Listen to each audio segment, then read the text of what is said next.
Battle Bond, Death Before Dragons, Book 2. Written by Lindsay Baroker. Narrated by Vivian Laney. Chapter 1. It's a trap. The slender wire was barely visible under the mulch and fallen apple blossom petals, but even if I hadn't seen it, my half-elven blood would have allowed me to sense the faint hint of magic.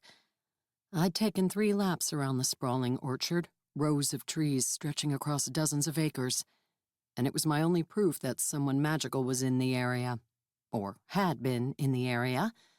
Whoever it was hadn't been considerate enough to leave footprints. I stood up, flicked my long blonde braid over my shoulder, and contemplated my options. Then impulsively chose one that wasn't that wise. I stepped into the trap. Wire tightened around my ankle, then pulled at my leg hard enough to yank me off my feet. A second later, I dangled upside down, hands stretched toward the ground like a cartoon hunter outsmarted by a clever rabbit. My car keys, inhaler, and the stupid lavender-scented nose spray my doctor had recommended to calm my nerves tumbled out of my pocket. I hadn't needed so many silly things along on missions before my previously excellent health had gone off the rails. I still wasn't entirely sure what inflammatory markers did, but I was supposed to be de-stressing my life to improve them. Hard to do while dangling upside down from a tree. Fortunately, Fezzik, my custom-made magical submachine pistol, stayed secure in its thigh holster, and Chopper, my even more magical longsword, remained in the scabbard strapped across my back. The hilt did clunk me in the back of the head as it shifted, but I deserved that. My leather thongs strung with magical charms remained around my neck, but I had to tuck my chin to keep it there. "Val?" Sindari's voice spoke into my mind, Sindari's amused voice. I thought he was on the other side of the orchard, but when I twisted, I saw the great silver tiger padding toward me, his large paws barely stirring the grass between the rows of trees. "Yes," I answered aloud instead of in my mind. With 4 of the neighborhood children missing and dozens of local pigs devoured in the last week, the owners weren't wandering the property right now, so I wasn't worried about being overheard talking to a magical tiger. "Do you need me to rescue you?" "No. Actually, I need you to scoot off over the hill so whoever set this trap won't sense you when they come back to check on what they caught." Sindari sat on his haunches and looked up at me. "You intentionally stepped into that situation?" "Yes. Now scoot." I made a shooing motion. "You can come back and rescue me if more than 4 enemies show up. You should be able to handle 4 kobolds by yourself. They're only 2 or 3 feet tall." "That's why I said I'd only need rescuing if there were more than 4. Sindari's gaze shifted toward the next row of trees. "One approaches now." "Good." I switched to thinking my responses, trusting the telepathic tiger would hear them. "Shoo." "I am Sindari Dargoth Chaser III, son of the chieftain Raoul, feared stalker and hunter of the tangled tundra nation on Del Noth. I do not shoo." He did, fortunately, engage his ability to fade from sight, and from the magical senses of anyone except the person holding his figurine. Since that was me, I still felt him there. A few seconds later, I sensed more magical beings out there. 6 of them, and they were spreading out around us. I resisted the urge to draw my weapons, instead letting my arms dangle over my head. I was just a helpless visitor, foolishly caught in their trap. Something pelted me in the butt, and I jerked, gasping at the pain. "What was that?" I clasped a hand over the smarting spot. It felt like someone had cracked a whip. A faint twang sounded, and something stung my opposite shoulder. "Are they shooting me?" I twisted, trying to pinpoint the location of my assailants. "With slingshots. Do you wish me to rescue you now?" Sindari sounded more amused than concerned for my welfare. If these were the beings responsible for kidnapping, and possibly killing, children, this wasn't a laughing matter. Another projectile, a rock, buzzed past my head, stirring my hair. The leaves rustled in a nearby tree. "Just capture one. We need to question someone." As Sindari sprang away, I yanked Chopper from its scabbard, pulled myself up, and sliced through the wire above me. The blade cut through the enchanted wire without trouble, and I had just enough room to flip a somersault and land on my feet. I still had to cut away the binding around my ankles, and I grimaced at the lost time. The kobolds had scattered as soon as Sindari leaped after them. But I heard the one that had been in the tree jumping down. As soon as I was free, I sprinted after him. The white-haired, 2-foot-tall, gray-skinned creature darted into the next row of trees, a slingshot clenched in his small fist. I ducked branches and darted around trunks to follow.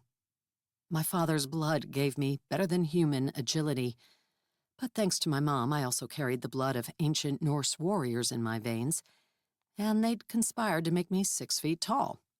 Branches clawed at my hair and smacked me in the face as I raced after the kobold. I lost sight of him, but my senses kept me on his trail. As I surged out of the trees at the edge of the orchard, he came into sight again, sprinting for the native evergreens on the property's border, and the non-native invasive blackberry brambles growing between those trees. My long legs let me gain ground, and I urged them to even faster speeds as I saw his destination, a rabbit-sized hole in the dense wall of thorny vines. I unstrapped Fezzik from my holster, but hesitated to shoot him in the back. I wasn't yet sure these kobolds were responsible for the trouble, and my mother's words rang in my mind that maybe the magical community would hate me less, would stop sending representatives to try and kill me if they didn't fear me, if I helped them. A split second before I would have caught up to him, the kobold dove through the hole. It looked too small even for him, but he slithered into it like a greased snake. It was all I could do to halt in time to keep from face-planting in the thorns. Vines and leaves rattled, marking the kobold's passage as he found a route deeper and deeper into the brambles. Even my height wasn't enough to allow me to see over them and guess how far back into the trees the patch extended. Probably all the way to Puget Sound. There was a reason the Himalayan blackberry topped the lists of the most noxious invasive weeds in the Pacific Northwest. As I was eyeing Chopper, debating how effective my treasured blade would be at clearing a path through the thorny tangle, I spotted the property owners heading my way. I groaned. Had they seen me failing to capture a single toddler-sized kobold, they better not have seen me getting pelted in the butt by him. Embarrassment heated my cheeks as I imagined snarky comments about how they thought they'd brought in the legendary ruin bringer, not some self-proclaimed bounty hunter hired off the internet.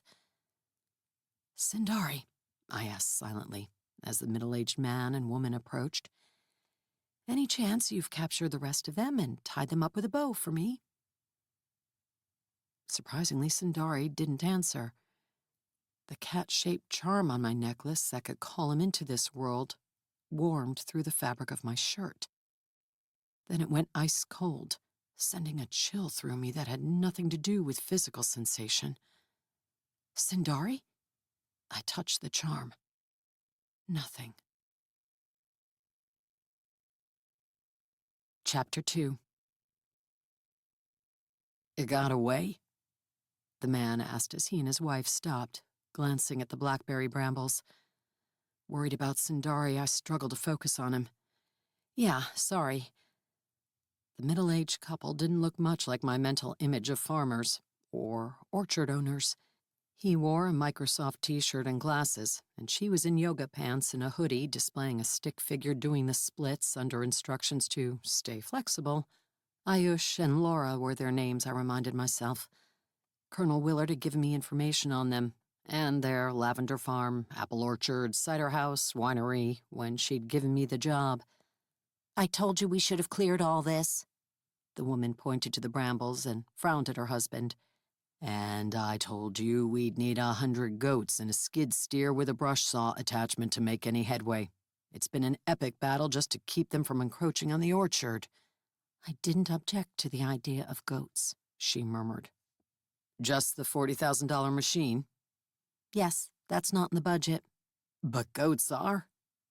Goats are cute. I was barely listening, my gaze scanning the orchard for signs of Sindari, even though I suspected he'd been dismissed from this world. Usually that was something only the holder of the figurine could do, but I'd once seen a powerful dark elf mage force him away. Is this how they've been getting in and getting out? Ayush pointed at the hole. The brambles had stopped rattling and the kobold was far away now. What are they? Kobolds. I was trying to capture one to question. It wouldn't surprise me if they were the ones that stole and ate your pigs. I'm not sure about the children. They are known for playing pranks. I resisted the urge to rub the incipient bruise on my left butt cheek. But they're usually smart enough not to pick fights with humans. Kobolds, the woman mouthed, looking at her husband. From her face, it was clear she hadn't encountered magical beings before, and wasn't sure she believed in them. Lucky her. Her husband's expression was more grim and accepting. You can find them, right? And find the children? I hesitated, aware that the missing children could be as eaten as the pigs. But I didn't want to steal their hope. I can find the kobolds, and I'll question them about what's been going on. I just had to figure out a way around the thorny brambles. I could sense more kobolds in that direction, but they were at least a half-mile back. Unless Zav, the dragon who was determined to use me as bait to find the criminals he'd been sent to Earth to collect, showed up and breathed fire all over the place, I wasn't going that way. Besides, I hadn't seen Zav in 2 weeks. It was possible he'd completed his mission and left Earth forever. Dare I hope. I'll find a way around. I waved at the blackberry brambles and started to turn away, but Ayush lifted his hand. I know the government pays you, but if you can find the children, we'll give you some of our cider and wine and lavender chocolates, as much as you want. Lavender chocolate? What strange thing was that? I wouldn't say no to hard cider, but I wasn't here for goodies. You don't have to give me anything. I waved and jogged off to collect my belongings from under the trap and to look for a break in the brush. And Sindari. As soon as I was out of their sight, I would try summoning him again, and hope that whatever had driven him out of this world wasn't permanent. Before I could reach for the charm, my phone buzzed in my pocket. Yeah? Miss Thorvald, came Colonel Willard's dry southern accent. Did you not learn proper phone etiquette when you were in the Army? No, I was a pilot, not a secretary, and then they made me an assassin. Assassins don't answer phones? Her connection was spotty, with voices in the background making it worse. Not politely. You're supposed to be fierce and vague in case an enemy is calling.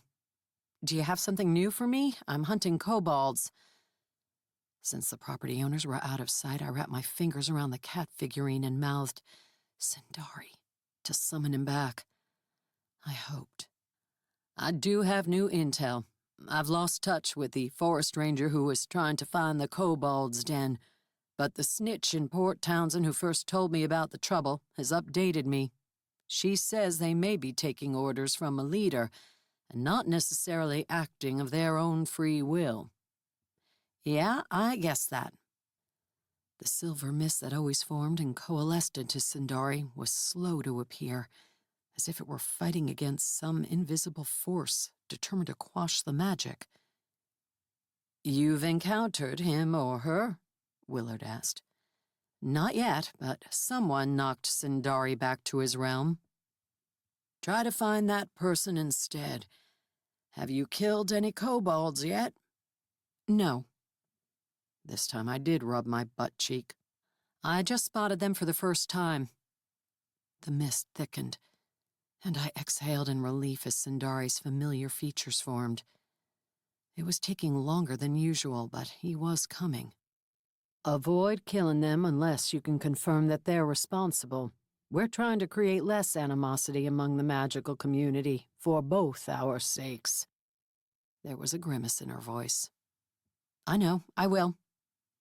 Willard's reply of, "Good," was almost drowned out by metal clanking in the background.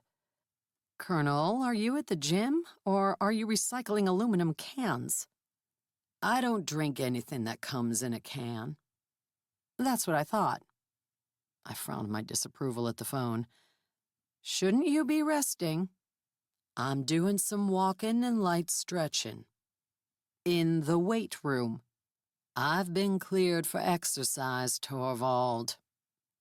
She'd called me Val when she'd been in the hospital dying, but it seemed we were back to formalities now. "It's fine. I want to get my health back." "You had cancer 2 weeks ago. The best way to get your health back is to rest." Finally, Sundari fully formed, once again a solid silver tiger at my side. I'd asked for details as soon as I got off the call, but leaned against him and wrapped an arm over his back. "It was a magically induced, unnatural cancer," Willard said. "So that means doing squats and bench presses right after is fine? You better not have signed up for a new triathlon." "I'm not doing squats, just light leg presses. And you do know that you're my lowly civilian contractor, not my boss, right?" "Lowly? I tower over you." 2 inches isn't towering. If I grew my hair out, I'd be taller than you." "I'm positive that you with a 6-inch afro isn't regulation," I said, though I suspected Willard could wear her hair and her clothes however she wanted at the office in Seattle. The soldiers stationed there were supposed to blend in to more easily monitor and control criminal activity from magical beings hiding out and traveling through the city. "The regs just say it has to be off your neck and fit in your hat," Willard said. "If I had more money, I'd bribe you to grow it out just so I could see that." "You'll get your usual combat bonus if you bring in whoever is leading the kobolds. There's a school less than a mile from there. We can't let them keep kidnapping children." "I know. I'm on it." I hung up. I'd resumed walking as I spoke and reached a stream that flowed through the corner of the property. The blackberry brambles lay thick on one side but hadn't yet taken over the other. "Looks like we can get through here, Sundari. What happened to—" I trailed off, realizing he wasn't at my side. I whirled, afraid he'd been kicked out of our world again. But I spotted him, rolling like a dog on his back under some apple trees. "Sundari," I called. "What are you doing?" He stopped rolling, his legs splayed, his forepaws in the air, but he kept rubbing his head on the grass under the tree. "Rolling," he replied. "I see you're not overly traumatized by whatever punted you away from Earth. That was someone else's doing, wasn't it? You didn't simply get tired and want to take a nap?" "Of course not, Val. My stamina is amazing. And I've only spent an hour in your world today." Sundari kept rubbing his head in the grass. "Well, if you wouldn't mind, we still need to find a kobold to question. And can you close your legs? I can see your junk." "My what?" "Never mind. I'm going this way. Please join me at your earliest convenience." My boots squished in mud as I walked along a well-used trail on the clear side of the stream. It grew dim quickly under the forest of firs and hemlocks, the trunks rising 100 feet and more. Dew dripped from the branches, occasionally landing on my head. Every few steps I knelt down to study fresh prints in the mud. They were smaller than mine, but not as small as kobold prints. Maybe the local children used this path to cut through from property to property. That was another reason to find whoever was threatening them. "You're going the right direction," Sundari told me as he caught up. "Forgive my distraction. I could not resist." "Resist what? Did someone sprinkle catnip under those trees?" "Fertilizer, I believe." "Isn't that stuff poisonous to animals?" This was bone meal and fish meal fertilizer. Quite aromatic and delightful. Maybe I would get some catnip later and see if my mighty silver tiger would roll around like that on my living room floor. Where did you go when you disappeared? Did you catch the kobold? No, I was close, and then, I found a trap of my own. You didn't step in a snare and fly up a tree, did you? No, I'm not so foolish. Ha ha. Follow me. Sundari sprang across the creek and onto another path. Here the brambles had been burned back, as if by someone with a flamethrower. It was hard to imagine that being effective since the forest was still very damp this early in the season. The trap was expertly laid and camouflaged. I didn't sense the magic until it sprang, knocking me back into my realm with a blast of pain. I'm sorry you were hurt. Do kobolds have mages powerful enough to create such things? I eyed the burned back vines, wondering if magic had been used rather than a flamethrower. It wasn't created by a kobold. Do you know what did create it? Sundari didn't answer right away, instead leading me around bends in the trail, then on toward an opening in the trees ahead. Maybe he didn't know who had created it. A faint tingle poked at my senses, like electricity under a high-voltage line. Magic. Eventually, the trail led us into a large meadow of waist-high grass, leading to an old windmill beside a creek. Sundari sat on his haunches and faced it. It was the source of the magic. That is who created it, Sundari told me. The windmill? I drew even with him, my instincts itching. The windmill represented a threat, but I also had the feeling that someone was watching us. No, the being using it for its lair. He isn't there now, but I can smell dragon. I gave him a sharp look. Zav? I didn't sense his aura, and it was powerful enough that I usually did from a mile away. All I sensed, other than the windmill itself, was... Oh, damn, there were the kobolds again.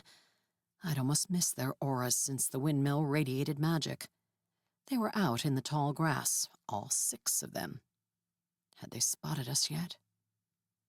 No, I recognize the scent of Lord Zavrid. This is another dragon. Another dragon? I blurted out loud before I caught myself and switched to silent speech. How can we have gone from no dragons on Earth for 1,000 years to 2 in the same month? I don't know, but brace yourself, we're about to be... All 6 kobolds rushed toward us, the grasses wavering madly with their passage. As I drew Chopper, the first one came into view. He'd traded his slingshot for a gun. Chapter 3. I dove to the side, rolling into the grass a split second before the kobold fired at me. Sundari pounced as the bullet whizzed past my head. He tackled the kobold with the gun, but the 5 others burst out of the grass, armed with guns, daggers, and bows and arrows. The weapons were small enough to fit in their diminutive hands, but dangerous enough to be deadly. I leaped up from my roll in time to greet 2 rushing kobolds, 1 male and 1 female, with Chopper. The male had a dagger, and the female a pistol. Faster than she could take aim, I whipped the blade across to strike the weapon. I'd only intended to knock it from her grip, but Chopper's magical blade cut through it like butter, leaving a glowing blue streak in the air. Even though I could have finished her off, Willard's words came to mind. I spun on my heel and launched a low side kick. My boots slammed into her small chest and she flew backward into the grass. Her companion lunged at me with his dagger. His black eyes were glazed and he didn't react to his comrade being kicked away. As I skittered back to avoid the sharp blade, he stabbed at me with a combination of robotic movements. Like many magical beings, he was faster than the typical human, but my elven blood also gave me extra speed, and I was accustomed to quick and agile opponents. When he committed himself to a lunge, stabbing straight ahead with the dagger, I glided to the side and toward him, close enough to bend down and catch his wrist. I twisted it, but to my surprise he didn't yelp in pain or drop the weapon. He didn't make a noise at all as he tried to pull his arm away. I hefted him into the air, knocked his hand against a nearby tree trunk, and finally his dagger fell to the dirt. A roar came from the grass, and a disarmed and bleeding kobold sailed over my head and into the woods. "Don't kill them!" I yelled as I struggled to keep my prisoner subdued so we could question him later. "They are not yielding to my superior power," Sindari told me, sounding exasperated. Another kobold flew into the woods. "It is impossible to stop them without harming them greatly." The one I held struggled and managed to get a fist past my guard. It clipped me in the chin enough to hurt, and I had to resist the urge to fling him away or bash him in the head with Chopper. Even as he battled me, his expression never changed, and his eyes remained glazed. Someone was definitely controlling these guys. I twisted the kobold so that his back was to me and pinned his arms, pulling him against my hips so he couldn't move. To my left, the tall grasses parted to reveal the tip of an arrow pointing at me. The bowman hesitated, maybe afraid to hit his buddy, but he was too far away for me to reach with my sword. I plunged Chopper into the ground and yanked out Fezzik and fired. My shot cracked through the top of the bow stave as I jumped back in case the kobold got the shot off. But I'd been fast enough. The arrow fell limply to the ground. Sindari plowed into my would-be sniper from behind and batted him into a bramble patch with a swipe of his paw. The kobold's bow fell from his grip as he tumbled into the thorny vines. Like the male I'd captured, he did not cry out. Robotically, he tried to extricate himself. "They're going to keep coming if we don't do something to stop them," Sindari pointed out. The two he'd first sent sailing had regained their feet and were stalking back toward us, even though they'd lost their weapons. The one I held kept squirming and trying to escape. "Chopper," I blurted, a realization smacking me. "You wish to behead them?" Sindari paused to knock another of the returning kobolds back into the woods. They only weighed about 40 pounds, which meant his blows could send them far. I winced as that one clipped a trunk with bone-crunching force. But it still had a dagger, and we couldn't let them continue to attack us without defending ourselves. "No." I shifted my burden around and tried to put my sword's hilt in the kobold's hand without losing control of the blade. "Chopper's magic has protected me many times from mental attacks. Maybe it could break whatever hold is on him." The kobold's small fingers wrapped around the hilt, and he tried to lift it, to use it to brain me.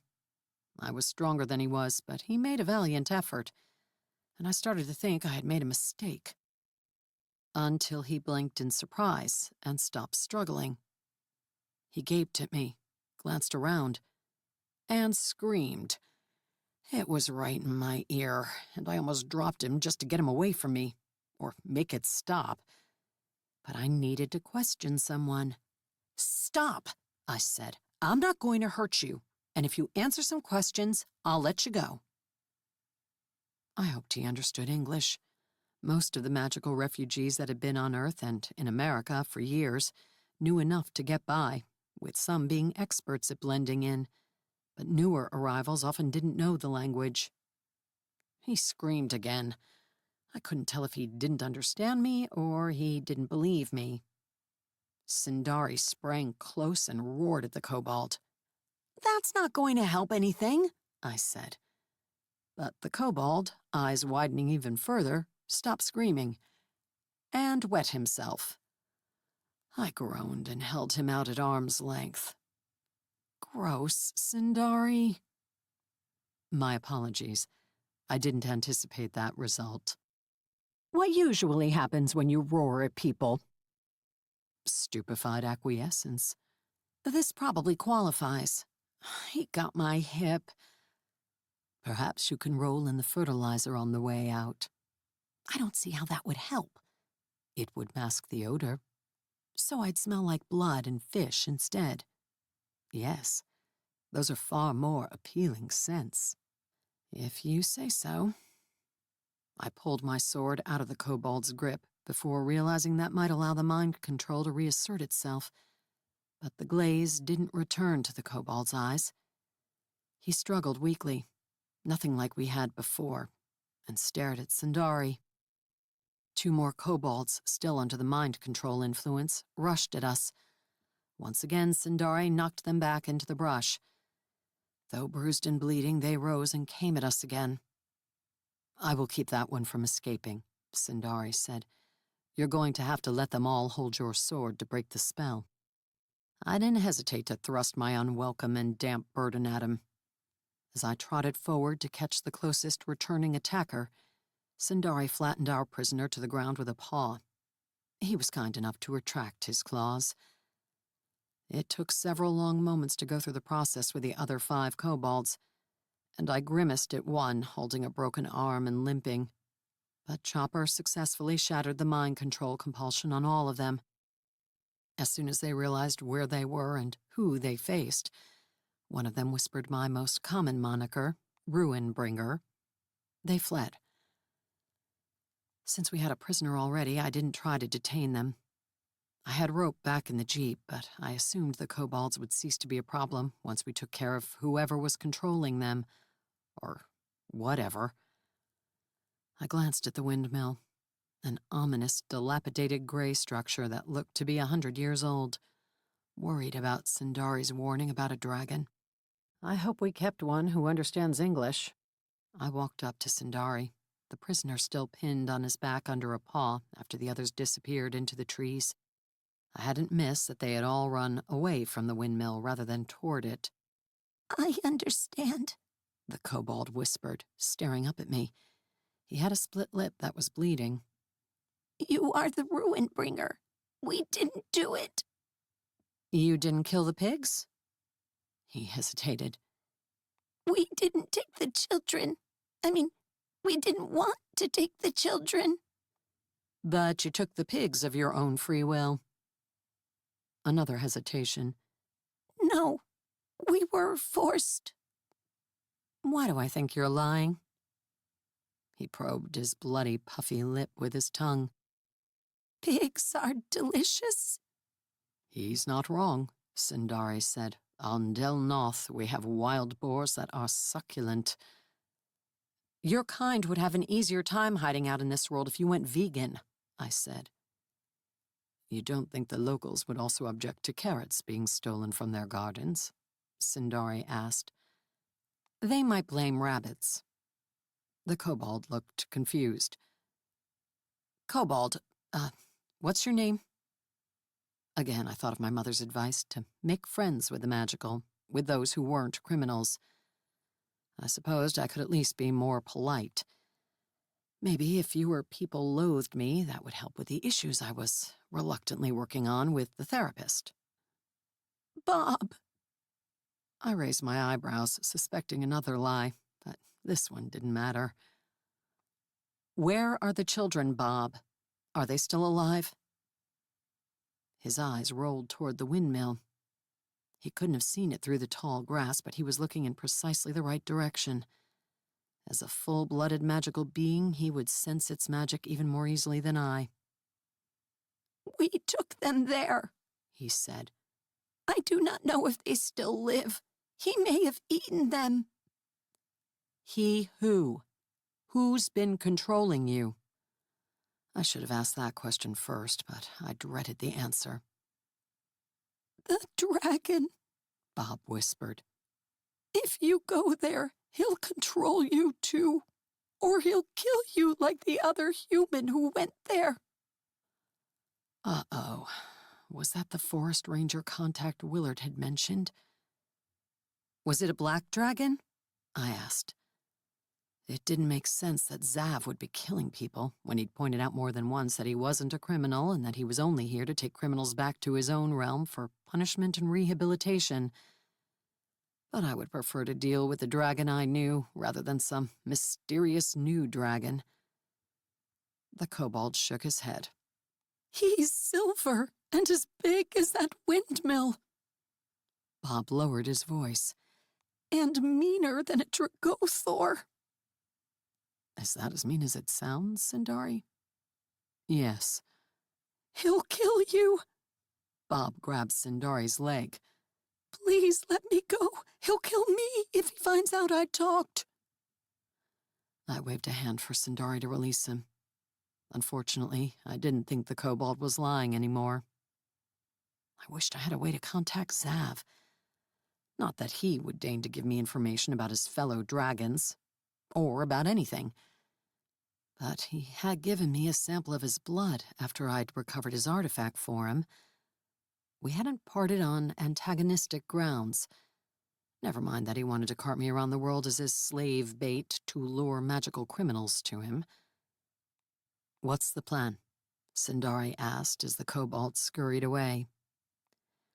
We check the windmill and hope the dragon doesn't come home before we're done.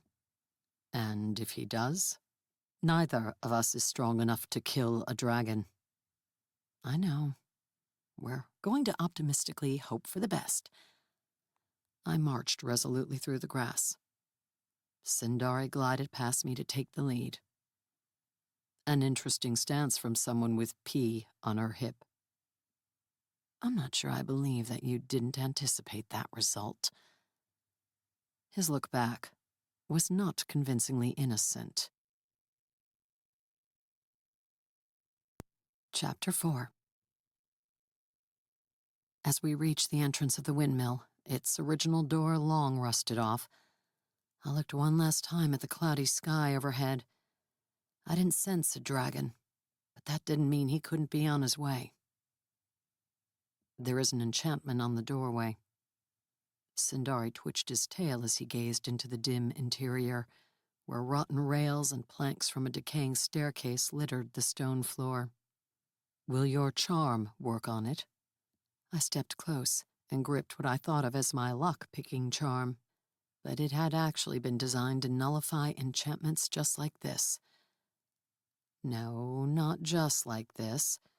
Enchantments placed by dwarves and elves and magical beings of their caliber. It might not be able to handle something made by a dragon. Not certain where to place my other hand, since the door was missing. I rested it on the nearby frame. An uneasy tingle ran up my arm and down my spine. The urge to flee back the way I'd come rushed through me. I gritted my teeth and kept my hand in place, willing the key-shaped charm to nullify the enchantment. It heated in my hand, almost burning my palm. I flashed back to the dark elf lair where I'd been a prisoner, held by magical bonds, and had managed to break them with the charm's help. I hadn't expected it to be strong enough for the task, but somehow it had worked. It had almost seemed to draw power from me, but I wasn't sure I remembered that correctly. Just because my mom had boinked an elf back in the day didn't mean I had magical power. Sure, I had a few attributes that weren't quite human, but it wasn't as if I could cast spells. My charms and my magical weapons were the reason I could slay bad guys, not any secret power coursing through my veins. The enchantment is still there, Sindari noted. Annoyed that I'd let myself be distracted, I focused harder, willing whatever invisible protection was there to disappear. Wood snapped and stone cracked, and I jumped back. The door frame I'd had my hand against split in a dozen places and crumbled inward. Several layers of the mortared stone of the surrounding wall collapsed atop it. Rock dust flew up, clouding the air. Now it's gone, Sindari remarked blandly. Ah, good. I decided to pretend I'd meant to do that. It's important to be suave in front of a magical tiger. I have not seen your charm perform so earnestly before. Earnest, right. I'm exploring its full powers. Sindari padded slowly into the interior, ears alert and nostrils twitching as he sniffed the air. Since he was more likely to detect a magical trap, I let him go first, though I hated hiding behind anyone else. As I stood on the threshold, a distant crying reached my ears. The kidnapped children? Dare I hope they were still alive? Or was it a trick, one designed to lure me into another trap? The noise came from under the floorboards somewhere. Ancient floorboards that creaked as I walked into the windmill. Sundari weighed more than I did, but somehow his paws didn't elicit the same response.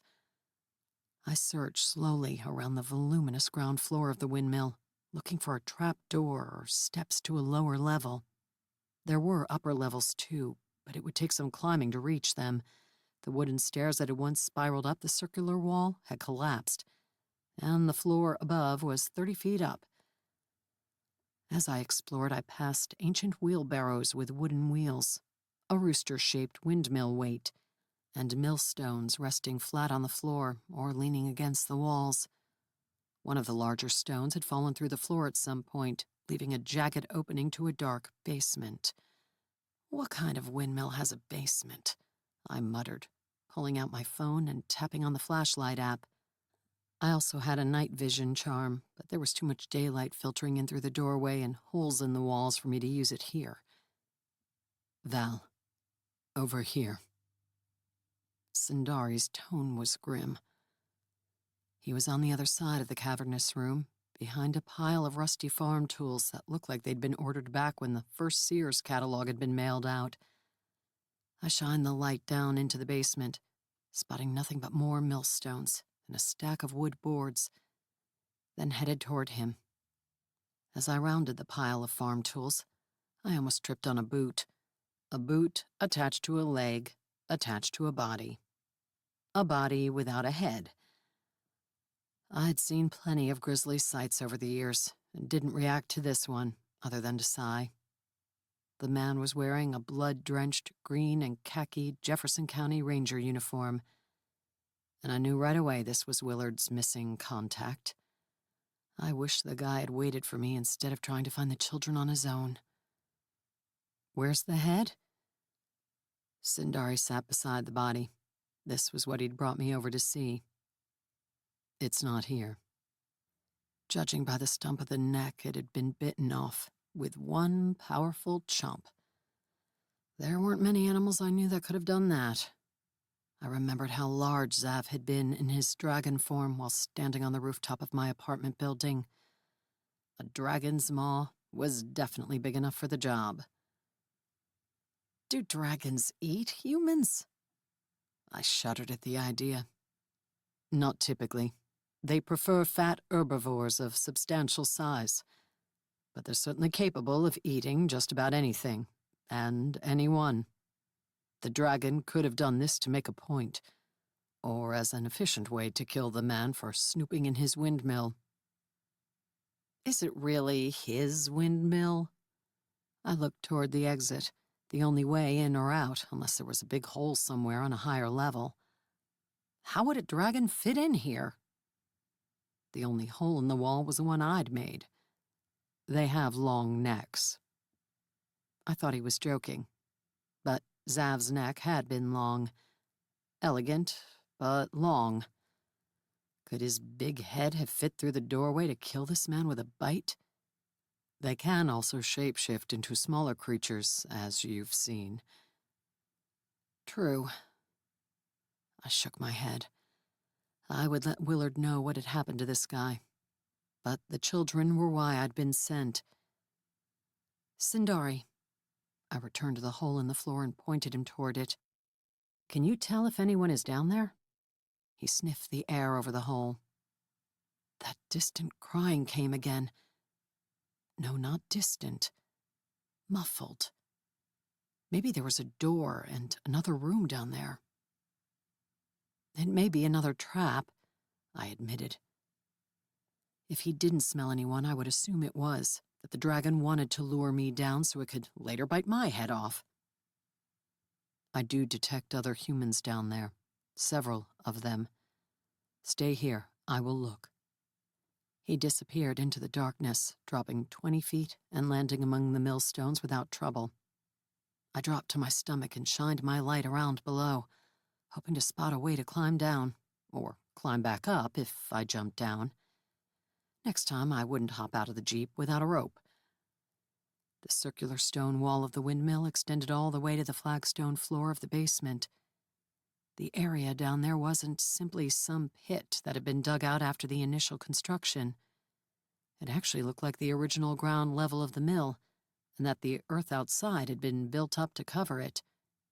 Or maybe the windmill had been magically sunken into the ground. If so, to what end? I pointed my flashlight beam toward the nearest basement wall. The mortar between the stones was crumbling or missing completely, leaving what I could turn into handholds for climbing. But the hole in the floor was more than 10 feet from the nearest wall. There wouldn't be a way to get over to it without suction cups. Or making a new hole, I muttered. A gouging noise floated up from below. "I hope that's you, Sundari." A loud thud followed. "I definitely hope that's you. Please let me know if ogres live down there." I am attempting to break down a solid oak door with an enchantment locking it. I may need you and your charm. I don't suppose I can toss it down and you can use it without me. I eyed the exit, worried about the dragon returning while I was down in the basement. "I do not believe I can use your charms.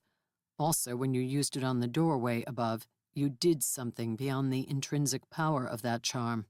I sensed it." "Any idea what it was?" "You did it. Do you not know?" "I know less than you'd think." I located Sundari with a flashlight beam and saw the door. The muffled crying came again, and it came from that direction. That made up my mind. "I'm coming down." But not without creating a way out. I trotted to the wall, pocketed my phone, and, apologizing to Chopper for using it as a crowbar, slid the blade between the board and the stone. A mundane sword would have snapped off at the hilt. Fortunately, Chopper was no mundane sword. I'd won the blade in a battle years ago and didn't know its history. Zav had hinted that it had powers I didn't know about, but I did know it was far stronger than a slender piece of metal should have been. It glowed a faint blue when it was out of its scabbard, but today its glow was fainter than usual. Maybe it was indignant to be put to this use instead of going into battle. "Next time," I promised the blade. A board shifted, nails wrenching free from their beds, and I flicked it away. As old as the windmill was, the floorboards were thick and solid, and I couldn't pull up the rest with my hands. I had to keep using the sword as a crowbar. Aware of the seconds passing, I forced myself to be careful and methodical, and not cut my leg off. Another thud came from below. Sundari trying to knock down the door. "Don't hurt yourself. I'll be down as soon as this hole is wide enough." "There isn't much time." He sounded certain. "What does that mean?" I snapped another board free. A bead of sweat ran down the side of my face. "I sense the dragon approaching." I swore. "How far away?" The dragon wasn't within range of my senses yet, but Sundari's range was greater than mine. 3 miles, maybe 4. He's flying this way." I swore again and pried another board free. It clattered loudly as it landed. How well could dragons hear? "Is someone out there?" For the first time, words reached my ears, as muffled as the crying had been and barely audible. Sundari threw himself at the door again. The hole was wide enough. I sheathed copper and scrambled down, willing my night vision charm to activate, then wincing because there was still too much light filtering down from above, and it created a weird flare effect and an instant headache. Squinting, I clambered across the millstones to the opposite side of the basement. It grew darker as I moved away from the holes in the floor. Directly under the ground-level entrance above, there was a short tunnel littered with pieces of stone that had fallen over the years. Sundari shifted aside and I rushed forward, placing a hand on the oak door. The hinges were rusty but thick, and the wood was as solid as he'd promised. The zing of magic against my palm warned me of the enchantment sealing it. "I'm here," I called. "We're getting you out." Please, please, help us, came the return call. A girl's voice. I prayed the kids truly were alive in there, and that some magic wasn't talking to me while beheaded children lay scattered among the upper levels of the windmill. 2 miles away, Sindari warned. I closed my eyes and concentrated, willing the charm to unlock the door. The enchantment broke, and the magical zing of electricity winked out. There wasn't a latch or knob, so all I could do was stick my finger in an empty knot and tug, hoping that was enough. The door glided soundlessly outward. 4 dirty, gaunt faces peered at me, and the scent of urine and feces wafted out. The children, 2 boys and 2 girls, must have been locked in there for days. Their lips were cracked. Hadn't they even been given water? We have to hurry, I waved them out. And you have to climb. There's not going to be time. Sindari had moved to the hole and peered upward. Unless you want me to distract another dragon, there's no cliff to leap off this time. He could turn this whole place into a bonfire while we're in the basement. I helped the children out, wincing at how slowly they moved, their bodies stiff after being locked up for so long. The youngest girl paused to wrap her arms around my waist. It was touching, but all I could think about was that we didn't have time. Later, there could be hugs. My senses lit up as the dragon flew into my range. "A mile?" I asked Sindari. "Yes, he'll be here in seconds." Sindari bunched his powerful leg muscles and sprang the 20 feet out of the hole, landing lightly on the floorboards above. Dust trickled down between them. "I'll run into the woods and try to buy you time." "Thank you. Make sure to dismiss yourself before he can hurt you." "I will. You make sure to irritate him enough that he doesn't follow me back to my realm." His tone was dry, but also concerned. Unlike most magical beings, dragons could instantly make temporary portals to the other realms. "I'm stealing his prisoners. I'm sure he'll be pissed." "I hope so.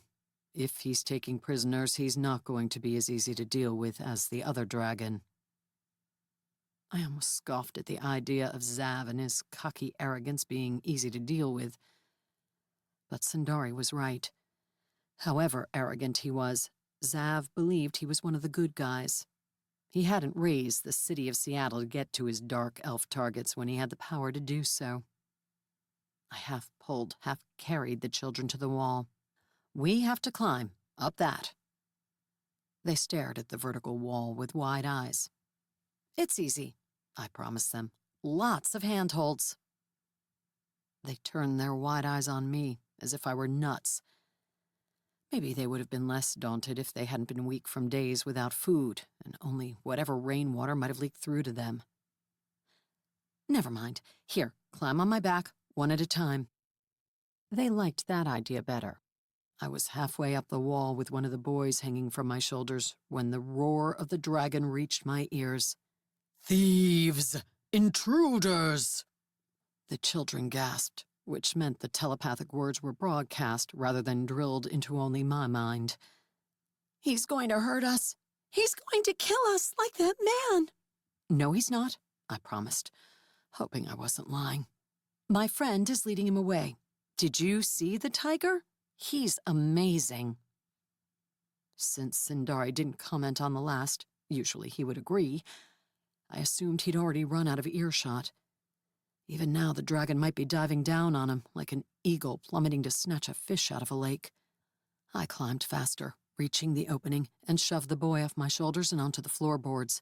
Without hesitating, I jumped back down, rolling to keep the fall from breaking my ankles. I sprang back to my feet and swept one of the girls onto my back to repeat the climb. Another roar sounded outside. The dragon was farther away now. Had Sindari made it to the woods?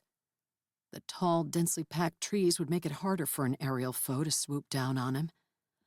I deposited the second child on the floorboards and jumped down again. Halfway there. "Val."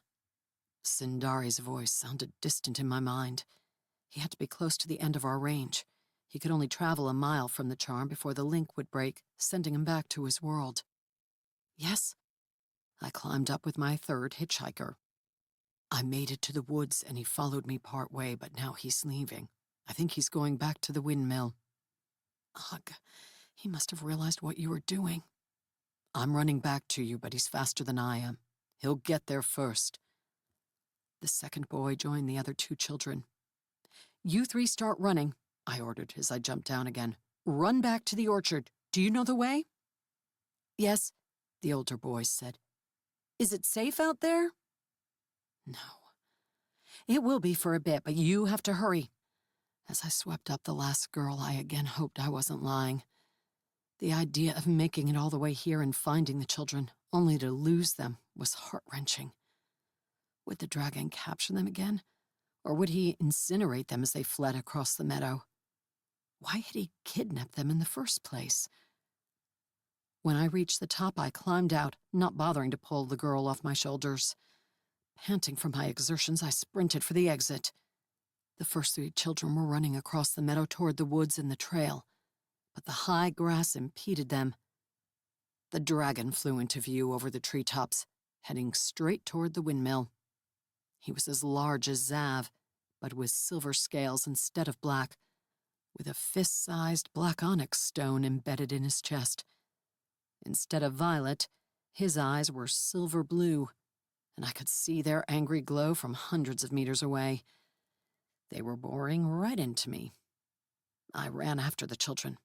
If I could get them to the woods, I could come back out in the open and buy time for them to escape. Whether I would survive buying that time, I didn't know, but it was the only plan that came to mind. With my longer legs, I caught up with the three children. They were only halfway to the tentative safety of the woods. The dragon was heading straight toward us and would be on us in seconds. I shook my head in despair. There wasn't enough time. Follow them, I ordered, pulling the girl off my back and pointing to the others. She could barely see over the grass that was waist-high to me and shoulder-high to her, but she scrambled after the others. I backed toward the windmill, drawing Chopper and waving the sword menacingly at the dragon. He arrowed down toward the children, not toward me. His great fanged maw opened wide, and my heart sank. He was going to breathe fire at them, incinerate them while I helplessly watched. No, you don't, you bastard! I yanked Fezzik from its holster, flicked the selector to automatic, and sprayed magical bullets at the dragon's silver-scaled hide. With a target that big, it was impossible to miss, but I'd seen Zav incinerate bullets, and I expected this dragon to do the same. His jaws snapped shut, and his head jerked sideways. Again, those silver blue eyes burned into me. He shifted his path away from the children, and toward me. He hadn't incinerated my bullets, but they also didn't appear to have hurt him. That left me standing out in the open without a means of defending myself. Arms pumping, I sprinted back toward the windmill, Chopper in one hand and Fezzik in the other. I tried not to think about the beheaded ranger and the fact that I wouldn't be safe even if I made it inside. As I ran, I fired over my shoulder. The dragon dove down, talons outstretched. I wasn't going to make it as far as the ranger had. I aimed for his eyes, the best I could do as I was sprinting in the opposite direction. Maybe they would be a vulnerable spot. One of my bullets bounced right off his eyelid. He didn't flinch. Hell. The talons swept in. I flung myself to the ground, rolling onto my back and slashing upward with Chopper. The blade struck one of the toes on his scaly foot as the talons missed, taking my head off by scant inches. Surprisingly, my sword gouged into its target. The dragon didn't shriek in pain as his momentum carried him past, but he did grunt, jerking his foot up toward his scaled belly. I leaped up, thinking of taking another stab, but he passed out of my range too quickly. Already he was flying upward and banking so he could dive again. I sprinted into the windmill, running to the far side and ducking under the overhang of the half-destroyed staircase. Sindari rushed inside as the dragon roared. Not with frustration at losing his prey. He knew he hadn't lost anything. But in preparation. The sky outside exploded with brilliant orange light as the dragon breathed fire onto the windmill. Chapter 5.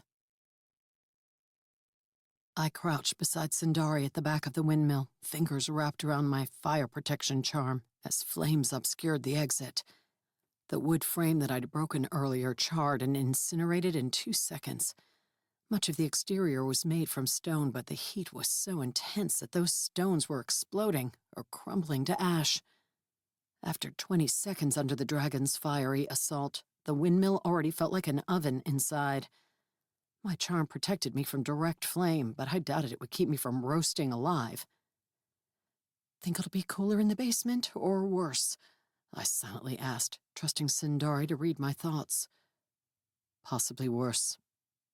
"At what temperature do magical tigers burst into flame?"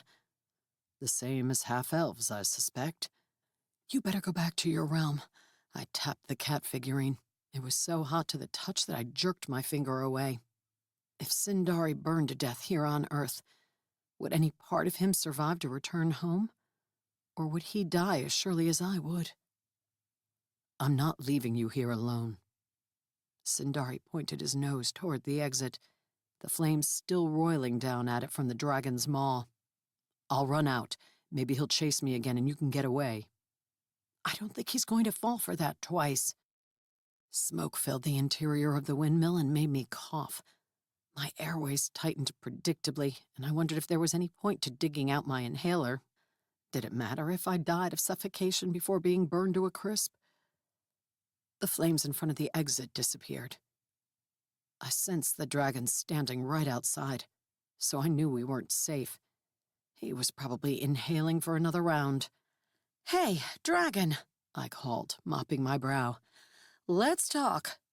Why are you kidnapping children? What do you want?" I expected this attempt at dealing would work about as well as it had with Zav, but maybe I would be wrong. Maybe this was a chatty dragon who was misunderstood and longed for someone to listen to his plight. A scaled snout came into view, one of those silver blue eyes just visible at the top of the doorway hole. It gazed at me. I did my best not to look toward the dead ranger and imagine the dragon chomping my head off. Chopper was in my hand and ready if he tried. I was slightly bolstered that the blade had managed to cut into him when Fezzik's magical rounds had not, but I hadn't even given him the equivalent of a hangnail. The eye squinted. "You." The dragon spoke telepathically, his voice as powerful and resonant as Zav's as it rang in my skull. "Smell of Zavrid Nokrital." My mouth dropped. I didn't know what I'd expected, but it hadn't been that.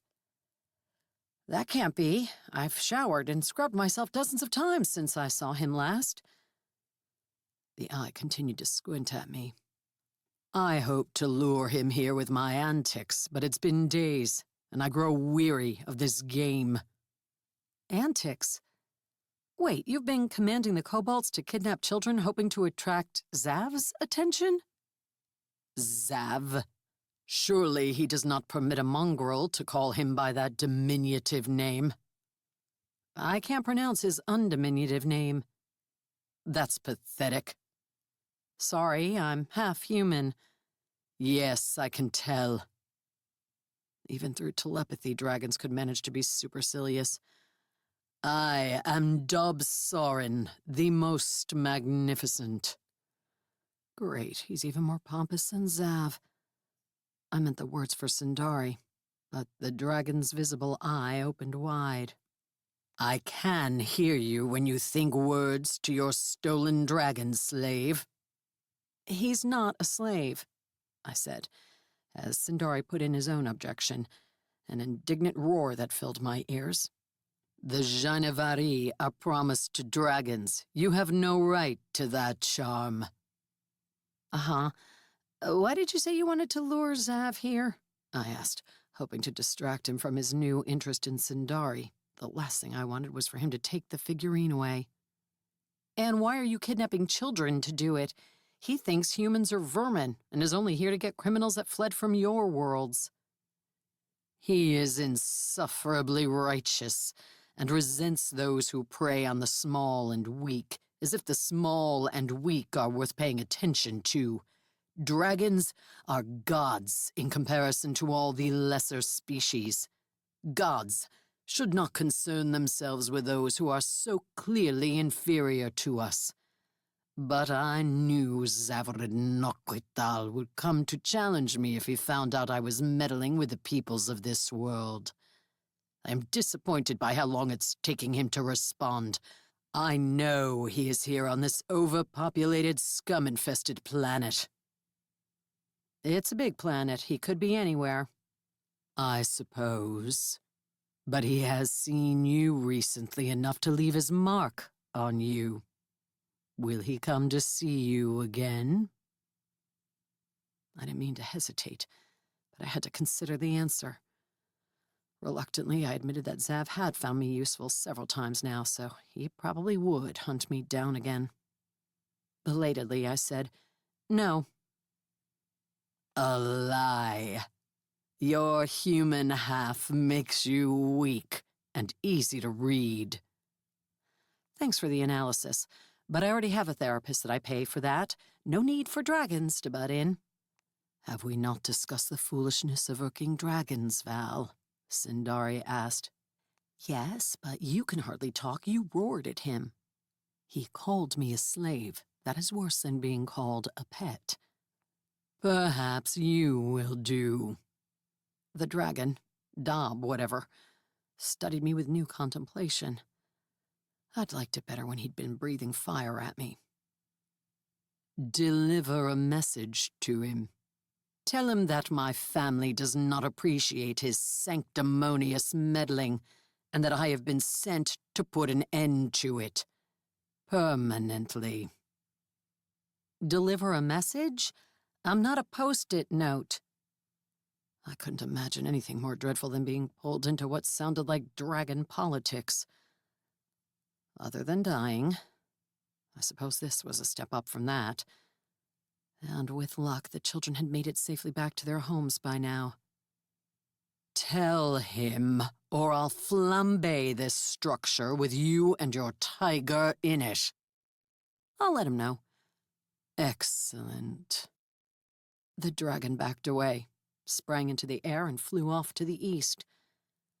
I wish he'd gone west. West was the Olympic Mountains and the Pacific Ocean. East was Seattle, my apartment, and millions of people. As I stumbled outside, relieved to suck in a breath of fresh air, my phone buzzed. Expecting Willard again, I answered without looking at the number. Ms. Thorvald. Mary Watanabe, my therapist, said. I'm glad you answered. I wished I'd let it go to voicemail. Oh? I couldn't help it that I sounded wary. She didn't call for social reasons. Have you been working on the 4-7-8 breathing technique we discussed? Are you finding it helpful for lowering stress in difficult situations? I coughed and dug out my inhaler. Right now, my lungs were too full of smoke for breathing exercises. They were busy working on just breathing. I didn't have time during today's difficult situation, but I've tried it a bit. Excellent. You mentioned being willing to try yoga, too. Have you gone to a class yet? I've been busy. I eyed the smoking windmill. The roof was burning heartily. Well, make room in your schedule. I was at a class this morning and I learned of an opening at the Lotus Leaf Studio in Ballard. It's a membership-only facility, and the instructors are very good. They really care about their students. They don't just arrange your body in the right positions while in class, but work on changing your mindset and teaching you to bring the tenets of yoga into your life as a whole. Of course, we'll continue to work on the personal issues you've acknowledged, but I think it'll really help you if you can learn to take that philosophy into your daily life. What would really help me was if dragons would stop trying to set me on fire. Chapter 6. A salty breeze tugged at the strands of hair dangling free from my braid as I leaned on the railing of the ferry, taking me back to Edmonds. My Jeep was down in the car compartment, with boxes of hard cider, wine, and chocolate in the back, gifts from the grateful orchard owners. The children had made it back safely. though I didn't think their parents had believed their story of being locked in a windmill by a dragon. Ayush, who must have had more encounters with magical beings in his life, had listened with wide, terrified eyes. He'd been concerned that kobolds were still in the area and had spoken of listing the property and going back to being a software engineer in Seattle. I hadn't had the heart to tell him that far worse things than kobolds lurked in and around the big city. Seagulls squawked as they flew overhead, and I couldn't help but look up to make sure they weren't fleeing a dragon. The sky had cleared and the sun had come out, so it would have been easy to spot the new one, and even easier to see Zav's black form. Neither dragon was in sight. How was I going to contact Zav? It wasn't as if he'd given me his cell phone number before disappearing. Normally, I wouldn't care about delivering a message to him. But if there was a new, meaner, and more vindictive dragon in the world, he was the only one who could deal with it. Fezzik's bullets hadn't done anything on that magical hide, and even Chopper had barely cut it. I imagined fighter jets launching nukes at a dragon, and I wondered if even that would do the job. Dragons could probably make a shield that bombs would bounce off before they got close. My phone buzzed, and I groaned. Who now? I'd given Colonel Willard a verbal report of the incident. As usual, she wanted a typed report sent in by morning, and told Mary I'd go to a yoga class and see her later in the week for a session. I didn't want any more obligations or to talk to any more people. But when I saw Nin Chatrakulrak's name on my phone, I answered right away. Nin, owner of the Crying Tiger food truck and creator of magical weapons, never called me. "What's up?" I asked. Val, I need to hire you. It was after 8, but the June sun still hadn't set when I reached Occidental Square, the spot where Nin's food truck was parked today, and most days. The dinner rush had subsided, but kids wandering over from the busy outdoor ping-pong tables stood in line, paddles and $10 bills clenched in their hands. Nin's assistant was handing out paper-wrapped packages of the truck's signature beef and rice dish, while Nin worked outside with a brush and bucket of soapy water. She was scrubbing graffiti off the side of the truck. Most of the message had already been cleaned off, but I could still read the word death next to a noose around a clumsily painted skull. Despite the poor art, the message was an ominous one. Val! Nin dropped her scrub brush in the water and rushed forward to grip my arms. The kids in line looked curiously at us, or maybe at the polar opposites we represented. 5'1", Nin with her brown skin, tiny frame, and black hair currently dyed fuchsia, versus pale, blonde, 6-foot me, looking like someone out of a comic book on the Valkyries my mom had named me after. I'd never been able to see much of my elven heritage in my face, but I also had never met my father, and could only go by a painted portrait my mom had over her fireplace. My features were a little finer than hers, but I'd been in my 20s before I'd believed her origin story for me. "What's going on?" I patted Nin on the arm. She smiled and waved at the onlookers, then drew me around to the side of the truck. The special side. I ducked as we entered the little room sectioned off from the kitchen and smelling strongly of leather, metal, and gun oil. Here, Nin had built Fezzik and continued to craft magical ammunition for it. That ammo might not have been effective on the dragon, but it could kill most magical beings. A new order was in progress, a crisp dagger with wavy edges that oozed menace. Guns hung on pegs on the wall, and parts rested in boxes under the counter on either side. All manner of tools were scattered around the compact area. You know that I have competitors in the magical weapons business, right?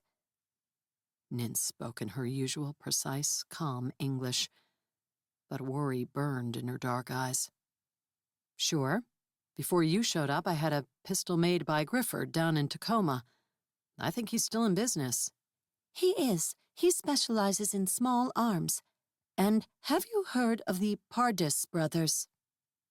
They're up north, aren't they? They work out of Bothell, but they sell magical guns all over the city. They were the major dealers of enhanced weapons here before I got into the business, In the beginning, they did not bother me or seem to care about me. But lately, Nin extended a hand toward the wall with the graffiti outside. They did that? I do not have proof. I did not see it happen. Tida and I were inside setting up this morning, and it was raining, so we had the window closed. When we opened for lunch, a customer pointed it out. It said my name, and death is coming. And you saw the painting. Painting is an optimistic label for that skull. Let's call it graffiti. Why do you think the Pardis brothers are responsible, rather than some teenager acting on a dare? They have threatened me before. 2 weeks ago, Otto and Kurt came here to order food and tell me I had better get out of the weapons business, or they would ship me back to Bangkok in a crate, in pieces. Oh, in front of witnesses? They spoke softly so others would not hear. What did you do? I told them, Nin said in her typical sweet but determined voice, that if they tried to hurt me or my assistant, I would use my pliers to rip off their balls, dip them in batter, and fry them in hot oil. Good.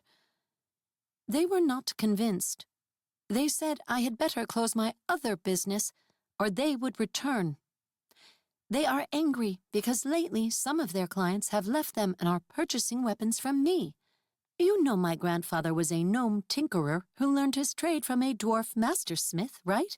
I am very well trained. I make high-quality weapons. I do know that. My weapons are superior. Their clients know this. That is why they are coming to me. What good is a weapon that a troll can snap in half? Nin shook her head, her straight pink hair flopping about. I do not want to give in to bullies, but it is scary and frustrating. They are full-blooded magical beings and much stronger than I am. I believe they are shifters. I wish my grandfather were here now to advise me. He passed away before you left home, right? I am not sure if he died. He disappeared many years ago. And my father was already gone. He was a deadbeat and an alcoholic. My mother was not sad when he left. But that was when we had to go into the city to live. We struggled to make ends meet.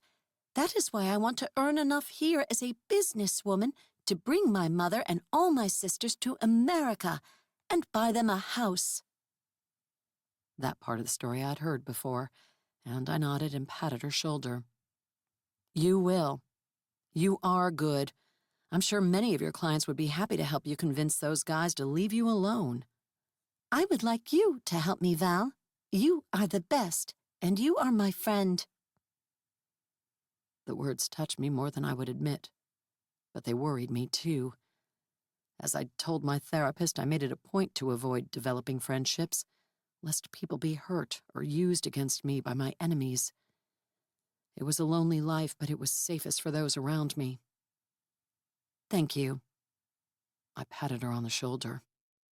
How much would you charge to make the Pardis brothers leave me alone? I do not wish them assassinated. I have no wish to do anything illegal or hurt them, even though they have threatened me. But I worry that their threats will escalate to more. I will compete fairly in business against them, but they do not wish to use fair tactics. I understand, but are you sure someone else wouldn't be better? It sounds like you need a negotiator, not an assassin. How was I supposed to get these guys to leave her alone when my main tactic was brute force? You have recent experience with a dragon. All too recent. I don't think Zav will go set fire to their workshop, if that's what you're asking. No, but they are not telling everyone that they can make dragon-slaying weapons. I do not believe this is possible for anyone but full-blooded dwarf and gnome masters in their native worlds. I do not believe it can be done at all with materials found on Earth. Why are they telling people they can make them? Demand is very high right now. Many people saw your dragon flying over the city a few weeks ago. Also, there is footage out there of the Kraken in Lake Union, and the houseboat residents are afraid more sea monsters will come. The police will do nothing. They do not admit that magical creatures exist. I rubbed my face. Zav isn't my dragon. Nin shrugged. You have spoken to him. Regardless, people are afraid. There is a huge demand for weapons that can protect humans from dragons, and the Pardis brothers claim to have them. They are selling their inferior weapons to scared people who believe they will work on a dragon. Val, people will be killed if they try to shoot a dragon. Especially if they shot at the new dragon. If I couldn't deliver a message to Zav, what might Dob do next to gain his attention? Something a lot more dramatic and showy and deadly than kidnapping a few rural children? I know you are experienced at dealing with the magical and also sensing magical artifacts and weapons, Nin said. If you go there and see their offerings, you will know that they can't slay dragons. You could tell people so they know. I wasn't exactly a spokesman to the magical community, or the human community either. But if Nin wanted my help, I would do my best. I'll go visit them and learn what I can. Maybe paint threatening graffiti on their walls. Nin smiled. Good, thank you. How much will you charge? I must negotiate with you as I have learned from the entrepreneurship. She pronounced that word with extra care, and I almost mentioned that I could barely say it either. Lectures I take online. Even though you are a friend, this is business. I won't charge anything. You're my supplier of my weapons. I wondered if the Pardis brothers somehow did have guns capable of piercing scaly dragon hides. If they did, I hoped Nin wouldn't be offended if I bought one. I would still threaten them on her behalf. But if dragons were going to keep showing up in the world, I needed a way to defend myself and others from them. Her smile turned into a disapproving frown. Val, this is a business deal. We must agree on a fair price, and you must be paid for your time. Also, it is possible you will be injured in your encounter with them. Have you met them? They are strong and dangerous. I know you are also very capable, but you must be paid for the risk you will take. What risk? I'm just going to go up to see if they have any good weapons for sale. I winked. There will be risk in dealing with them. You could be injured. I could be injured tomorrow at the yoga class I've been talked into going to. Have you seen the pretzel shapes those people turn themselves into? But it's all part of the job. I will pay you a fair amount when you return. Nin nodded firmly, then held up a finger. Wait here. I will bring you dinner. My stomach growled, reminding me that I hadn't stopped to eat on the way back. I would refuse to take Nin's money for doing a favor, but I'd happily take dinner. When she returned, she carried 6 dinners wrapped in paper. She stacked them in my hands. These will fill you up during your long journey. It's only a half hour up to Bothell at this time of night, I said dryly. That is only the beginning of your journey. Probably true. It's also possible that you'll be mugged by a dragon on the way. They seem to flock to you. I sighed. Had she heard about the new one? A knock came at the side door. Nin frowned. Nobody has an appointment to come by now. I sensed someone with a touch of magical blood out there. Familiar magical blood. It's my mom's roommate, Dimitri. He is your mother's roommate? He did not explain where he was from last time. Actually, he lives in a van in her driveway. I think he would love some of your business advice. I am still learning. I am not capable of being a mentor. Just show him some of your brochures. I opened the door and surprised Dimitri, who'd been about to knock again. The 6.5-foot-tall, pockmarked refrigerator of a young man was standing outside and holding a pot with a fake cactus in it.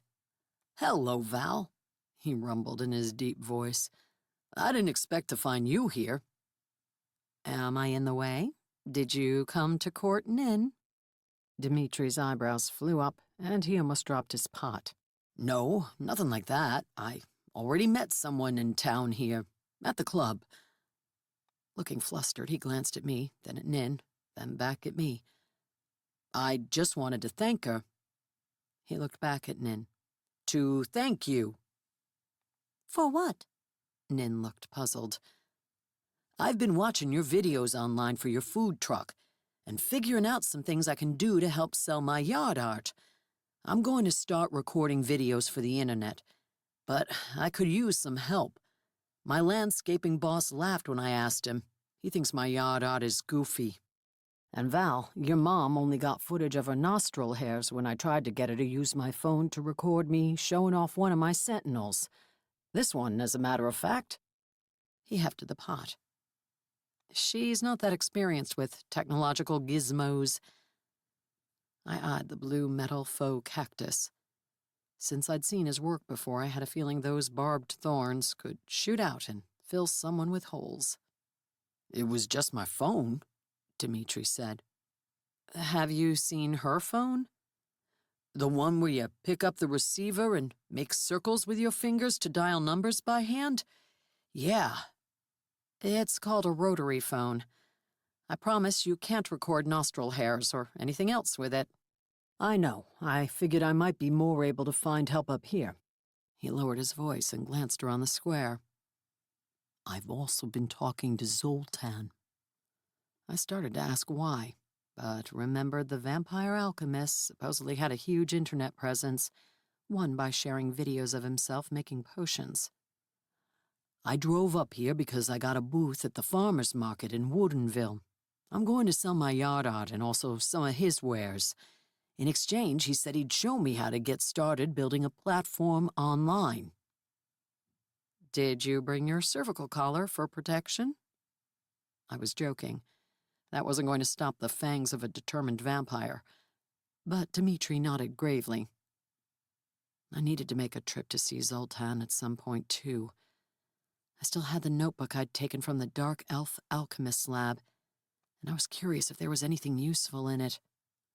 Maybe I could convince Dmitri to take it to him for me. Anyway, this is for you, Nin. He thrust the pot at her. If you press that button on the top of the cactus, it arms itself, and then you have 5 seconds before it starts spewing needles. Or you can automate it here. He flipped up a panel, sort of like setting a security system. If someone intrudes and doesn't know to turn it off, it'll fire. I wasn't sure if you needed something like this, but this neighborhood gets kind of rough at night, doesn't it? And I saw some graffiti on your truck. Yes. Nin nodded firmly, took the pot, and set it down on a counter. Thank you for the gift. You're welcome. I'm hoping to find someone up here, Dmitri waved vaguely toward the city, who programs apps so the owners could also use their phones to set off my security devices remotely. Is all of your art hostile? Maybe I ought to get a piece for my apartment. The numerous deadbolts weren't doing enough to deter assassins, magical muggers, and snooping government agents. Some pieces are. Some just warn the homeowner if someone is trespassing. And some don't have anything to do with security at all. I have an automatic back scratcher made from old ski poles in my van if you want to see it. Oh, and a patio table and chairs made from a ski lift chair I found in a rummage sale. He pointed his thumb toward the street, though he must have parked somewhere out of sight. I hope the van is all right. It's getting dark, and it doesn't have a security system. I don't think thieves break into vans for back scratchers. It's a luxury good, Val. You sure you don't want to see?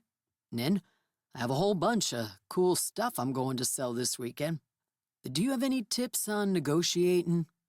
Start higher than the price you want, Nin said, and first show a very expensive item so that the more modest item seems like a deal. Oh, that's good, Dmitri nodded. Ski chair patio furniture first, and then back scratcher. I better get going. I'll go up to Bothell early tomorrow, Nin. I was tempted to drive up there now, but if I went during the Partis brothers' business hours, I could pretend I was a customer. Maybe then I could make an attempt at negotiating before falling back on my strength. beating people up. I also wanted to talk to Willard first to see if she had any intelligence on them. Maybe I would get lucky and find out the government wanted them dead for heinous crimes. "You're going to Bothell tomorrow?" Dmitri asked. "You should stop by the farmer's market while you're in the area and pretend to be interested in my wares." Pretend? So other potential customers will think there's a lot of demand. It's social proof. I've been studying. "Why are you selling your stuff in Woodinville? Remember the houses we saw there? And the homeowners association? They probably forbid yard art." "Not all the houses were like that. There were plenty of old farmhouses and normal houses with big yards full of stuff. Besides, my art is fabulous. No HOA would object to it." "If you say so." I eyed the blue cactus. "Anyway, I have to pick up Zoltan's lotion and tinctures to sell." "Lotions and tinctures?" I asked. "That doesn't really go with your steampunk, upcycled bike parts style." "My style is eclectic, and Zoltan said he'd give me a cut of whatever I sold. According to him, the dragon blood I gave him was worth $500,000. What does he need to sell tinctures for? And what was a tincture anyway?" "I think he's using that blood himself, not selling it. I better go find a place I can park my van for the night." "Well, you can stay at my place if you want." I didn't want a house guest, but I felt obligated to offer. "No offense, Val, but your place was ransacked when I was there, and then invaded by a dragon. It's cleaned up now, and you slept through the dragon coming in. What's the problem?"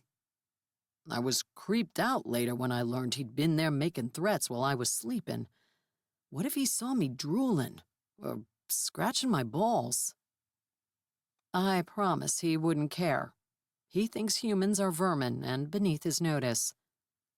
"I'll find a spot." Dmitri waved at us. "Don't forget to come by the farmer's market tomorrow." I'm not sure whether to be offended or pleased that the possibility of visiting dragons has made my home unappealing to house guests, I said. Nin shook her head. "I do not know, but if I could pay a dragon to perch on my food truck, I would. I am concerned there will be more graffiti, and perhaps worse." "There won't be. I'll take care of those guys tomorrow, one way or another, and then go to the farmer's market to buy vampire tinctures." I was joking about that, but Nin looked wistful as she said, "Please buy me hand lotion if there is an appealing scent. I never have time to shop. Maybe someday." As her wistful gaze shifted toward the darkening sky, I vowed to find a way to handle the brothers for her. Nin had worked her ass off to build her business. Both of them. She didn't deserve to be picked on by bullies. Chapter 7. I sat in my Jeep in a gravel parking lot next to the Sammamish River Trail, with the door open as I ate a breakfast burrito and ran searches on my phone. It hadn't occurred to me that the Partis brothers wouldn't have a showroom or workshop address listed online, though I suppose Nin didn't technically have an address either. Maybe in the magical weapons business, it wasn't a good idea to let anyone but trusted clients know how to find you. There were a lot of magical beings who would prefer that guns designed specifically to hurt them didn't exist. When Colonel Willard's name lit up my phone, I answered it promptly. I'd left a message earlier, hoping she could get me the brother's address. Nin had never been out here herself, so she hadn't known it. "It's Saturday, Thorvald," Willard said, a little breathless. What workout had she been engaged in while she should be resting this time? Spin class? "Crime doesn't stop on the weekend." "What crime? Your message said you need the address of a gun dealer." "A magical gun dealer. 2 of them. The Partis brothers have been picking on Nin. And by picking on, I mean threatening to destroy her business if she doesn't shut it down." I didn't think Willard had ever met Nin, but I'd mentioned her before and shown her Fezzik. Willard had politely oohed and ahed over the gun. "They're also selling what they claim are dragon-slaying weapons." Do you want to beat them up or buy one? Both, if they actually have them. But Nin doesn't think anyone on Earth can make such things. Any chance you have their address? There's a phone number listed, but when I tried calling it, I got a menu as convoluted as a bank's, and eventually a prompt to put in a code. I do not have a code. Hold on, I have info on all the dealers in the area. A pair of geese left the grass to waddle up to my open door. They eyed the second half of my burrito. One poked at the gravel, as if I would have littered crumbs all over. You're not getting my food, you winged mooch. The geese were very well fed. On the trail, a biker had to brake to avoid ducks crossing from the brush to the river. They were also well fed. I assume that comment is not from me, Willard said. Has your dragon returned? To steal my breakfast burrito? No. You should eat higher quality food. It might help with your health issues. I don't have health issues.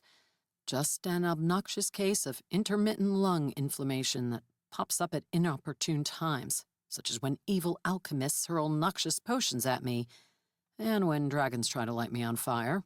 What do you think a health issue is? Something serious that people die from, like dysentery. I see you played Oregon Trail as a kid. I didn't need to play it. Mom and I lived in our school bus house on wheels. Do you have the address? I'm about to get mauled by geese. One kept trying to pluck at my wrapper. I stuck it on the dash, then worried the goose would jump into my lap to get it, shut the door. They squawked in disappointed protest.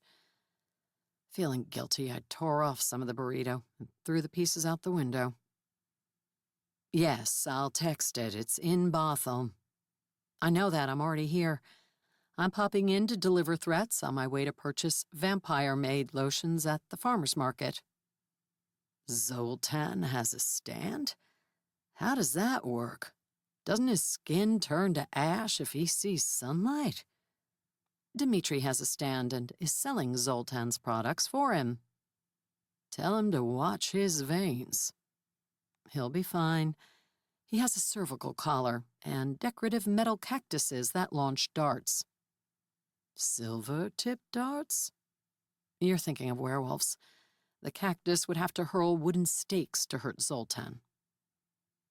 Willard paused before saying, When you were going through basic training, did you have any idea your life would end up this weird? I don't know what you're talking about, Colonel. You have Smurf coffee mugs. This is nothing. Ha ha. The address popped up, and I thanked Willard and hung up.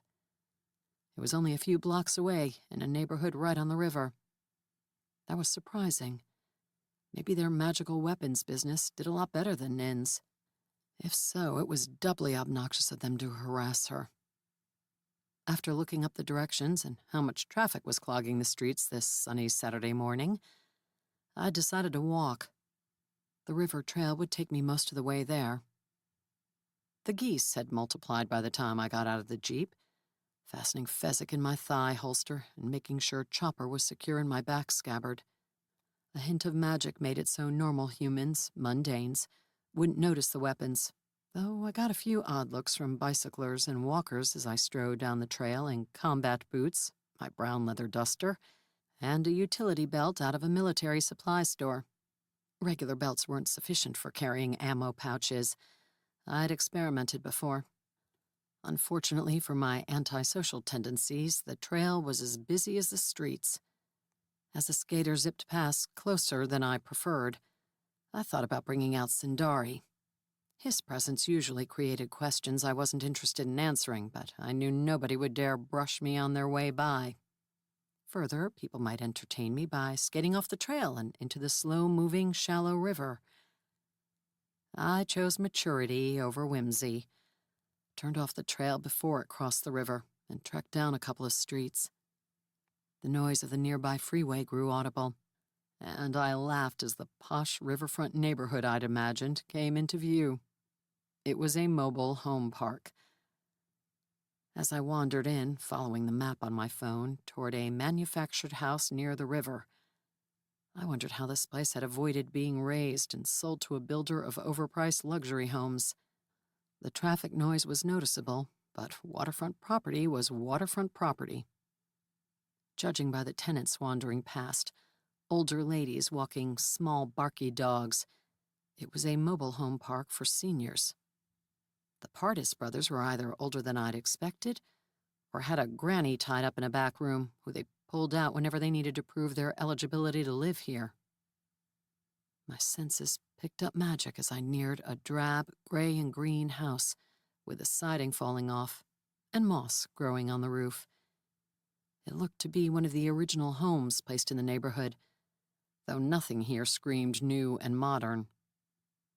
Tall evergreens and shrubs partially hid the house from the street, and there weren't any signs to suggest it was a business. A couple of beat-up trucks occupied a driveway with wide cracks spurting clumps of grass and weeds.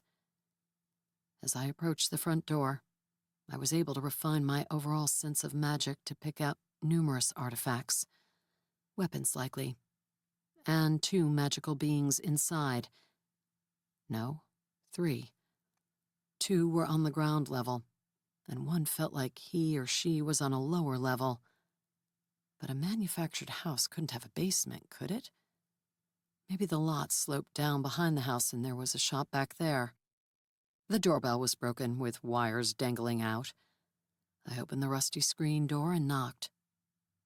As one of the magical beings on the ground floor came to the door, I studied his aura with my senses. The brothers were shifters, Nin had said, but she hadn't specified what kind. There was a feline aspect to this one. Maybe a lion or tiger shifter. I'd encountered numerous types of shifters over the years, all hailing from, according to Willard and her intelligence gatherers, a single world in the cosmic realms. They were always predators, and some shifters even said that many of our big predators here on Earth were descended from early visitors from their world. There was, as far as I knew, no science to back that up. The strong-jawed, olive-skinned man who opened the door didn't look old enough to live in this park. His lips curved into a smile.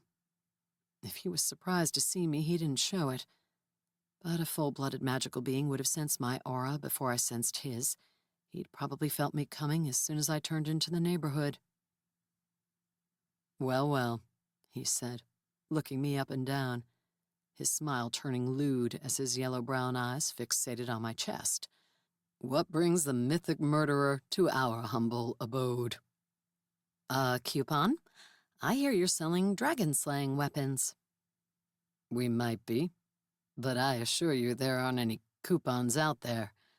We sell premium products, and only to those who can afford them." His gaze dropped to my combat boots and utility belt. "I wouldn't think your assassination services came cheap, but to be frank, you're a bit shabby. Our last customer came in wearing a Versace dress and driving a Range Rover. Only in Seattle would those things go together." I plucked at a peeling piece of paint on the siding. "Are you sure she wasn't lost?" "Not at all." "Let's assume I can afford premium weapons. Why don't you show me what you've got?" "Why don't you show me what you've got?" He eyed my chest again. I drew Fezzik from its holster, pulled out the retractable buttstock and folding front grip that transitioned from a pistol to a rifle. "I've got a custom monster hunter here. It's taken a few shifters down in its day. And then there's Chopper." I pointed the barrel downward as I indicated my sword. Since the shifter was magical, he would have no trouble seeing my weapons.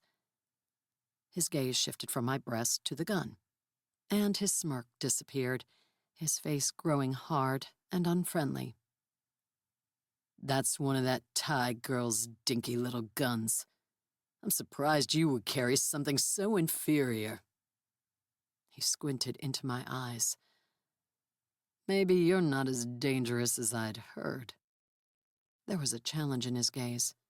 and it reminded me of the werewolves that had attacked me outside of Bend, just because they'd wanted to be able to brag to others that they'd taken me down.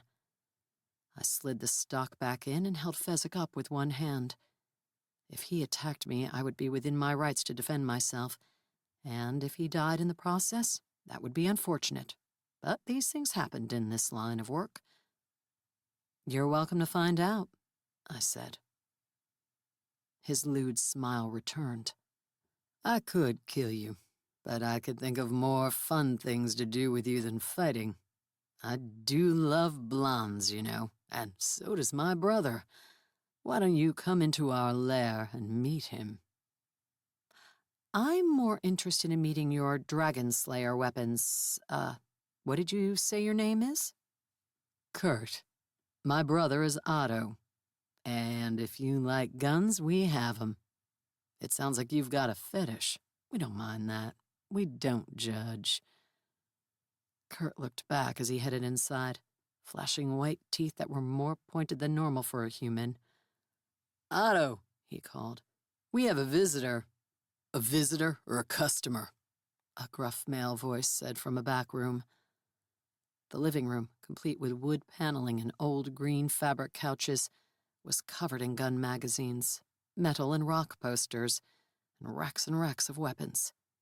Most of them weren't magical, but a few were on par with Fezzik. In a far corner stood what looked like a liquor cabinet, but one door was cracked open to reveal boxes of ammunition. They gave off a faint magical signature. Interestingly, they were sealed, as if they had been shipped here rather than made in-house. Did the brothers get their weapons and ammo from someone else and then resell them? "That's what we'll find out," Kurt called back, "if you can tear yourself away from your work." As I followed him deep into the house, I peeked into a kitchen and dining room that had been converted into an office overflowing with boxes and papers. He led me down the single hallway, past 2 bedrooms that were messier than my apartment had been after the ransacking, and to a room with a couch and a TV. Inside was another magical being, one that looked enough like Kurt to be his twin. He was playing video games from the couch, his shirt off and corn chips dusting the cushions next to him. Only slovenly magical shifters could eat like that and have the hard, muscled bodies of fitness magazine models. In addition to the corn chips, there were boxes of cartridges and empty magazines. He was probably supposed to be loading them when he wasn't too busy playing his game. So far, it looked like more cartridges had fallen on the floor than made it into magazines. They oozed magic similar to what had been in the cabinet out front. The magic seemed no more powerful than what Nin made for Fezzik, and I doubted the bullets could puncture a dragon hide. "I could tear myself away for her any time." The brother, Otto presumably, paused his game and gave me a long leer as his brother stepped aside. I still had Fezzik in hand and planned to keep the gun there. Ignoring their leers, I tried to identify and locate the third magical being I sensed. The aura was muted, and I struggled to guess what species it belonged to. Before, I thought the person might be out back, but it felt like he or she was under us. Maybe there was a basement, or at least some pit that had been dug out after the mobile home had been installed. But how did one get down there? I hadn't seen stairs on my way in. "She's interested in our guns." Kurt smirked again. "Oh, yeah? Mine's always loaded." Otto rubbed his cock through his jeans. Negotiating was going to be futile, I could tell.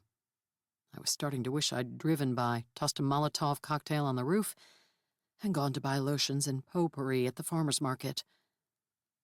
"Where's the showroom?" I pointed at the faded gray rug. "Basement?" "The showroom is right here," Otto purred, shifting to his feet, his hand still on his junk. "There's nothing in this room that can slay dragons." "Don't be too sure about that." Kurt smirked and reached for me, his hand moving more quickly than a normal human's would.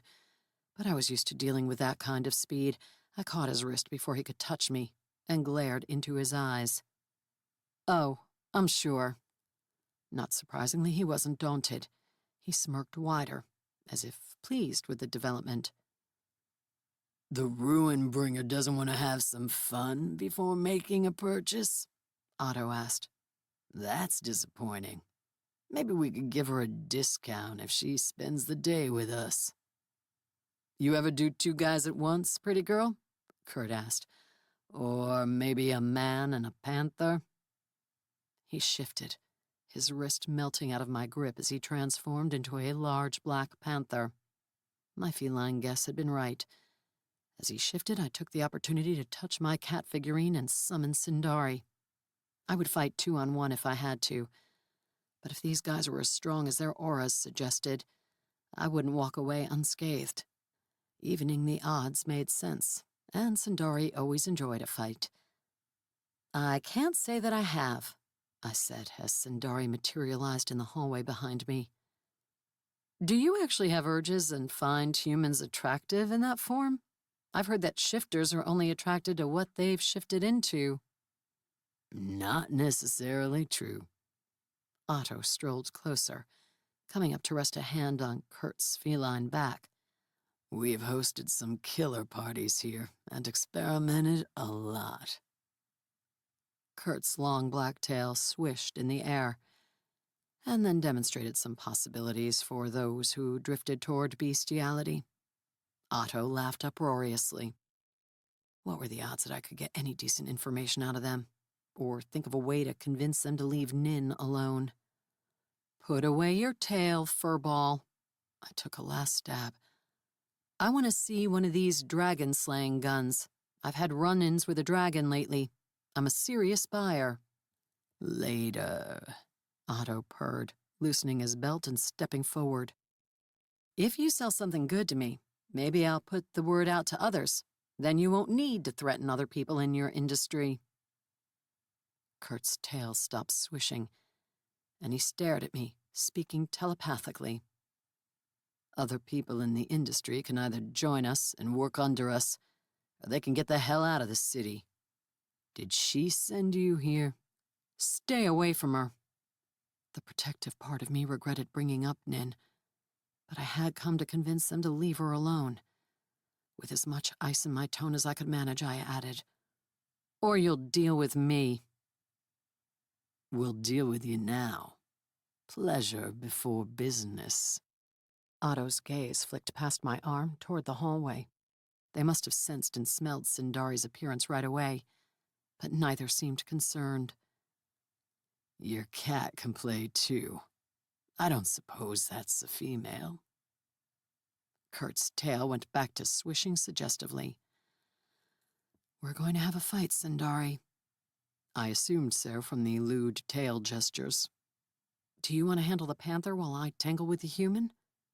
"That seems right. Excuse me while I inform them that I am not female, and that even if I were, I would rather hump a tree than some second-rate feline." That must have been a brief conversation because both brothers snarled, their voices surprisingly similar given their different vocal cord construction at the moment. "Pin her down," Otto snarled. "I'll take care of the pussy cat." The panther sprang for me. Chapter 8. The panther was so close that I wouldn't normally have had time to react, but since Otto's big mouth had issued a warning, I was ready. When Kurt's paws left the ground, I dropped into a crouch and dove under him and into the room, rolling and yanking out Chopper as he sailed above me. Sindari roared and leaped, meeting Kurt in the doorway. As I jumped to my feet, Otto threw a punch at my face. I blocked with my free arm, angling it to deflect a blow that came in like a battering ram. At the same time, I lunged in with Chopper, slashing at the shifter's bare chest. Otto leaped back with the speed of a cat, and my blade sliced through air. It gave me time to back farther into the room, put a wall at my back, and give myself more room to swing. Otto shifted form, turning into a huge black panther, muscles rippling under his sleek flesh. As snarls and growls filled the hallway, Sindari and Kurt biting and clawing at each other, we faced off. Otto sprang, a paw slashing for my eyes. Aware of the couch to one side, I glided to the other.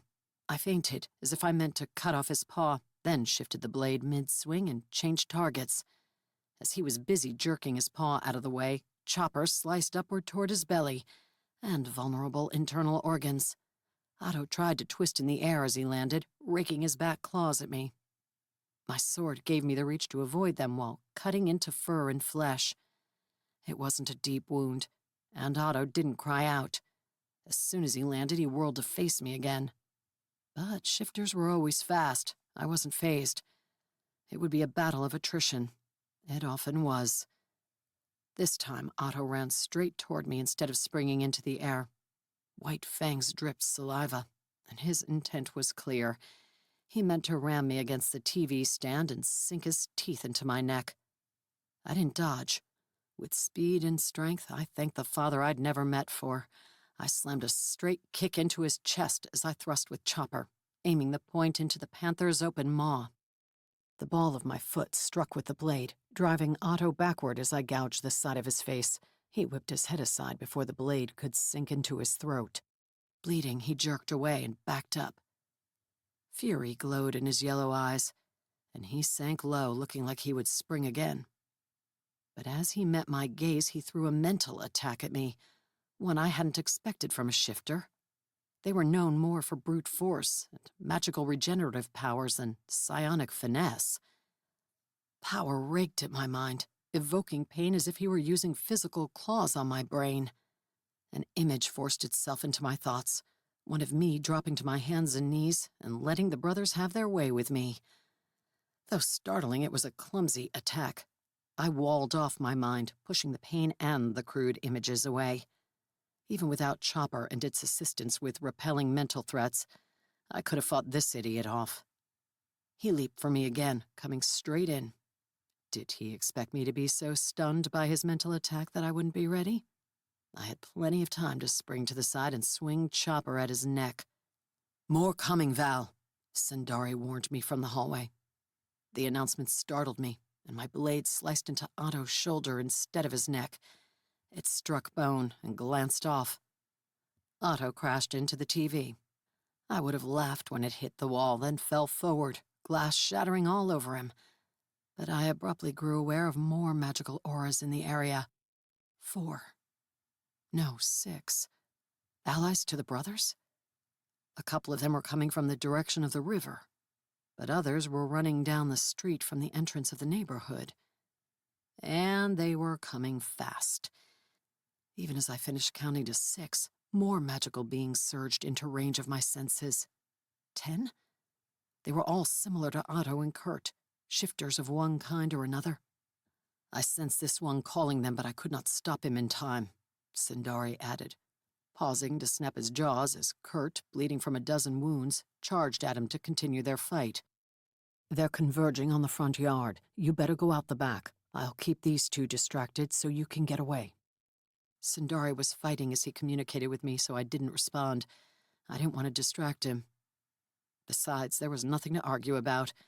We could have taken down the brothers, but not the brothers plus 10 more shifters. Glass tinkled as Otto pushed himself up, the TV frame falling to one side. I snatched a few cartridges from the box on the sofa and jammed them in my pocket, then faced him as he looked at me. I took a step, tempted to finish him off while he was still dazed, so he couldn't hurt or threaten Nin again. But 2 of the incoming shifters had already reached the lawn. One sprang toward the window of our room, even as the front door slammed open, another charging inside.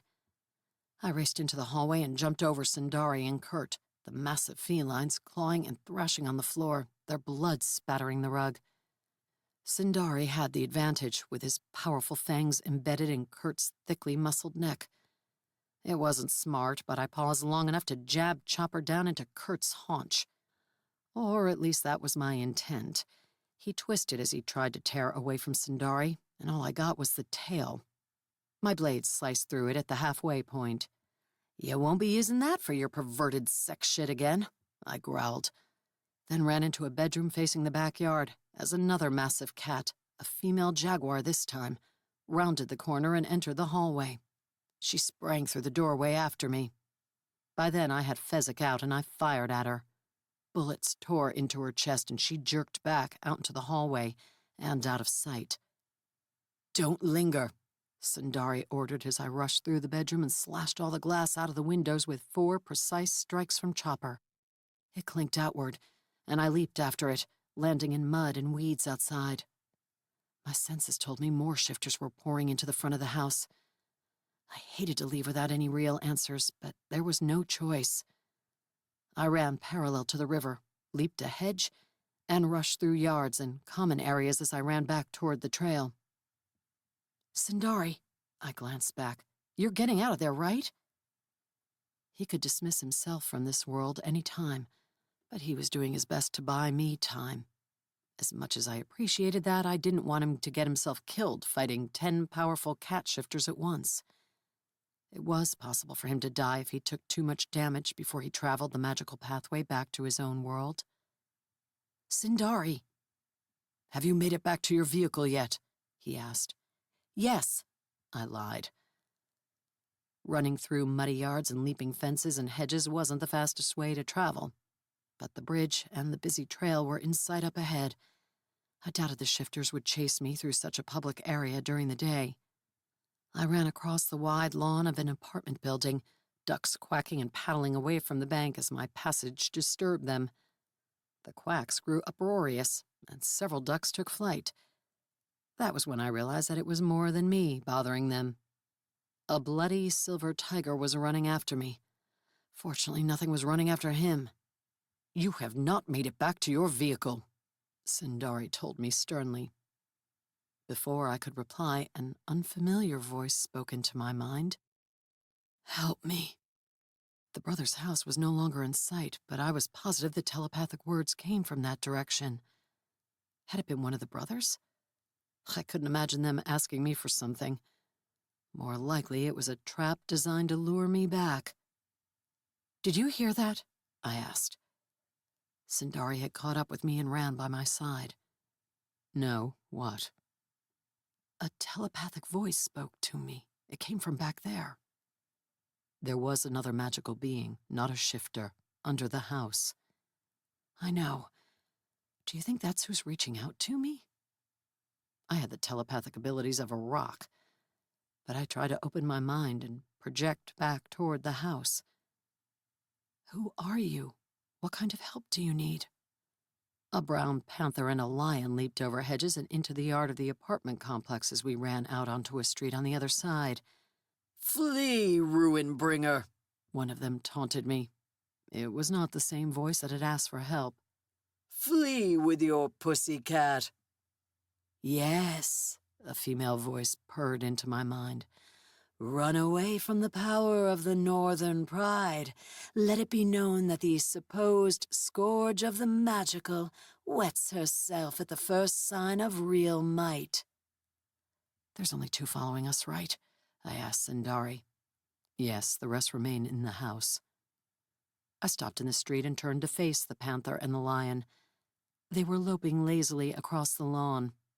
The fact that they weren't truly trying to catch us told me plenty. They'd seen Kurt and Otto with the snot and blood beaten out of them and weren't eager to fight us, not just the 2 of them. I fired at them, not caring if any mundanes wandering past heard the noise. As the weapon opened up, bullets slamming into enemy flesh, the 2 big cats screeched and wheeled to run away.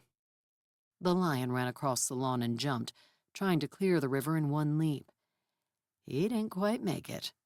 3/4 of the way over, he splashed down and swam like a furry Olympic medalist to the far side, where he scrambled up the bank and disappeared. The panther launched herself onto the 2-story roof of the apartment building, a man holding barbecue tongs gaping at her as she sailed past and out of sight. A raw steak ready to go on the grill dangled from those tongs as he turned his gape on me. I smiled and waved, then holstered Fezzik. After digging out a cleaning cloth, I wiped down Chopper and put the sword away too. "My telepathy is weak," I told Sundari as we walked toward the trail. "Please deliver appropriate parting remarks regarding their power and might." already done. I also pointed out to the lion that he is the only one wet around here. Perfect, Sindari. Thank you. I paused to hug him, careful not to touch any of the open gashes in his hide. Then I headed glumly to the trail. Even if we'd been ridiculously outnumbered, I couldn't help but feel that I had lost.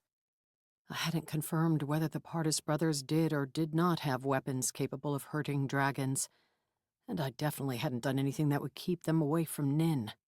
I might have made things worse. Maybe I would get lucky, and they would turn any thoughts of revenge on me and leave her alone. But I couldn't count on that. A part of me wished I'd killed them before I ran out. Maybe there wouldn't have been time. Shifters were resilient as hell. But if I'd been determined, I bet I could have done it. They were assholes, and the world would be better if they were gone. But, as I'd promised Zav more than once, I wasn't a criminal. I worked for the government, and only executed those who'd committed heinous crimes. It was possible the Panther brothers fell into that category, but I didn't have proof of that. It's a pain in the ass being a good guy. I sighed dramatically as we turned back onto the trail. If it helps, I prefer working with righteous handlers. Having that charm in the hands of a vampire was dreadful. I grimaced, thinking back to how Sindari and I had met. I understand. I'll try my best to stay righteous, while plotting ways to put those guys out of business and drive them out of the country. There's nothing morally questionable about that, is there? I don't think so. Good. I need to come back again, ideally when they aren't home, to find out who's in their basement. But there's no point as long as their pride is hanging out in the house. I had no idea what I would do if the pride didn't leave. Do panther shifters go out on Saturday nights? Tigers prefer to hunt at dawn and dusk. I'm not sure how much hunting those two do. They'll probably be licking their wounds for a while.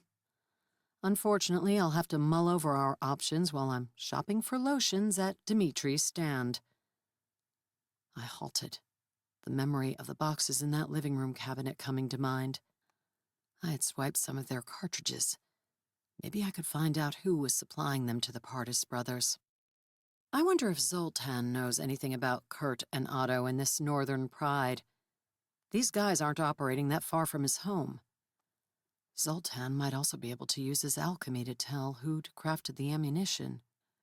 He did seem well-informed, considering his limited ability to travel. Maybe the haunted house gives him tips. I glanced at the clock on my phone. It wasn't even lunchtime yet. I suppose I can't visit a vampire at high noon. Not if you expect him to be awake. He may think I'm going to rob him if I sneak in and knock on his coffin. Perhaps if you arrived with Dimitri, you would be more welcome, since they now have a working relationship. Zoltan and I have a working relationship, too. I got a bunch of blood for him. He should be oozing fond feelings for me. Never mind that I'd killed his giant guard tarantula. Maybe going to visit with Dimitri would be a good idea, especially if he already had to return to Zoltan's lair later with whatever the vampire's cut of the day's earnings was. Wrapped up in my conversation, I'd forgotten to dismiss Sindari when we got back on the trail. Someone zipping across the bridge on inline skates saw him, let out a startled yelp, and made the turn down the ramp harder than necessary. He hit the grass, flailed and almost caught his balance, but then ran into a rock. He flew off the bank and into the river. I think it's time for you to go, Sindari, I said as bicyclers came into sight. You need to heal, and you're scaring people. Me? You're the one talking about blood deliveries and oozing. That's not nearly as alarming as a giant silver tiger. I smiled as I made a shooing motion, then hurried to add, Thank you for your help this morning, before Sindari faded into mist. Always a pleasure to pummel lesser great cats, came his parting words.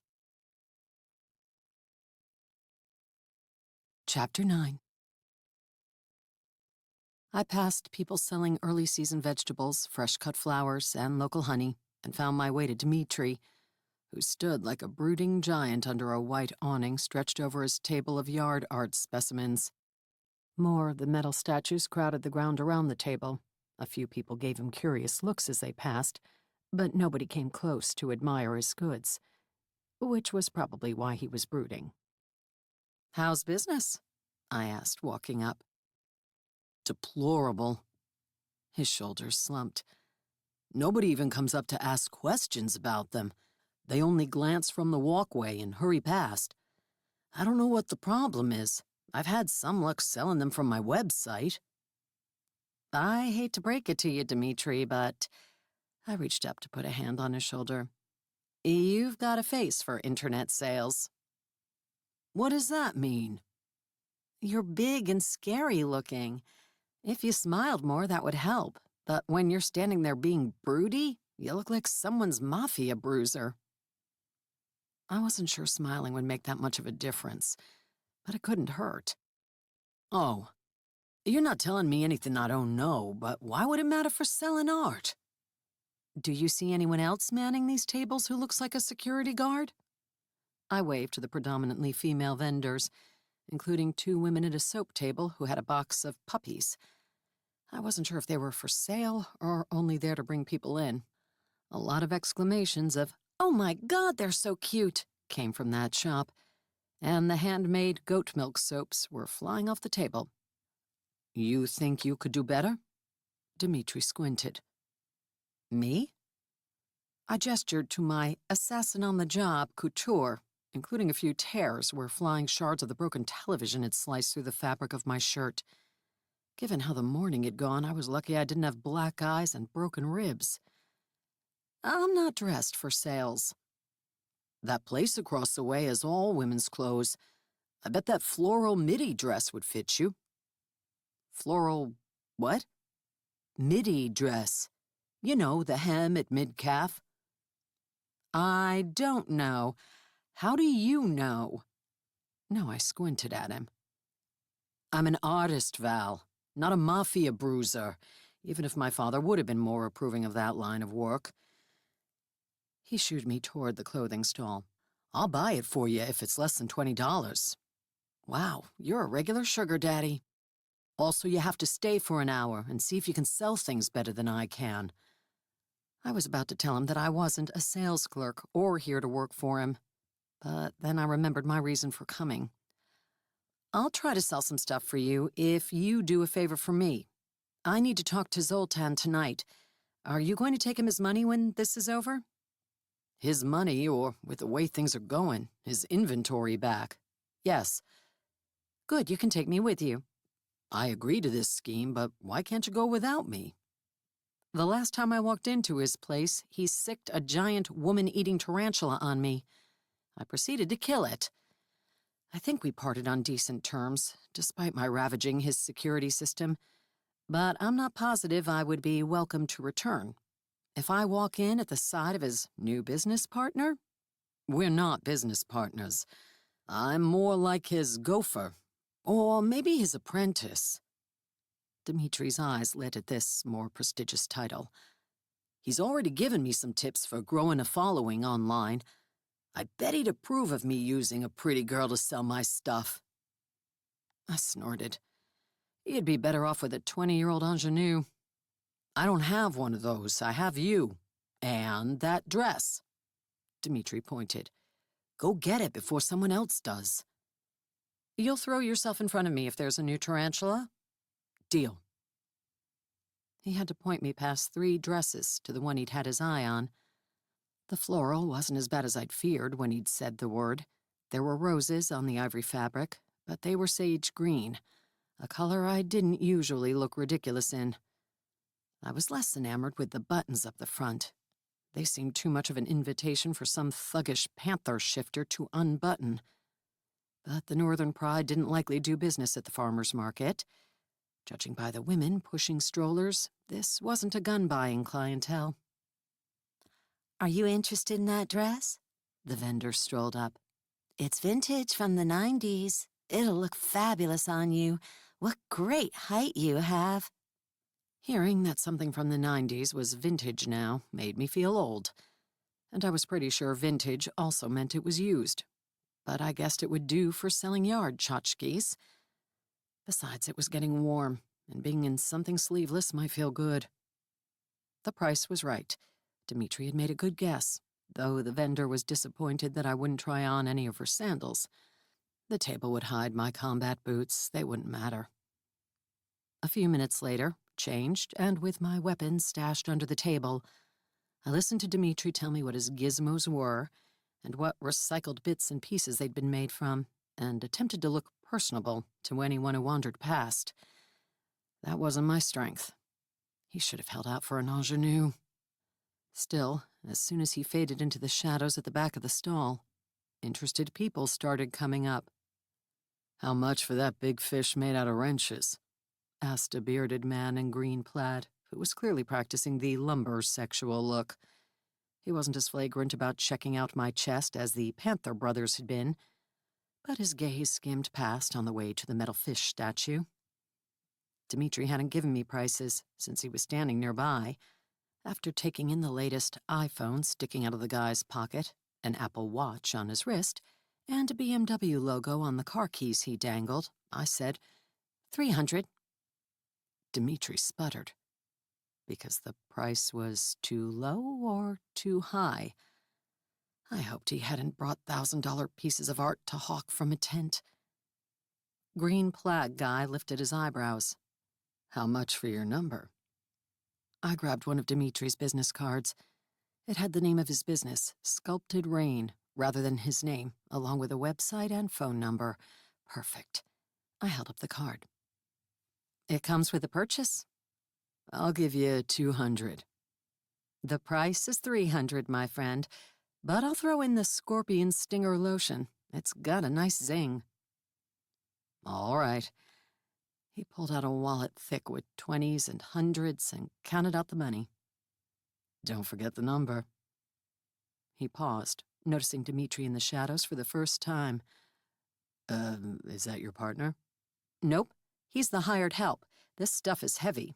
Dmitri, wrap up the fish statue and take it to the man's car for him, will you?" Dmitri squinted suspiciously at me, but glanced at the money and silently went along with my suggestion. I stuck the bills in his cash box, and soon sold an owl with eyes framed by horseshoes to an older man who said his wife loves this crap. He wasn't clad in overpriced techno gadgets, so I only charged him $60 for his piece. When Dmitri returned, he said, "You know that man is going to call me later looking for you. He'll be disappointed that this was my last day at work, and I sold the business to my porter." "This isn't quite how I expected this to go." "You're selling products and making money. No complaining." "Fine," he said as another man approached the stall and started admiring wind chimes made from bicycle chains. "But for future reference, the scorpion stinger isn't a lotion. It's a tincture you can brush around your doors and cracks in the foundation of your house to keep rodents and insects out." "Handy. I hope you let Mr. Plaid know. We'd hate for him to break out in hives." I told him. He seemed more interested in it then. He even gave me a tip. Dmitri held up a 5. "You've got a future in carrying people's merchandise. Whatever gets me my own property to park my van on." "I thought you were saving for a house." "Houses are expensive to build. That can come later." "Maybe you can build your own from recycled bicycle chains." It crossed my mind. I might throw in some wood, too. Rebellious. During a lull in passerby, I lowered my voice to ask, "Are any of the things for sale here magic?" I'd wondered if I should be touting extra features or not. "Not in any significant way. I think I'm going to have to be like Nin and sell those items through word of mouth. The times I've tried to explain to non-believers about the magical elements, it hasn't gone well. If it's any consolation, I doubt there will be non-believers for much longer. Not with dragons sprouting like dandelion seeds. The government might have been able to somewhat hide the existence of kobolds and werewolves that mostly kept to themselves. But dragons soaring over the cityscape? or another story. I'm not that consoled. Judging by his grimace, Dmitri was also thinking of the proliferation of deadly magical beings in the world. When I landed him another 100 from his sale, he perked up. If only money could solve my problems. As the hour I'd promised Dmitri limped past, I wore out my lip muscles by smiling and my self-respect muscles by letting men ogle me. And I sold 5 more pieces for him. You're actually pretty good at this, Dmitri offered, stuffing his cash box. You could get a job in sales. This may shock you, but I'd rather lop off the heads of murderers than smile pleasantly at people for money. I'm not shocked. I've known you for a couple of weeks now. Got the lay of the land, eh? More or less. Thanks for helping. As my hour of service, or was that servitude, was ending, a powerful aura lit up my senses. I groaned. Soon gasps came from a couple of the shoppers wandering down the aisles, and they shouted and pointed toward the sky. Everyone else looked up, but they only shook their heads in confusion. I realized the people pointing all had the faint auras of those with 1/4 or 1/8 magical blood. I stepped out into the open aisle in time to see the silver dragon flying high overhead, soaring toward the river. I'd been afraid he would show up on this side of Puget Sound. Where was Sav? He needed to confront this guy and tell him to go back to his world. My phone buzzed. "It's still Saturday, Colonel," I said as soon as I answered it. "No kiddin'." Willard sounded irked. "What were you doing out in Bothell this morning, Thorvald?" "I told you, looking for dragon-slaying weapons that probably do not exist." I wouldn't make that proclamation for sure until I'd seen what and who was in that basement.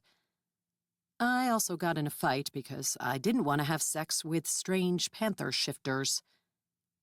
Dimitri's eyebrows rose. "Would that be the Pardis brothers?" Willard asked.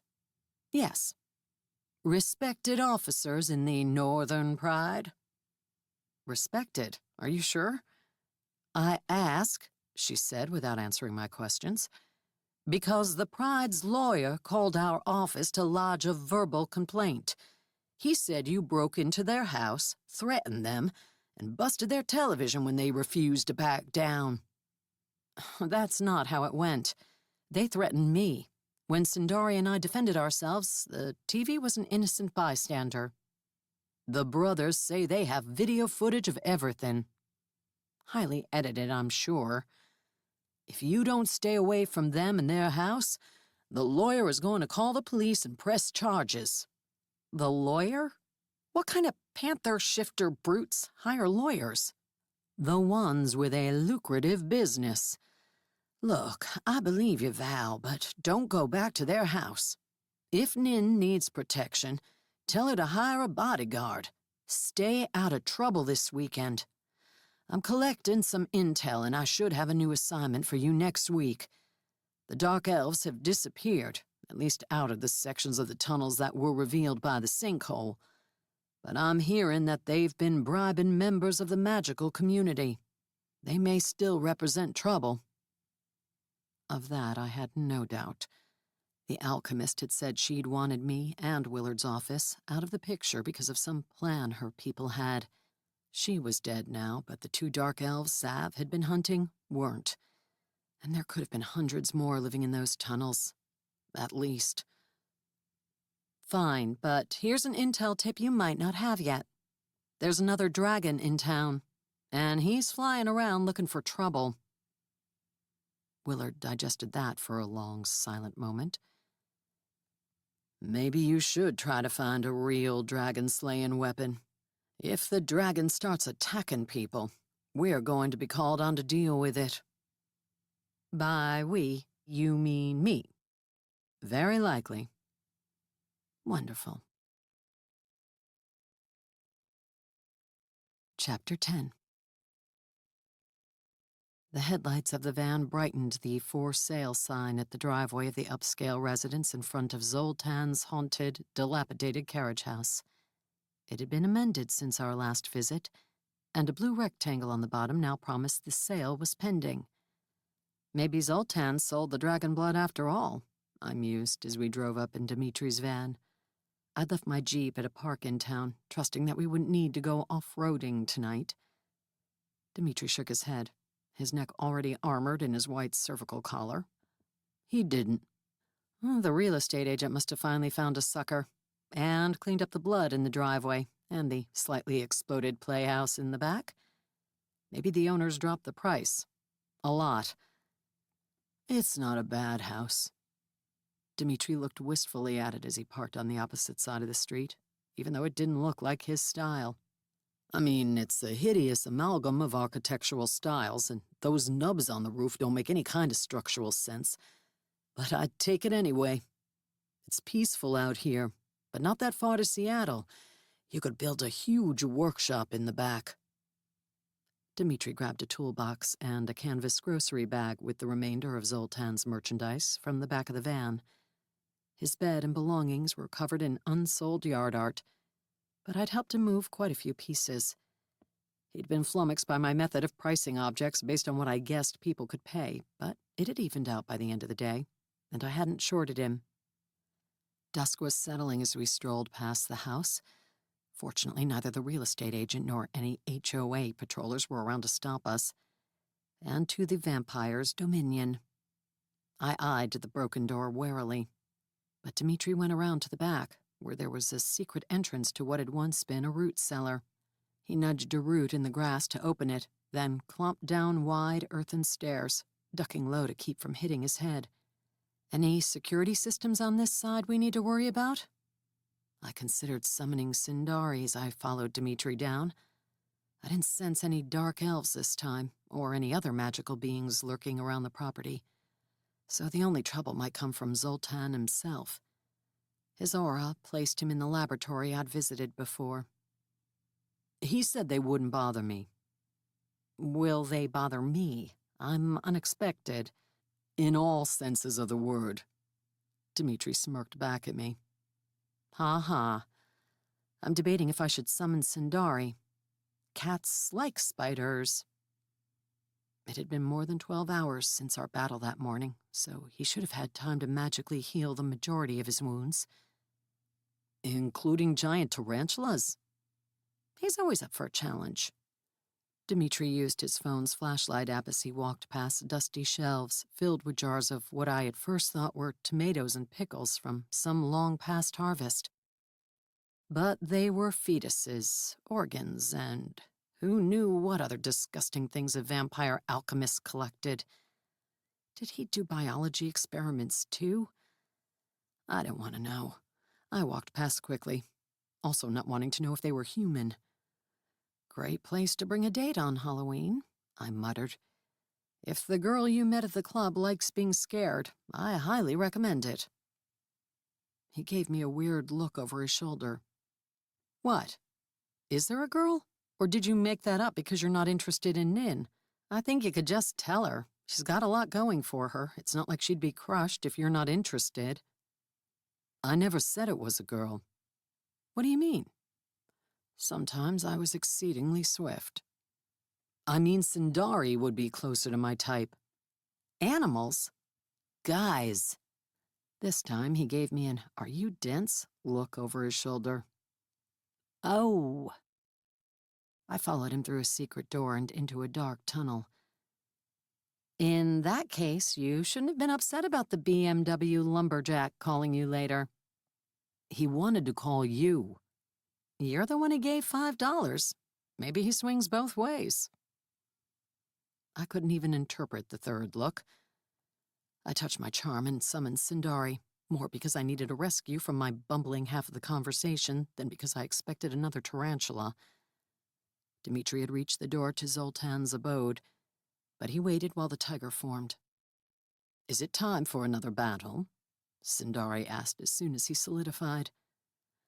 I hope not, but be prepared. We're visiting Zoltan. I see Dimitri is better armed this time. Sindari wandered up and sniffed the canvas grocery bag with avocados, bananas, and strawberries on the side. This smells like lilacs and rattlesnake venom. That's what you get when you carry stuff for an alchemist. Sorry, I don't have any cat food. Dmitri knocked on the door. Cat food? Sindari glared at me. Does he believe I would eat mush made for small domestic felines? Sindari doesn't need to eat while he's in our realm, I informed Dmitri. But if he were to eat, it would be a steak, not a can of cat food. A steak? I would prefer the steaming, bloody liver from a fresh kill. A zebra or a Serentotops, perhaps. Yes. You and Zoltan should get along well. He's into steaming blood, too. The door opened before Sindari could respond, and the red glow of the laboratory's infrared lights flowed out into the tunnel. Ah, my robber and my business partner. Zoltan was dressed in a sharp gray suit with a white button-down shirt and red bow tie. Excellent timing. I'm working on a project you can help me with, Dmitri. His dark eyes narrowed as he regarded me. And perhaps you can help me test it when it's complete. Lucky me. Dmitri walked in after him, but only took a few steps before staring at a pile of circuit boards and metal parts on the floor. Is that it? It will be. Zoltan strolled to a counter that had been full of chemistry equipment the last time I'd been here. Now it held welding tools and a giant metal... Is that a spider head? I asked. A fused head and thorax, yes. Zoltan beamed. I am replacing my biological tarantula with a robot version that I will infuse with alchemical power. It will be a superior defender of my humble abode. It also will not smell of spiders, and it will make less of a mess if it's destroyed. His pleased expression transformed into one of utter distaste. You do not know how long it took me to get rid of the smell and the stains, and the carcass itself. He flattened a palm to his chest and shook his head. I had to drag the body way out to that trail back there. I couldn't leave it to decompose near my home, or there would have been all manner of rodentia swarming the area. So it's decomposing on one of the most popular riding trails in town? I asked. I believe some park rangers came one morning and discreetly disposed of it. Thankfully. That whole incident was dreadful. I should have you slain on principle for leaving such a vile mess. I rested a hand on Sindari's back. I knew I was wise to come with allies. Zoltan looked to where Dmitri had fallen to his knees in front of the parts and was already sorting them like someone prepared to build a Lego structure. I believe that is my ally. Oh, no. I put on a dress and sold metal doohickeys for him all afternoon. He's definitely my ally. Doohickeys? Dmitri threw me an aggrieved expression. Art, Val. Functional, magical, and aesthetically pleasing art. Zoltan, I said, I was wondering if you could look at a few things for me. Is our deal not complete? Pardon my rudeness, Miss Thorvald, but you are not welcome among the magical community. And, as you can tell, I haven't quite forgiven you for removing my loyal guardian from me. It sounded like it was more the mess that had aggrieved him than some fondness for the giant tarantula. Today, I sold 4 tins of your scorpion stinger, 2 of the Fount of Youth skin rejuvenator, and 9 bars of your No More Ingrown Hairs oxhorn shaving soap. Please, come tell me what you need. He flashed his fangs at me and patted the counter beside him. Keeping a wary eye on those fangs, I pulled out my purloined cartridges from the Pardis house. First off, have you heard of the Pardis brothers? Certainly. They sell magical weapons and are high-ranking officers in the Northern Pride. It seemed everyone knew about that association but me. I should have come here first. I'm hoping you can tell me whose work this is. I believe someone is selling magical cartridges, maybe even the weapons themselves, to the Pardis brothers, and that they're reselling them to clients. It had occurred to me that I might have an easier time turning the screws on their supplier than on the brothers themselves, and that might give me a bargaining chip when it came to negotiations. If their supplier stopped making things for them, there would be nothing for them to sell. Also, I have a notebook I got from the Dark Elf alchemist when I was in their lair, and I'd like you to translate it for me. You want so much of my valuable time, so much valuable information. How many bars of the Oxhorn soap did you say you sold? 9.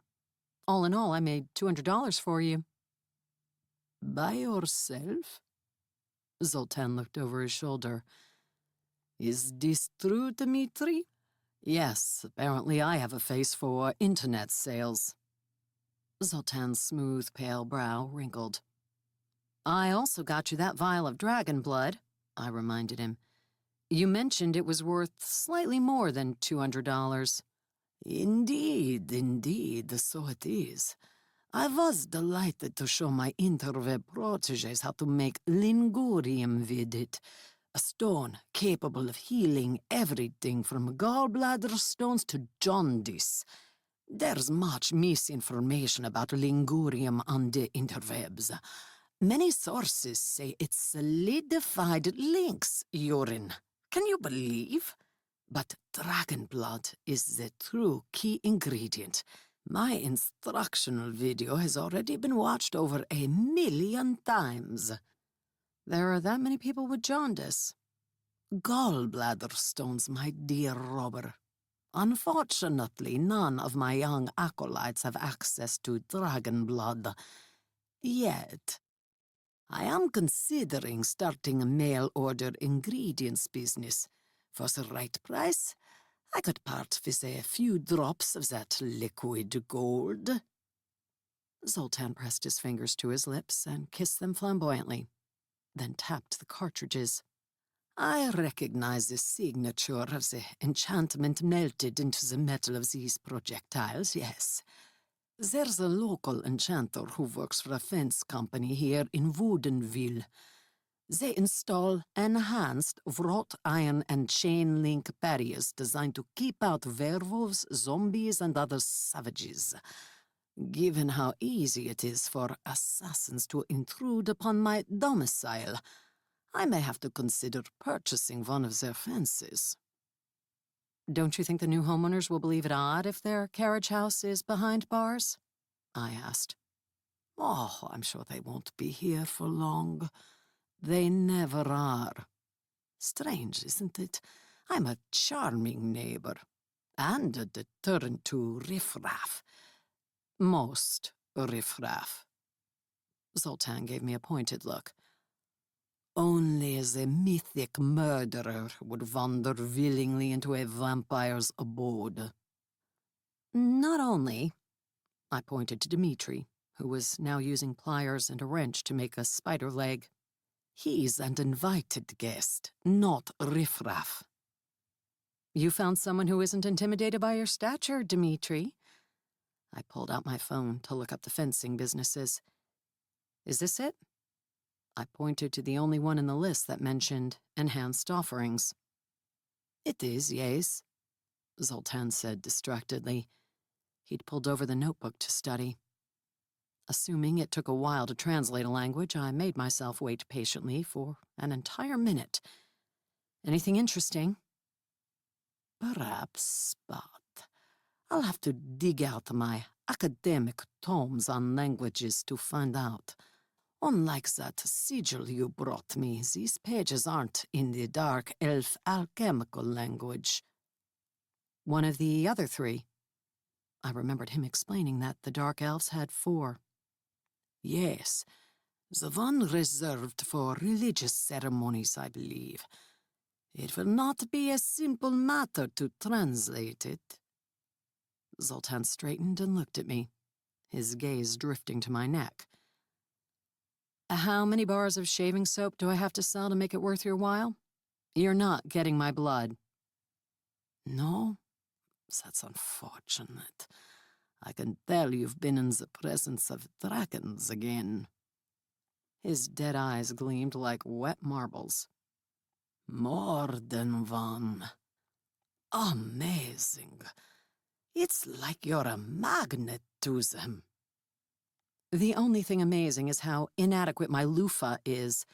I can't believe I spent $12 on an extra fibrous one and it doesn't get dragon aura off me. Believe it or not, I wasn't going to ask for remuneration. You can simply owe me a favor." I shook my head. I refuse to owe people favors, or anything else. "Yet you ask for them." I'm not asking for a favor. I'll pay you for your time. Why don't you translate the pages, find out what the information is, and then give me a fair price? I'll decide if I'm willing to pay it. If I'm not, maybe someone else will be, so you won't have wasted your time. I wondered if Willard's department had funds dog-eared for information on the Dark Elves. "Has it occurred to you that the Dark Elves might want their notebook back, and that I could be in danger while translating it?" Actually, it hadn't. The alchemist was dead, and their lair was in disarray. Who would even know the notebook was missing? "I am assuming that you stole it from them," Zoltan continued. "They wouldn't give this to their closest ally, much less an enemy. You are a robber, aren't you?" I am not. Memories of Zav calling me a criminal came to mind. I had stolen the notebook, but my mind refused to accept that it had been an ignoble act. The alchemist was trying to kill me. I only grabbed that because I was seeking the ingredients to make a concoction to fix my lungs. You were the one to tell me the ingredients for that, by the way. Thank you. "You are most welcome. But I am positive I didn't list Dark Elf diary pages among the ingredients." Is that what you think those are? I assumed they were from an alchemy recipe book. Zoltan smiled enigmatically. "We shall see." Chapter 11. Sunday morning found me with my bare feet and hands planted on a mat in a downward dog position. The fence manufacturer in Woodinville, my only lead, wasn't open on the weekends, and Willard had told me to stay away from the Pardis house, so my investigation was at a standstill. What better use of my time than to contort myself into strange positions that caused my t-shirt to dangle above my head? Now I understood the need for a yoga-specific wardrobe. We'd been holding the position for 5 breaths, supposedly, but I was positive it had been 5 minutes. I was thinking about my daughter, instead of listening to the instructor guide me through an unpronounceable form of breathing that involved channeling Darth Vader and the back of my throat. While waiting for the class to start, I'd seen a social media post from Amber, not the usual swim meet information, but something about a book she was struggling with for her last school essay of the year. I'd read it, even though it had been long ago, and had the urge to call her and ask if she wanted to talk through her ideas for her paper. But it had been ages since we'd spoken, and she would probably hang up or be horrified if I called. Mary, the therapist I'd seen a few times now, wanted me to reestablish a relationship with my daughter, even though I kept assuring her that was a bad idea. I made new enemies every month, every time I walked into someone's moss-covered, sagging mobile home. It was better that none of them knew I had a family. Knowing that didn't keep me from feeling regretful and wishing things were different. I'd also caught a post from my ex-husband that morning, mentioning that he and Amber were planning a trip to a lake in northern Idaho this summer. I couldn't help but imagine hanging out with them on some dock, having a normal, familial relationship. I can't hear you, Val, the instructor said in a sweet, sing-song voice. She was walking between the staggered yoga mats, saying a few words to people about their downward dogs. Thankfully, we were done flipping the dog now, and paused beside me. Breathing. We're working on our ujjayi breathing. You need to inhale through your nose, fill your lower belly with air to activate your first and second chakras. Then move the air up to exhale through your nose. You move your glottis as the air passes in and out of your throat to make the ocean sound. I rolled my eyes at the talk of chakras, made a note to later look up glottis, and wondered what it said about me that I would rather be fighting with the Panther brothers than doing this. Right, ocean breathing. I'll work on it. Excellent. I want to hear you. The instructor wandered off to harass someone else. A clank followed by glass breaking came from a window at the front of the room. I jumped to my feet, reacting before the projectile. A grenade, damn it, hit the bamboo floor. Startled shouts came from the other people in the class. I sprinted up, grabbed the grenade, and threw it back out through the hole it had made in the window. An explosion roared out in the street, fiery orange light flashing, and the windows shook under the force. The already broken window shattered inward, glass tinkling across the hard floor. Women screamed and ran for the changing rooms. I ran and jumped out the window, grimacing as glass cut my bare feet. Not only did I not have shoes, but my weapons were all in the jeep. Fortunately, I wore my charm necklace and could call Sindari if needed. The explosion faded as I landed on the sidewalk, crouching behind a mailbox for cover and looking for who had thrown the grenade. Tires squealed at a nearby intersection, and I glimpsed a truck peeling out of sight around the corner. That truck looked a lot like the white one that had been in the Pardis brothers' driveway. I was tempted to run after it. Horns honked, promising plenty of traffic that would slow down their getaway. But I saw someone walking toward me wearing slippers and a black robe that wouldn't fit in anywhere except maybe a fantasy gaming convention. The power of Zav's aura buffeted me like a strong wind, and I couldn't believe I hadn't sensed him sooner. Maybe he'd been flying nearby, spotted the explosion, and landed immediately, turning into his human form so he wouldn't attract attention.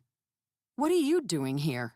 I blurted as soon as he was close enough to speak with over the honks of horns and shouts of people on the opposite side of the street. Already a siren wailed, the police and maybe the fire department heading this way. Nothing was burning. Thankfully, the grenade had exploded in the air over the street.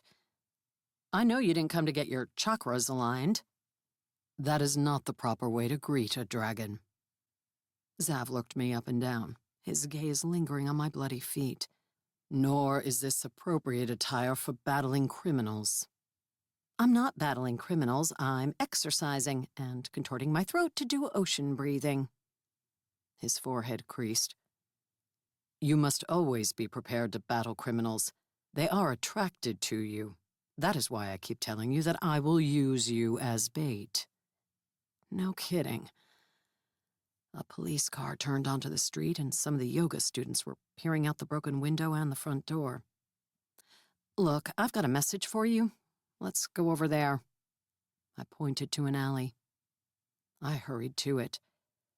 Zav considered his surroundings before clasping his hands behind his back and strolling after me. "You leave blood on the ground as you walk." He pointed to a spot. "This will make it easy for enemies to track you. Do you wish me to heal your injuries?" "No, I don't want anything from you." Owing Zav a favor would be even worse than owing Zoltan a favor. I waved for him to keep following me so I could go to the parking lot in the back where I'd left the Jeep. "But there's a dragon who does. You know, a Dob... something or other. Big silver dragon, likes to kidnap children." Zav's face grew frosty. "I know Dob Soren, and am aware that he is in this world." "Did you know that he's been trying to get your attention?" "I do not know his reason for coming, but I have sensed him here. I have been far to the east and south, capturing rogue Jinn in a hot desert region." "What brings you back? You missed me?" He regarded me blandly again. "You do make it easier to locate criminals. They are drawn to you like a Vylorni to a flame." "I've noticed." I waved in the direction of the soot-stained sidewalk and broken window. My first yoga class, and I'd endangered all the students there. How had those idiot brothers guessed I would be there? They couldn't have tracked me by scent in a city so large. Could they have? But you attract irate dragons who don't like your current criminal capturing gig. Dub Soren's family does not like anything that my family does. We are rivals. Yeah, I guessed. I walked across the parking lot to my Jeep. Nobody else from the class had come out the back yet. Maybe they were waiting for the police to question them. I would need to go get my shoes and bag eventually. But I hadn't locked my door, so at least I could grab a towel out of the back and wipe my feet. A warm heat washed across my soles, followed by the itching of new skin forming, and I glared suspiciously at Zav. He stood a few feet away, his aura tingling all over me, and probably making it even easier for magical beings to find me. His hands were still clasped behind his back. "You're healing me? Listen, I appreciate that you'd rather do that than incinerate me, but I really don't want to owe you any favors." He cocked his head. "Why not?" "Because you'll try to redeem them, and tell me I need to travel with you and be your bait." "I do believe your reputation might have stretched even to the distant deserts. You may have attracted the Jinn, thus making it easier for me to locate and capture them. Lesser magical beings tend to hide when dragons come near." Shocking. Your tone is not properly respectful. Do not forget that you are addressing a superior being. I only partially managed to muffle my scoff as I rubbed the towel across my feet. The blood had dried, and the wounds had completely disappeared. It wasn't just that they'd turned to scars. It was as if the injuries had never occurred. "Thank you," I made myself say, however grudgingly. Now that I'd met a dragon that liked to kidnap children for fun, it made me realize I should be a little nicer to the one who was a law enforcer, even if laws put forth by the Dragon Justice Court had little in common with Earth laws. Zav seemed vaguely reasonable to deal with. "Why are you here? I don't suppose the Pardis Panther Shifter brothers have committed crimes and you've come to capture them for rehabilitation?" Dare I hope. If he was after them, it would make sense that he'd shown up. "No, I do not know who they are. I brought you the gift you requested, even though your tone reminds me that you are not deserving of gifts from a dragon." What? I was positive I hadn't requested anything from him except that vial of blood, and he'd already given me that.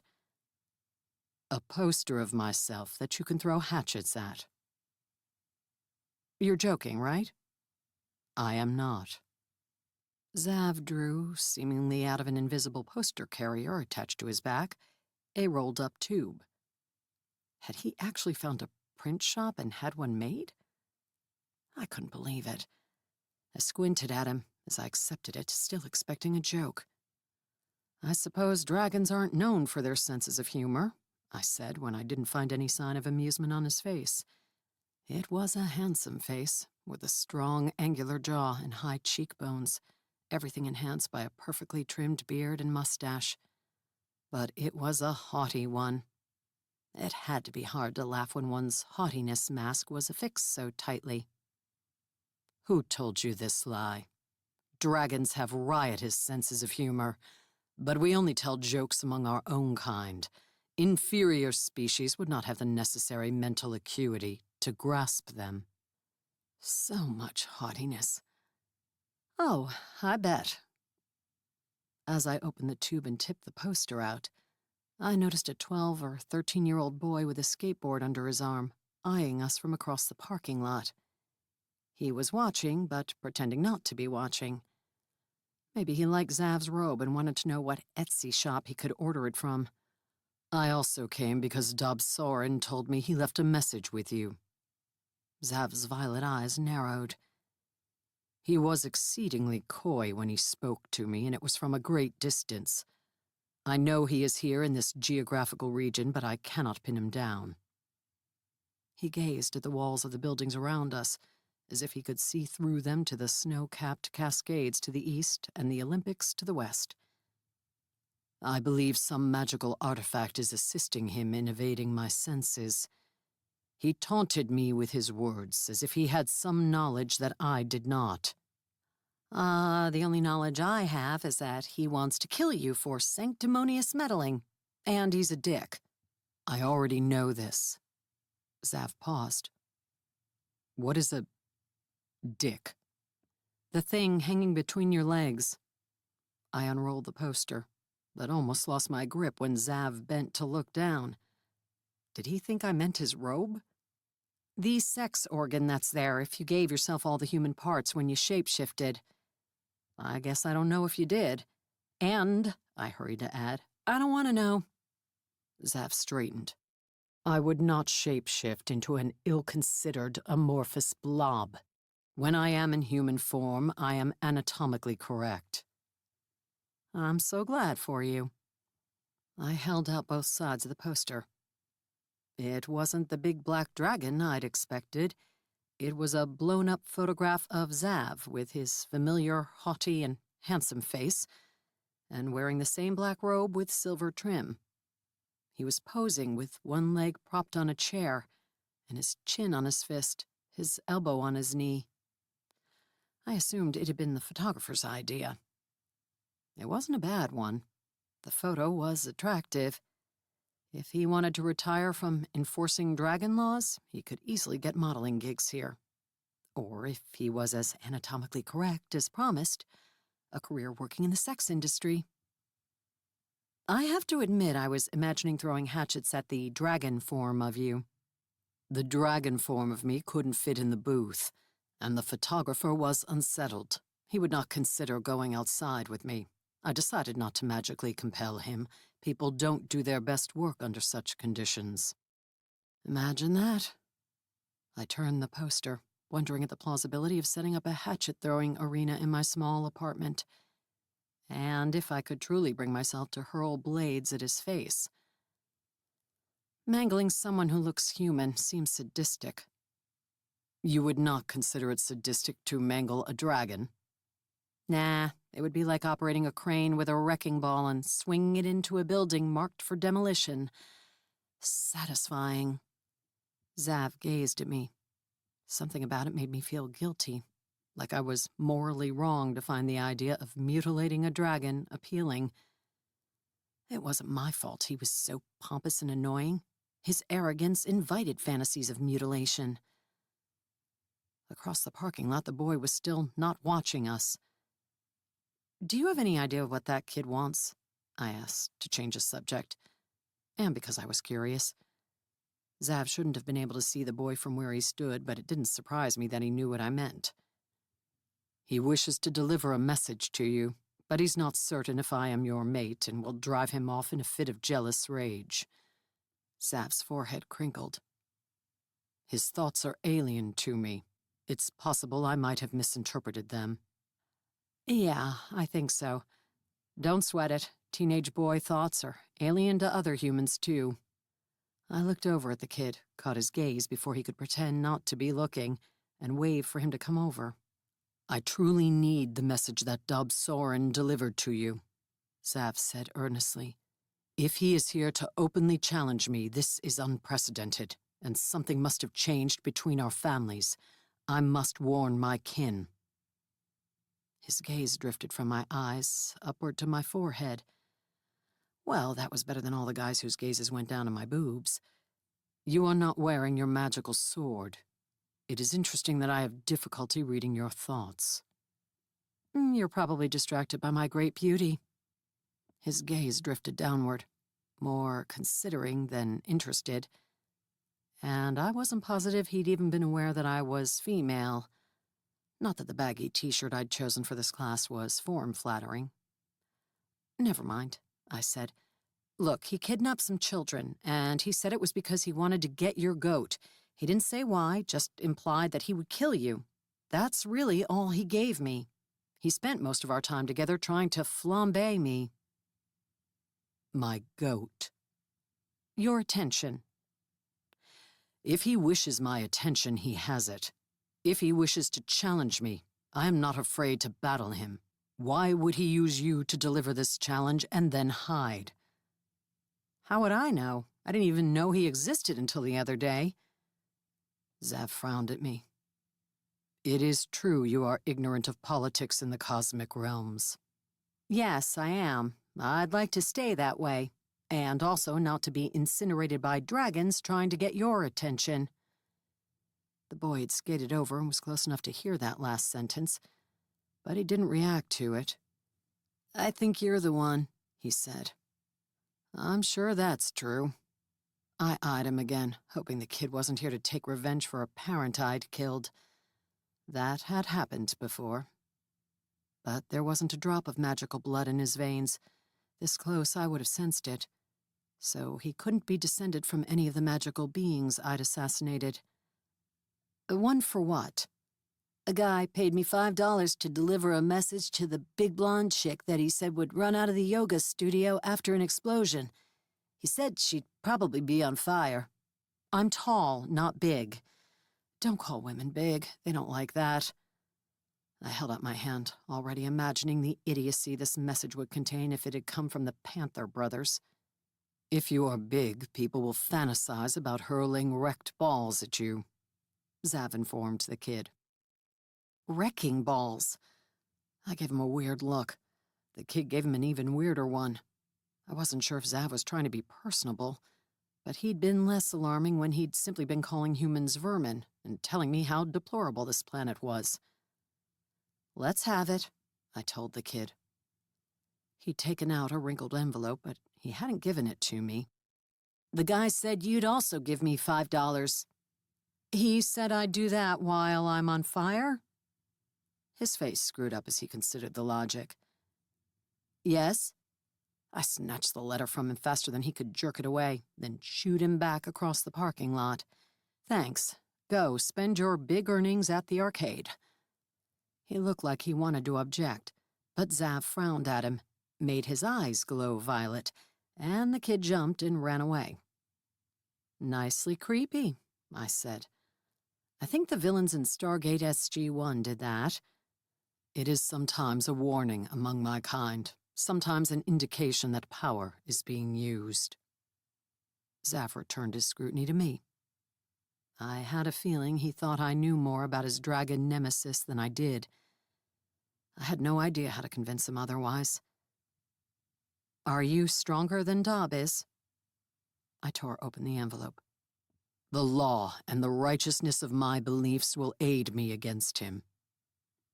Oh man, you're really screwed, aren't you? What would happen if Zav lost and Dob won? Would Dob be satisfied and go back to his own world? Or would he stay here and terrorize more people? I am not. But he occasionally uses methods that are unacceptable to the Dragon Justice Court and myself. If we were to do battle, it would be important that bystanders were not nearby. I imagined people bursting into flames as dragons battled overhead, spewing gouts of fire everywhere.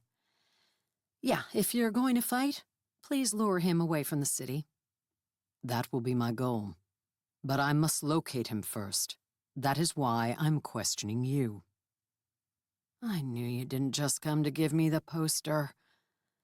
I sighed as I read the short note. Stay out of our affairs or you and your weapons-making friend will be forcefully deported.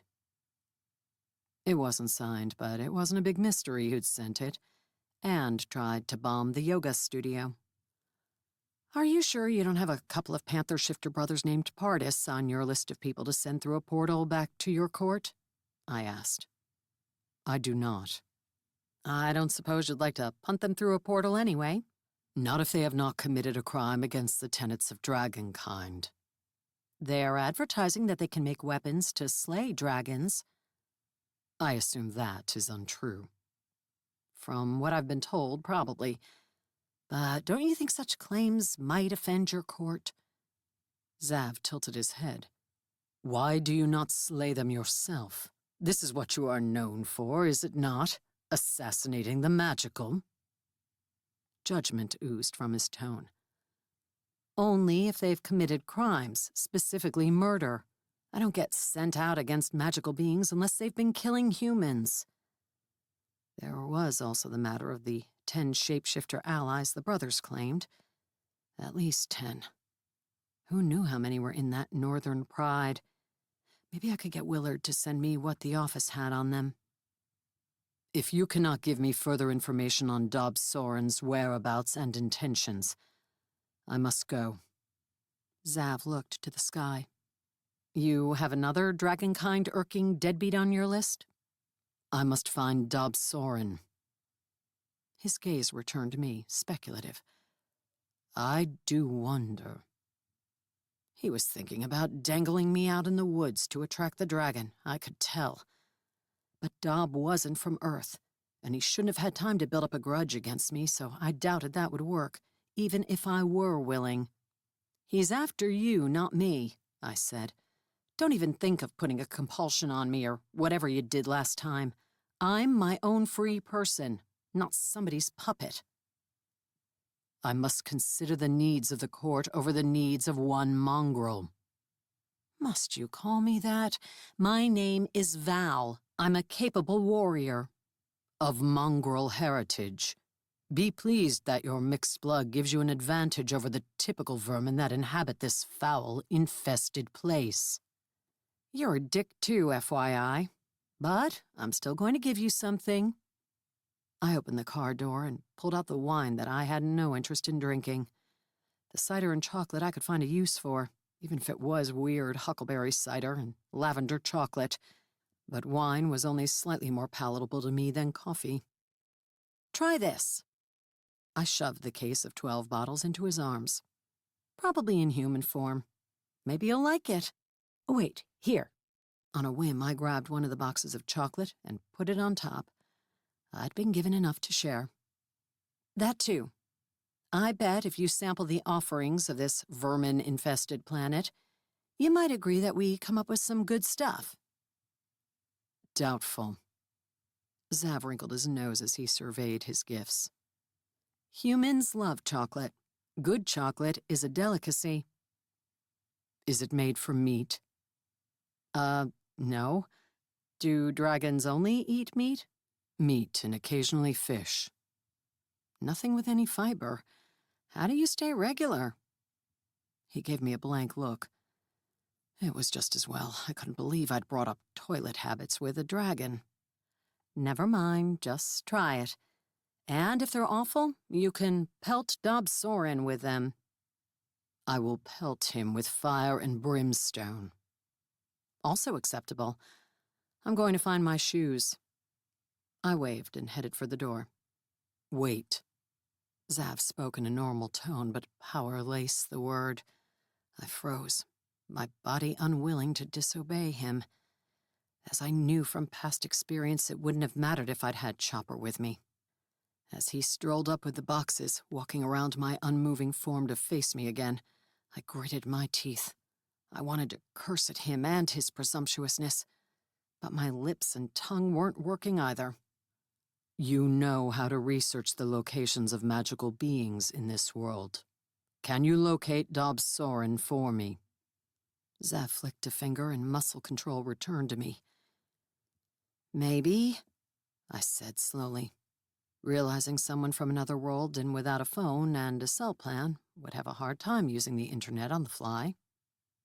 But this would be more efficient than if I flew all over the mountains hoping to unmask the camouflage he has placed on himself. Yes, this is a good plan. You will do this for me. Pardon you, but I'm on my own quest right now. I glowered at him. If he said I owed him because he'd healed me, I would aim a kick right at his groin and find out if he was as anatomically correct as he promised. I understand this. Once we have found Dobbs Soren and dealt with him, I will assist you in negotiating with these panther shifters who are an obstacle to you. I don't want to negotiate with them. I want to blow up their house and drown them in the river. He gave me that judgy look again. I am impassive in regard to them. This will make me a superior negotiator. I wanted to argue, mostly because he was trying to make all the decisions. But I'd already admitted I couldn't rightfully kill the Partis brothers unless they did something worse than attacking me and painting graffiti on a food truck. If they had killed people with that grenade, it would have been different. but I couldn't feel anything but relief that they'd failed. The fact that you can breathe fire and melt people probably helps with negotiations, too. People do not melt. They char and incinerate. Good to know. I rubbed my face and tried to set my ego aside to agree to his deal. Negotiating on Nin's behalf was what I'd had in mind, and it would be a lot easier to cow the brothers, convince them to comply, with a dragon standing at my side. All right, I agree to your proposal, but if we're going to work together for even a moment, we have to establish some rules. I agree.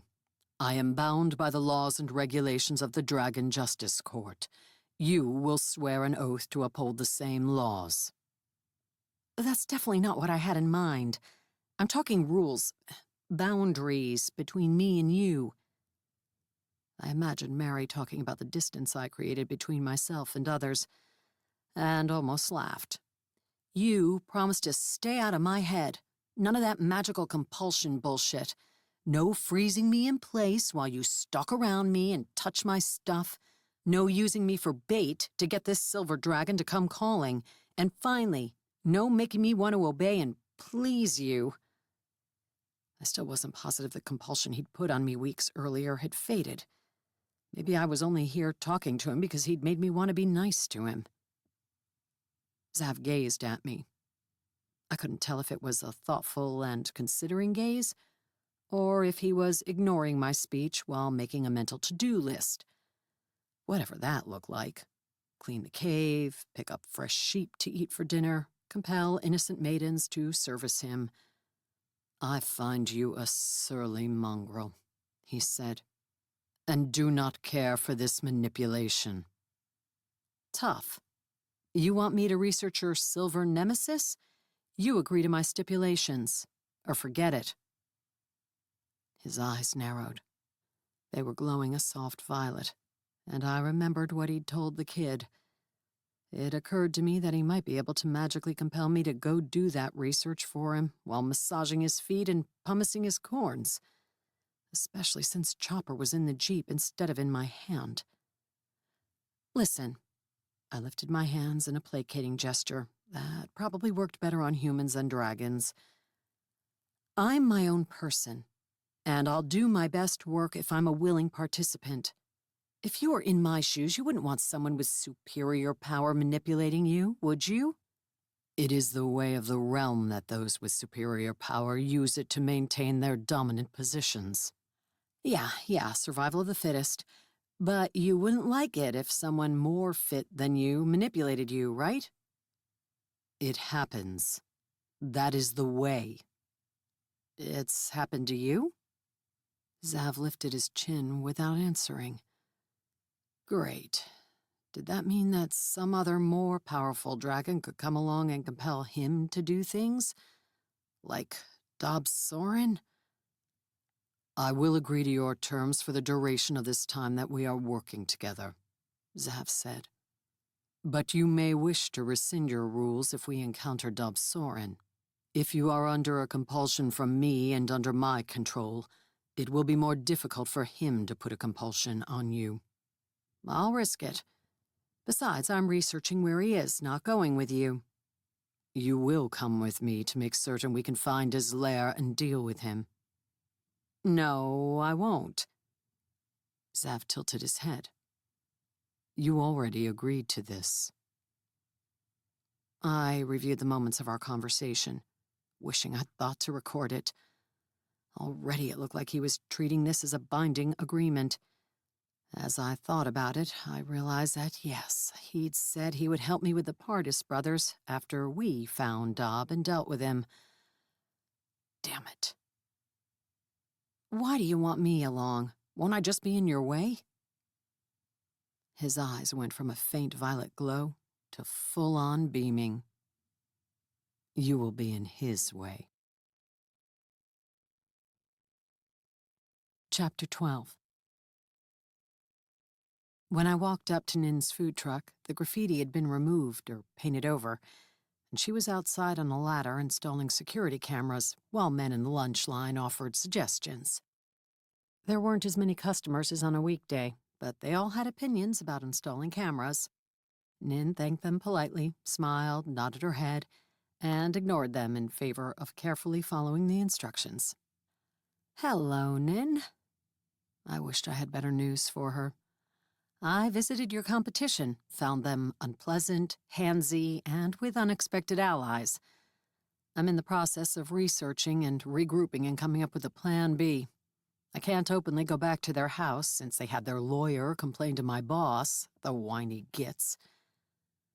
I didn't mention the new dragon duties I had to fulfill before I could finish Nin's assignment. Since Zav's departure, I'd started researching the social media sites for news on the Silver Dragon, and I'd found a few videos of him that had been posted the day before, when he'd been spotted flying around the Woodinville and Redmond areas. Unfortunately, a dragon could fly hundreds of miles a day, so there was no telling where he was now. Nin climbed down from the ladder and regarded me solemnly. I am sorry that your yoga studio was attacked. "Oh, you heard about that?" There are many rumors going around. My customers share them with me. A new dragon threat has arrived. Pedestrians are being plucked off the Burke-Gilman Trail, and a yoga studio with the Ruin Bringer in it was assaulted. Pedestrians are disappearing? I grimaced. I hadn't stumbled across that yet, but I'd been searching specifically for news of the dragon. Any number of people, magical and mundane, could be responsible for missing persons. Still, I'd seen the silver dragon soaring toward the Sammamish River Trail, a trail that turned into the Burke-Gilman Trail once it hit Lake Washington. Coincidence? 3 that I have heard of so far. The demand for dragon-slaying weapons is increasing. I have fielded many inquiries, but have been forced to admit I cannot make anything that powerful. I worry that people will believe the Pardis' claims and go to them. I'm afraid of that, too. Nin hesitated. Do you think they are the ones who attacked your yoga studio? I also hesitated since I didn't want her to feel bad about getting me involved with this. It's not my yoga studio. That was my first class there. We were only halfway through, and I hadn't even figured out what ocean breathing was yet. Val. Yes, I sighed. It was probably them. Like the manly men they are, they had a boy deliver a message for them. I fished it out of my pocket and showed it to her. She shook her head as she read it, her pink pigtails flopping sadly forward. Don't worry about it. I rested a hand on her forearm. I get threatened all the time. It's part of the job. And nobody was hurt. I shuddered to think what might have happened if I hadn't reacted quickly enough to throw that grenade back out. I'll just avoid being barefoot and without my weapons in enclosed spaces full of people until I get this resolved. And I plan to. Zoltan pointed me toward the person who's supplying their magical bullets, and I'm going to visit tomorrow and find out what I can. Maybe see if I can convince the person to take a nice vacation for a while. I'm also thinking about going back to the brothers' house tonight and sneaking around. Not going in, mind you, since I have orders not to do that, to see if I can figure out who they've got working in the basement. I don't think either of those 2 lumps of coal has enchanting skills of their own. I wish you would let me pay you, Val. This is dangerous work. I'll take some ammo. A lot. I have a feeling I may need it. To fight the Pardis brothers? Maybe. I decided not to mention how Zav thought I should go with him to vanquish his dragon nemesis. Why don't you take a break? Let's get some lunch. I can make you some. Nope. I lifted a hand. I enjoy your food very much, but let's get something else for a change, eh? Something you don't have to cook. I should not leave my truck. You have an assistant. Nin looked from the line of customers to her kitchen helper manning the window, and up to her security camera, or maybe the spot where the graffiti had been. Her fingers twitched as if she would grab the corner of the truck if I tried to pull her away. You're not sleeping here, are you? I asked. No, I cannot park the truck here overnight. It is stored at a secure commissary and truck yard. She waved vaguely to the south. They do not allow you to sleep there. You know this because you've tried? She hesitated. Maybe. I am concerned right now that I will lose the truck and my business. I have set magical traps in case someone tries to go inside, but I understand. I'm not trying to drag you away for a week, just for lunch. I'm buying. You could use a break. I can tell. Nin appeared more reluctant than grateful about my offer, but she did tell her assistant to call someone else in if she got busy, and she walked resolutely out of the square with me. She let me drive us up the hill to Capitol Cider, where I sat facing the window so I could see any trouble coming. I ordered the fish and chips and fire-roasted pepper cider. I could pass on wine or beer, but I was a Washington girl, and apples were my favorite fruit. Juice was too sweet for my taste buds, but hard cider was perfect, and not a stiff enough drink to impair my reflexes or judgment. Once Nin had ordered a suspiciously healthy-sounding mushroom and kale grilled cheese sandwich. I leaned in to ask, "You seem to get a lot of gossip from your clientele. Have you heard anything more specific about the Silver Dragon?" I left a message on Willard's voicemail that morning, asking for everything she had on the Northern Pride, but I didn't know if she would get back to me before Monday. And now I had a new problem. I have heard of one being sighted, but not much more. What are you trying to learn? Where he's hiding, and ideally why he's hiding. This is the ugly brute that almost toasted me over on the peninsula. He gave me a message to give to Zav, which I've done now, but apparently he's playing coy and not letting Zav find him. I know very little about dragons. Until last month, I would not have believed they ever came to Earth. If a dragon would kidnap children to attract attention, would he also kidnap joggers? I do not know. I would expect a dragon to kill people outright. Dead people can't be used as bait. As I sipped my drink, the spicy dry cider leaving a smoky note on my taste buds, I poked around on my phone, looking for news stories mentioning the missing pedestrians that Nin had brought up. The news sites were worthless. For years, the mainstream media had been looking the other way, presumably under government or corporate influence, and not admitting to the existence of magic or magical beings. The socials were more reliable, but even they only mentioned that a couple of joggers had gone missing that morning, one from Log Boom Park near Lake Forest Park, and another from a secluded stretch of the Sammamish River Trail between Woodinville and Bothell. There were trees in both of those areas, I decided, closing my eyes to picture the different sections. A dragon swooping in early enough could have grabbed joggers without being noticed, especially if he had means to camouflage himself. If Dob could hide from Zav, he could definitely hide from humans. Here's another missing person. A walker disappeared from Cold Creek Natural Area in Woodinville. I dropped pins, zoomed out, and gripped my chin as I studied the map. The 3 spots are almost in a straight east-to-west line. Too bad the times when the people were kidnapped, if that's what happened, are imprecise. With that information, we could tell where he started and which way he was going when he picked up the last one. I tapped the map. The farmer's market in town is roughly on that line, too. I saw him yesterday. Not this morning, but that could indicate his lair, that was what Zav called it, is nearby. What does a dragon lair look like? My Dungeons & Dragons experience tells me it's a cave full of mounds of treasure. Dragons are the Scrooge McDucks of the mythical kingdom. Nin's forehead furrowed in confusion. I'm going to be disappointed if neither Dungeons & Dragons or Scrooge McDuck exist in Thailand. I do not know. I was not familiar with them. But I have heard young men at my food truck speak of the dungeons. It is a game, yes? Yes, there are books, too. The food arrived, and my mouth watered at the aroma of the batter-fried cods sitting atop a mound of fries with a lemon wedge and tartar sauce on the side.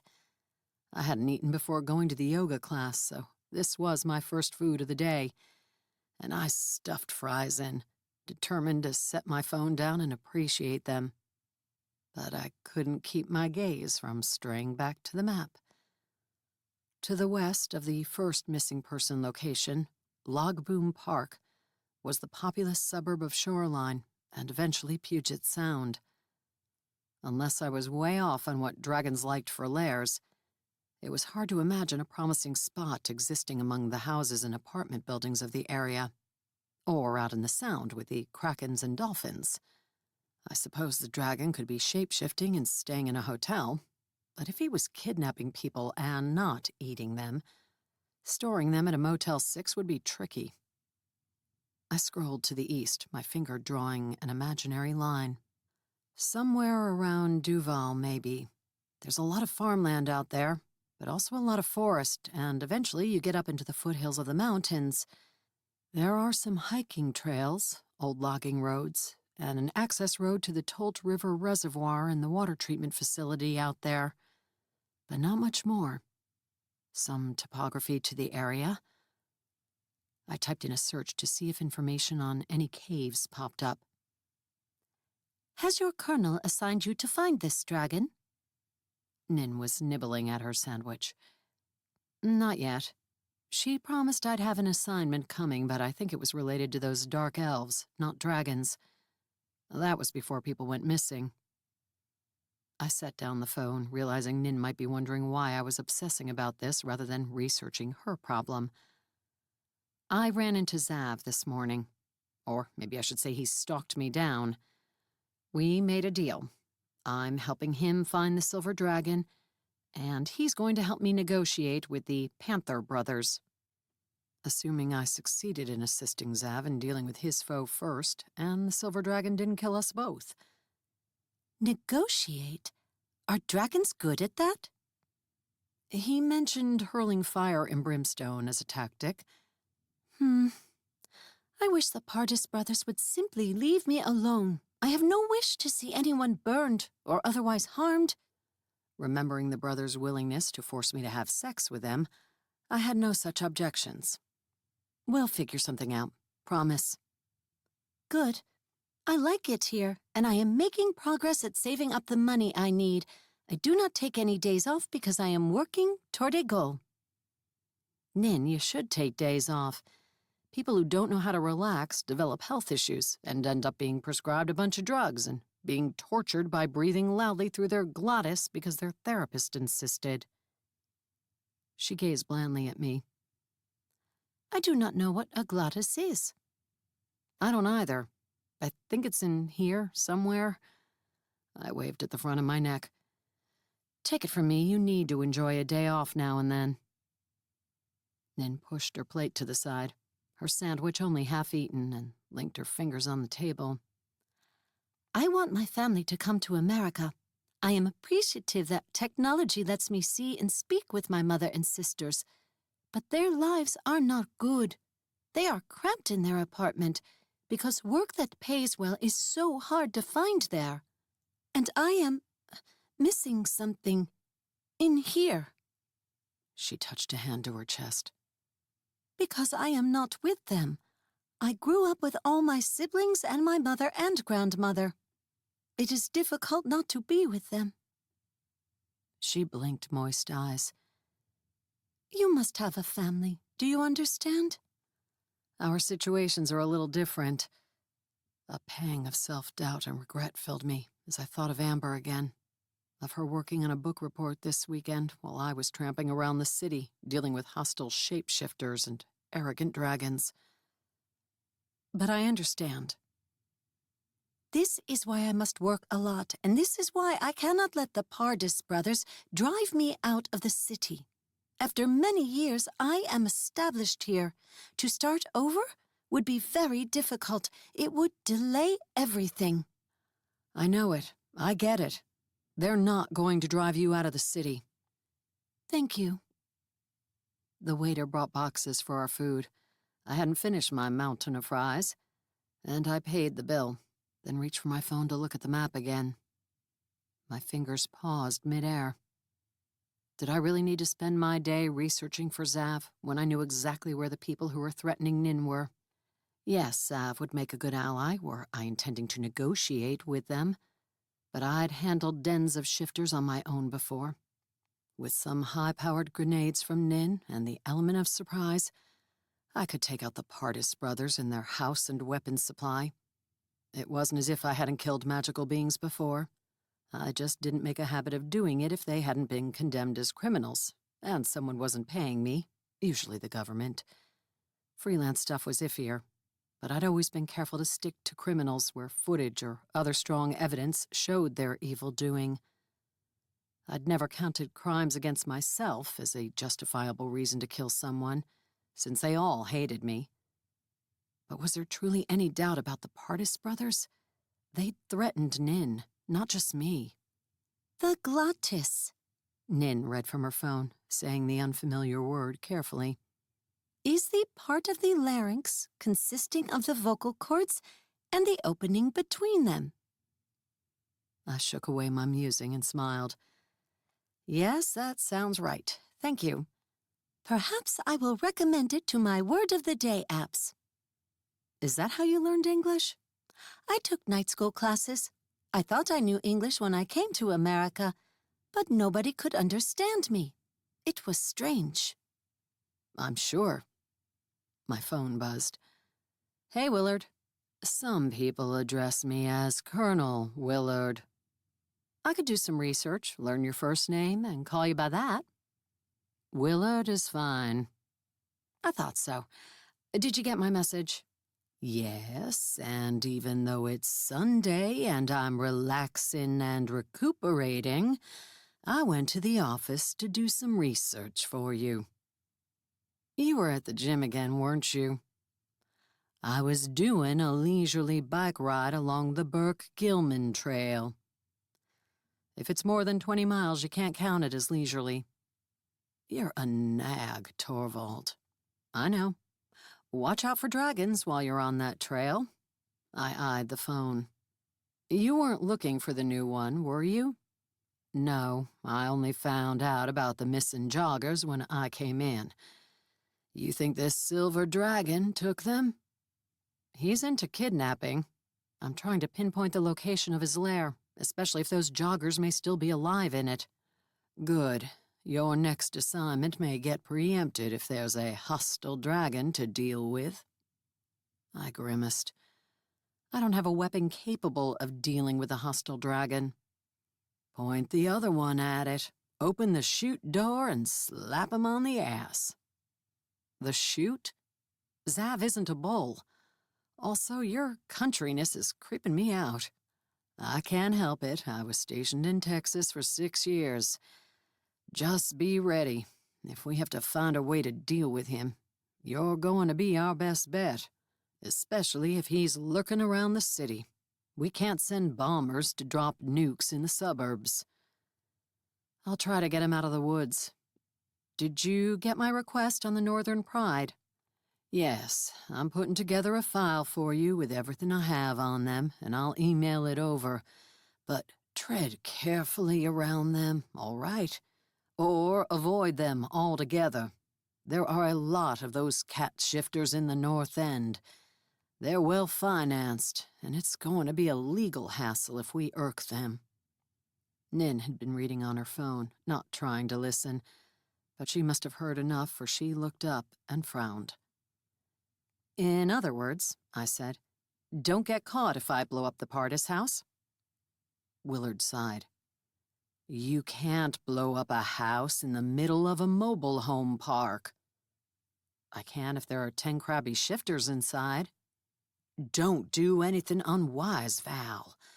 I appreciate that you help me out, and you do good work, but there are only so many times I can get your ass out of legal trouble. I know. The file came through.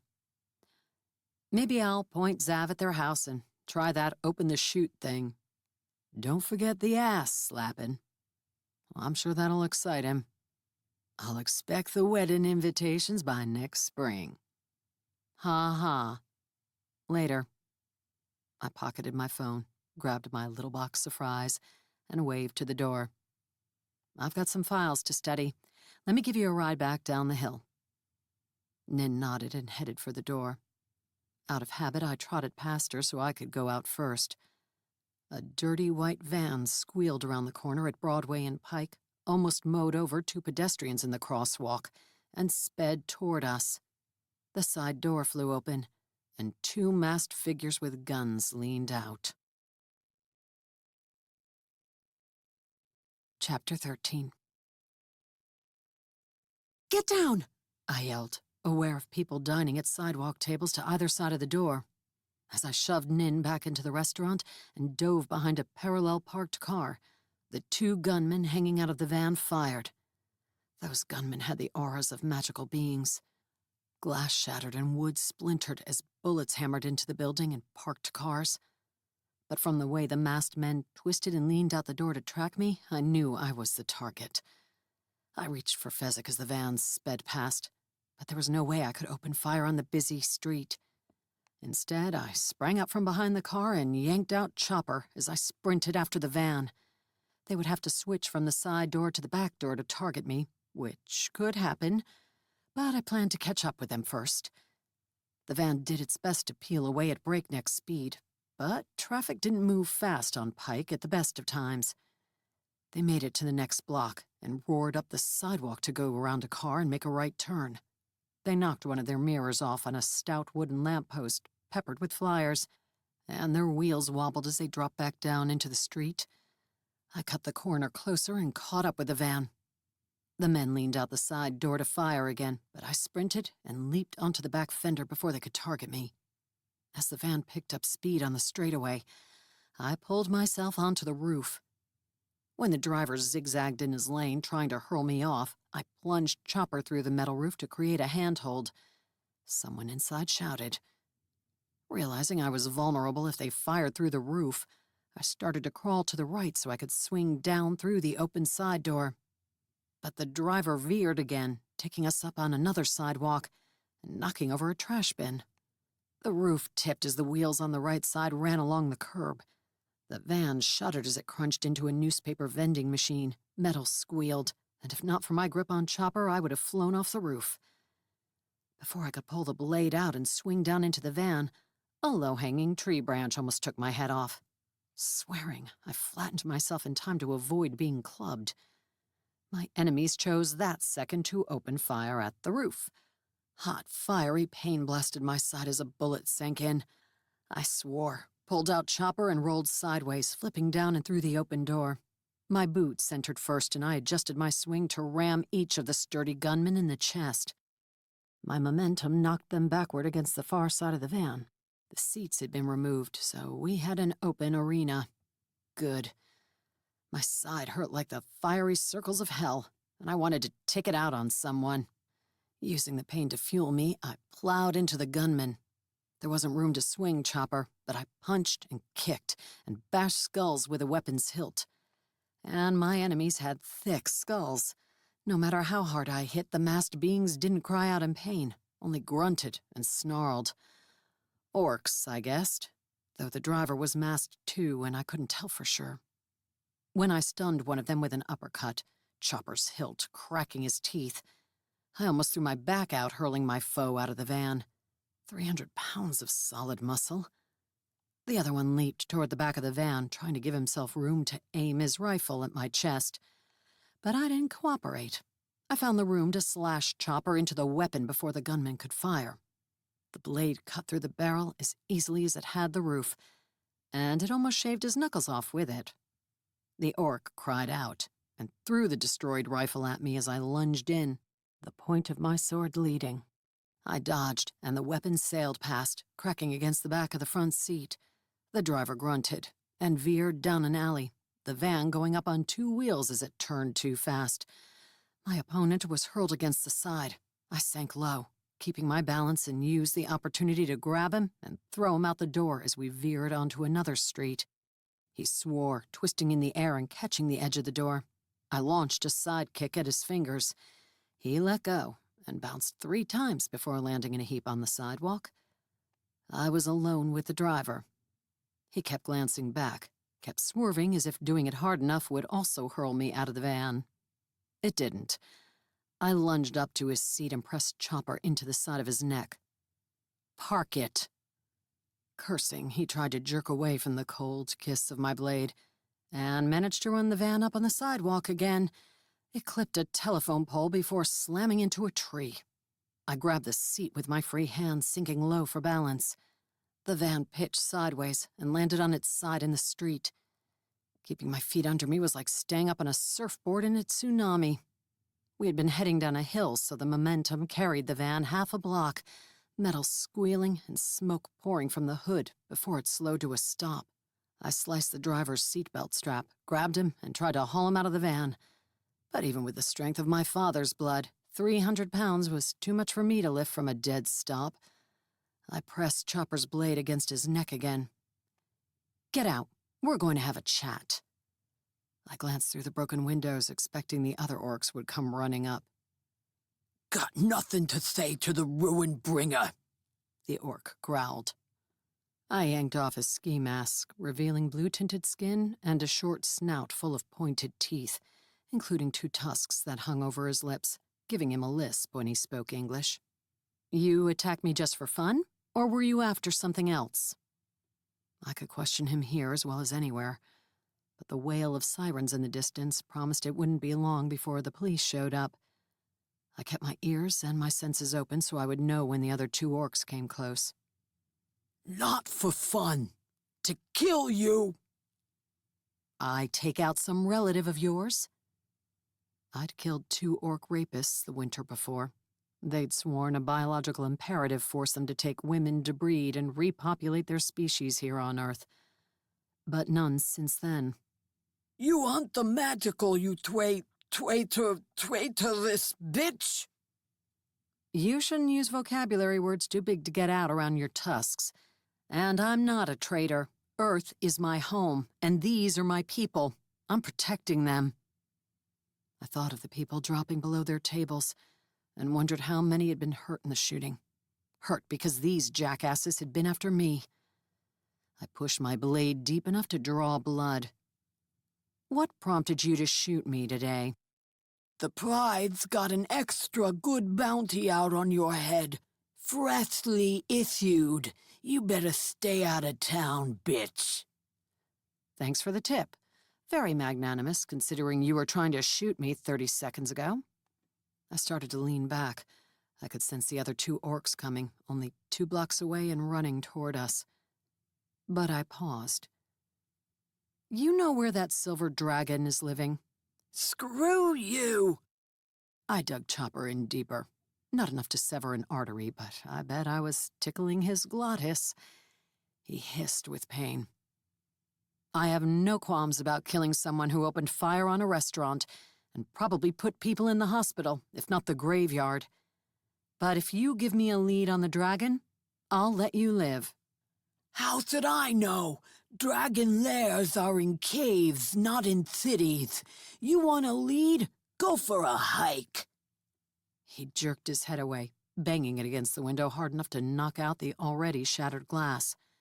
But there was nowhere for the orc to go. That side of the van was flat against the street. He roared, yanked out a knife, and twisted in his seat, lunging toward me. I had little choice but to defend myself, and with Chopper already near his neck, I sank it in, cutting his throat. His body stiffened, and the knife fell from his fingers as his life's blood spurted from his neck. Frustrated with the situation, I climbed out of the van and leaped to the sidewalk. Pain erupted from where the bullet was lodged in my hip. I swore and barely kept from screaming and pitching to the ground. Why couldn't I protect humanity without being at war with every magical being on Earth? The irritatingly familiar tightness came to my chest, but I couldn't stop to dig out my inhaler yet. My senses warned me seconds before the other 2 orcs ran around the corner and into view. I was waiting with Fezzik out and pointed at their chests and Chopper in my other hand, blood darkening the blade.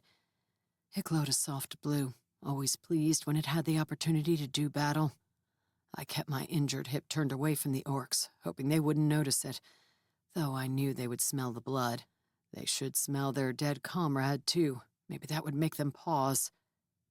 The orcs saw me and stopped altogether. I had no idea what expression was on my face, but it must have promised their impending death. They lunched back around the corner and ran back the way they had come. As the sirens drew closer, I walked toward the nearest alley. My grimace deepened as I sensed another magical aura, this one sailing in from above. By the time I was halfway through the alley, Zav had landed somewhere close and shifted into his human form. When he stepped into the end of the alley, he was impeccable, as always. Not a short, curly black hair out of place, not a smudge on his dark robe. I had orc blood on my disheveled clothes, and my own blood was making my shirt stick to my side. "What?" I demanded, barely remembering not to point any weapons at him. We were allies now, at least for as long as we both had a use for each other. "The proper address is Lord Zavrid, you honor me with your presence. How may I be of service to you and Dragonkind?" "I'll keep that in mind should the day ever come that I want to kiss your ass. What do you want?" He squinted at me and then looked over his shoulder. At his ass? I would have laughed if I hadn't been gritting my teeth in pain. The bullet had done more than graze me. I could feel it inside, grinding against my hip bone. I'd have to go to the hospital to have it removed, and I'd have to do it soon. As I'd learned in the past, my fast healing became an impediment if it healed around a bullet lodged inside me. A military surgeon had cut me open again the last time that had happened. "I came to see how you are progressing with your research. Dob Soren had a message delivered to me." Judging from his tight jaw, it hadn't been a party invitation with the address to his cave on it. Zav's gaze shifted to my hip. I wasn't favoring it or holding a hand to it, and my black tank and duster hopefully hid it.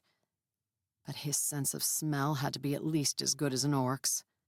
"You are injured again," he stated. "Yes, you're as perceptive as you are magnificent." "You are mocking me?" His dark brows rose. I couldn't tell if it was surprise or indignation, or both. "Ally," I reminded myself. "Ally." I forced myself to lift an apologetic hand. "Yes, but I mock everybody who gets in my way. It's a bad habit. I'm sorry. I'm in pain, and that makes me cranky. I'm also worried about all the people who might have just been hurt, or worse, because some idiot orc's got an itch to take me out and make some money." No, that wasn't even it. It was because I'd gone to the Pardis brothers' house and turned them into enemies. Looking back, I wasn't sure how I could have avoided that. But someone with more smarts and more charisma surely could have managed it. I'd only made things worse for myself and for anyone standing next to me. A wave of dizziness washed over me. How much blood had I lost? And I stumbled over and pressed a hand against the cool brick wall for support. I closed my eyes, struggling for equilibrium and calm. But thoughts raced through my head. I had to check on Nin and the people at the restaurant. And if I didn't want to deal with talking to the police, I needed to hobble out of the area. And back to my jeep and to the hospital. I didn't even know where we were. Miles from where I'd parked by now, I was sure. It was only because I sensed Zav coming closer that I opened my eyes, and almost pitched over because he was less than a foot away. Only the wall kept me upright. I planted my hand against his chest, remembering the times I'd been close to him before. It had been so he could touch my head and put his stupid compulsions in my mind. That tingle of power that always emanated from him stirred goosebumps on my skin, and I grew aware of the hard muscle of his chest through the fabric of his robe.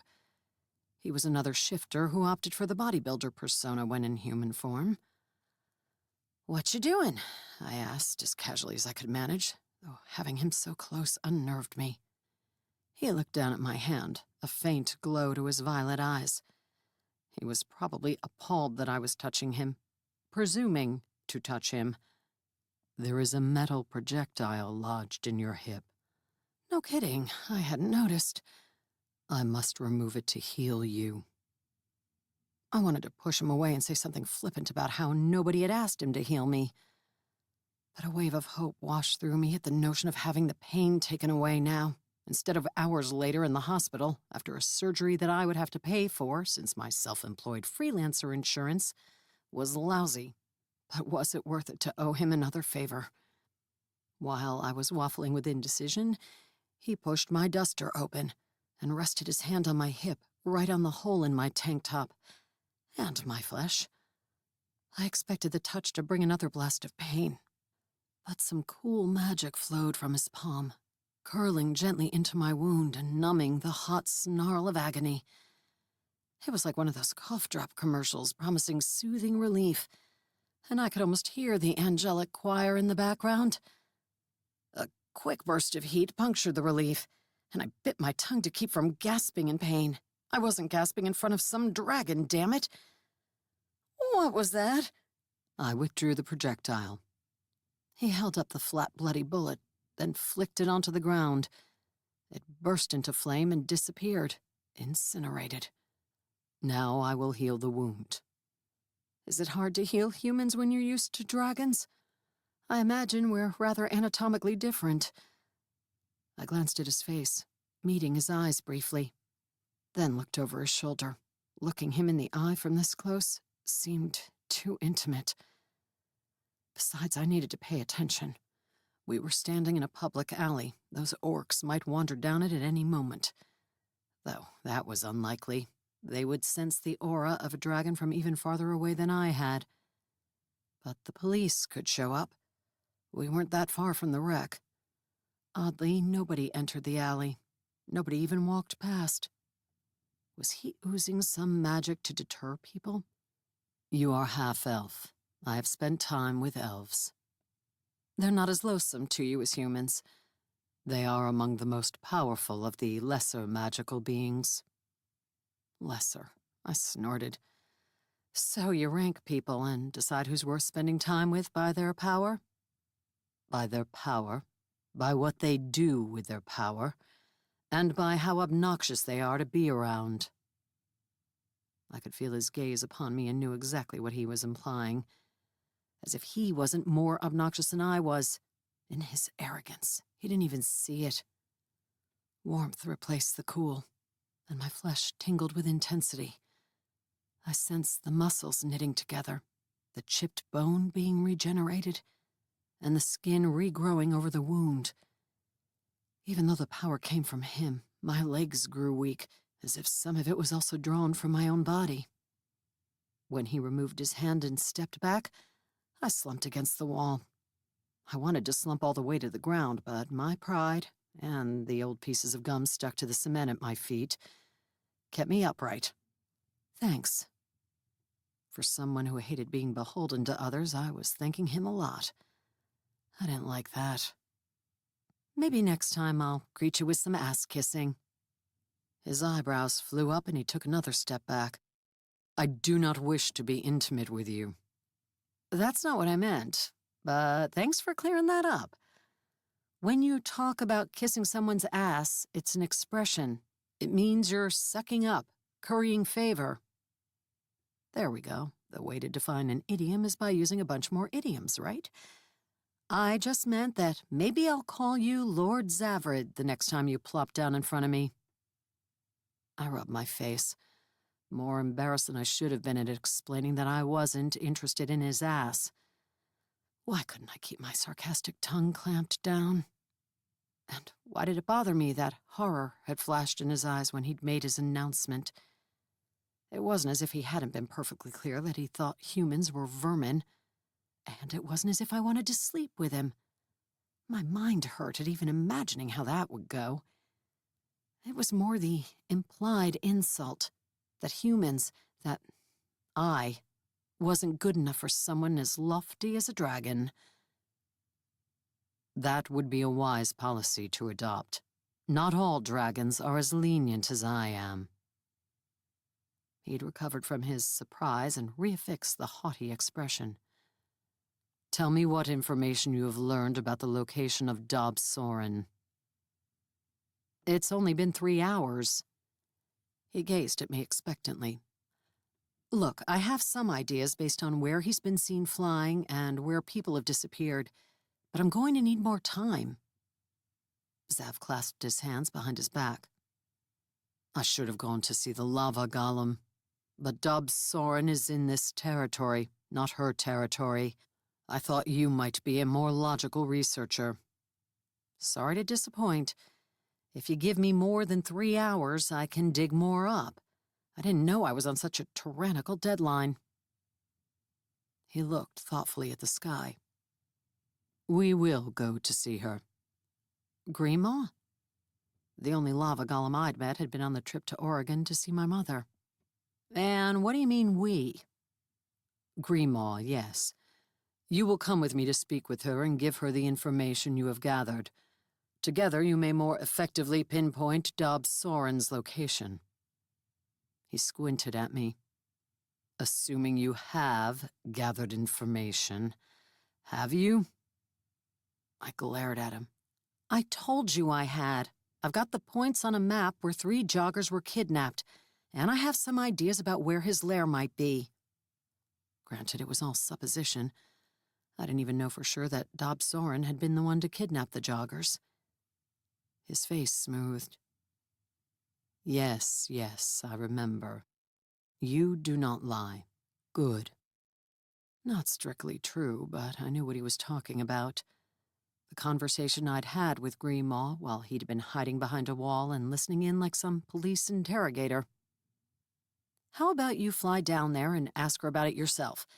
That's a long drive for a human. No wings. I was pleasantly surprised when my hip didn't hurt when I stepped away from the wall to make flapping motions with my arms. Your ground conveyances are slow. Sorry, I haven't renewed my pilot's license in a long time. Mostly because I can't afford a plane. You will fly with me. Come. I raised a finger to protest. Was he saying what I thought he was saying? But he'd already leaped up to the rooftop of the building, as if he were some comic book superhero. I sensed the ripple of power as he shifted into his dragon form. Come, he spoke into my mind. I looked up at the 3-story building and rolled my eyes. Sure, I'll be right up. Even though I had reservations, I found a drain pipe I could climb and shimmied up it like a burglar. My hip didn't hurt at all. Man, I wished I could bottle his power and keep a stash in my kit for emergencies. Dragon essence, poured directly on injury for instant healing. Maybe that was what the dragon blood did in alchemical potions. If so, no wonder Zoltan had been so delighted to get some. Zav waited on the roof, his great black body taking up the entire top of the building. Scales gleamed in the sun, as sleek as fur over the powerful muscles of his legs and arms. He hadn't spread his leathery black wings yet. If he did, they would stretch out over the street and the alley. How is it that people aren't noticing you left and right? I glanced toward an apartment building across the street, one that rose 6 stories and had rows of windows overlooking us. Only those with magical blood can see a dragon, unless he wishes to be seen. You think so? I've seen footage of you on the internet. I walked to his side, wondering how I was supposed to get on, and if that was truly what he wanted. Maybe he intended to hold me in his talons and fly hundreds of miles with me dangling helplessly. Video footage taken by people with magical blood. I think anyone can see you once they're uploaded. His big reptilian head canted like a dog listening to a strange sound. He didn't have ears, not that I could see from down below, but I assumed he could hear. It is possible the technology thwarts the natural magical camouflage. I have spent little time in this world, and I am uncertain how such things work. Which was likely the reason he'd asked me to do his research. It was better to have use, I supposed, than be useless. Though if I was of no value to him, maybe he would leave me alone. But who would have healed my wound, then? Get on my back. Before I could ask if I was supposed to climb, my feet grew light, and I dangled in the air. Levitation. I'd never seen a magical being capable of doing that. but my mother said the legends about elves proclaimed that some of them could. My skin started tingling again as I came closer, settling onto his back. His power was even more noticeable now. When he was in human form, it was electrical against my skin, raising goose flesh and even feeling appealing, like I had the urge to step closer and bask in it. In his dragon form, it was too much. It made my head ache. Hopefully he would fly quickly. No saddle?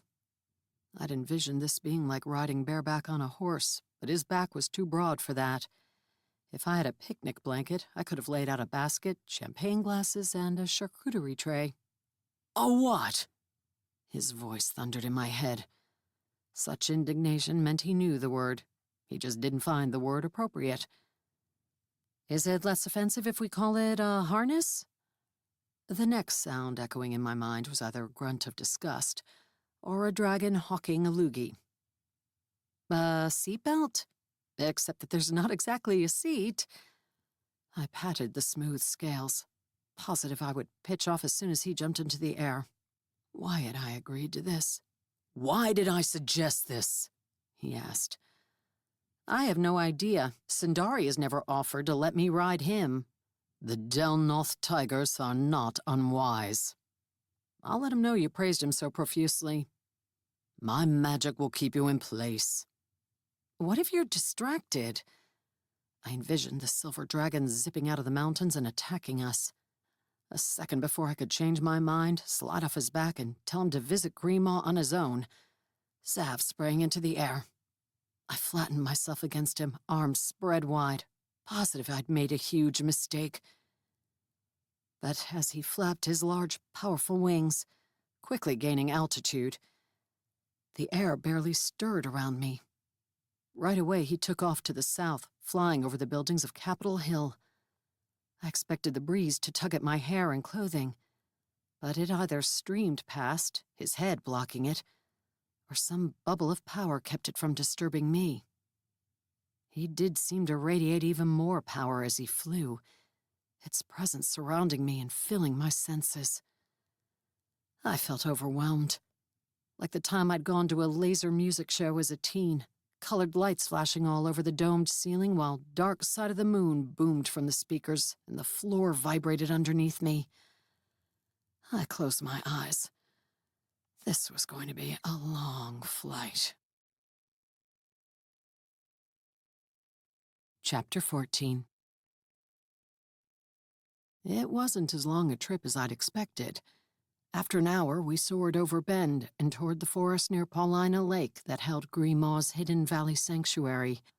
I'd taken a few peeks down as we flew southward following the mountains, but Zav's wings blocked the view, and I hadn't felt adventurous enough to crawl up to his long, sinewy neck for a better look.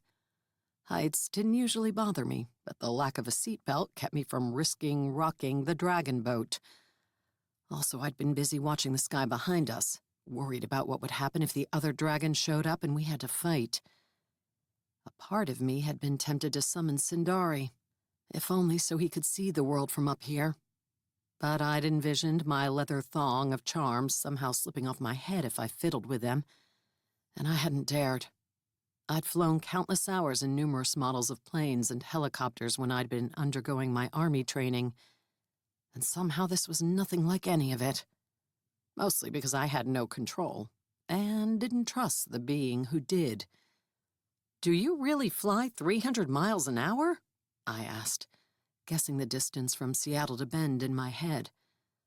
Admittedly, if he'd taken me as the crow flies, as the dragon flies, it would have been shorter.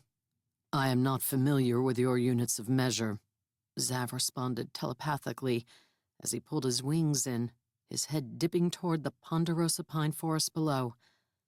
I could see the lake over his head, and did my best to grip his scales, but it wasn't as if there were gaps between them. They were smooth and tight, leaving nothing to hold.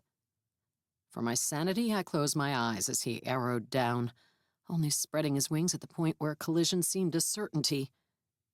We slowed until he landed in an easy crouch. Not outside of Greenmaw's Valley as I'd imagined, but right in it, on the main road that wound through what seemed as much refugee camp as village. There were permanent structures, yes, but most of the people, everyone from orcs to kobolds to dwarves and goblins to shifters in wolf form, seemed temporary, transient. The orcs eyed me hostilely, several resting their hands on the hilts of bladed weapons or maces. Could they have already heard about the orc I'd killed in Seattle? Or had word of the Northern Pride's bounty made its way down here? If so, I would have to watch my back even more than usual. I refused to hide behind Zav's robe. Before I could slide off his back, a dwarf with a rifle changed his grip on the weapon, making me pause. Zav shifted into his human form. I let out a startled squawk as I dropped more than a dozen feet and landed, my hands now gripping his shoulders. A warning would have been nice, I grumbled, letting go and backing up. It is a great honor for a lesser being to fly with the dragon. It is typical for them to be grateful and effusive afterward. I caught myself before I could make another comment about ass-kissing. He would probably think I was obsessed with his butt, and limited myself to saying, I'm atypical. Yes. Grumbling further, I straightened my duster, checked to make sure Fezzik was still secured in my thigh holster, and touched Chopper's hilt to reassure myself of the weapon's presence on my back. The orcs were trading whispers. So were the dwarves. A dragon had landed in their midst, and everyone was glaring at me. How was this fair? Zav strode off without acknowledging anybody, heading toward the alcove at the back of the valley, where I'd spoken to Greenmaw before. Not trusting a dragon's presence to keep me safe, I gripped the cat figurine and summoned Sindari. Only after he materialized did I walk in the direction Zav had gone, my hand resting on Fezzik's grip. I didn't want to pick a fight here, but I would defend myself. We've returned to the Sanctuary Valley, Sindari observed, striding at my side. To do battle? I hope not, I replied silently, since there were so many ears and eyes pointed this way. Lord Zavrid is here. Yeah, we came together. We made a deal this morning. I'm helping him with his problem, and afterward he's agreed to help me with mine. Sindari gazed up at me with his green eyes, as if he wasn't quite sure I was his regular handler. Maybe he thought a look-alike had replaced me. How long has it been since you last summoned me? We fought the Panther Shifters and visited Zoltan yesterday. It seemed like it had been much longer ago than that. This weekend had been eventful. If I'd had the opportunity, I would have summoned you to help me with some angry orcs a couple of hours ago, but there wasn't time. How long does it take you to touch my charm and call my name? More time than I had. Keep an eye on those orcs, will you? And everyone with a weapon who's glaring at me? So everyone except for those 3 small children over there. Sindari's gaze shifted toward a trio of green-skinned goblins with white hair.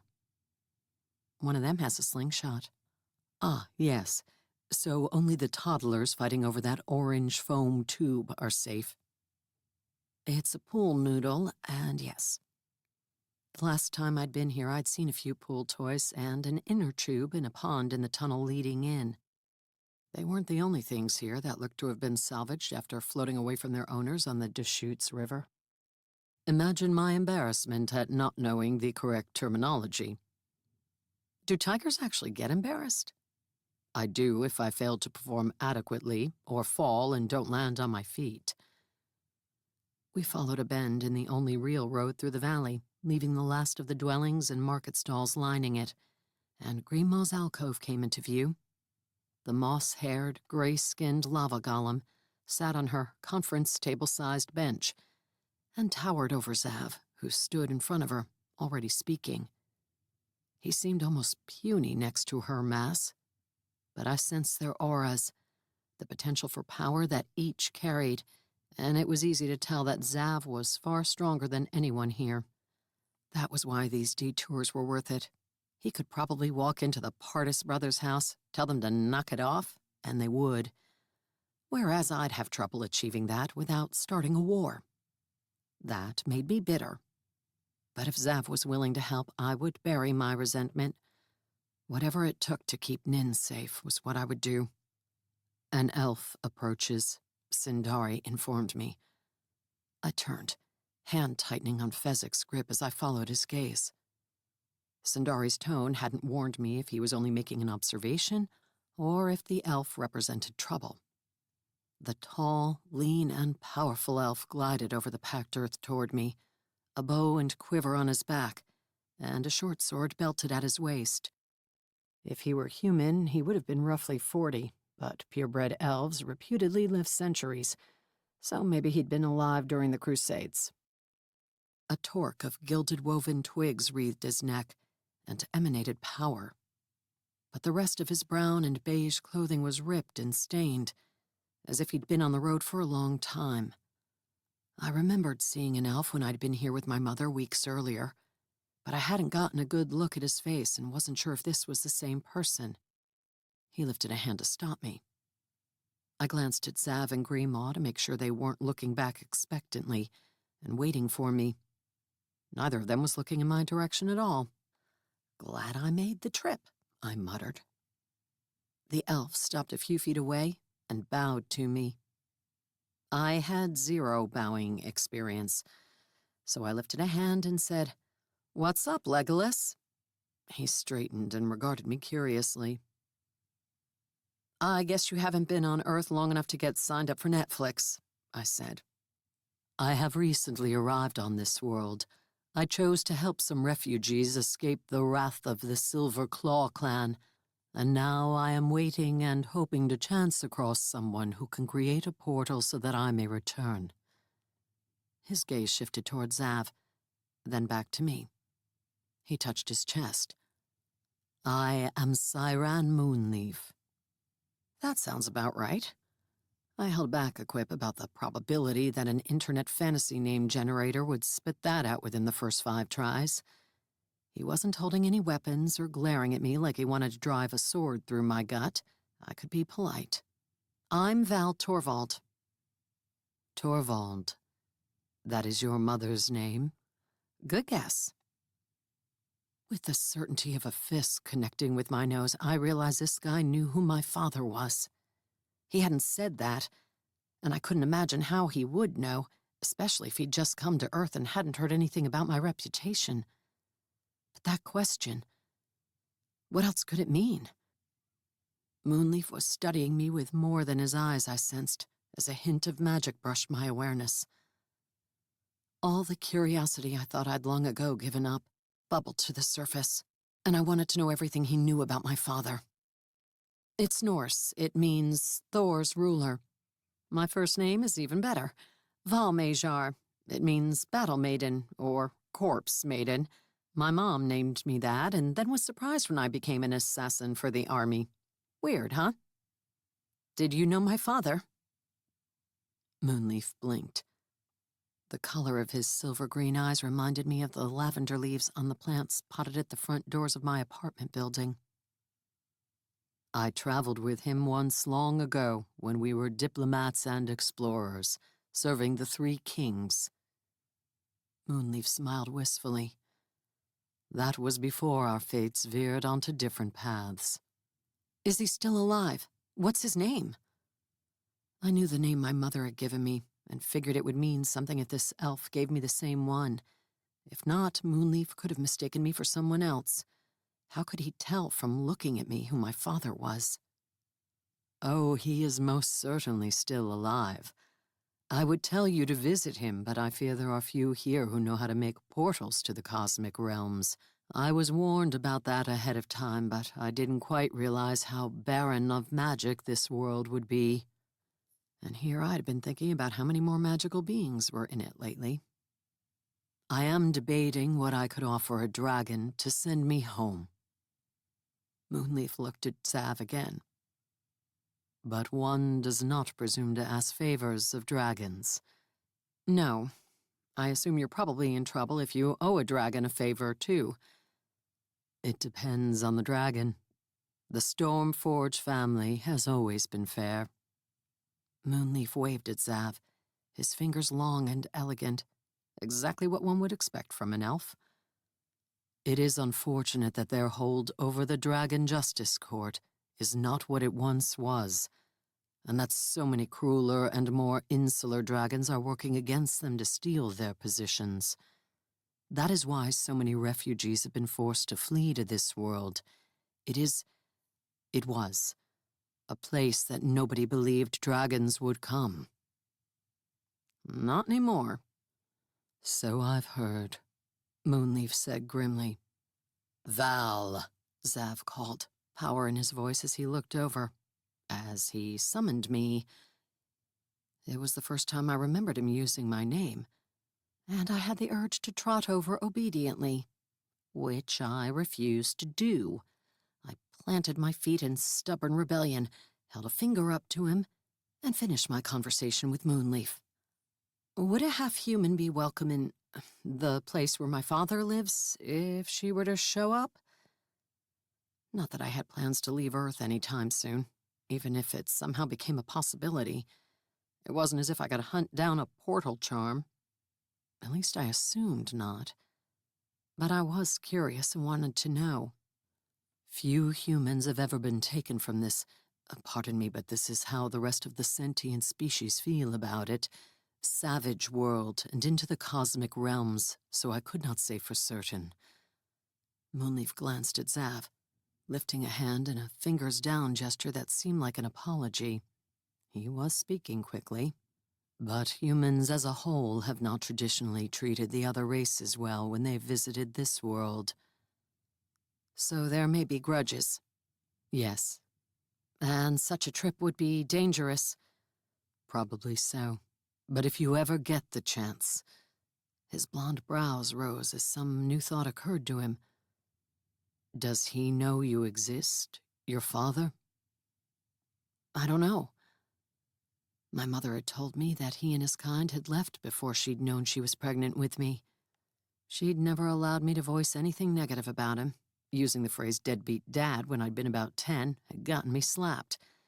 The only time I could remember her hitting me.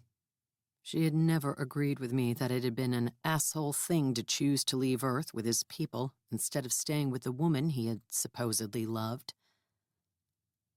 Probably not, I added. Ah, that is interesting. Moonleaf sent Zav another nervous glance. Zav had his arms folded over his chest, that haughty expression tinged with impatience. I must not keep you from your meeting. I'm pleased to have made your acquaintance.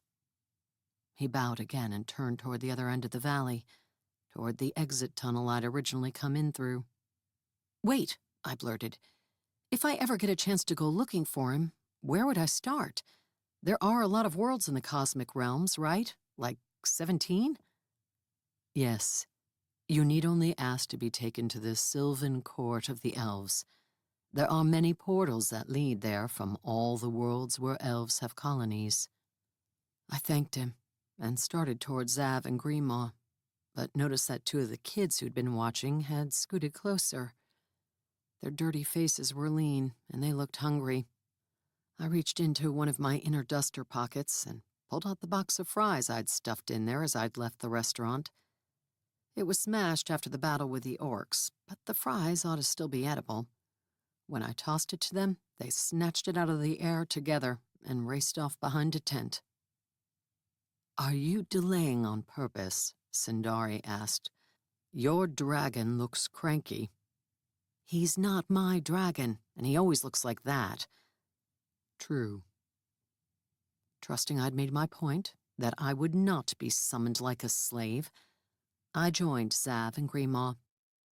I did feel a little bad for making her wait, especially since we were intruding on her time. But she oozed the calm serenity of one who had lived 1,000 years and more, and was never in a hurry. I wondered if Zav was young for a dragon. Fortunately, he didn't snipe at me when I arrived. He returned to their conversation. The mongrel said she has a map with points that may be useful. he told Grima. The mongrel? I stared at him and pointed back to where I'd been talking. You just used my name. Did you forget it that quickly? As soon as the words came out, I realized he might have only used it because names had power, and he'd known I would be more likely to come to it than mongrel. Grima stirred on her bench as Zav turned his violet gaze on me. His eyes weren't glowing at the moment, but her stony face looked worried. Did she think he would flatten me for my presumptuousness? Even Sindari stirred, bumping my side. Have you not yet learned to avoid being contrary with dragons? I didn't know asking to be called my name was contrary. To him, you are a lesser being. A lesser being with the name. It's Val, I told Zav, or Miss Thorvald if you prefer formality in our relationship. That ship might have sailed sometime after I discussed ass-kissing with him. I am aware of your name, Battle Maiden. One of his eyebrows twitched. Had he been eavesdropping on my conversation from over here? How rude. I did not know if Grima would be. Grima, I'm Val. I lifted a hand. You've met me before, and my mother. Yes, Grima rumbled. Is she well? I think so. I hadn't spoken to her since I'd gone back to her house to pick up Willard's cat. It did feel strange to be here outside of her town without calling, but with more people than ever gunning for me, I didn't want anyone to know about her, especially if others here had ears as effective as Zav's at eavesdropping. Good. Please show me the map. Right. I dug out my phone, chose the satellite map view, and adjusted the screen to show the 3 points where joggers had gone missing. As soon as I lifted it to show Grima, someone who could have held 6 phones in her palm, I felt silly. How were the eyes of a 1,000-year-old golem? Did they work like human eyes? Could she see the screen decently? There was no way she would be able to manipulate it with those giant stone fingers. Grima looked at Zav, as if waiting for him to explain it. You can't make it larger, Zav asked. I can zoom in, but then we wouldn't be able to see all the points. Sorry, I didn't have time to get a physical map. I meant the device it is displaying on. No. I can't will my phone to double in size. That would have been handy. Or a way to project the screen holographically. I looked at Grima apologetically. This was an impromptu trip. Zav took the phone from my fingers without asking.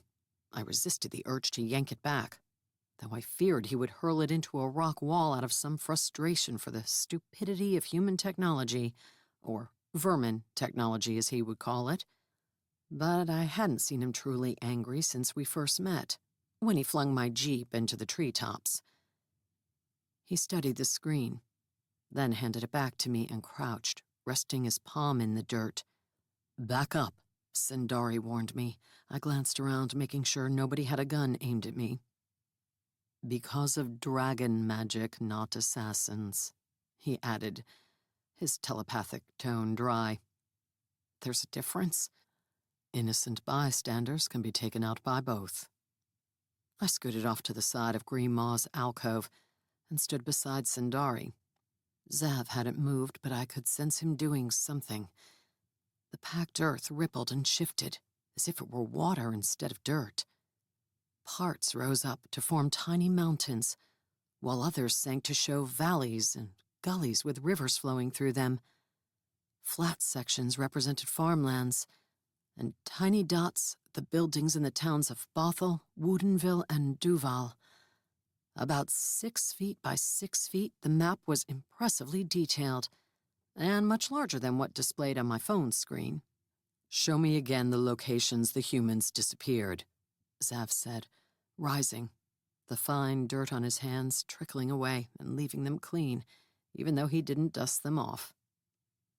This guy does not know how to say please, I thought to Sindari.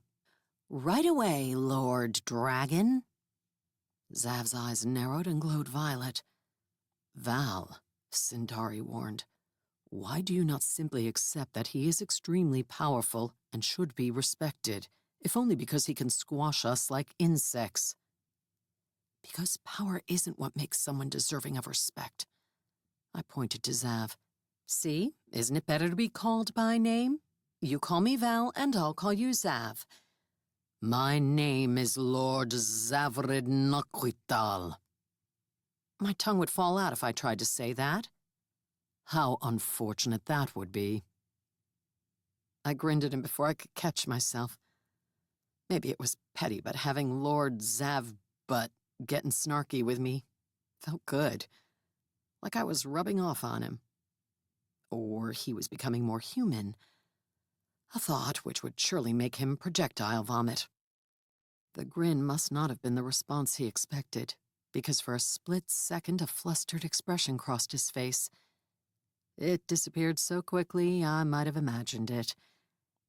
He walked over, took the phone from my hand again, and pressed the button to turn the screen on.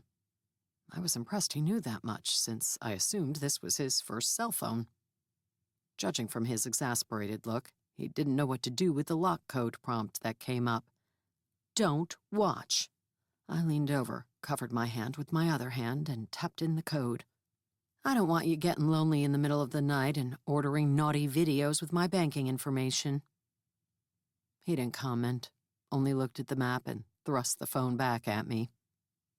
Are you flirting with him? Sindari asked as Zav crouched to touch the earth again. I fumbled the phone, almost dropping it on the dirt map. What? No. I have observed humans and some of the other species like elves and dwarves using humor in an attempt to win mates. That's not what I'm doing. That is good, because I don't believe he finds you humorous. Yeah, that's my read on him too. Dragons are impressed by power and raw physical strength, not humor.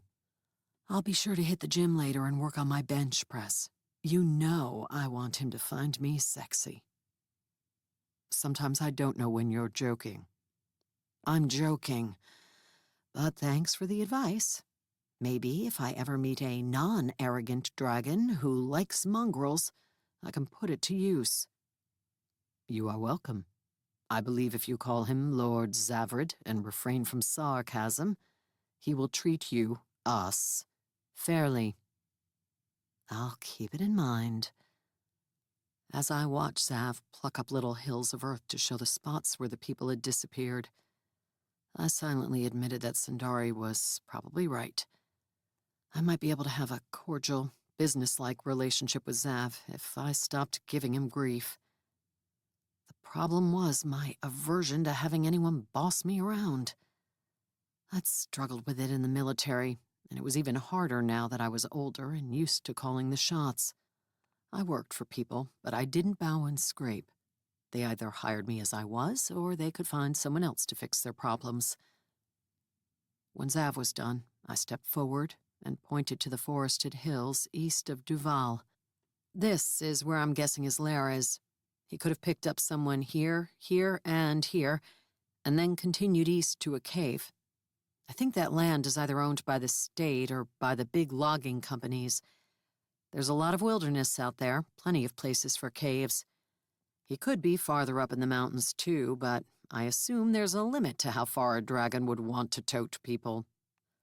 Zav looked at me, and I almost expected a comment about how he'd toted me 300 miles. But he was apparently done being sarcastic. If he picked up all 3 of his kidnapped victims in the same trip, yes. There is a limit to how much weight even a dragon can comfortably carry, especially on this world. What's different about this world? It is one of the planets with higher gravity on which sapient life evolved. My kind evolved on a world with less gravity. It was strange hearing him talk in scientific terms instead of magical. I supposed it made sense that these cosmic realms were actually planets in different star systems, but I hadn't considered it before. Long ago, before the cities of men existed, I walked in those foothills. Greenlaw was studying the map, not paying attention to us. It was too long ago and for too short a time for me to remember all the caves. But I may be able to speak to the earth up there, through the earth here, and learn a few things. All is connected. We will wait, Zav said, without the impatient vibe he'd had for me earlier. Maybe golems were up there with elves as lesser beings that dragons considered more pleasing to spend time with than others. Greenlaw shifted off her bench and leaned against the stone wall of her alcove, closing her eyes. How long would we wait, I wondered. Could I wander off and call Nin to check on her? For that matter, I should call Dmitri and make sure he hadn't had his blood sucked by Zoltan the night before. As minutes passed, neither Greenlaw nor Zav stirring, I stepped away. There wasn't enough reception for phone calls, so I texted them both. Dmitri replied right away, saying he was still at Zoltan's place, eating pizza and finishing up the giant robot sentry tarantula. Imagining a delivery driver tramping into the backyard and leaving a pizza on the stoop of the haunted carriage house amused me. Dmitri also said Zoltan was working on translating the notebook. That was promising. I wondered how much he would charge me. Val, Zav said, calling me back. By my name. Huh. Greenlaw stepped away from the rock wall and faced me. There are not as many caves in that area as there are higher in the mountains, but there are a couple dozen. Many will not be easily accessible by a human vehicle, but a dragon could reach them. The advantage of flight and of not needing a runway? I looked at Zav, wondering if he planned to tote me all over the foothills on his back. But he'd stepped away and wore an abstracted expression, like someone listening to a podcast and not paying any attention to his surroundings. I will show you the locations. Greenlaw gestured for me to approach her. She radiated magic similarly to, if to a lesser degree than Zav, but I didn't feel wary around her. Something about her ancient eyes made me trust her, so I didn't flinch away when she lifted a massive hand and rested it on top of my head.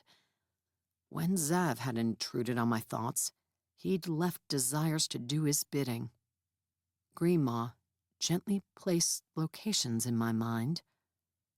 Her point of view was strange, often looking up from the earth instead of down from above, and I knew I would struggle to translate the locations to spots on my map, but I did my best to remember each of the areas. While Zav stood, his gaze toward the canopy of branches hiding the valley from the outside world, I put dots on the dirt map. After each one, I looked up for confirmation. Greenlaw hesitated a few times, but I got a lot of nods.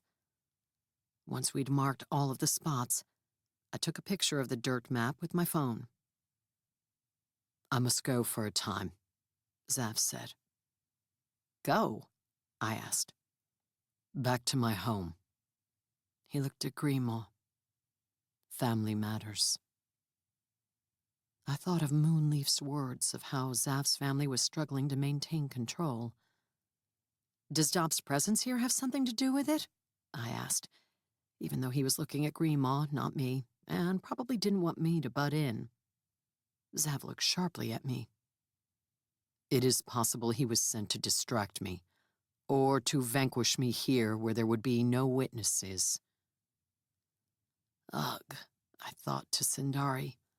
I knew I wasn't crazy to worry about what would happen if I was riding on his back when that other dragon showed up. I am surprised that you did not insist on coming here in your automobile. It was faster this way. Zav looked at the map, then faced me. I will take you back to your city. When I return, we will find Dob Soren with this information Greenlaw has provided us. Even though he was far more polite with Greenlaw than with me, He didn't thank her. Maybe please and thank you weren't in the dragon vocabulary. You'd think a race with a language that favored words 20 characters long would have room to squeeze in pleasantries. "How long will you be gone?" I asked. "I don't know." If he was gone as long as he'd disappeared last time, weeks, I doubted I would have the patience to wait for his help with the Panther brothers. And if I had to deal with him myself, this detour and research for him would have been a waste of time. No, I corrected. That wasn't true. If the Silver Dragon was kidnapping people, I needed to know everything about him, because, as Willard had pointed out, it would fall to me to deal with him, which I might also have to do on my own if Sav didn't return in time. A bleak thought. Chapter 15. Someone had broken into my apartment again. I stood in the hallway, staring at the door slightly ajar. All 4 of the deadbolts I'd coerced the landlord into letting me install, unlocked. A 3-year-old with a couple of hairpins could have thwarted the cheap doorknob lock, but not the deadbolts. They weren't even visible from the outside. Sighing, I summoned Sindari. Whoever had done this had probably long since gone, but there was a chance he or she was still inside. Or they. I didn't sense anyone magical, but mundane humans could ransack my apartment as effectively as an irritated panther shifter. "There is nobody inside," Sindari informed me after he materialized. "Do you wish me to go in first in case the thief left booby traps?" "I don't know. Are you more in the mood to be dangled upside down from the ceiling than I am?" "With my speed and agility, I am unlikely to be dangled at all." "In that case, you should definitely go in first." I pulled out Chopper. Sindari pushed the door open further and patted inside. A click sounded from across the living room. Still in the hallway, I dodged to the left, whipping my sword across defensively. Something tinked off the edge of the blade and clattered against the floorboard before hitting the gray carpet. A tiny silver dart. Warily, I picked it up. A gunky blue residue smeared the tip. Poison? "Clearly, I need a taller tiger," I said. "My height is perfect for seeing over the tall grass on the tangled tundra on Del North." "Helpful." "Very much so in hunting there, yes." Sindari padded farther into the room, avoiding the lamps, books, and clothes strewn across the floor. I'd just gotten everything cleaned up from the last break-in. It may be time to move again. "Perhaps you should not use your real name when you lease an apartment." "You have to. They do credit checks before renting you a place. Gone are the good old days when you could lie about everything and paying cash." "Living in the human world requires an unsettling lack of privacy." "Tell me about it." I itched to go inside and try to figure out if the intruders had only come to ransack the place, or if they'd taken anything. My giant wine jug of change was still sitting on the bookcase beside the door. Nobody ever stole that. Either it was too heavy for the average intruder to lift, or nobody wanted to deal with rolling coins to get the bank to take them. I see the slender tripwire leading from the door across the ceiling and to this shelving unit. Sindari looked up at the ceiling, then put his paw next to my signed hardback of Elric of Melnibone. By some miracle, the Moorcock books were still on the shelf. Harry Potter and Lord of the Rings hadn't fared as well. A heavy vase I'd picked up at a thrift store was the bookend on that shelf, and the object of Sindari's attention. Something akin to a miniature crossbow has been affixed in here. It looks like that was the only dart. I held it up and sniffed the tip, but my olfactory senses weren't good enough to identify poisonous substance more exotic than arsenic and cyanide. I may need to visit Zoltan again. Sindari checked the kitchen, small dining area, and bedroom and bathroom. I eyed the deadbolts. They hadn't been forced open, at least not with a clumsy tool that would have damaged them.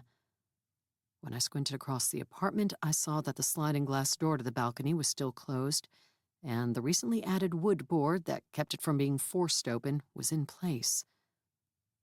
When Sindari's perusal resulted in no other ominous clicks, I walked inside and picked up a box of sandwich baggies on the floor. Almost everything from the kitchen drawers was on the floor. All of the cabinets had been rummaged through, and most of the plates and cups knocked off the shelves. Because this had happened before, I kept plasticware instead of glassware now. Nothing classy and breakable for assassins with enemies. Whoever did this appears to have been looking for something specific, Sindari said. Everything was searched, but little seems to be missing. You've inventoried my whole apartment already? You are impressive. Despite the joke, I was inclined to agree with him. The television I never used was on the stand, and my laptop was still plugged in and sitting on the little desk in the living room. I have been here numerous times, and I have the keenly observant eye of an apex predator. After slipping the dart into a plastic baggie, wrapping it up and using masking tape to bundle it so the needle wouldn't poke out, I walked toward the shelf with the crossbow. As I passed my laptop, I noticed the poster Zav had given me was rolled in a different way than I'd left it when I tossed it on the desk. Before, it had been rolled in a tight tube. Now both ends furled toward each other, with a small bone dagger thrust through the paper and into the wood. I gripped my chin and stared at the dagger for a moment, then nudged the furls open enough to see where the blade had gone into the poster. Zav's stern, haughty face. Even though that's roughly what I had planned for this poster, I feel affronted that someone sneaked in here and defiled it. I tugged out the dagger. Whoever had thrust it in there hadn't been weak. The design was smooth and simple, and there weren't any markings. For some reason, I thought of the dark elves and the big statue on the pedestal that had been made of bones and fossils. Val, your bathroom door has a dagger in it. Another one? Was there a 2-for-1 sale at the local hunting supply store? Sindari, whom I'd never taken shopping, did not respond to that. Is it made from bone? I headed to the compact bathroom where he stood halfway inside, his neck craned to peer around the back of the door. It appears so, yes. It's not stabbing a picture of a shape-shifted dragon, is it? Do you keep such a thing in your bathroom? Oh, sure, they're all the rage now. This one is stabbing your underwear, and there's a note. Sindari scooted out so I could step inside. My underwear? That's more disturbing than a poster. Indeed, I wouldn't have suspected you to wear anything black and lacy. Every now and then a girl likes to dress to impress. I grimaced at the bone dagger that impaled a black bra that hadn't seen action for a while. The intruder would have had to dig it out from deep in my underwear drawer. It goes through the left cup. Is that supposed to be where my heart would be? It's a little low. Dark elf hearts are on the left side, lower than human hearts. Ah, so this is exactly as creepy as I think it is. I pulled out the dagger and grabbed the note. It was written on a single piece of paper. Army stationery from a pad I'd kept after Willard had thrown it at me for saying something snarky. Huh. It's in English. You were expecting Dwarven? Dark elf, actually. I perused the handful of dark brown lines of text. I'd wager the ink was blood. Then read them aloud for Sindari.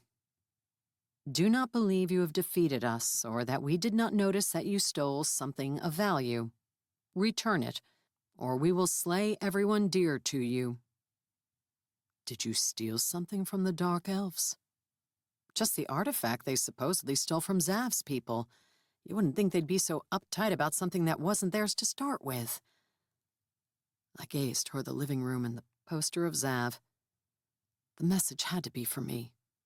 But they must not have forgiven him for his part in ruining their ceremony and destroying part of their tunnel system. Oh, and that notebook. The one I gave to Zoltan for translation. You think that's what this was about? A dark elf would have been able to sense if the magical dragon artifact had been here before even entering the building. If the notebook is only pages and a binding without an element of magic, he or she would have had to search manually for it, while leaving a few bone daggers stabbed into things along the way. Perhaps the dark elf was frustrated by the search. You left the notebook with Zoltan, did you not? Yeah. And Zoltan had even warned me someone might come looking for it. Ugh. I would have to warn him. I'll let Willard know in the morning that the Dark Elves are still active. They might try to search her office, too. I scowled. It would be nice if they could have waited a few weeks. This week is already reserved for dragons and shifters. I don't have room in my daily planner for Dark Elves. Perhaps if you left a note and a calendar pinned to your door outside, your enemies could schedule their assaults and break-ins for more convenient times. I think my sense of humor is rubbing off on you. My phone buzzed from my nightstand, waking me up. It was pitch dark in my apartment, and I felt like I'd just fallen asleep. After fumbling for the phone and checking the time, I realized I had just fallen asleep. "What is it, Nin?" I answered without turning on the light.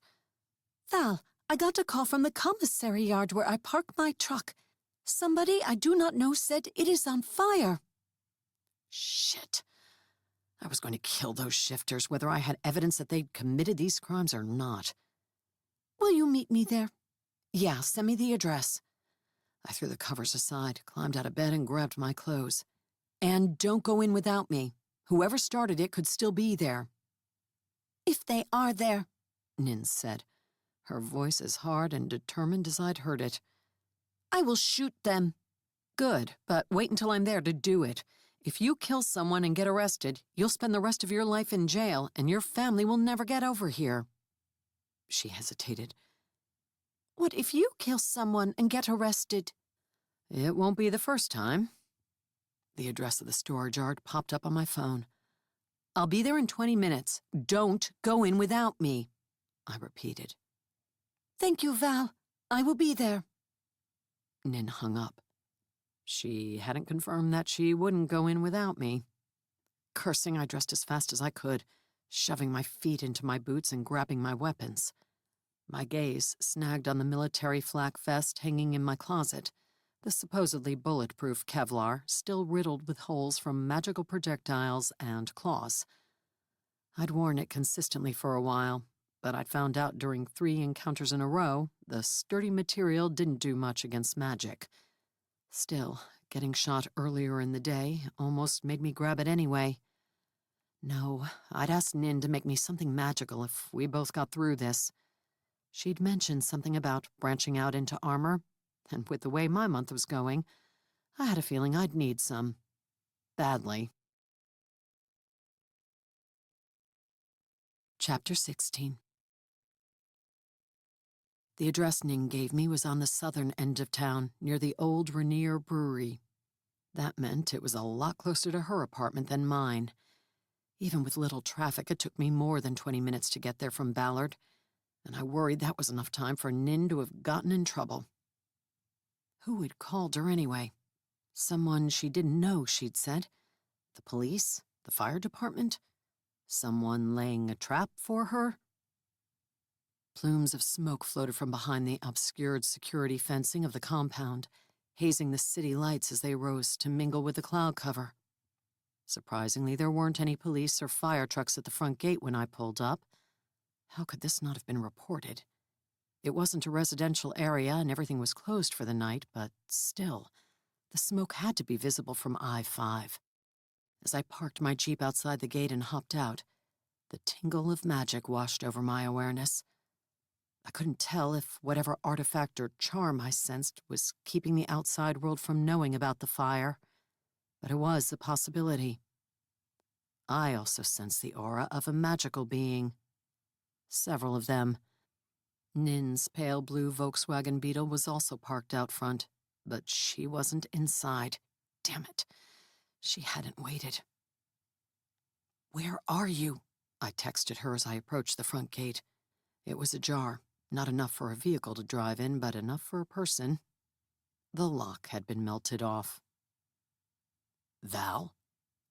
A text message came in, but it wasn't Nin. It was Dimitri. "Unless you're in trouble, I can't talk now. Nin's food truck is on fire." With Fezzik in hand and my ears and magical senses alert, I stepped inside. The crackling of fire came from beyond a large building, a commercial kitchen and bakery, the lit sign over the door promised.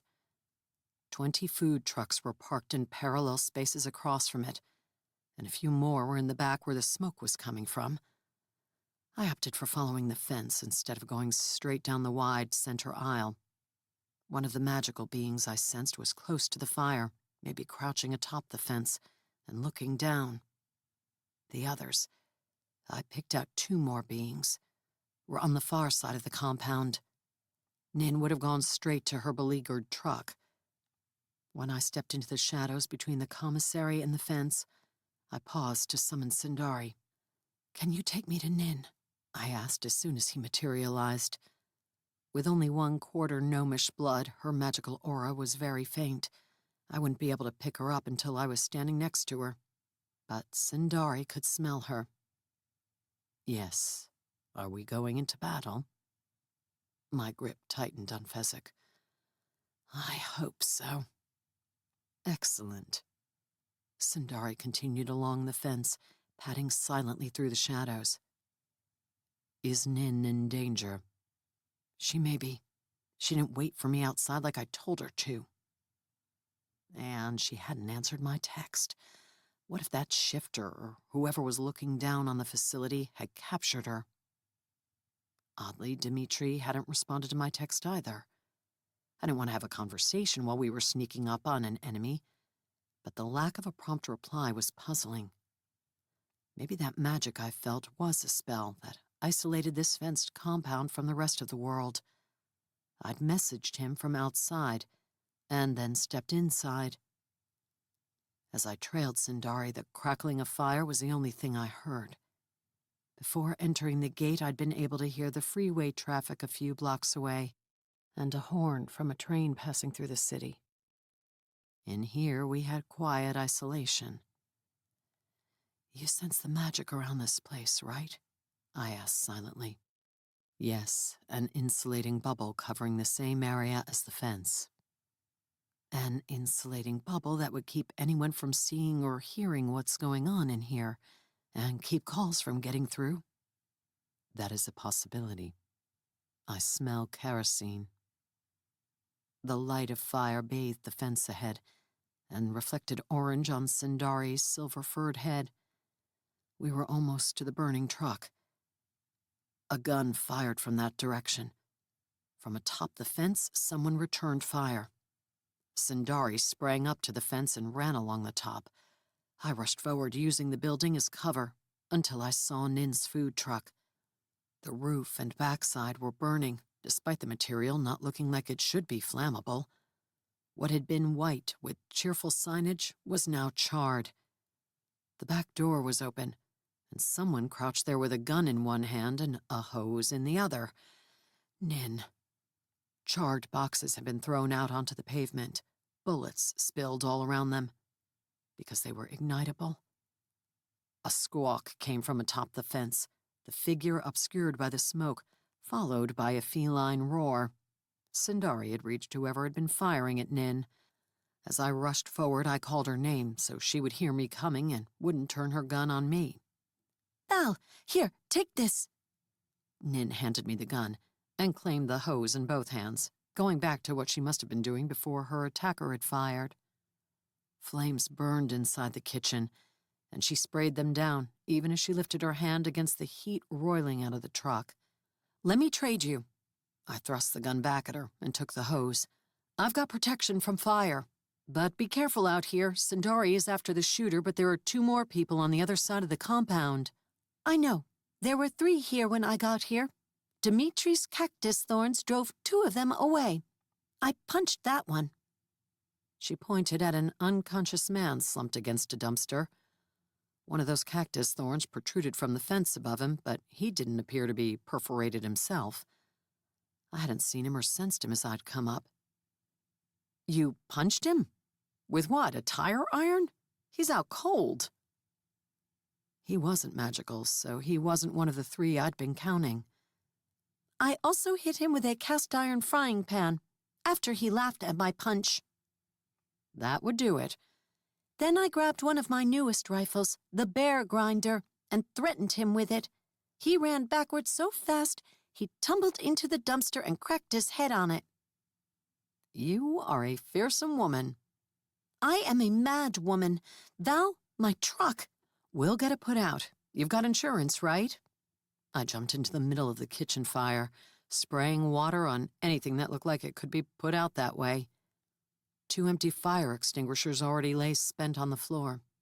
The remnants of grease in the bottom of the drained fryer station were burning brightly, but I vaguely remembered that water would only make a grease fire worse. I grabbed towels and aprons to wet down and tried to smother the flames. I tried to call 911, but I have no reception. Ning crouched outside the truck, watching the wall and shadows in all directions. I am in the middle of the city. There should be reception. I know. I sensed Sindari had knocked the man off the fence and into the street outside, and was chasing him down. The 2 other magical beings were still on the far side of the compound. I couldn't tell what they were doing, but one of them had to be responsible for the spell blocking our phones. They felt like full-bloods. A shifter, maybe a member of the Northern Pride, and someone else I couldn't identify from a distance. As soon as the fire was out, I would visit them and find out what. Or maybe not, I muttered as my senses told me they were on the move and heading this way. Here, Nin. I wait for her to take over with the hose. We've got more trouble coming. She took the hose, but she also leaned around the corner of her truck, facing in the direction I pointed, a big double-barreled shotgun at the ready. I ran to the truck next to hers, not wanting to draw fire her way. After activating my cloaking charm, I crept closer to the aisle, keeping the truck at my back. The 2 people heading our direction paused. I must have dropped off their senses. They didn't pause for long. The light of the fire made it hard to see people in the shadows, but my senses told me they were looking at Nin from between 2 trucks across the way. Finally, I picked out the cloaked figures against the black siding of a burger truck. They were whispering to each other. I crept closer. The bigger person's voice carried. I ducked around a truck, activated the screen on my phone where they couldn't see it, started a recording, and returned to the other side. As I snuck closer, I caught something about the Pardis brothers and having already been paid. He drew a handgun and said, "Nobody cares if she gets hurt or killed, and if I killed the ruin bringer." Whoever his partner was didn't answer, or answer too quietly for me to pick it up. He strode closer to the aisle, and Nin. He pointed the gun in her direction. Nin was behind cover but kept leaning out to look for approaching enemies. He might get lucky. Not on my shift. I shot him in the shoulder. He flew backward, hit the ground crying in pain and rolling, then jumped up. He shifted into an ocelot and sprinted at me. I fired twice, the bullet slamming into his chest, then switched to Chopper as he reached me, springing for my face. I darted out of the way fast enough to avoid the claws slashing for my eyes, then drove my blade into his side. He screeched and crashed into the truck I'd been standing in front of. As he landed, I lunged in and pressed the tip of my sword to his throat. At the same time, I grabbed Fezzik with my left hand and aimed it toward his buddy, who was watching, but hadn't moved or drawn a weapon yet. The shifter transformed back into human form and tried to roll away, but I stepped on him and kept the blade to his throat. How much are the Pardis brothers paying you? My phone was still recording in my pocket. I wasn't sure he'd been speaking loudly enough before to pick up his words, so a confession would be nice. Not enough to deal with you, he spat between pained, panting breaths. They just want Nin out of the picture? Oh, they want you dead too. His buddy finally moved, facing me and lifting bare hands, the palms strikingly pale, fingers long and lean. A woman's? At first I thought she was showing me that she was unarmed. Then a mental attack poured into my mind like 1,000 fire ants burrowing through my ear canals and into my skull. The shifter rolled away as I gasped, distracted by the pain. He turned into an ocelot again and sprinted down the aisle and out the front gate. Snarling, I tried to fire Fezzik at the woman, but my finger didn't want to obey. The mental attack grew stronger, more intense, and it felt like a cable was pulling my arm down as I struggled to keep the weapon aimed at the person. At the dark elf. The magic was familiar, and I belatedly recognized those albino hands. I fired, even though I was aiming at my assailant's foot. I couldn't force my arm up to shoot at her chest. She sprang more than 10 feet in the air, avoiding the bullet that gouged a hole in the pavement, and landed lightly atop the burger truck. The attack on my mind lessened, but she wasn't done. She drew her hand back as if to skip a rock. Not a rock. I leaped sideways as a disc, glinting orange with reflected firelight, sped toward me. I whipped Chopper across, but didn't connect with the projectile. It slammed into the truck next to me and sank in deep. Do not meddle in our affairs, a female voice spoke into my mind. Your affairs? What are you doing partnering with some scruffy cat shifters?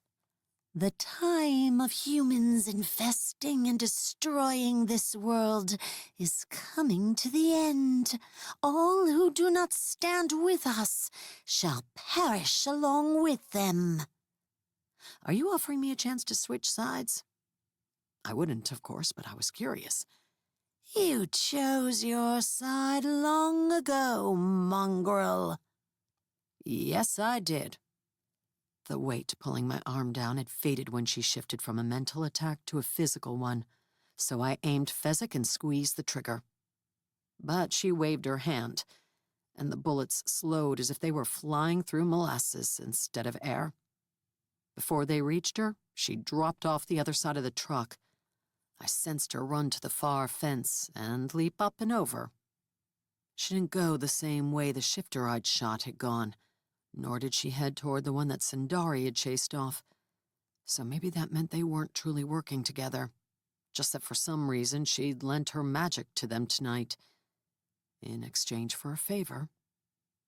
Sindari hopped over the fence as if it were 3 feet high instead of 12, and rejoined me. I chased the other one until he went into what I believe is called a nightclub. It was very noisy and filled with people. I assumed you would not want me to follow him inside. Were service animals not allowed? Sindari placed a heavy paw on my foot.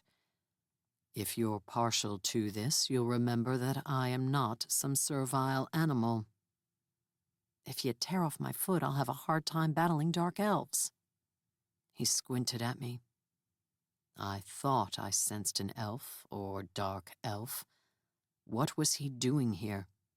She was delivering threats. How novel. I thought so. Someone honked out front.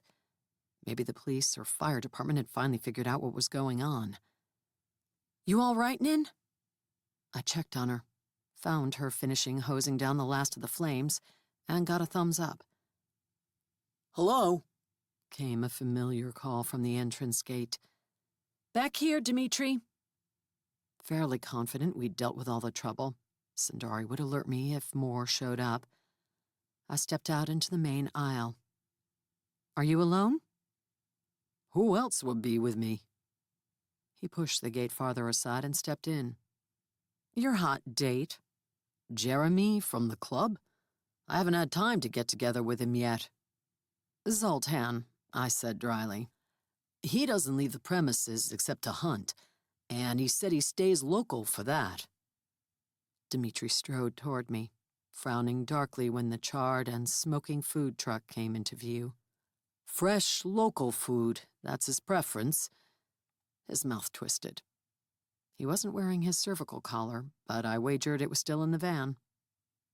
How fortunate for the people of Woodinville. Is Nin all right? Yes, physically. Mentally, she's probably already stressing out about disappointing her regulars when she can't show up for the lunch hour tomorrow. Maybe she can use the kitchen there, then set up a table with some warming trays. Dmitri waved at the building, then rested a hand on the soot-covered hood of the truck. Do you think there's any chance of fixing it? I don't know much about cars, so if the engine was damaged, don't ask me. The rest, he shrugged. I'll have to take a look. Do we know who did this? Shifters and a dark elf. One of them confessed that the Partis brothers paid them and didn't care if anyone was hurt or killed. I recorded it. I pulled my phone out. But I've been told that confessions that I extract at sword point aren't admissible in court. They're not? Some legal mumbo-jumbo about duress and threats. I shrugged indifferently. Have you actually been in court? To testify? A few times.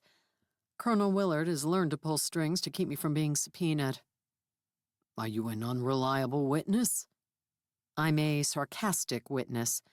I've been held in contempt of court 3 times. How many times have you been in court? 3.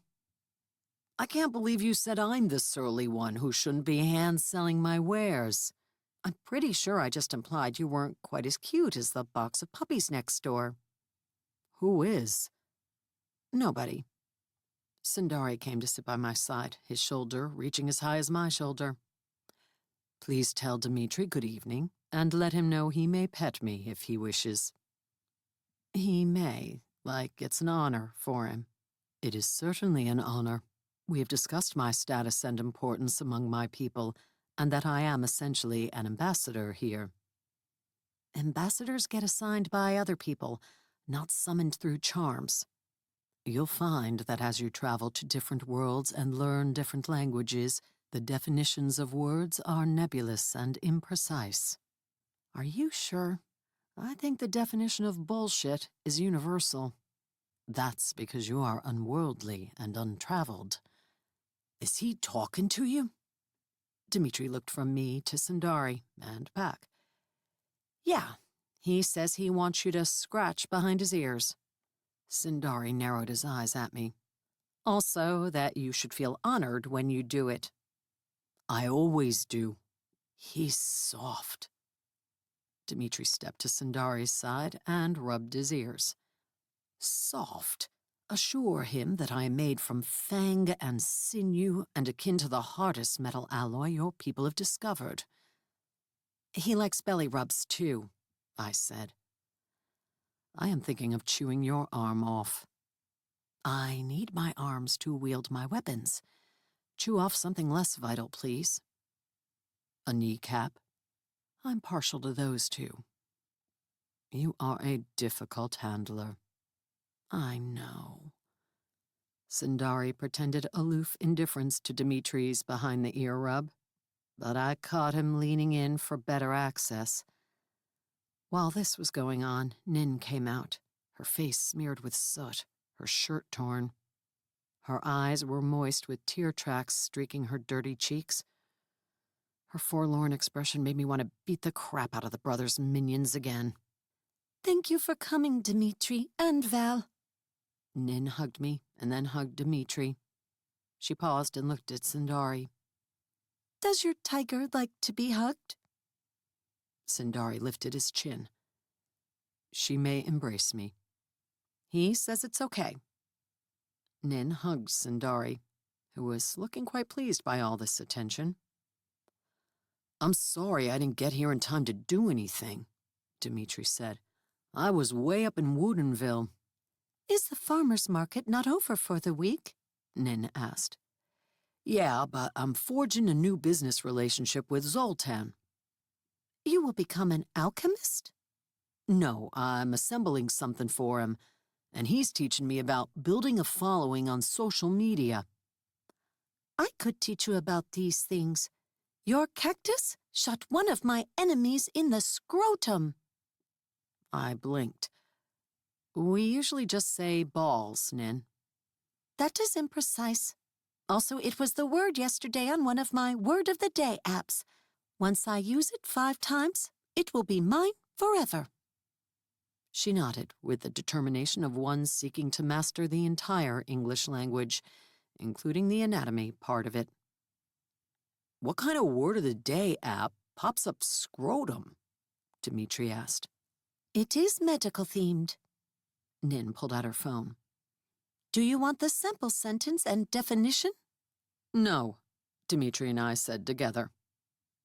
Outside the compound, police lights flashed, and I glimpsed a fire truck pulling up. With the spell cocooning this place lifted, the authorities must have finally learned about the incident. I'll take a look at your truck while you talk to them, Nin, Dmitri said. I'm sure you have insurance, but I've done some body work. Maybe we can get things up and running again quickly. That would be wonderful. Nin touched her hand to her chest and smiled warmly at him. Thank you. I'm sorry I haven't been able to find a way to keep the brothers from attacking you yet, Nin. I apologized softly. This is unacceptable. I'm going to do something tomorrow. Thank you, Val. Please, let me know if there's anything I can do to help you. Like paying you? She raised her eyebrows. I held out a hand. No payment, but I could use some magical armor if you have time to work on it.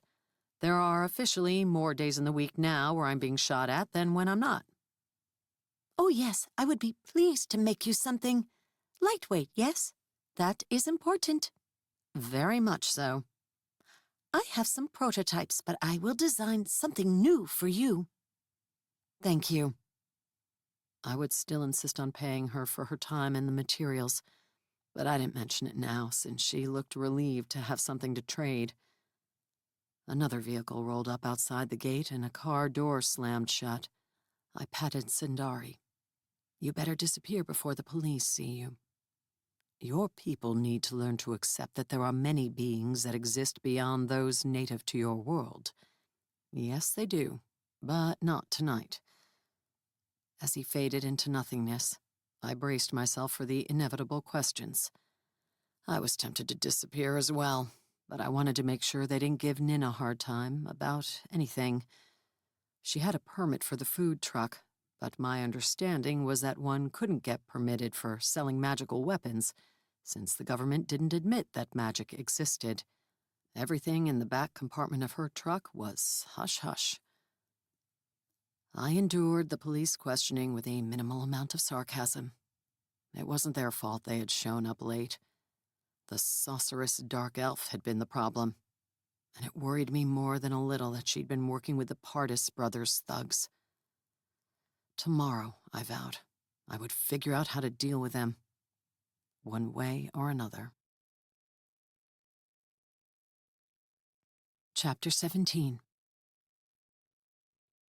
As soon as I left Wilmot Gateway Park in Woodinville, jogging along the trail toward the section looking across the river to the Pardis Brothers Mobile Home Park, I activated my cloaking charm.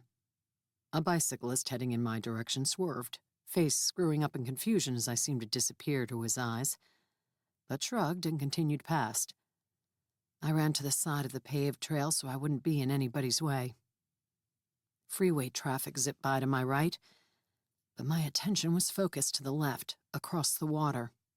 I hadn't wanted to risk driving through the neighborhood. The charm would only camouflage me, not my Jeep, and this would make it more difficult for the shifters to give chase if they somehow detected me. They would have to come after me on foot and go for a swim first.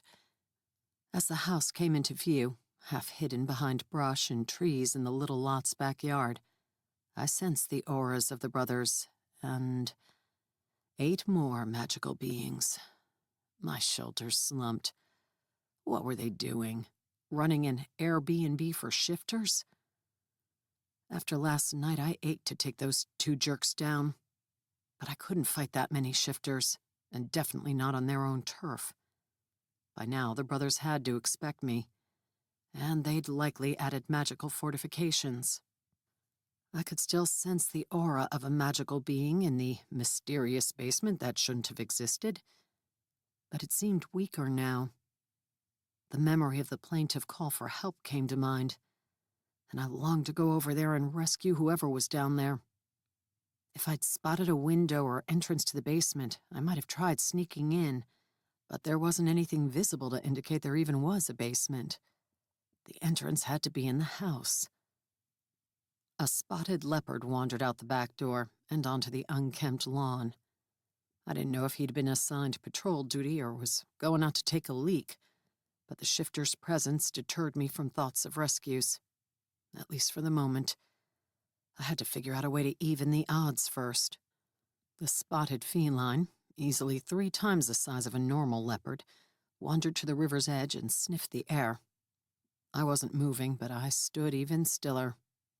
The charm should mask my scent and hide me from view, as well as camouflage my aura. But it was always possible someone would see through it someday. I was encouraged that it had worked on Zav that day we'd first met in the Wyvern Cave. But there were all sorts of magical tools and trinkets scattered across the realms. I might one day run into someone carrying one that nullified stealth magic. The leopard scanned the trail, eyeing a couple ambling along and pushing a stroller. They were oblivious to the potential threat across the river. I dropped a hand to Fezzik, ready to attack if the shifter decided it would be worth getting wet to prey on a couple of humans. I wished he would. Then I would be justified in attacking him, in whittling away the brothers' house guests one by one, until I only had to face them. The leopard crept closer to the bank, eyes focused on his potential prey. Do it, I thought, as if I could telepathically send the message. I pulled Fezzik from its holster. The leopard's tail swished, and he crouched, preparing to spring. He was in the shadow of a tree. The couple didn't see him, but I did. I leveled my gun at his eyes. Someone called from inside the house. It sounded like Kurt's voice. The leopard's tail stopped swishing, and he glanced back. He looked torn, his gaze turning back to the couple. My sights were focused on his head. It would be easy to shoot, to take him out before he could return to the house. If I were to tell the authorities that he'd been in the middle of attacking the couple, who would know the difference? A clean shot could end his ability to tell anyone otherwise. The leopard, no doubt communicating telepathically with Kurt, rose from his crouch and walked across the lawn toward the house. Reluctantly, I lowered my gun. Even though I wanted to take out the brothers' allies, I couldn't kill someone who hadn't committed a clear-cut crime. Maybe the leopard had killed humans numerous times, but maybe he hadn't. The spotted feline disappeared back inside. Nobody else came out. I walked back to my car, planning to check the fence company next. Maybe the person who'd been making bullets for the shifters would have some good intelligence, and maybe it would give me ideas for how to lure away members of the Pride, or even lure the Pardis brothers out by themselves, so I wouldn't have to deal with so many enemies at once. The Sepes Fencing Company was located near the river in Woodinville, on the industrial side opposite the trail. I entered through a door in the front of the corrugated metal building after checking out the fenced side yard full of vinyl posts and rolls of chain link. Everything inside registered as completely normal to my senses. I could, however, detect something magical inside the building. Maybe that was where the enhanced fence bits were kept, so long as the worker who made them was also kept back there. A petite bronze-skinned woman with a knitting needle stuck through her loose gray bun was manning the front desk. The door didn't ring or buzz, and I walked up and leaned over the high counter before she noticed me. 2 more knitting needles were fast at work in her hands, crafting a scarf that proclaimed her, or some future gift recipient, a Ravenclaw.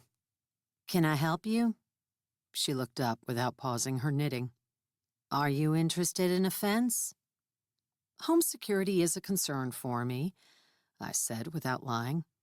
I've had a few break-ins, and a friend of mine just had an arsonist take out her most prized possession. Never mind that a fence would be useless to either of us. "That's awful. Where do you live?" Ballard. "I hadn't realized any parts of Ballard were still that rough." Mostly just my apartment. I live in a transitional neighborhood. I'm particularly interested in your enhanced fences. Is the person who makes them available for a consultation? "That's not quite how it works. We come out to your house or business, take some measurements, talk about what you hope to achieve, and then give a quote."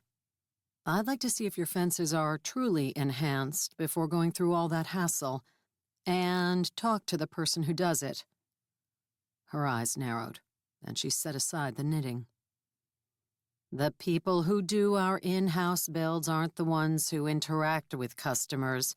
You'll be working with the installers and a supervisor. I can see if Timothy can come out and talk to you, but I'd rather get your information and set up a time for a consult at your house. Ballard is a little out of our usual service area, but we can probably accommodate you." How about a tour of the facility first? I waved to the closed door behind her.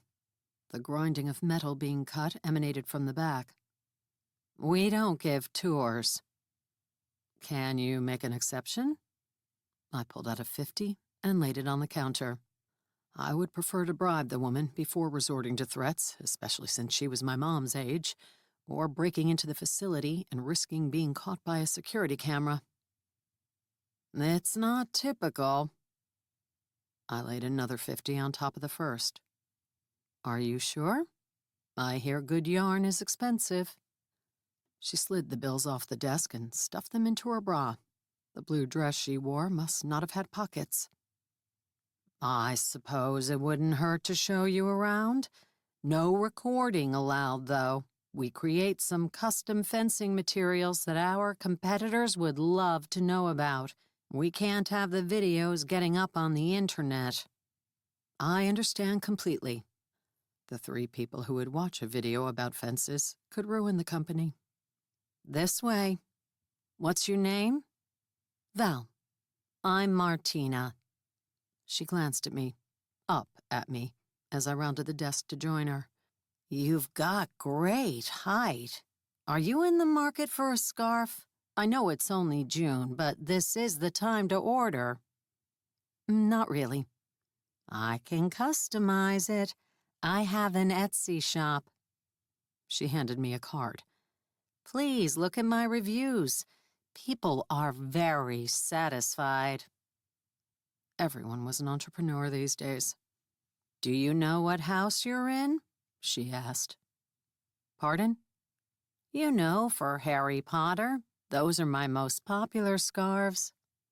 "Oh, Gryffindor." I didn't know if it was weirder that I had taken the online test and could answer this, or that she nodded sagely, as if she now knew everything about me. "I stand up for injustice." By shooting people who caused it. Had the original books mentioned assassins? I couldn't remember. "I would have guessed Slytherin, but I don't judge. I just knit scarves in your preferred colors.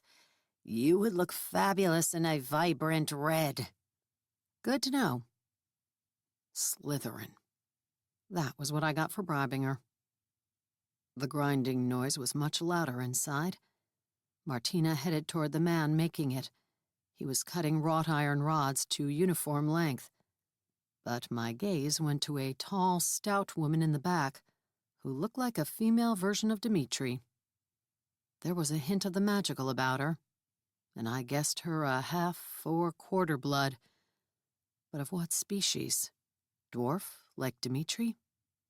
Her short, white blonde hair had a frizzy kink to it that looked untamable, and with those shoulders, she could have defended a hockey goal without need of pads or a stick. She reminded me more of a troll. All around her, stacks of stakes and artistically bent pieces of iron rose, most of them oozing a faint magic. Nothing was as strong as my weapons, but for passive protection, they could work to convince thieves to wander off and try another target. Martina tried to introduce me to the metalsmith, who looked at my ass and gave her a thumbs up. Maybe this meant I was an acceptable client. But after a hurried hello, I went straight to the big lady. "Hi, I'm Val." I stuck out a hand. The woman had been hunched over a work table, her hand resting on an ornamental disc that looked like it would be welded to a gate. She looked at me and straightened, towering 6 inches taller than my 6 feet. Definitely troll blood. That was interesting because they weren't known for being natural enchanters or craftsmen, though their shamans put together some legendary potions that Zoltan would know all about. Inga. Her deep voice matched her barrel chest. She started to lift a hand to shake mine, but paused and dropped it. I know who you are. That sounded ominous. Martina had caught up to me. "Inga, this is Val. She's a Gryffindor." Inga's blonde eyebrows twitched. Is that right? It wasn't a question. "So the internet test told me." I lowered my hand. Inga eyed Fezzik and Chopper, clearly having no trouble seeing the weapons that were invisible to most. "Do you have a couple of minutes?" I asked. "I'd love to talk to you about your work." I can't believe the mythic murderer is in the market for a fence. Usually only full-blooded members of the magical community knew my nicknames and held a grudge against me. Inga must have had ties to her kin. "I'm in the market for information, and I'm willing to pay." Martina's forehead furrowed as she looked back and forth between us. I put a hand on her shoulder. "If I buy a scarf, will you leave us alone for 10 minutes?" "I will for another $50. And Willard wondered why I insisted on being paid in cash and could only afford a 1-bedroom apartment with a view of a brick wall. Easier money than knitting, huh? I pulled out another bill and gave it to her. "It doesn't require me buying yarn or paying the Etsy fees." Martina winked and slid it into her bra with the others. Inga looked disgusted. "Be careful," Martina whispered to her before leaving. "I think she's really a Slytherin." No doubt, Inga grumbled. Bribing her might not be effective. I would have to figure out what I could offer her that she wanted. Information rarely came free, especially from someone who knew my reputation and didn't like it. "I believe I've seen your work in the ammo boxes of a couple of were-panthers," I said, getting straight to the point. "They're trying to run my friend, Nin, out of the magical weapons crafting business, and I object to that. Any chance you'd like to give up your side gig working for them if I can help find you something more profitable?" I wouldn't take a gig from you even if it paid 3 times what I get working here. What about if it paid better than you get working for the Northern Pride? I don't work for them anymore. Any ammo you saw was old. Oh? I hoped that didn't mean I was wasting my time. Inga bent over the disc again, crimping a pattern into it with a tool as palpable magic flowed from her fingers and into the iron. She seemed to be saying the conversation was over. Were they not agreeable to work for? Maybe if she had left in disgruntlement, she might be tempted to rant and share valuable information. They're assholes. I agree, but they must have paid you decently or you wouldn't have started working for them, right? It was a side job. It didn't matter that it didn't pay that well. I just wanted enough for a house. Not even a house. A little condo here. Something with decent ceiling height so you can take a shower without bending in half. That is annoying. You're short, you wouldn't know. Even at 6 feet, I've cracked my skull on some shower heads. Shower heads, doorways, car roofs. Inga thunked her tool down and gave me an exasperated look. They didn't even pay me for the last batch. They just ended our deal, said they'd found someone else who would make ammo for them and modify their guns cheaper. As if any sane person would work for less than what they paid me. It sucks to be a woman in a man's business. The bastards are always trying to lowball you, treat you like some commodity rather than the skilled craftsperson you are. She turned a scathing expression on the man manipulating the grinder, but he'd gone back to work and wasn't paying attention. If I get a chance to pummel them mercilessly in the near future, I'll let you know. If you do, take pictures and send them to me so I can blow them up and throw axes at them. I laughed. Who would have thought I'd find someone who shared my interest in hurling weapons at posters of obnoxious magical enemies? I will definitely do that. I should have done it the last time I visited. Otto looks good wearing a broken TV on his head. That the one that can never put a shirt on? He did seem to have that proclivity. Do you know who is working for them now, by chance? I still thought that if I could convince their bullet maker, and it sounded like Inga had also enchanted their guns, to sever her relationship with the brothers, then that would help convince them to take their business elsewhere. If they suddenly couldn't supply their customers with their promised goods, competing with Nin would be the last of their worries. No idea. Like I said, it has to be someone slaving away for nearly free, because my work was good and way underpriced. Maybe they've got someone tied up in their garage and they're forcing him to work. I rocked back. It's the basement. What? I sensed a magical being in the basement when I was there. A full-blood, I'm sure. Her thick brows rose. I was joking. Besides, even shifters couldn't keep a full-blood enchanter imprisoned. It would be easy for him or her to use magic to escape. She laid her hand next to an iron bar on the table, and I sensed magic flowing again. The metal turned liquid and flowed over her wrist, reforming into a shackle and locking itself.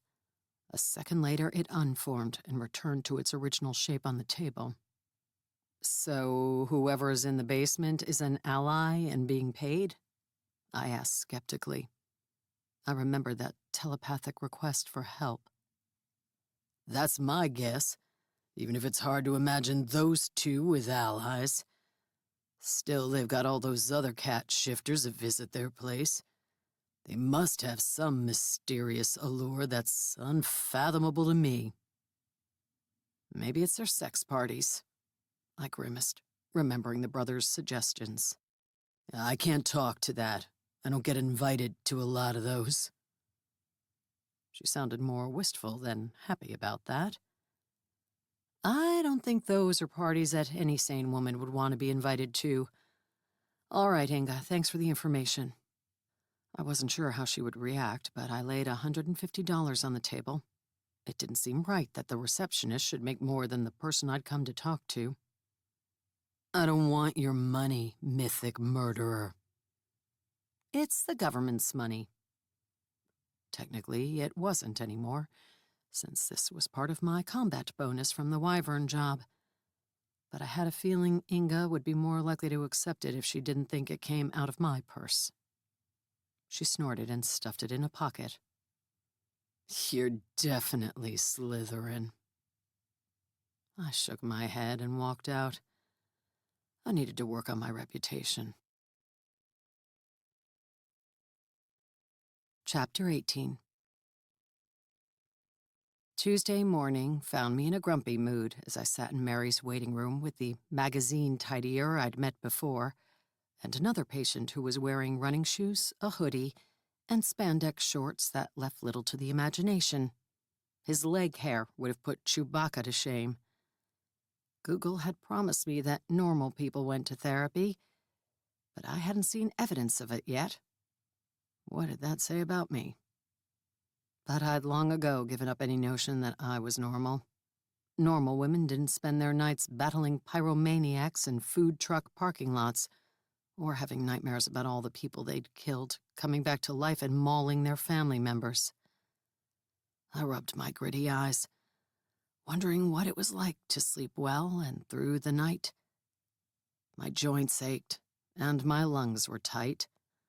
I hadn't had to use the rescue inhaler, how I loathe that term for it, much since starting on a new steroid one, but my body was telling me I hadn't managed to do anything to address those elevated inflammatory markers my doctor kept talking about.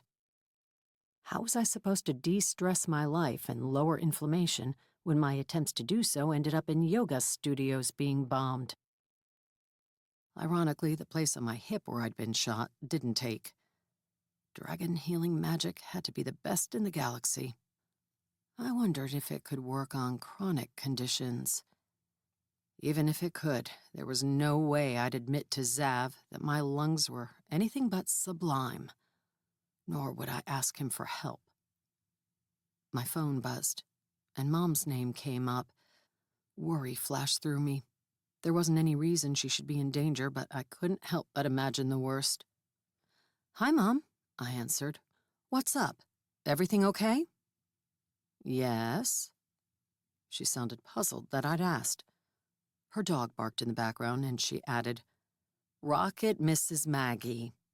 I think you misread that bark. Nobody except Willard could possibly miss that cat. He keeps looking up at the loft, expecting her to throw something down to him. To him or at him? He may not know the difference. He can catch anything. "Are you going to Idaho?" The abrupt topic switch surprised me. "Idaho? No, what for?" Then I remembered Thad's Facebook message announcing the vacation he and Amber would take next month.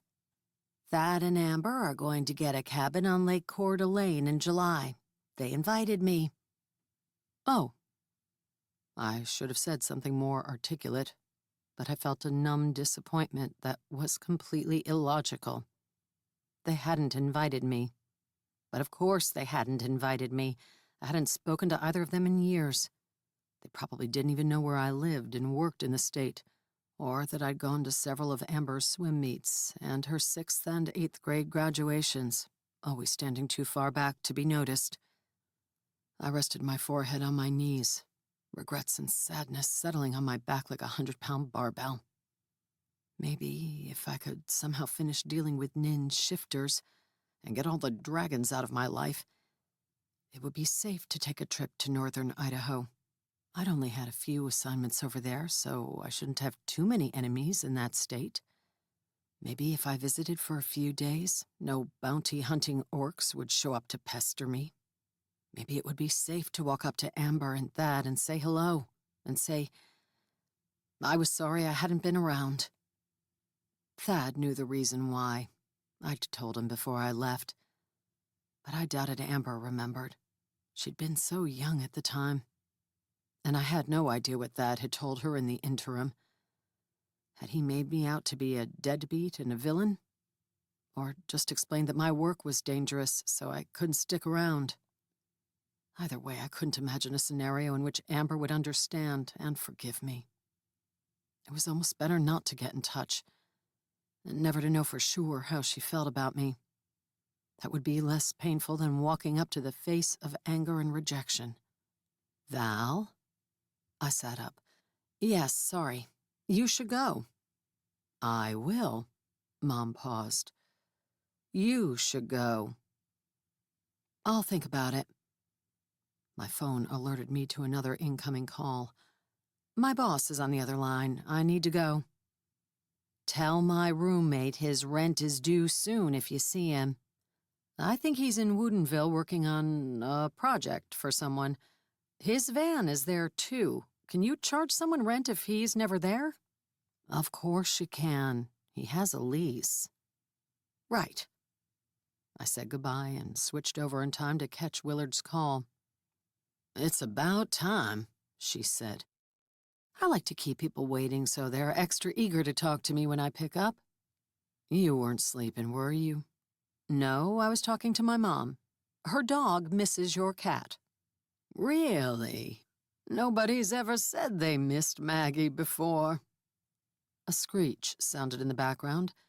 It was either Maggie complaining about something, or Willard had adopted a cranky baby in the last week. Rocket is a golden retriever. They like everyone, and everything.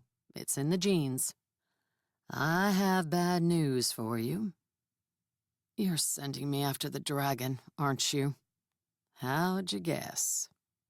My fate seems inextricably intertwined with dragons these days. Mr. Hairylegs was listening to my conversation and raised his eyebrows at this.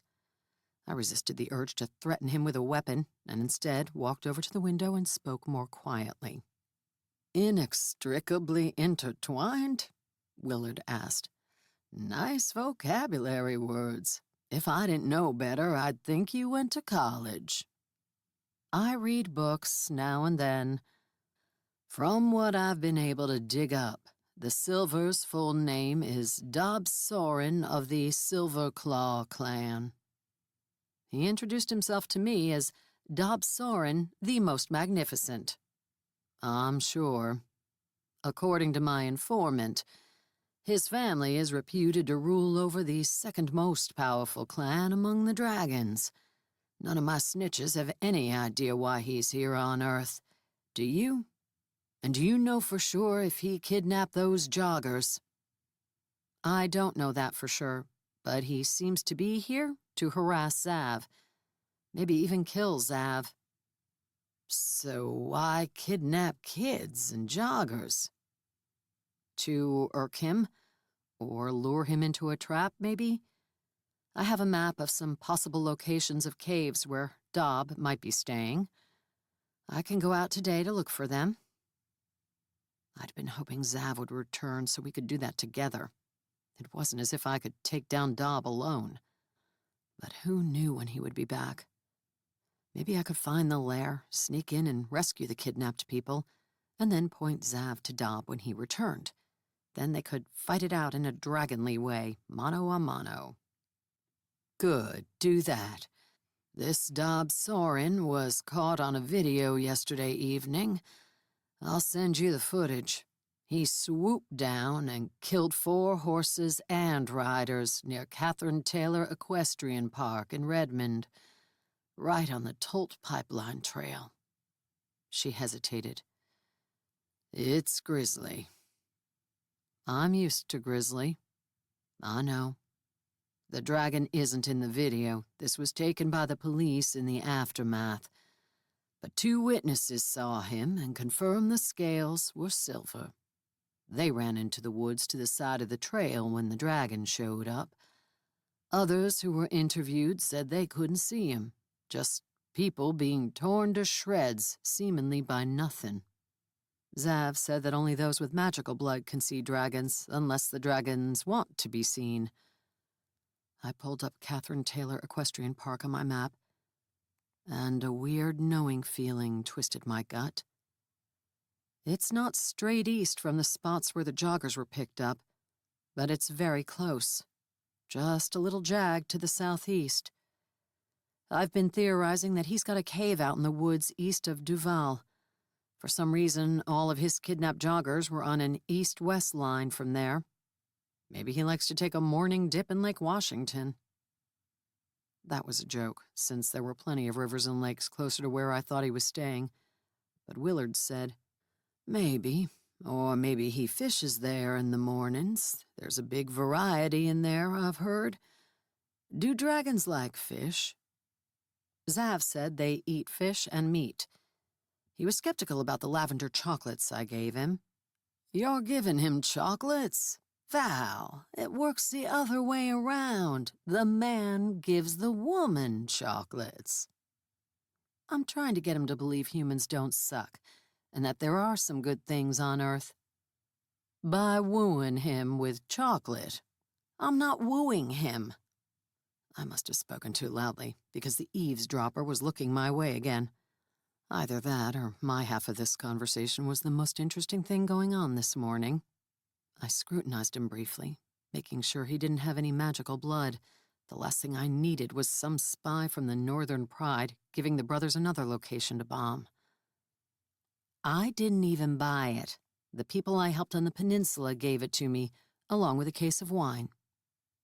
Did you give that to him, too? Well, yes, but only because I don't drink it. Did he drink it? Willard sounded fascinated by this development.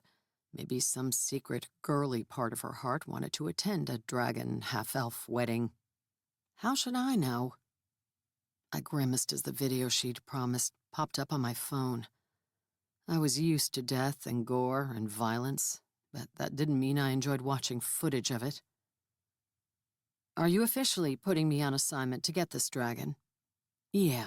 The military is prepared to send in jets to attack it from the air, but we need someone who can see it to pin it with a locator device. Oh, that'll be easy. I'll just tag him like he's a bear. I was told without much subtlety that this is the least preferred method of dealing with him. They would prefer you simply get rid of him. Even easier. When your dragon sobers up, maybe you can try that chute-opening ass-swatting suggestion I made. If only. Zav went back to his world. I'm not sure when he'll be back. Willard swore. That spoke volumes about her belief that I could handle this without Zav. Maybe she'd assumed from the beginning that he would be there to help, though I wasn't sure why she would, unless she knew more than I did, which was usually the case. She took a deep breath. We need to convince Soren to leave, one way or another. I've been authorized to double your combat bonus if you can kill him. Regular combat bonus if you can pin him with a transmitter that he can't remove. I rubbed my head. How was I supposed to do that? A dragon wasn't a wolf. I couldn't staple something to his ear that he wouldn't be able to remove or incinerate. Dragons didn't even have external ears. I'm having something prepared now. Something very durable. You can pick it up at the office this afternoon. If you're successful, there's a team at McCord ready to take off after him. I lowered my head, staring bleakly out at the gray sky and the darker gray water of Lake Union. Dealing with the dark elves seemed like a simple affair compared to this new assignment. I'd have to kill Dob, or somehow convince him to leave. There was no way a dragon wouldn't be able to remove a transmitter tag, even if I had a weapon that could pierce his hide to pin him with it. Chopper was the only thing I knew of that could make a dent.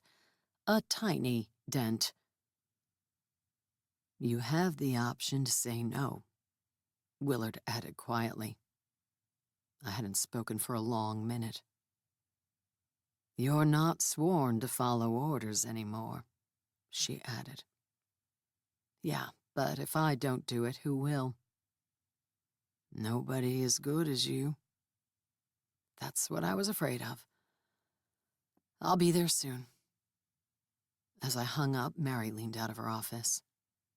Val, I'm sorry my last appointment ran a little late. Will you come in? I have to go. I waved my phone before pocketing it. Work. You can't take a few minutes to talk? She raised her eyebrows. You look tired. Because I slept for 2 hours last night. I am tired. I won't nag you. I'm certain you already know that the best thing you can do for your health is get at least 8 hours of sleep in a dark, quiet environment. Trust me, I would love to do that. Do you turn your phone off at night, or at least keep it in another room? No. When a friend calls and says her food truck is on fire, I want to be there for her. It is difficult when your job requires you to be available around the clock. I know. I work with firemen and police officers. Will you make time to come in next week? Yes, I figure everything will either be resolved by then, or I'll be dead. Mary smiled, but it faltered. Maybe my expression told her I wasn't joking. I wished I were. The conversation I'd had with my mother returned to my mind, even though I hadn't decided anything yet. The idea of dying before I'd had a chance to speak with my daughter. bothered me. A lot. Mary, my mom told me that my ex-husband and my daughter will be going on a family trip to Idaho in a few weeks. They invited her to join them, and she suggested I come along. I haven't spoken to Thad or Amber in years, and they didn't invite me, but would it be weird if I showed up there, just to say hi? After years of silence, yes. Oh, that doesn't mean you shouldn't do it, but maybe you could call them first, instead of unexpectedly showing up. Yeah. But Thad never called me, and it was hard for me to imagine calling him first out of the blue. Of course, I'd told him not to call me unless it was an emergency, but I'd expected... I didn't know. I'd thought he might reach out occasionally over the years. He hadn't. Why was it easier to face killer dark elves, vampires, and werewolves than to call my own family? Because I didn't care how those other guys reacted to me, I answered my own question.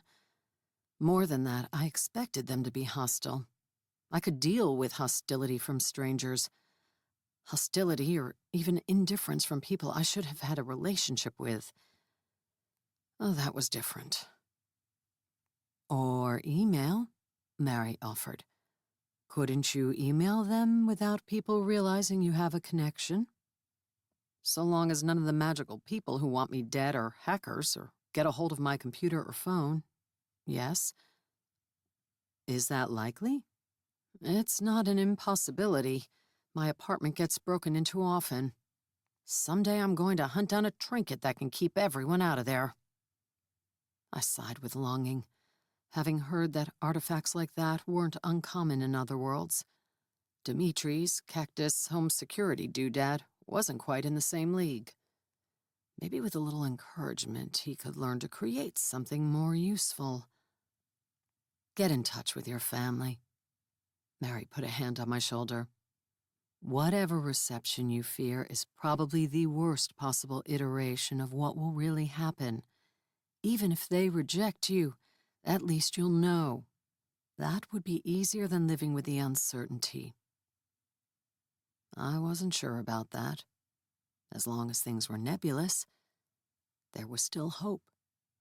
Hope of them forgiving me for the long silence, for walking out all those years ago. I'll think about it, thanks. As I headed for the door, Mary repeated, "Don't randomly show up on their vacation like a stalker, please." She must have decided her previous, more circumspect wording of that hadn't been sufficient. "I won't. I'm not a dragon." Her brow furrowed in confusion. I definitely wasn't a normal patient. Chapter 19. When I pulled into the Moss Lake Trailhead parking lot, a place that could get me back into the forest where Greenmaw had marked the caves, there weren't any other cars there. I didn't know whether to take that as a good sign. There wouldn't be anyone to see me illegally let myself through the locked gate, or an ominous one. The hiking spot was out of the way, and not that well known, but there were usually a few other people here. I left the Jeep running and walked up to the gate, reaching for the magical charm that unlocked secure doors and gates. But I paused, my hand dangling. Someone had shot off the padlock securing the metal gate that kept people from driving back onto the old logging road turned trail. Fresh tire marks had disturbed the grass and mud. The bar creaked as I pushed it up. I trotted up to the bend and peered around it to make sure there wasn't a bevy of park ranger trucks waiting. The wide trail stretched back into the trees, straight and empty for as far as I could see. But the fresh tire marks were visible all along the way. Maybe someone else is hunting dragons, I muttered, and thought about calling Sindari. But I needed to save him. If I ran into Dobb back here, well, I hoped I wouldn't. Not yet. I wasn't ready to run into him. I had Willard's transmitters. There were 3 of them, and they'd been built into custom cartridges I could fire with Fezzik. but I was skeptical those rounds would pierce Dragonhide. The memory of Zav incinerating bullets before they touched him came to mind. All I wanted today was to find Dobbs' lair. If I could slip in and out and leave one of the transmitters tucked behind a rock, maybe Willard's pilot buddies could bomb the cave one night while he was snoozing. Rain drizzled from the gray sky as I drove onto an old dirt road that had been allowed to narrow to something more suitable to hikers than automobiles. High grasses, trees, ferns, and other dense foliage I couldn't name made it claustrophobic. Long beards of green moss dangled from the evergreen branches and carpeted their trunks. Some of those branches reached out over the trail, clawing at the roof of the Jeep, and reminding me of when Zav tore off the soft top on my last Jeep. The black one the Army was lending me had a hard top, though I doubted it would deter dragon talons. Even though I couldn't sense anyone magical nearby, I kept leaning my head out and trying to see the sky. I caught a glimpse of Moss Lake off to the left, but soon passed it, along with narrow trails branching off into the woods. I stayed on the wider path. Given the density of the trees, there wasn't any other option, until I came to a grass-choked crossroad, then turned right and gained access to a larger system of old roads. The rain picked up as I weaved along routes long forgotten by all but determined hikers and the wildlife that lived here. When I got as close to the first cave as possible, I parked, put on a wide-brimmed rain hat, and went on foot. I cut my way through wet foliage, forging a path toward one of the creeks that ran through the area. Rain pattered off my hat, and the going was slow. My thought of checking all the caves Greenwell had marked by the end of the day turned into a plan to check them all this week. The first one had been claimed by a skunk, and it drove me out of the area more effectively than a dragon would have. A bear had made a den in the second cave, but was fortunately not home. The third was high on the bank of the Tolt River, and too small for a dragon, unless he shapeshifted to get in. Since that was a possibility, I climbed up to it and shined my phone's flashlight inside. Nothing. 3 caves down, 28 more to go. I'd searched all the ones in this area and would have to return to where I'd parked and head into the brush on the other side of that road. I was halfway back when gunshots fired. Reflexively, I tore Fezzik from its holster and sprang behind a tree for cover. But my brain caught up to my instincts and informed me those shots weren't near me. It was hard to tell how far away they were with the forest muffling sound, but at least a mile. More shots fired as I continued warily back toward the Jeep. Hunters? If so, they weren't very good hunters. Who needed that many shots to fell a deer? It wasn't even hunting season. If anyone was back here, they were illegally poaching. Not that I particularly cared, so long as they didn't shoot up my rig. The gunfire continued, and the roar of vehicles grew audible. It sounded like I was heading right for it. I broke into a run, imagining drunk idiots smashing into my Jeep. I leaped ferns, mushroom-studded logs, and great roots jutting out of the earth. I couldn't wreck another vehicle in the same month, damn it. Their trucks came into view before my Jeep did. A white Nissan and a black Ford, mud spattering the sides as they navigated down the old logging road. Men leaned out of the windows and knelt in the beds, aiming rifles into the brush on the other side of the trail.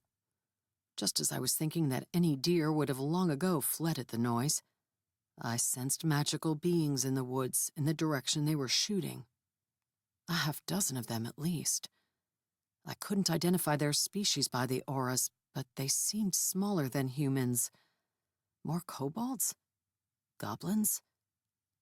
2 shots fired, and a female scream came from the woods. That was no deer. "Got one!" a man yelled. I ran to the edge of the woods and leaned out enough to see the trucks. They'd stopped. The men, they were young and definitely human, sprayed fire into the trees. A whispered argument in a language I didn't understand came from the trail opposite me. and I spotted 2 green-skinned goblins with shaggy white hair also hiding behind trees. One was male, one female, neither more than 4 feet tall. They pointed at the men, then pointed back into the woods in the direction the scream had come from. Neither of them appeared to have weapons. Clad in ripped and oversized jeans and flannel shirts, they reminded me of the refugees in Greenmaw's village. Their faces were lean, cheekbones prominent, and I doubted they'd had a good meal in a long time. Even though I'd never met a goblin that hadn't made trouble for me, the ones I'd run into were notorious for stealing things. I'd also never met one that was a killer and deserved a death sentence. In short, I'd never been sent out after one. I tapped my translation charm and willed it to activate. They got Tina. We have to help. How? Go pick her up and get her out of here. They're shooting all over the place over there. More gunshots erupted from the truck beds. Get him! Get him! One of the drivers urged, yelling through the open slider window to his gun-happy buddies. 2 of the men leaped out and ran into the woods. What were they going to do? Cut off the goblin's head and mount it above a fireplace? I pulled out Fezzik. Visions of stalking down the road and opening fire on them filling my head. More sane visions of staying in the trees and shooting out their tires from behind cover replaced them. I ran parallel to the road, leaping brush and logs, landing as lightly as I could, not that they'd hear me over their yammering and shooting.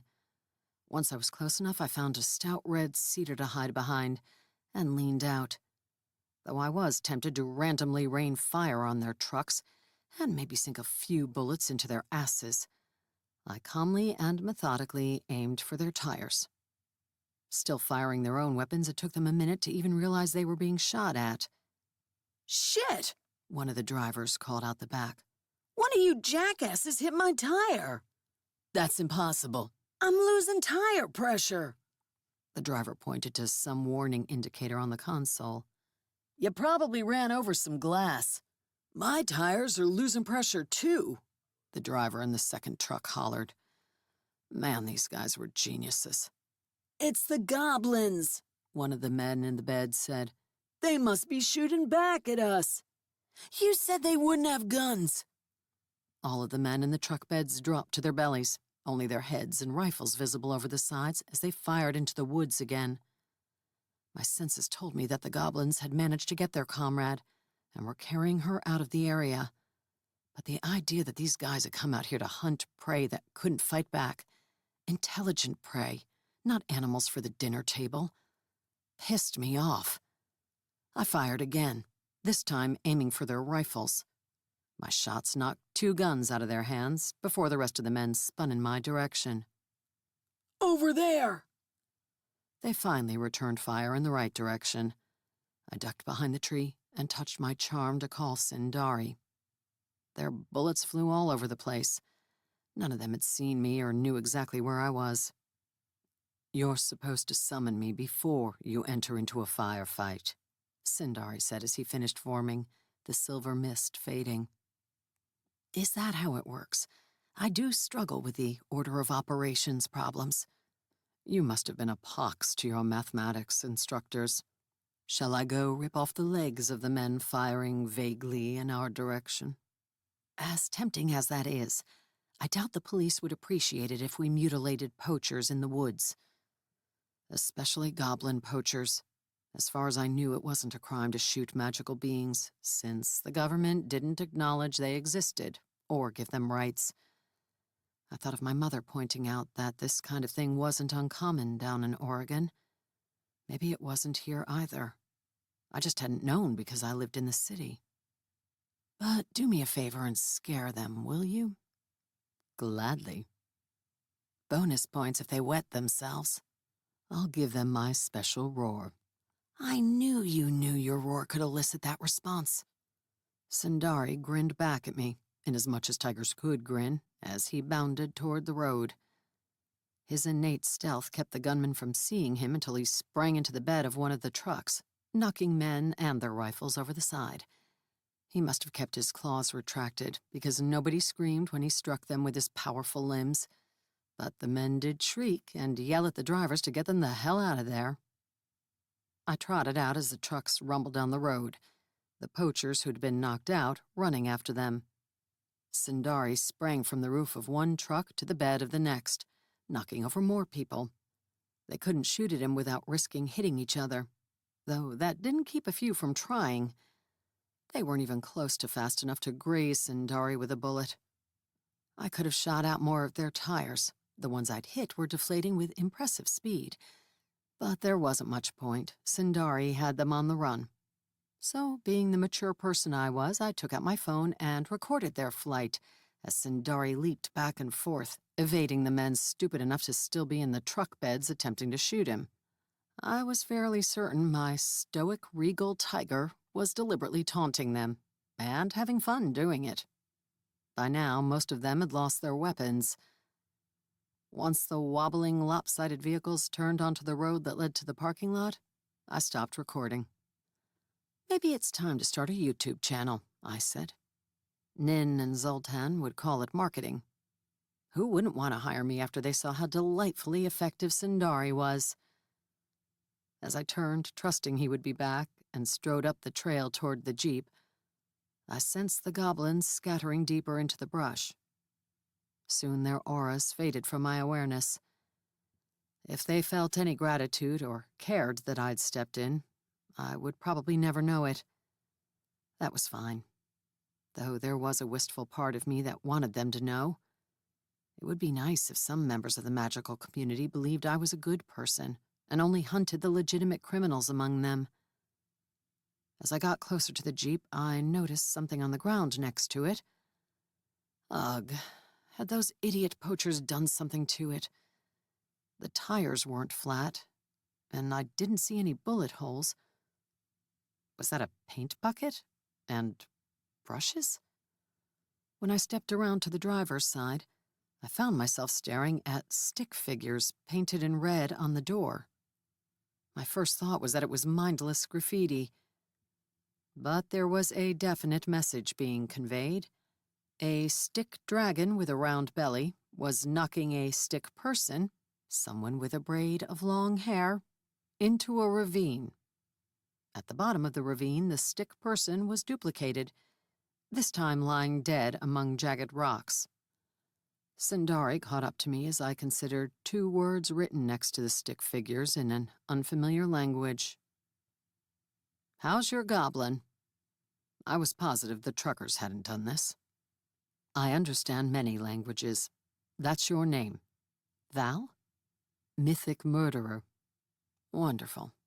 And that's also my fate, I suppose. I wouldn't worry about it. Goblins are known more for being mischievous than prophetic. I don't feel comforted." Chapter 20. "Your new colleague is coming," Sundari informed me. I'd pulled a towel out of the jeep and was doing my best to wipe off the paint that hadn't yet dried completely. It wasn't working well. "He's not a colleague." I sensed the approaching dragon aura and looked up in time to spot violet eyes sailing into view over the trees. "I thought you were trying to get him to see you as an equal. A dragon would typically think of your relationship as something closer to master-slave. In that case, I guess he can be my colleague. I thought you might say it that way." Zav landed on the road in front of us, radiating power like a sun. Too bad he hadn't appeared earlier. His fanged maw, muscled body, glowing eyes, and sheer size might have convinced the hunters not only to flee, but to never step foot in this forest again. Even with his wings tucked in, the trees to either side of the road hemmed in his great dragon form. I wondered if the foliage on his world was courteous enough to grow farther apart.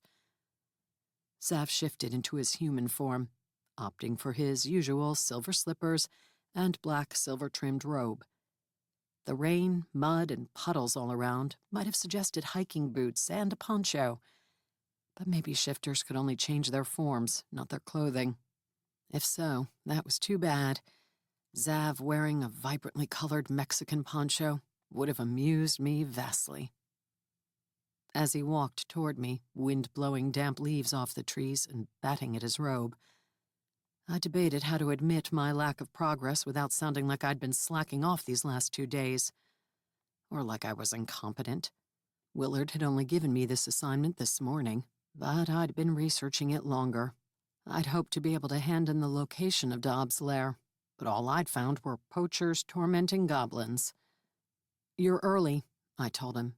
"I'm only doing preliminary scouting." Zav stopped in front of me. "You assisted magical beings against humans." I shrugged, surprised he'd gotten here soon enough to see that. I tried not to feel a twinge of disappointment that he knew about it and the goblins didn't. It wasn't that I wanted a reward, but my mother's words had been in my mind, that maybe if I helped more magical beings, the innocent ones would stop fearing me as much as the guilty ones did. Then maybe there would be fewer break-ins of my apartment and drive-by shootings. But that would only happen if the magical community knew I was helping them. "From what I've learned, this is not usual for you," he continued. "Typically, you side with the vermin, the humans, infesting this world instead of the magical, even though you are half magical." "That's because I was born here and humans are my people." What did he want from me? His gaze was impossible to read when it latched onto me, and more than a little disconcerting. He was close enough that I could feel that now familiar tingle of power emanating from him, like high-voltage electricity crawling over my skin. Except less unpleasant. I didn't have the urge to hurry away from it like I would from power lines. No, I had the urge to step closer, to intensify that sensation, and that disturbed me. It was too much like the pull of a moth to a flame, or a bug zapper. "That is no reason not to embrace the superior half of your heritage," Zav said. "Your father could teach you much." "I'm sure he could, but it's not like I can look him up on LinkedIn." A gust of wind swept down the road, blowing more soggy leaves off the trees and threatening to give me a glimpse of Zav's legs under his robe. I wondered if he was wearing socks with his slippers, and smirked at the thought.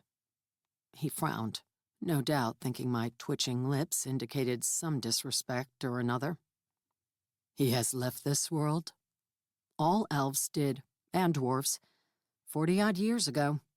Nobody knows why, but there are lots of theories. Nobody left behind knew how to make portals, so it's not like I could get a ticket and go looking for him, even if I wanted to see him. And I don't." "Why not?" "He left my mother before I was even born." I pulled my collar up against another chilly gust. It was almost summer, but I was wet, and the rain was threatening to turn into a more serious storm. "She forgives him, or so she says, because he had to choose between leaving with his people and staying here with her, and only her. He chose his people." Why was I speaking about this to a dragon? What did he care? "Look, never mind any of this. I've been searching this area using the points on the map that Grima gave me, but I haven't found anything yet. That's why I didn't call you. Also, I don't have your number." "My what?" "I don't know how to get in touch with you." Zav touched his temple. "I do not have my mental shields up against telepathic intrusion. Not in this world. There is little need. You can reach me telepathically." Sure. If I could do that, I would." Actually, I wouldn't. The idea of trying to touch my mind to his seemed disturbingly intimate. Either that, or he'd give me a headache with the power of his responses. Thus far, that had been my experience with telepathic communication with dragons. Zav lowered his hand. "You cannot." "Nope." "What magical powers do you have, besides your charms and your weapons? It would be useful for me to know before we confront Dobsorin." "I don't have any magical powers, besides healing quicker than normal for a human." "That cannot be possible." "Oh, it is. You are half-elf." Yeah, and I tried to do magical things when I found out. Nothing ever happened. I don't have any powers. I remembered the magical bonds I'd broken in the dark elf laboratory, and how I wasn't positive the lock-picking charm had been responsible for that, or at least wholly responsible. You were trained by a practitioner and failed to show abilities? No, I tried to teach myself. That's how it goes for most mixed bloods here. There's nobody left to teach. You muddle through and figure things out on your own. Lots of people manage it. Magic must be taught. Muddling is unacceptable. That's how it works here. Let's drop it, okay? My charms and my weapons and my ambassador are plenty. I waved toward Sindari. He'd moved farther up the trail to sniff at something in the woods. The sky was growing darker and his fur glowed a soft silver. The wind gusted again, tugging at my braid, and leaving a soggy leaf on Zav's broad shoulder. I snorted and stepped forward, reaching for it. He caught my wrist, his movement too swift for me to jerk away in time. "What are you doing?" He squinted at me, eyes flaring with violet light. Had he thought I was reaching for his neck? If so, there was something amusing about him being as wary about me getting close as I was about him getting close, though he was probably more worried about me kissing his ass than strangling him. "Keeping you from a fashion faux pas." I looked pointedly at the leaf. He eyed it, then eyed me, then released me. I brushed off the leaf and stepped back. He was still eyeing me. I couldn't imagine what was going on in his mind. "I'm not going to make a pass at you if that's what you're worried about." "A what?" "A pass. Romantic moves. You're not my type."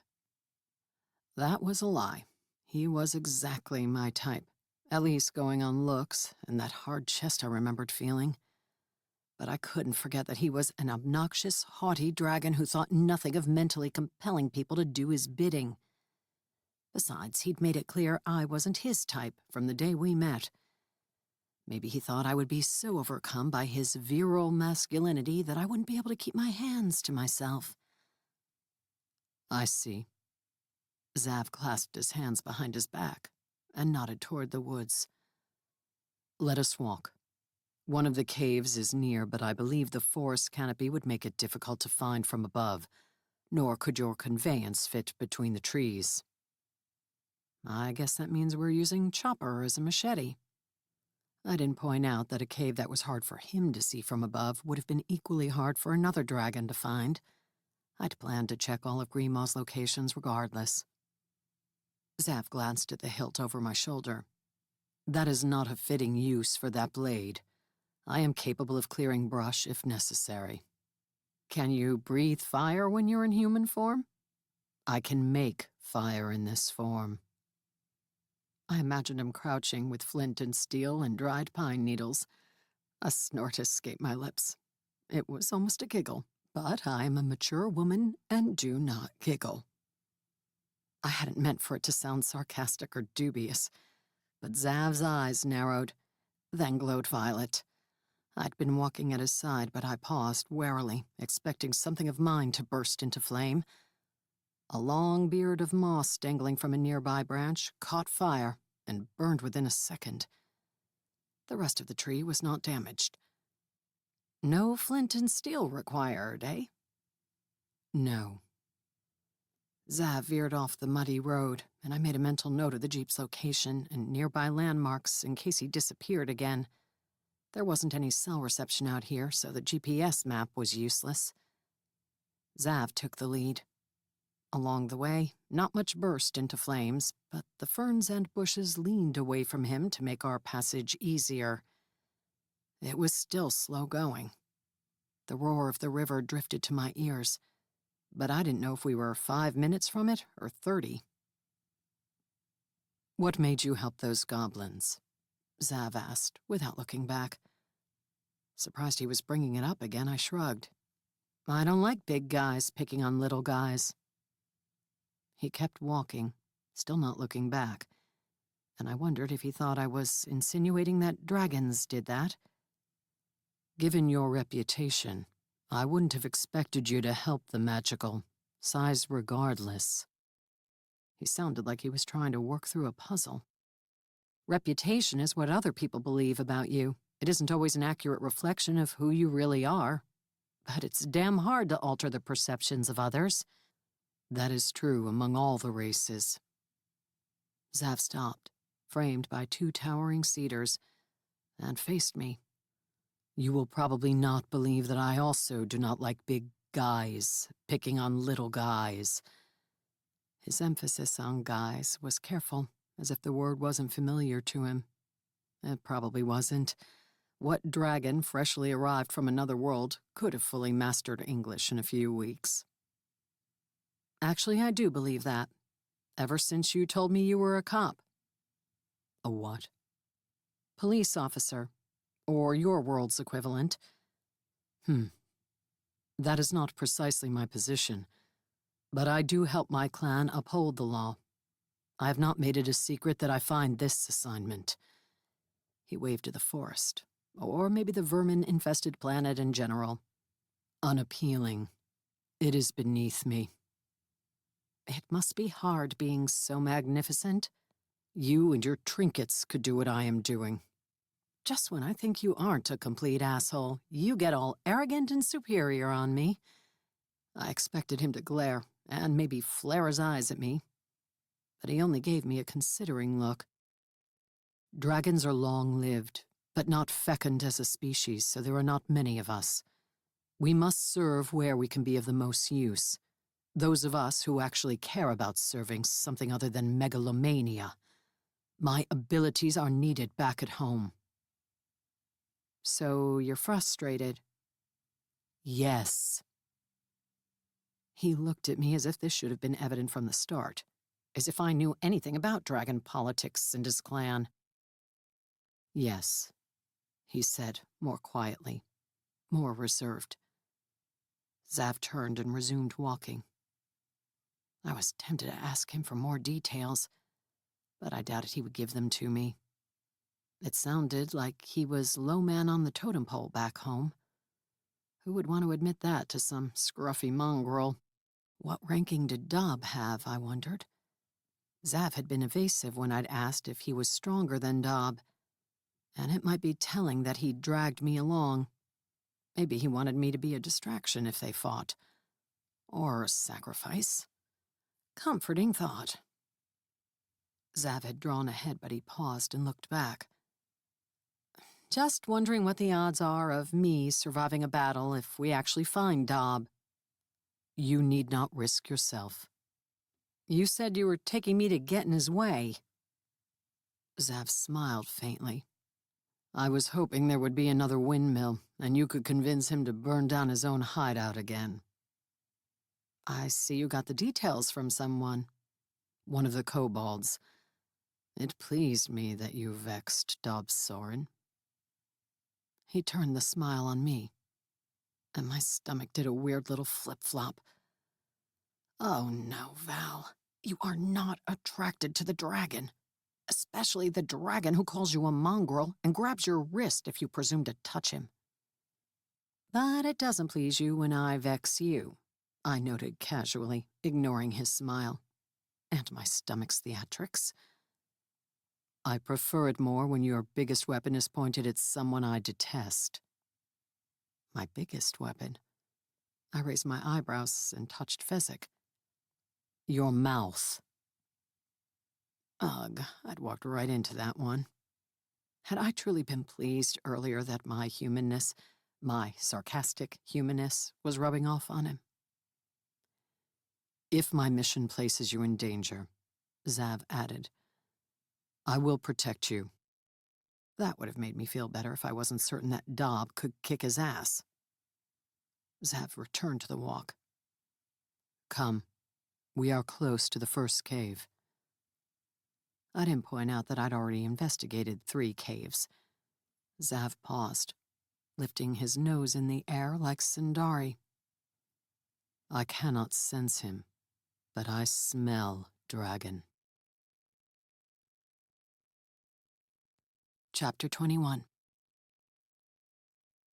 Zav, who kept sniffing the air for dragon scent, took me not to any of the caves I'd already checked, but in a new direction. I dismissed Sindari, aware of the limited time he could spend on Earth, and trailed Zav on a meandering route around dense copses of trees, through depressions and up hills. Now and then we would pass some rusty saw blade or other century-old detritus of the logging past. We came out on a bluff overlooking the churning water of a river, and Zav led the way down a steep slope thick with ferns, their fronds heavy with rainwater. In the rare spots devoid of vegetation, years' worth of fallen fir needles and cones lay decomposing in soggy clumps. Though Zav obviously knew where he was going, we were almost on top of the cave entrance before I spotted it. Mossy boulders were mounded to either side. Anticipation ran through my veins. This was the first cave that looked large enough for a dragon to fly into, and thanks to the waterway, the canopy overhead was open enough that one might reach it from the air. I peered into the dark passage. It looked to go back quite a ways. Even though I didn't sense another dragon, I let Zav go ahead. Way ahead. After all, Zav was struggling to sense his nemesis, too. Dob clearly had a way to hide his aura, and even if he wasn't here, he could have left behind booby traps. That thought rang in my mind so strongly that I hurried to catch up to Zav so I could warn him. "Watch out for traps," I blurted when his robed back came into sight, my flashlight beam illuminating it. "I am. I suspect he has set many for me." Zav looked back and down at the beam. He squinted, even though I wasn't shining it in his eyes. I angled it toward the lumpy dirt and rock floor of the cave. "That is obnoxious," he said. "My need to see? I suppose you have no power over that, but I referred to the beam of light shooting out of your hand device. It lets me see in the dark. See? Light." I flashed it onto the wall next to us, then beyond him and into a wider section of the cave that appeared partially natural and partially hollowed out by human hand. Or dragon magic. Zav raised his hand and Chopper loosened in my back sheath. "What are you doing?"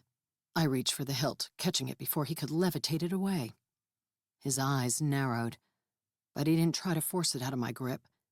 He stepped forward and wrapped his hand around mine. The warmth of his touch, and the fact that he was touching me at all, startled me. Before I could again ask what he was doing, he spoke a single word that meant nothing to me. "Erevect." Chopper often glowed a faint blue, usually during a battle or in the presence of magic. But the blade flared to a much brighter blue than I'd ever seen. It pushed back the shadows of the cave, but the glow remained soft enough that it didn't make me squint and look away. "Erevect?" I said experimentally. The glow faded. "Erevect," I said firmly. Chopper flared back to life. Zav didn't exactly roll his eyes. Did dragons know about that gesture? But he did lift them heavenward and issue a long-suffering sigh. "Why do you even have this weapon if you don't know how to use it?" "I know how to use it just fine. The pointy end goes in the dragon." "That is unlikely to happen, especially given your command of its power. Perhaps later, a small rodent will skitter through and you can skewer it." "Perhaps later, I can poke you in the butt with it and see if you feel it. Dob has known its bite." One of his elegant eyebrows arched. "Has he?" His front right toe was in extreme agony for at least 7 seconds. "It's good to know you've so weakened my foe." "I'm here to help. Are you going to let go of my hand?" He looked at my hand under his, as if surprised he had touched me. Or surprised by something. No doubt how beautiful and feminine my hand was, despite the scars and sword calluses. Oddly, I didn't mind that his fingers were still wrapped around mine. I usually would have kneed a guy in the nuts by now. I told myself it was only because he knew things about my sword that I didn't. Naturally, I wanted to be agreeable, so he would share his information.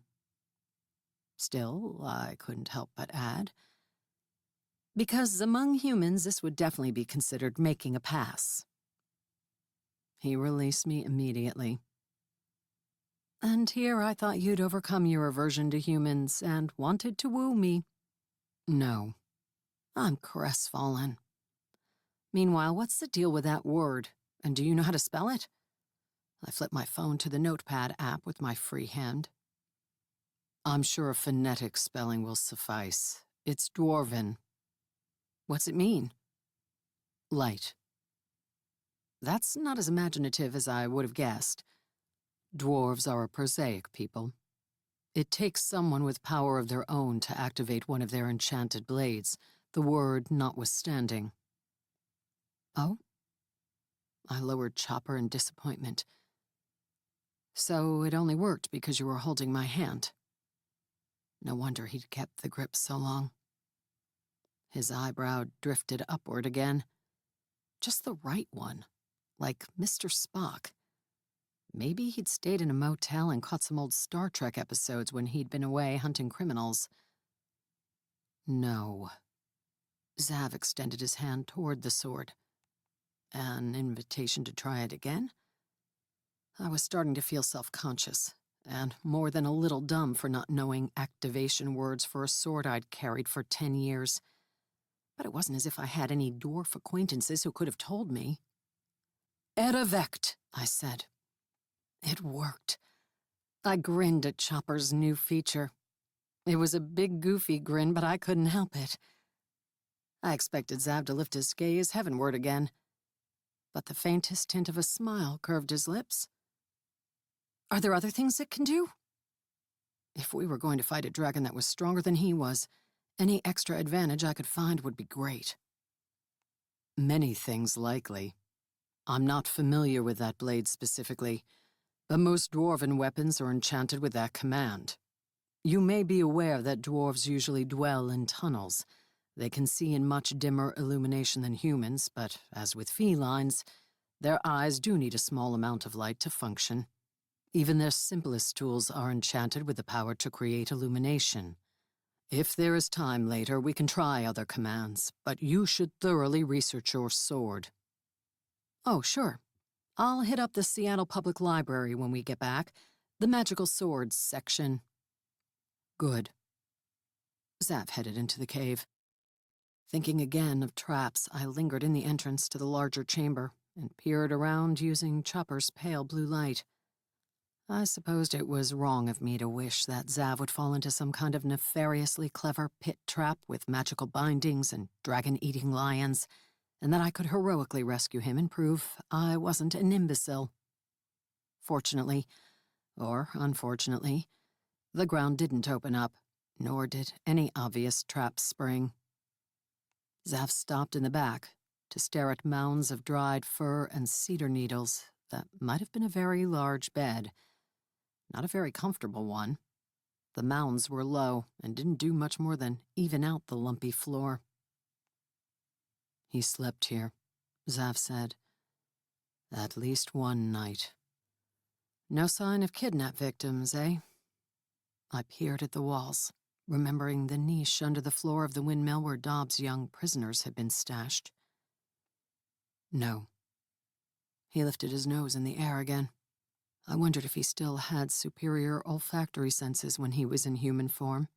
Most shifters took on the characteristics and gained the attributes of whatever creature they turned into, and then largely lost them in their human form.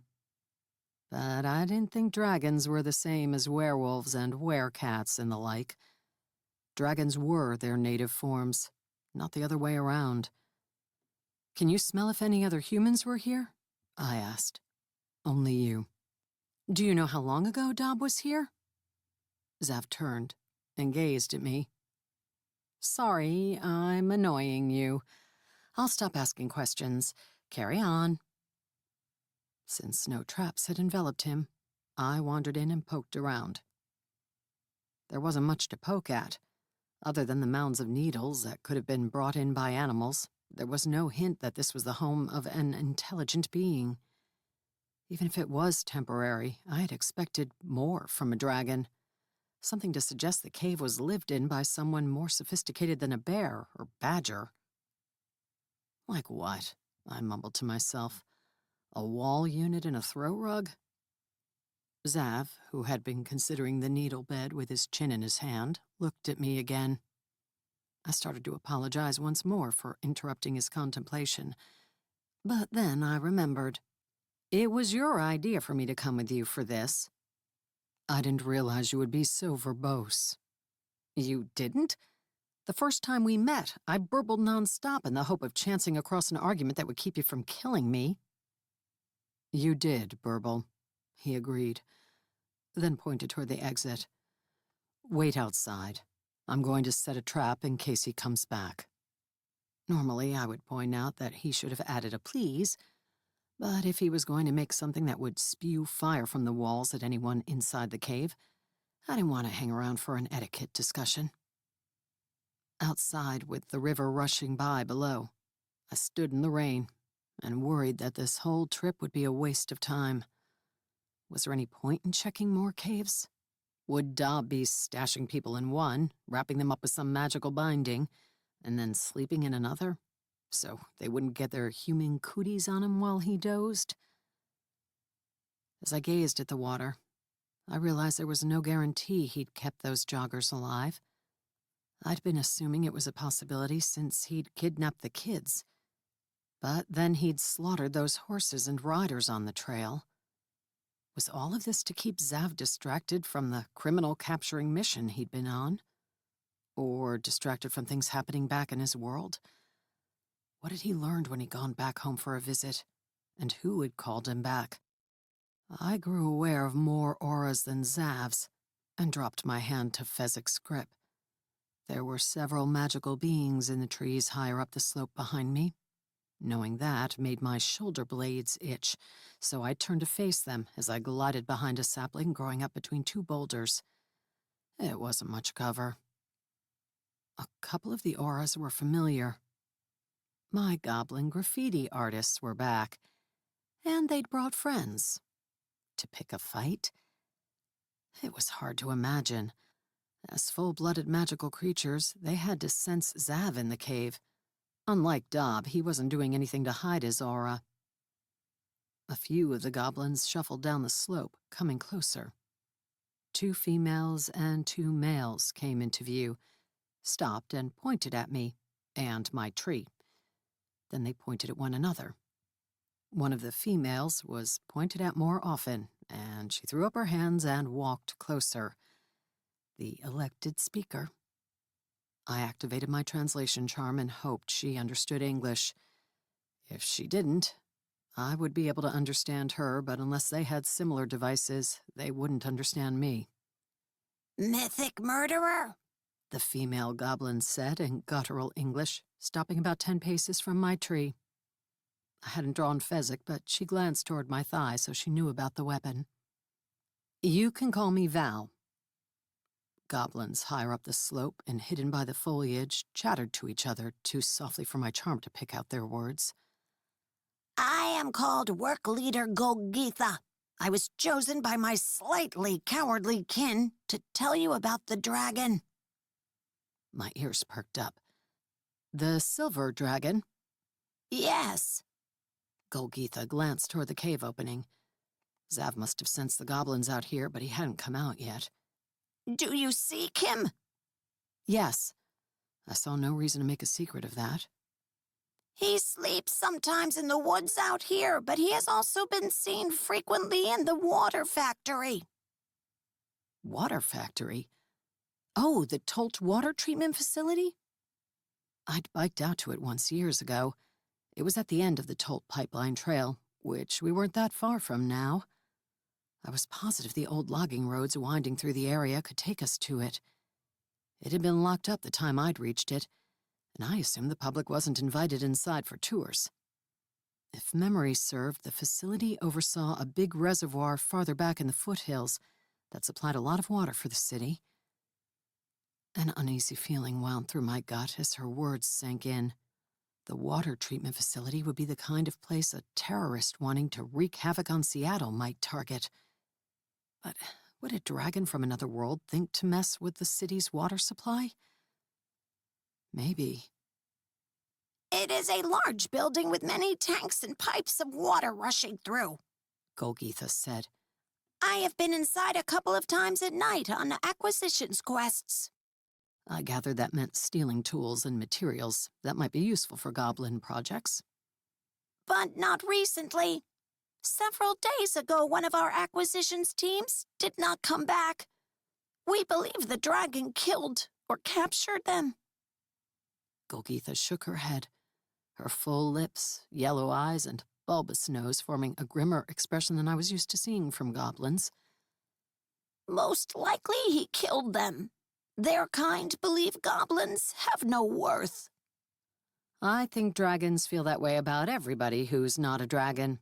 Not everybody. Golgotha squinted at me. You are part elf? Yes, but half human, too. Zav tells me humans are vermin.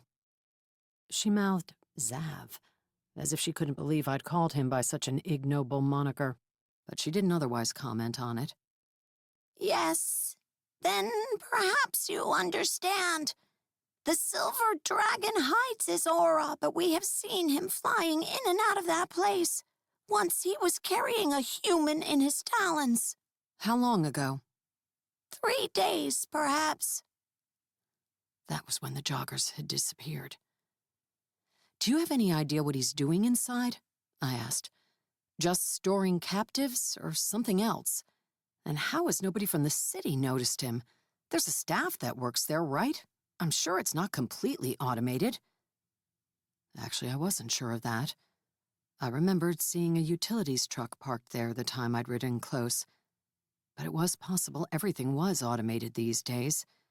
And someone only came out there if there was a problem. It wasn't as if we were that far from the city. Golgotha shook her head. We do not know. We have discussed putting together a team to look for our missing comrades when the dragon is not there. But we worry about traps. Dragons are not as clever as goblins. She said that with a straight face, and I imagined an eavesdropping Zav rearing up in indignation. But they have so much power. They do not have to be clever to create effective traps. I'll check it out. Thanks for the information. Good. She drew the outline of a wrench in the air with her finger, a typical goblin gesture used for greeting and parting, then touched her forehead. If you see our people alive in there and help them escape, we will be grateful. This is the only place we have found that is not claimed by others, humans or magical beings, and we would like to make it our place. I imagine that Warehouser, or whoever owned all the logging land out here, would object. But I wouldn't tell them. I'll keep an eye out. Golgotha made the wrench gesture again, then scurried back up the slope, disappearing with her comrades into the woods. Zav walked out of the cave and joined me beside the sapling. We had a visitor. You missed it. I missed nothing. I thought you might be eavesdropping. He eyed me. That word implies improper behavior. Are dragons never improper? I am not. I waited inside so that my presence would not inhibit them. You are an inhibiting presence. I was a little impressed they'd even had the gumption to come talk to me, their mythic murderer. Not to you. He sounded more irritated than pleased by it. I'm not easily inhibited. Shall we go check out the water treatment facility? Zav gazed into the woods, not after the goblins, but toward the north. I had a feeling he was looking toward the facility, perhaps already close enough to investigate it with his senses. Yes. Can you sense anyone there? Dob? No, but I have not sensed him at all since I started looking for him. It is surprising, since even dragons must sleep, and there is a limit to how much manipulation of magic you can do while you slumber. I was surprised they could do any manipulation then, All I managed to do in my sleep was have nightmares. It is possible he has some artifact or tool that is assisting him. Something like your trinket. He pointed to the collection dangling around my neck from my leather thong. Oh, I blurted, remembering my encounter with Dobb at the windmill. I'd forgotten, or hadn't thought anything of it at the time, but he wore an oval-shaped black onyx stone in a gold setting that was either embedded in his scales — I touched a spot just below my collarbones — or magically adhered. I didn't see a collar or necklace. You did not think to mention this earlier? No, like I said, I didn't think anything of it. My experience with dragons is limited. I figured he was accessorizing. Accessorizing? Zav gave me an exasperated look. Yes, you should try it. Maybe a nice amethyst or sapphire gem to go with your eyes. Though neither of those is quite the right color. What's the crystal the New Age woo-woo people like? I snapped my fingers. Sugalite. You should get a sugalite collar. A collar? Like one of your hounds? It was hard to tell if he was truly disgusted or only feigning offense. Probably truly disgusted. I hadn't yet seen much of the sense of humor he'd promised that dragons possessed. Do you think dragons are similar to dogs? He added. No. Dogs are friendly, fun, and eager to please. You are not those things. Neither are you. I cannot deny that. He shook his head in disgust. Come, we will search this facility. I smiled at his back. It was immature, and I knew it. But somewhere along the way it had become fun to goad him. The mythic murderer clearly had a death wish. Chapter 22. We took the jeep to the water treatment facility, though Zav grumbled at the delay, saying he could have flown there in minutes. I'd pointed out that if we found a bunch of injured people, it would be easier to get them out and back to town in a vehicle. As broad as his back was, I assumed there was a limit to how much weight a dragon could carry. And then there was the awkwardness of explaining the method of transportation to everyone who rode along. As I wound down muddy, weed-choked roads, jostling my refined dragon passenger, who looked very out of place sitting in the passenger seat of a jeep in his robe and slippers, I did start to wonder if I should have driven back out and around via paved roads.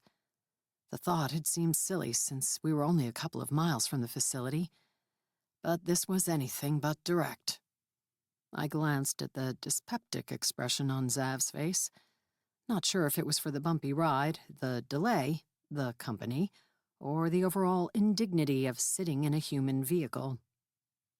You can go ahead on your own if you want. I won't be offended if you're not here at my side, regaling me with your sublime company. Zav gave me a considering look, then focused on the route ahead again. No, if he is there and sees you by yourself, he may attempt to circumvent me and come get you. Since he has the ability to hide his aura from me, it's a real possibility. Why would he want me?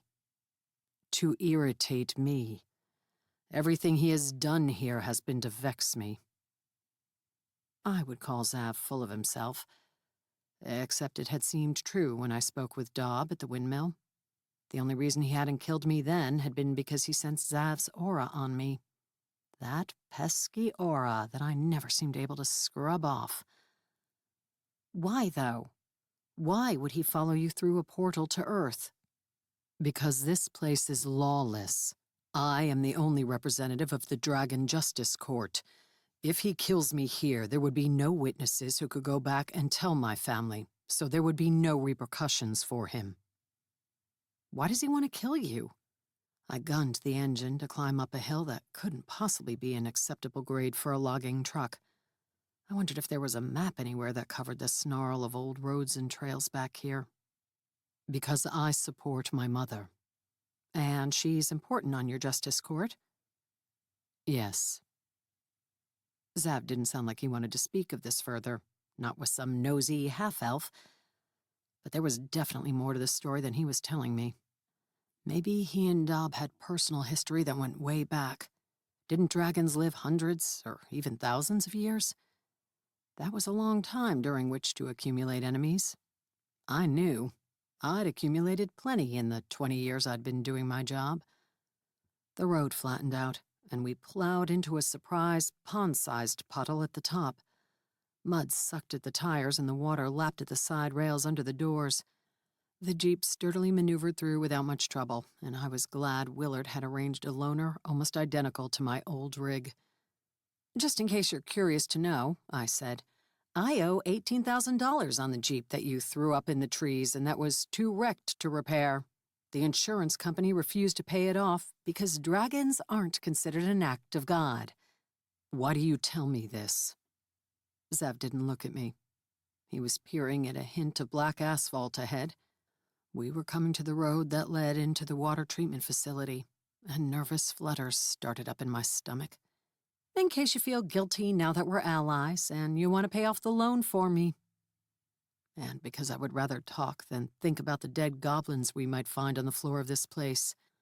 Even though I'd just met the pack of goblins living out here, I felt protective of them after witnessing those poachers trying to kill them. "I do not have money." "No money? No piles of gold in a cave somewhere?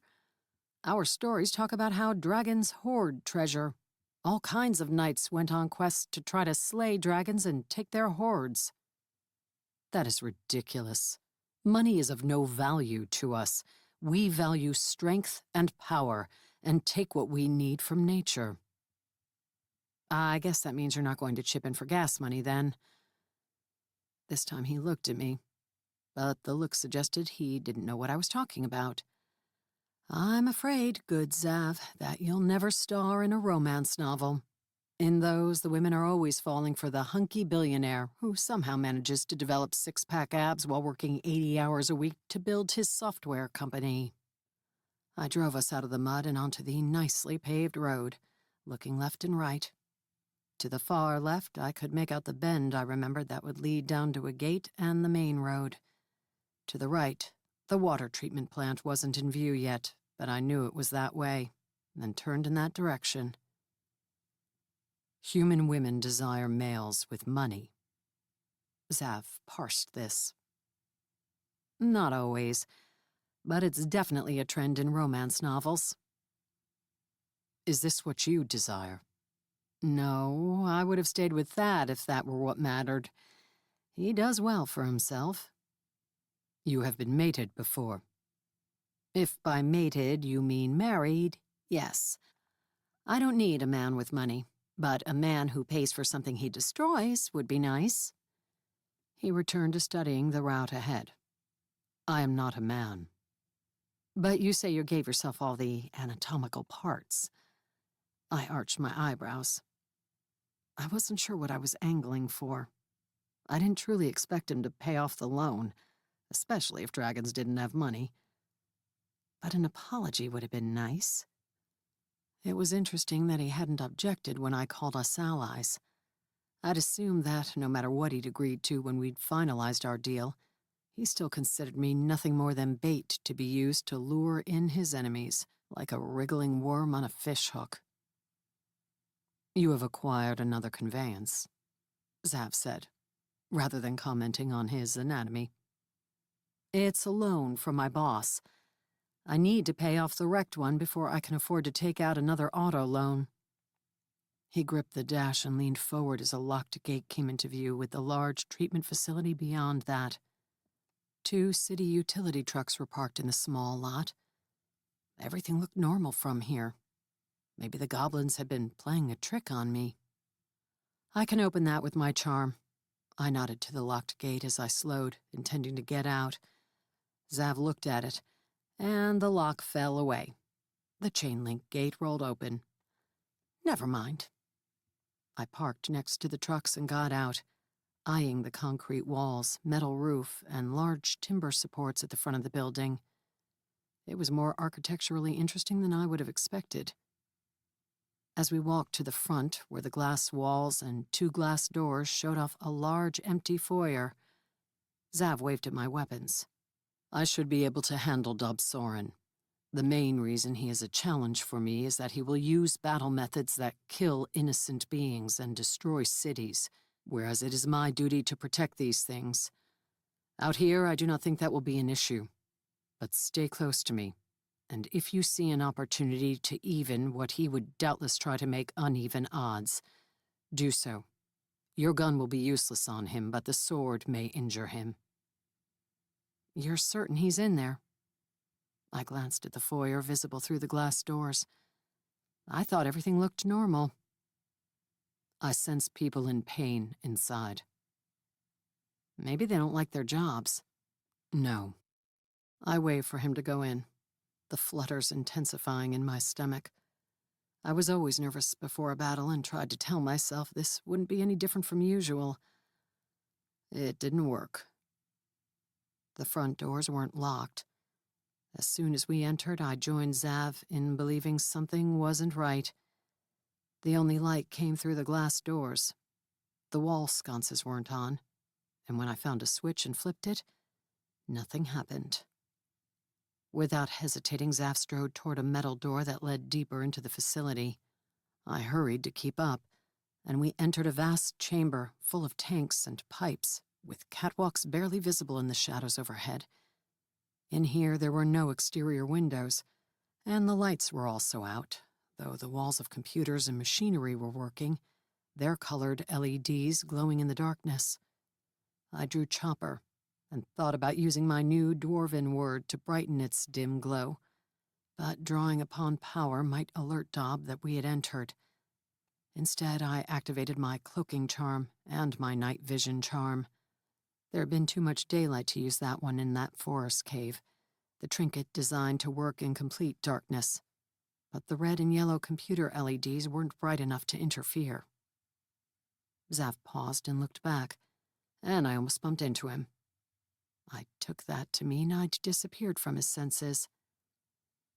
"That one is effective," he murmured directly into my mind, because he worried Dob was out there to overhear us. "Good," I replied silently. If Zav couldn't sense me, Dob shouldn't be able to either. That would make it easier for me to jump out and make a sneak attack. Should I get Sindari too? If I'd been walking in alone, I wouldn't have hesitated. Your choice, but even when he's using his magic to camouflage himself, I can sense him when he's within about 20 feet of me. You didn't sense him in the Wyvern Cave, did you? Not at first, but I felt him coming before he sprang at me. That was good to know before we faced off against another dragon. I'll wait until I see if there's a battle. Zav nodded and continued on.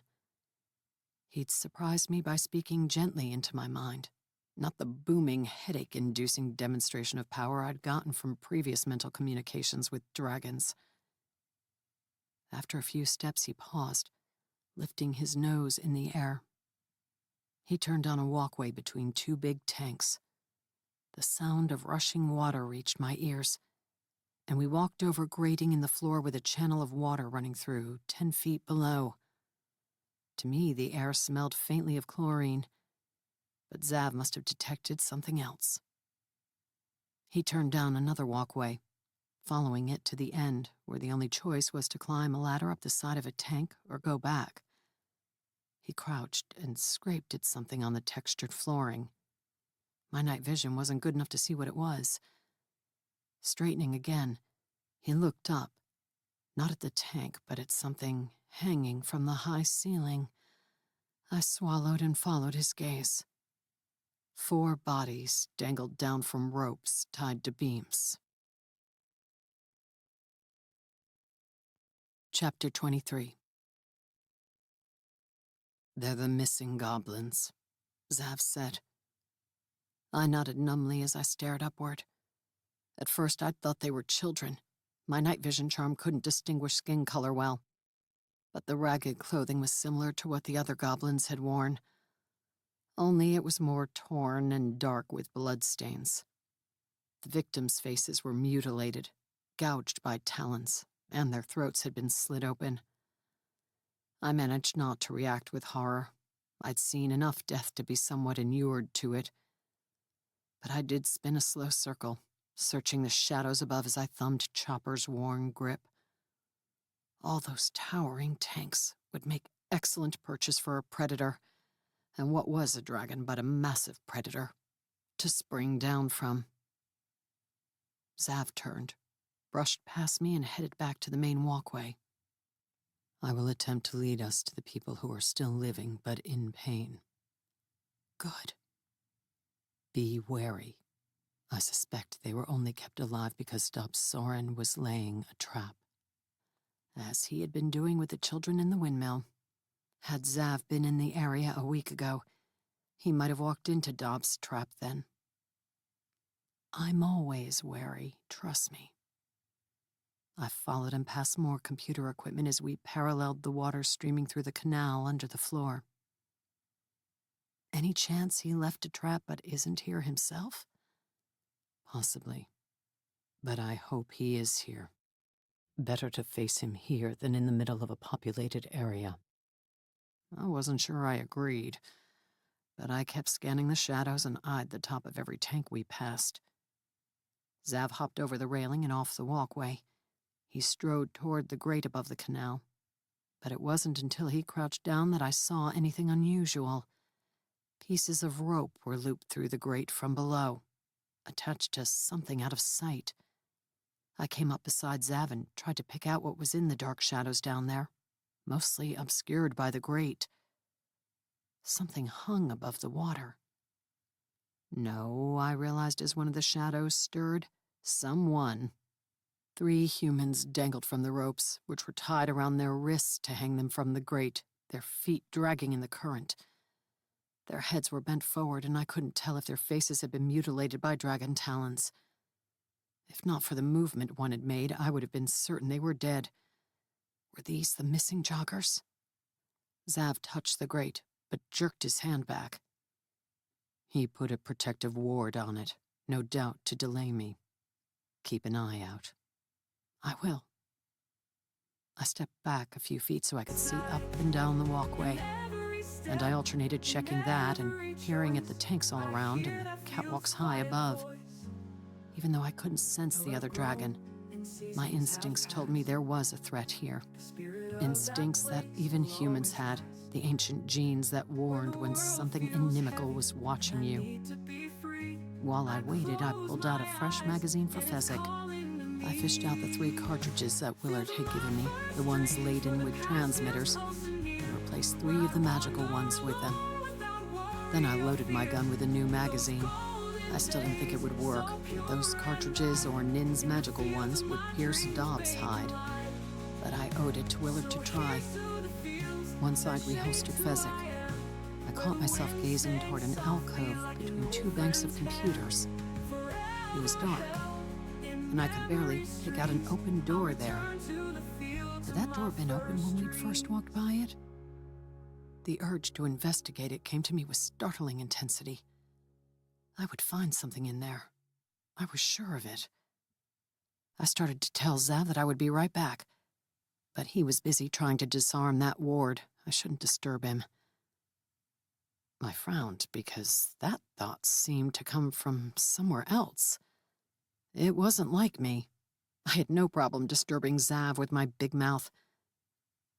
But I found myself climbing back onto the walkway without warning him, my feet turning down that side path and toward the alcove and the door. My heart thudded in my chest, far faster than made sense given my minimal exertion. It was afraid, and I was too. But for some reason, my feet kept walking, leading me to that open door and the dark chamber beyond. I tried to stop myself. The hand-gripping chopper shook from my effort, but I couldn't. This was similar to the time that Zav's compulsion had almost driven me to fling myself into that chamber of dark elves in order to get his artifact. Dob was here, and he was using his magic on me. That was the only thing that made sense. Even knowing that, I couldn't break the hold. It was too strong. He was too strong. Chopper's protection wasn't enough.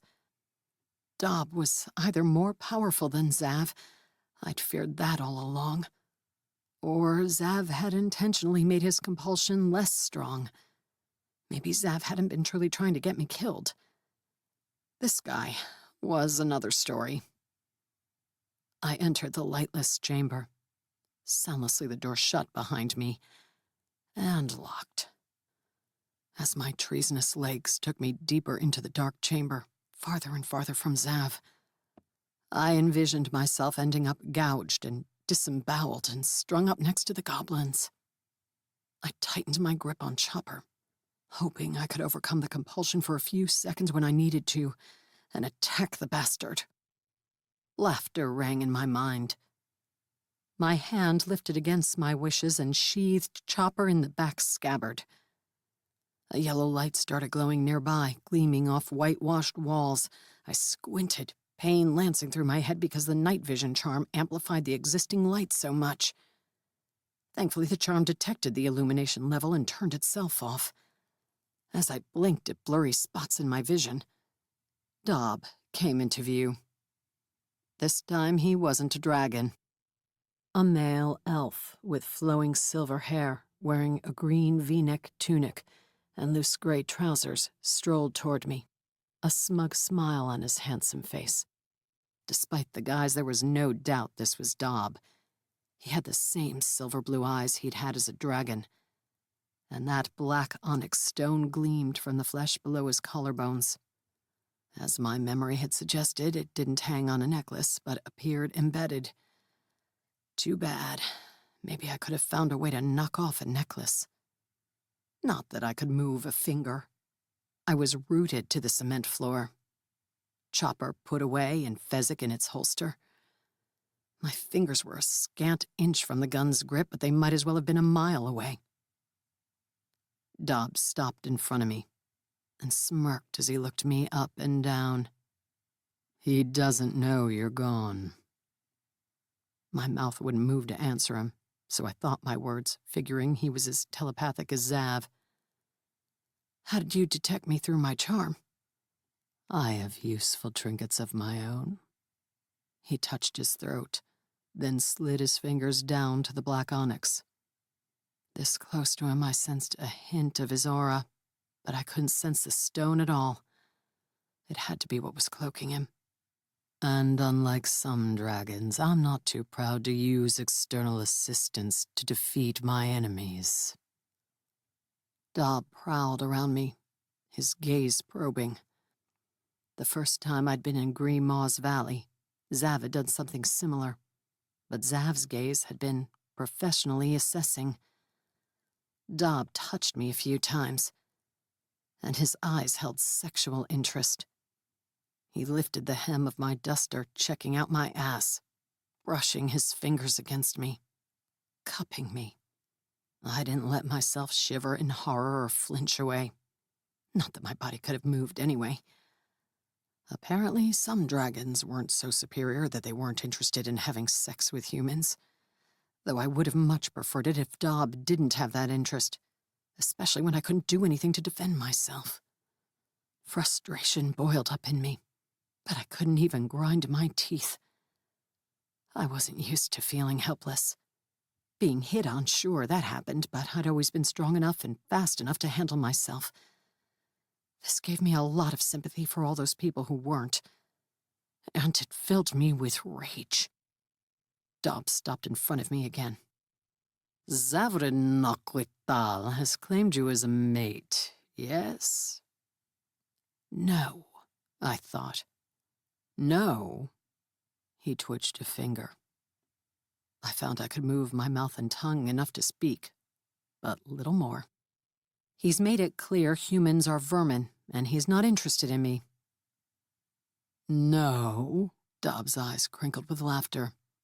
I find this difficult to believe. He likes elves just fine, or he did once. I suppose that didn't end well for him, though he's still alive, so what is there to complain about? He screwed one of their princesses for a while. Of course, he was cavorting around in elven form then. These days he's rounded his ears and put on some more muscle to blend in with the locals. He should have the same urges as any human male while he's in that form.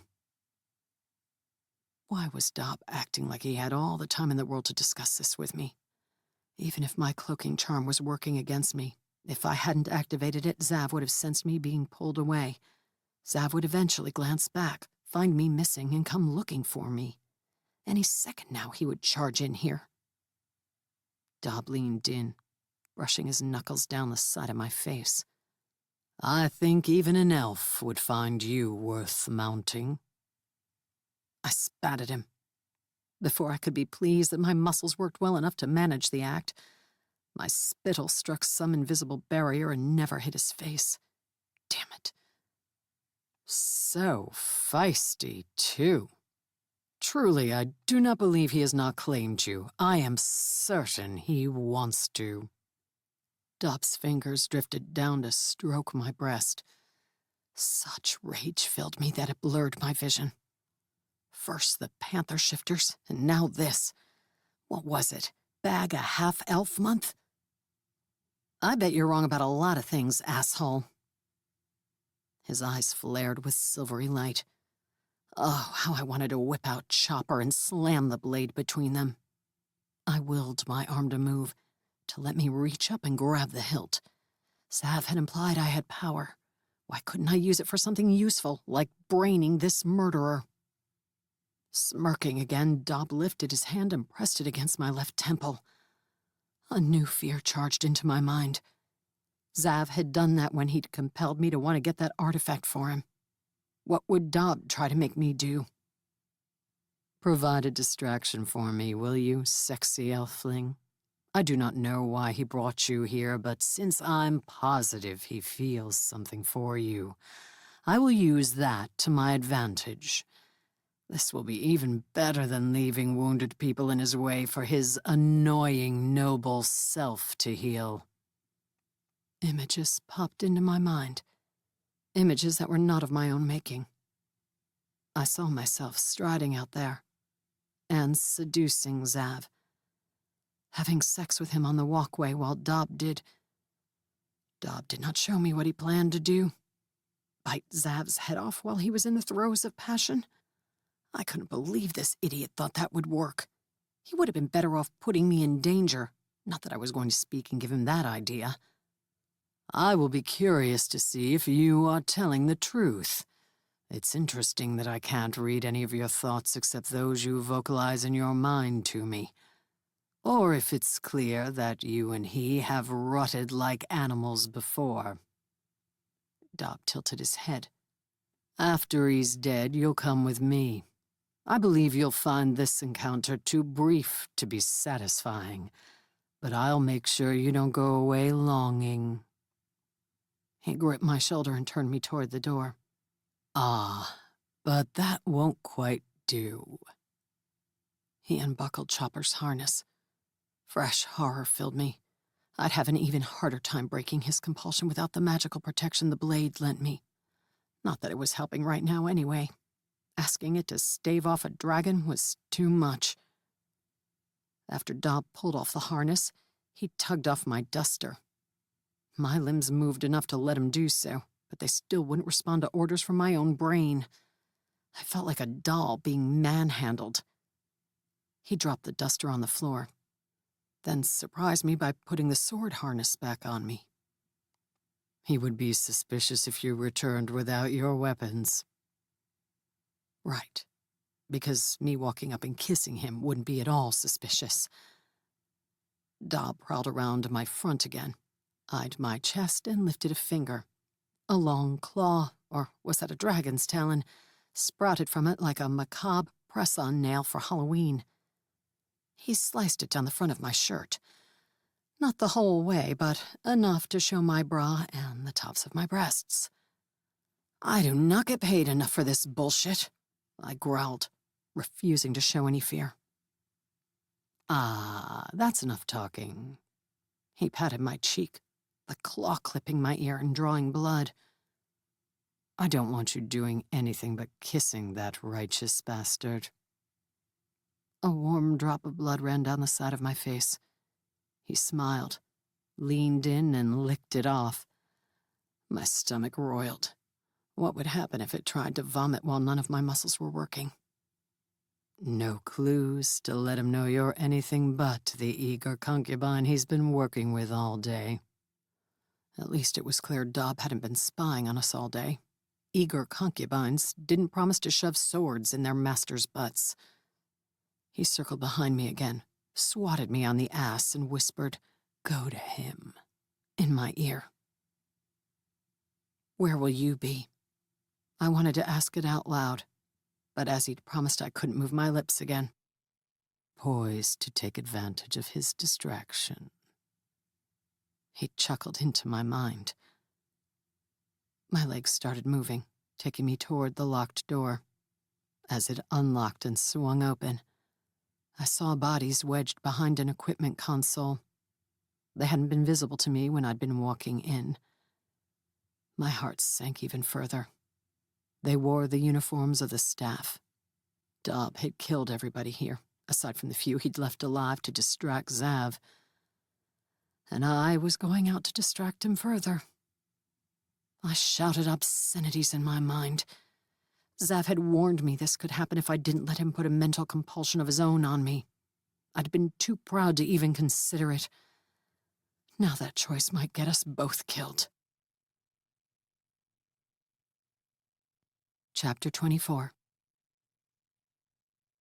The door opened and I walked back into the main room.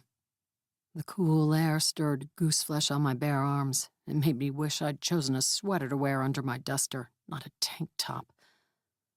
I couldn't sense Dob behind me, but then I'd barely sensed his aura when he'd been standing in front of me, shredding my shirt. On the other side of the walkway, Zav knelt, a hand on the shoulder of one of two people lying on the floor beneath him. They wore grimy, damp exercise clothes. A puddle and a trail of water showed a spot where the third person might have been hauled up before walking, or running, out. I chose to believe that, rather than that the third person had been lost to the current. The grate was open. No, Zav had torn it off and tossed it across the water channel. So I could tell nobody was left in the canal.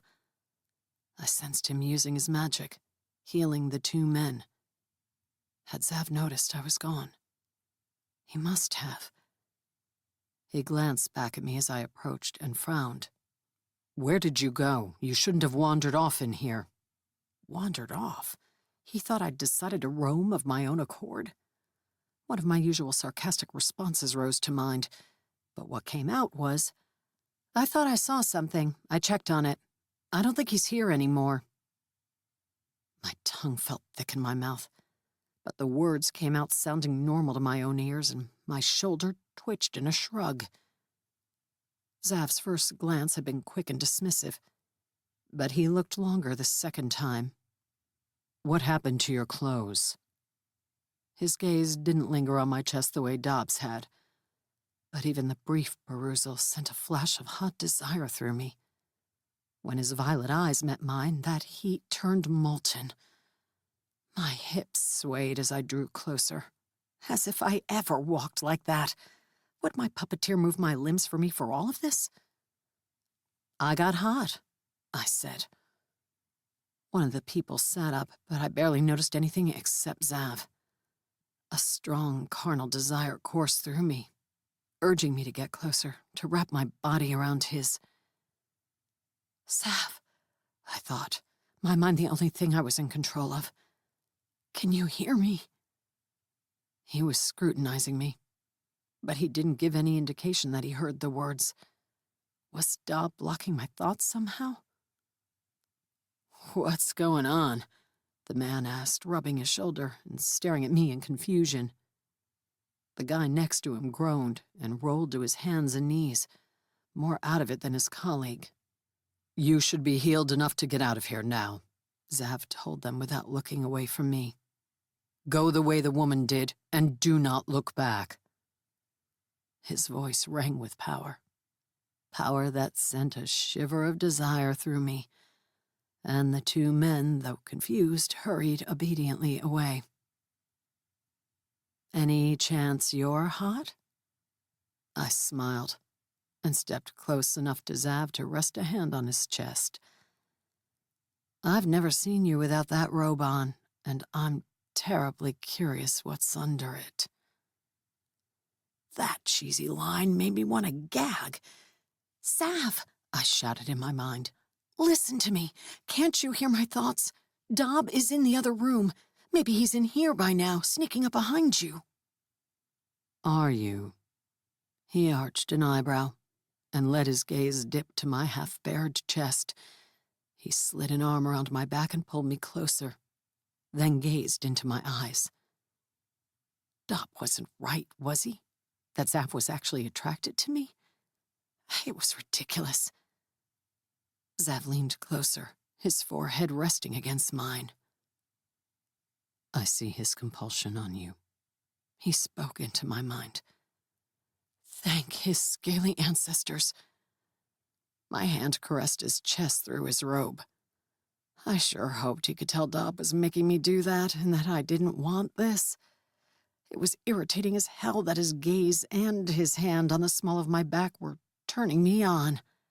I was going to blame Dob for that too, not the long, long time I'd gone without male companionship. I can break it, Zav added, but as soon as I do, he'll know. Can you hear my thoughts?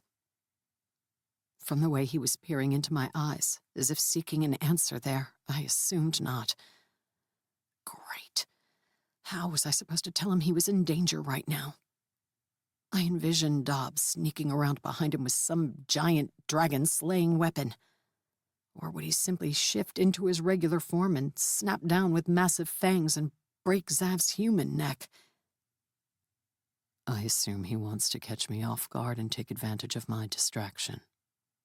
Zav rubbed my back through my thin shirt, fingers trailing up my spine, pretending to be into it as Dob expected. My body responded with embarrassing enthusiasm, and I leaned into him, aroused by the tingle of power washing over me, by his roaming hands, by his gaze locked onto mine. I still can't sense him. Zav lifted his other hand to my face, fingers gentle and caressing, where Dob's had been cold and cruel. Play along for a minute and we'll see if I can make him think I'm more distracted than I am. Play along? I wished it were a game, that I had control over my body and that I wasn't doing this, that I wasn't mashing my breasts to his chest and lifting my lips to his for a kiss achingly full of longing and desire. The raw power that raced over my skin lit my nerves on fire, and I struggled to remember what was going on, to think of the danger and not of his hand on my ass, his lips nibbling at mine. My ragged breaths echoed in my ears between our kisses.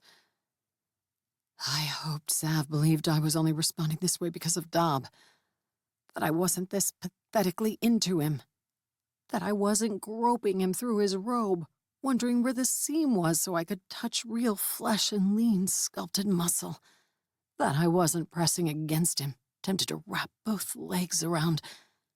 My brain snapped like a rubber band, and Dob's influence vanished in an instant. Zav whirled away from me, leaped across the canal, and crashed into Dob.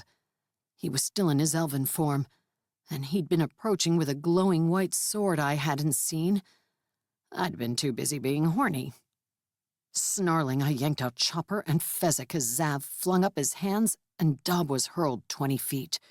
He crashed into a tank hard enough to dent it and tear one of the bolts from the floor. The impact would have broken a man's back, but Dob bounced off, landed on his feet in a crouch, and pointed his sword at Zav.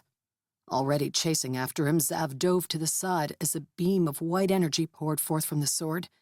It shot past him, just missing his shoulder, and slammed into the catwalk near me like a missile. The catwalk blew, shrapnel pelting me in the back as I whirled away. Pieces dug through my thin tank top and my flesh, but I gritted my teeth, refusing to cry out. I would not distract Zav. As Zav flung a magical attack at Dob, I took aim with Fezzik. In his dragon form, those special bullets would never pierce his hide, but maybe he would be more vulnerable as an elf. All 3 bullets slammed into his chest, but they bounced off as if they'd hit titanium. Dob leered across the water at me. "Don't worry, little elfling, I'm not offended. I'm still going to screw you later." I fired again, aiming for his glowing silver blue eyes. Maybe Nin's magical rounds would have better luck. But an invisible shield protected Dob now. Even my magical bullets bounced off. One slammed into a tank full of liquid, and the stuff dribbled out onto the floor. Zav and Dob hurled waves of pure energy at each other at the same time. I sensed the tremendous power, even though the attacks were invisible to the eye. Zav crouched low, bracing himself as if against a hurricane. The blast of power riffled through his hair and batted at his robe, but it didn't knock him over. When Zav's attack struck Dob, it hurled him all the way to the wall. He crashed against the cement, snaps sounding and cracks zigzagging up to the ceiling. Dob snarled, shook his head like a dog, elven hair flying, and between one blink and the next, changed into his dragon form. He sprang into the air and rushed at Zav, but Zav must have sensed him changing, for he did the same. The black dragon was ready for the silver's charge. I stared as they clashed, knowing I should do something to help, but not knowing what. They moved so fast, jaws snapping and talons raking, that I couldn't follow the battle. One of their tails bashed against a tank, and it toppled as if it weighed nothing and hadn't been secured by steel and cement. If I tried to get close, they would knock me over, or kill me, without even noticing. "Sindari," I whispered, holding my charm. Maybe he would have better luck helping. But as Sindari formed at my side, I realized something. Zav was larger than Dob, and just as fast and agile. He kept coming out on top in their skirmishes. Blood flowed from a dozen gashes in Dob's silver scales, whereas Zav only had one significant cut. Zav maneuvered atop his foe and pinned him, sinking his teeth into Dob's shoulder. He snarled, shaking his head like a massive Rottweiler killing a rabbit. He snapped his jaws with lightning speed, changing his grip and biting into the onyx gem embedded in Dob's chest.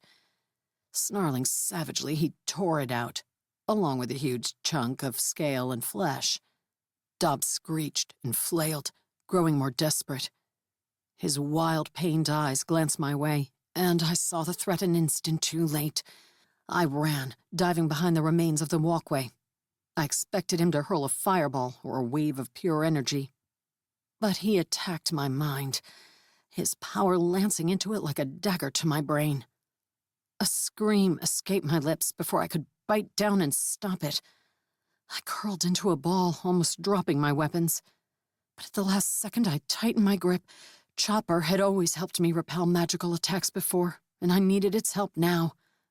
Agony stabbed behind my eyes, but I willed myself to push it away, to build an impenetrable wall around my mind. A roar penetrated the haze of pain. Sindari running away from my side to attack Dob. Another roar came from the dragons. Was that Zav? I sensed part of his power wrapping protectively around my mind. The mental attack disappeared, and the pain left so abruptly that the cessation almost made me pass out. I growled, pushing back the darkness encroaching at the edges of my eyes. Weapons in hand, I shoved myself to my feet. I was in time to see Zav go flying backward into 2 tanks. Dob pushed off, wings flapping madly. He hurled another attack, not at Zav, but at the back wall of the building. It blew outward as if he'd ignited explosives. He was escaping. No, you don't. I raced toward the new exit, hoping to cut him off.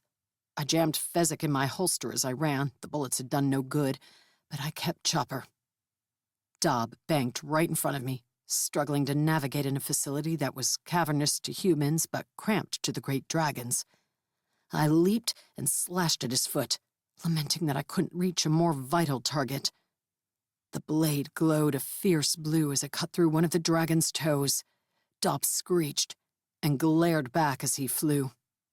I dropped flat to my belly as angry power blasted toward me, crackling over my skin like wildfire. It didn't strike me full on, but the force was enough to send me skidding 10 feet and rolling onto my back. "The next time we meet," Dob's words thundered in my mind, "you will die." So much for him wanting to screw me, I muttered. Black wings flapped past above me. Zav was giving chase. "Get the bastard!" I yelled after him and sat up. "Don't get in the way again," Sindari warned me, coming to my side. Or maybe to stand on me if I got up. "He was distracted when you screamed, and the silver knocked him back." "It wasn't my fault Dob attacked me." "You were shooting at him." "Yeah, ineffectively." "Zav asked me to help if I could. It's not like coming with him was my idea. I halted and gaped as green lightning streaked up from the pavement outside the exit hole Dob had blown. Dob had already escaped, flying out of my sight. But the lightning caught Zav, wrapping around him and crackling with power that held the sun's intensity. Even from 100 feet away, I felt it, like a swarm of wasps attacking from all sides. Zav crashed down, hitting the pavement like a wrecked airplane. The pain assailing me faded, and I pushed myself to my feet. Outside, Zav lay crumpled on the ground. I swore. If it had felt like wasps from 100 feet away, what had it been like to be right in the middle of it? And what if Dob came back to press his advantage now that his trap had sprung? I ran for the exit, my body aching from my harsh ride across the hard floor. With chopper in hand, I envisioned protecting Zav from an attack, as if cutting off the tip of Dob's toe had actually done anything. When I reached Zav's side, my blade raised as I scanned the gray sky. A soft mist fell on my warm cheeks, but nothing more. I didn't see the silver dragon. But I kept my sword up. Dob could be above the low cloud cover, preparing to swoop down. "He is fleeing to the south." Zav spoke wearily into my mind. "I can sense him now." He spat weakly, and the black onyx oval and a chunk of Dob's chest tumbled out onto the pavement. "Gross," I said, though I was relieved that he and I would be able to sense Dob's aura now. Will you be all right?" Concerned that Zav wasn't making an attempt to get up from the pavement, I stepped close enough to rest a hand on his cool side. Guilt crept into me. He was only injured because Dob had attacked me, and Zav had paused his own attack to protect me. I hated that I'd been used as a pawn in this. Hated that I'd been someone's weakness to exploit. Not once, but twice that bastard had used me. It didn't matter that me coming along had been Zav's idea, not mine. He'd probably expected me to be able to take care of myself, or at least do enough to be useful. I remembered him asking what powers I had beyond my charms and weapons, and having to admit that I had nothing. Only a sword that was death to dragon toes. Maybe it could hurt more than a toe if I could ever reach anything higher. How did the knights that slew dragons in stories do it? Trampolines? I knew there would be traps. Zav admitted, not answering my question. He had days to work on them. But in the bloodlust of the hunt, I wasn't thinking. I should not have charged out recklessly. Self-reproach was going around. "Are you going to be all right? Is there anyone I can get to help?" "In this forsaken world. Maybe Zoltan the vampire alchemist has a nice potion." Zav pushed himself into a sitting position, his wings drooping at his sides. "I am in pain, but I still have my power. I will create a portal and go see someone who can heal me more efficiently than I would naturally. I have no wish to crawl into a dank cave in these woods and spend weeks regenerating. I almost said that if he could regenerate in human form, he could stay in my apartment. But I couldn't think of anything more awkward after that weird, compulsory kiss that had ended up far too real, at least for me, than I could have imagined. Besides, if he could go home and get healed by another dragon, that would be best. Do you think that's what Dob will do? I didn't like the idea of him hanging out in the area when Zav was gone, especially now that he wanted to kill me instead of simply using me. Possibly. I hope he returns to that cave where I set a trap. Zav clacked his jaws together in what sounded like appreciation or delight. Either way, he should not be strong enough to bother you for a few days. With luck, I will return by then. He killed goblins and humans cruelly, and for no point other than to vex me. Will you try to hunt him down and kill him for that?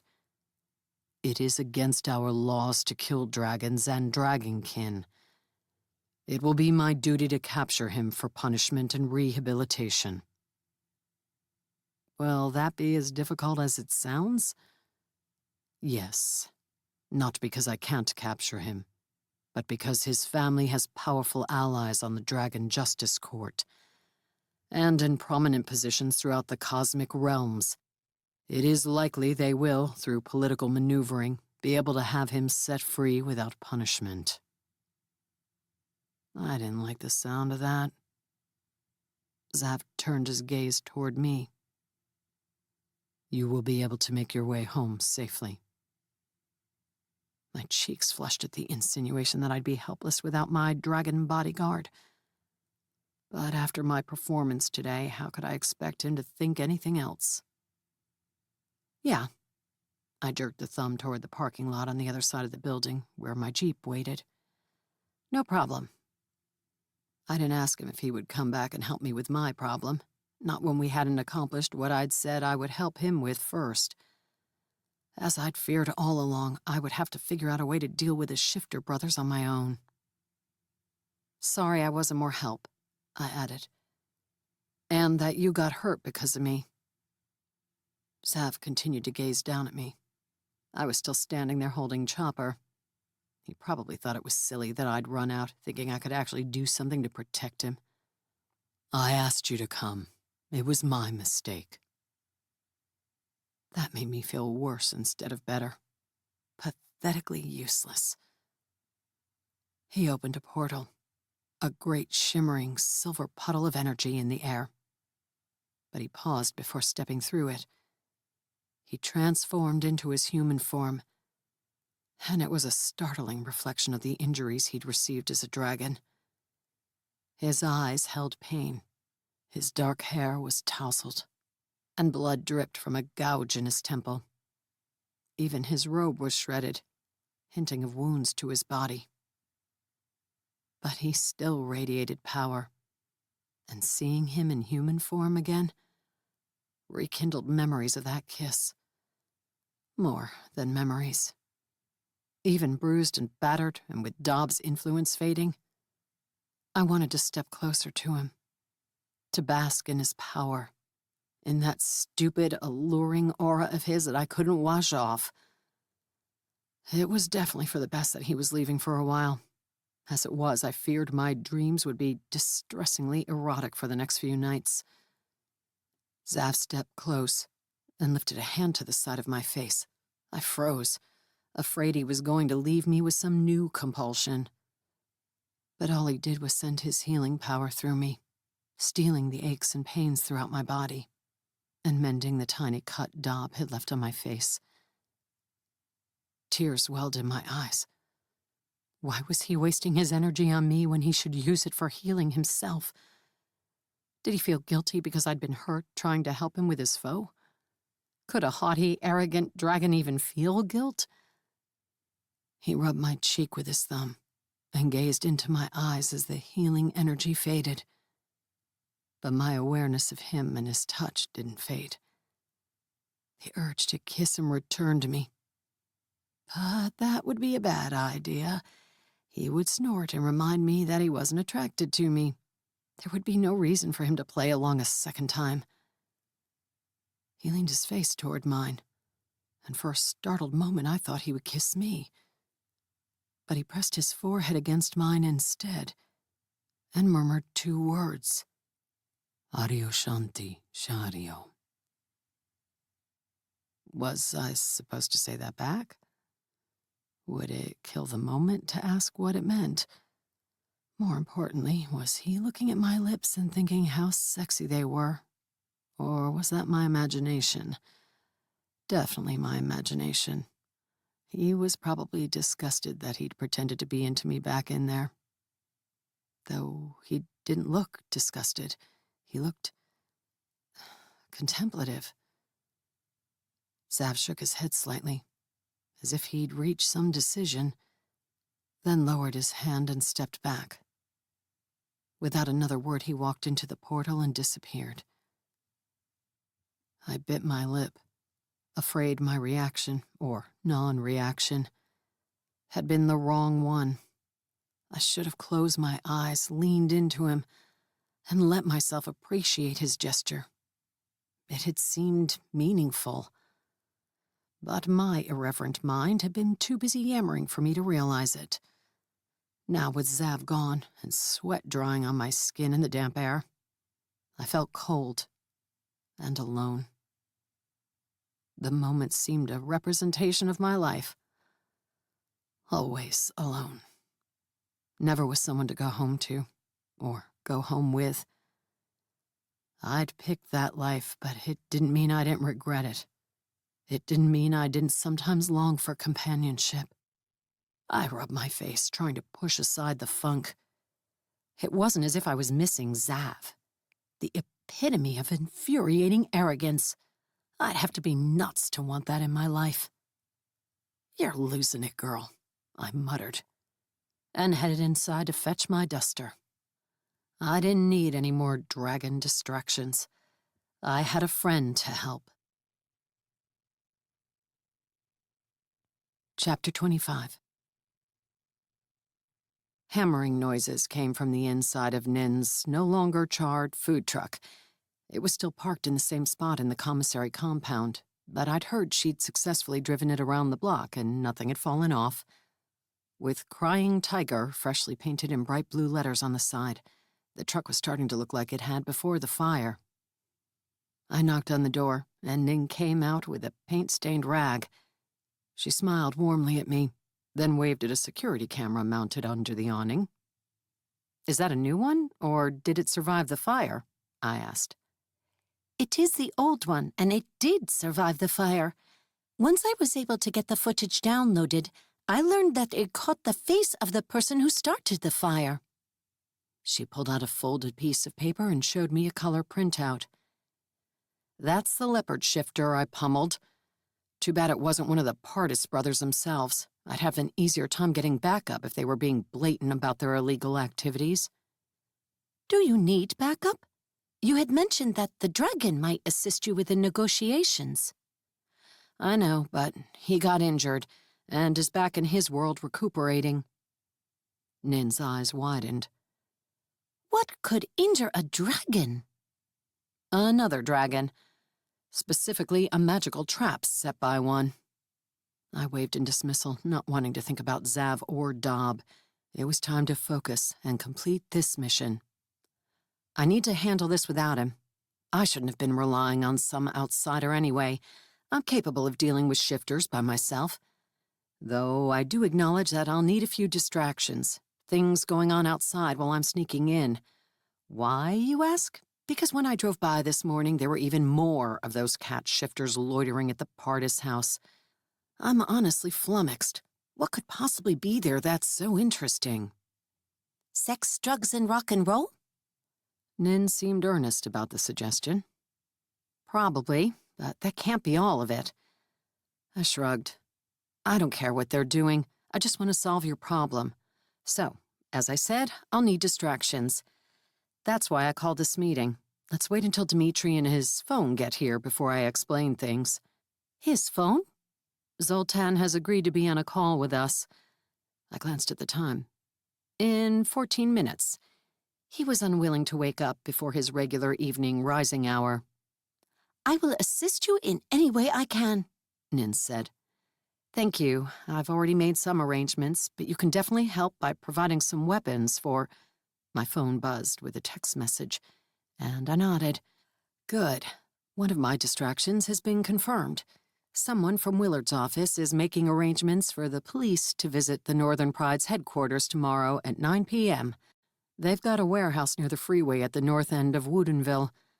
It seems that people have been complaining about them operating a meth lab out of it, so a warrant is being issued for a search. I tapped the file Willard had sent about the Northern Pride. I'd finally had time to read everything about them and brainstorm ideas. "I have not heard of a shifter-operated meth lab," Nin said. Me either. Willard's research says the shifters meet at their headquarters regularly to socialize and play with boxes, and that's about it. But it's amazing how rumors can catch on and spread like wildfire. I'm hoping that a strategically timed visit from the police will prompt a number of shifters to be called back north and leave fewer for me to deal with at the brothers' house. "Play with boxes," Dmitri said, rounding the corner of the truck and joining us. I may have filled in that detail myself. The report only mentions pool tables, but workers in the neighboring buildings have reported suspicious activity at their headquarters at night before, so it wasn't hard to get a couple of them to snitch to the police. Willard was also going to send a couple of subtle plainclothes agents to the mobile home park tomorrow to clear out the houses around the Pardis house. An unfortunate gas leak would require the homeowners to stay in a hotel for the night. I hoped to take care of the brothers without causing collateral damage or hurting anyone nearby, but it was better to be safe than sorry. It had taken me some time and a reminder of past favors done to convince Willard to do any of this, since this wasn't an assignment she'd given me or even wanted me on. But I'd promised I'd be back on the dragon problem sooner once I knew Nin was safe. I pointed at Dmitri. "Is it late enough to get Zoltan on the line?" "I'll check." Dmitri tapped his phone screen. "Thanks. Nin, got anything we can use to sit on? Let's get this party started." While she brought out coolers to serve as chairs, explaining that she would have to use them for food storage until she could get her refrigerator repaired, I answered a text regarding one of my other distractions and summoned Sindari. Since I would need his help, it made sense to include him in the planning. I perched on the edge of a blue Coleman cooler while Nin and Dmitri sat opposite me on some knockoff brand called the Insulation Sensation. "I am here." Zoltan's Hungarian accent came from the phone. Dmitri held up the screen, the vampire's infrared lights glowing red behind him so we could see each other.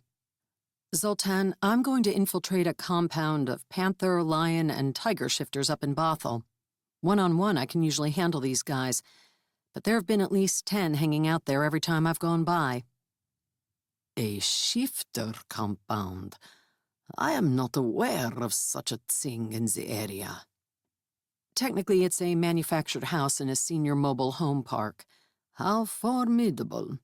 "They're formidable, and I think they've got magical defenses on the house." "I should hope so. You really can't call it a compound otherwise. Unless there are some turrets and a portcullis, I believe I'm going to have to downgrade it to a lesser structure." I rubbed my face, remembering the first time I'd visited Zoltan and tried to extract information from him. He did have a tendency to wander off topic. "Is there at least a moat?" Zoltan asked. "There's a river behind the backyard." He pursed his lips in disapproval. "I fear that is insufficient. How could a river contain half-starved alligators strategically placed to munch on invaders foolish enough to attempt crossing when the drawbridge is up?" "Zoltan, can you make me some alchemical weapons by tomorrow? Ideally, something especially effective on felines, though that's not a requirement. I can go in wearing a gas mask if I have to. I just need to get this out of the way soon. There's an injured dragon out there that wants me dead, and I'd like to make sure Nin is safe before he shows up to kill me." Dimitri's brow wrinkled. "Zav?" "No, Dob. Zav went home." I do not wish you to be killed, Val, Nin said gravely. Thank you. I'd prefer to avoid it too. You are one of my best customers. You go through ammunition like candy corn in a bowl at Halloween. So it's true love that has spurred your concern for me. She grinned, then smiled shyly at Dmitri. She was probably appreciative that he'd been helping her fix her truck. I wondered if Dmitri had explained yet that he was into guys. And tigers. Though his interest in those was probably platonic, and shared by many. Sundari had strolled over to sit between them, his head level with their heads, and Dmitri was absently running a hand down his furry back while Nin rubbed his ears. Sundari's tongue lolled out slightly, a blissful expression on his face. "What are you doing, Sundari?" I asked. "Sitting regally and politely allowing your human allies to touch me, as would be proper for an ambassador of Del North sent to foster peace among our peoples." "Your tongue is hanging out." "Regally." Does he talk back to you? Nin asked curiously. "Yes, telepathically." Does he mind having his ears rubbed? Sundari leaned his head toward her. "I highly doubt it. Just don't turn your back on him. Sometimes his predator urges kick in and he has to pounce." "I assume I will be permitted to pounce on those obnoxious panthers tomorrow," Sundari told me. "Absolutely." I do not know of any formulas that would specifically target felines. Zoltan had opened an ancient tome and was flipping through it. There are a number of human chemical substances, such as antifreeze and insect and rodent bait, that can cause seizures and deaths in cats if they lick it off their paws. "I don't think I can get panther shifters to lick their paws for me. I was thinking more of an aerosol." Hmm. Time to move on to the next request. "Dmitri, if I give you some money, can you make some projectile yard art that spits poison darts?" "Projectile yard art?" He arched his brows. "Whatever I need to call it to put it in your wheelhouse and make you interested in working on it." Well, I'm not sure how much I can get done by tomorrow, but I can see what I can come up with. "You don't need to pay me. I'm here to help Nin." Wait. You probably need to give me enough money to get some good parts. The campground I'm staying at is expensive, so I've almost gone through what I made at the farmer's market already." Why don't you stay in a hotel? Nin asked. "Hotels are more expensive." "You can sleep on my couch if you want," I said. "Didn't you say your apartment got broken into again?" "And ransacked, yes, with bone knives left sticking into things. But the inoffensive couch was not targeted." "I'll keep your offer in mind." "And yes, I'll pay for any parts you need." "It must be nice being rich," Dmitri said wistfully. Rich, right. I wasn't getting paid for this, and there was no way I'd be able to complete the dragon-slaying gig and earn the big money Willard had teased me with. My phone alerted me to a new text. Confirmation of a job accepted. "Nin, I mentioned that I could use some loaner weapons. I've just finalized another part of my distraction. Some toughs are going to park in front of the Pardis house and shoot any shifters that run out, and maybe put a few rounds in the front door for decoration. It would be nice if they had bullets that could bite into shifter hide." Yes, of course. "What toughs will you hire?" Dmitri asked. "Why, do you want to volunteer?" "I'm an artist, Val." "Too bad. That sliding door on your van would be great for drive-by shootings." "Is it okay to find it strange that you've considered this?" "I can't help it that I've been the target of frequent drive-by shootings. Gregor's gang over in West Seattle is who I've hired to come up north for this. They're werewolves. They won't risk themselves or feel any loyalty to me. When I'd contacted them, I'd done it anonymously and offered to pay in cash. But for enough money, they're happy to arrive en masse and shoot up an establishment." "I see you also agree that it must be downgraded from a compound," Zoltan murmured, flipping the pages in his book. Don't werewolves hate you? Dmitri asked. That's why I'm not telling them who's paying for the job. You don't think they'll figure it out when they arrive and see you there? Nobody's going to see me. I tapped my cloaking charm. Not until I'm ready to strike. Will you kill the Pardis brothers? Nin asked softly, her eyes dark with concern. She'd asked me to find a way to get them to leave her alone, not to assassinate them. Ideally not, especially since Willard told me to stay away from them. Something about the Northern Pride having a hotshot lawyer. But I have an idea. Cutting off their fingers so they can't bother anyone? Dmitri asked. I don't think that would work. Shifters heal quite well. They might be able to regenerate digits. I wondered if Dob would regrow the toe I'd cut off his foot. Maybe he would be less bitter if I hadn't permanently scarred him.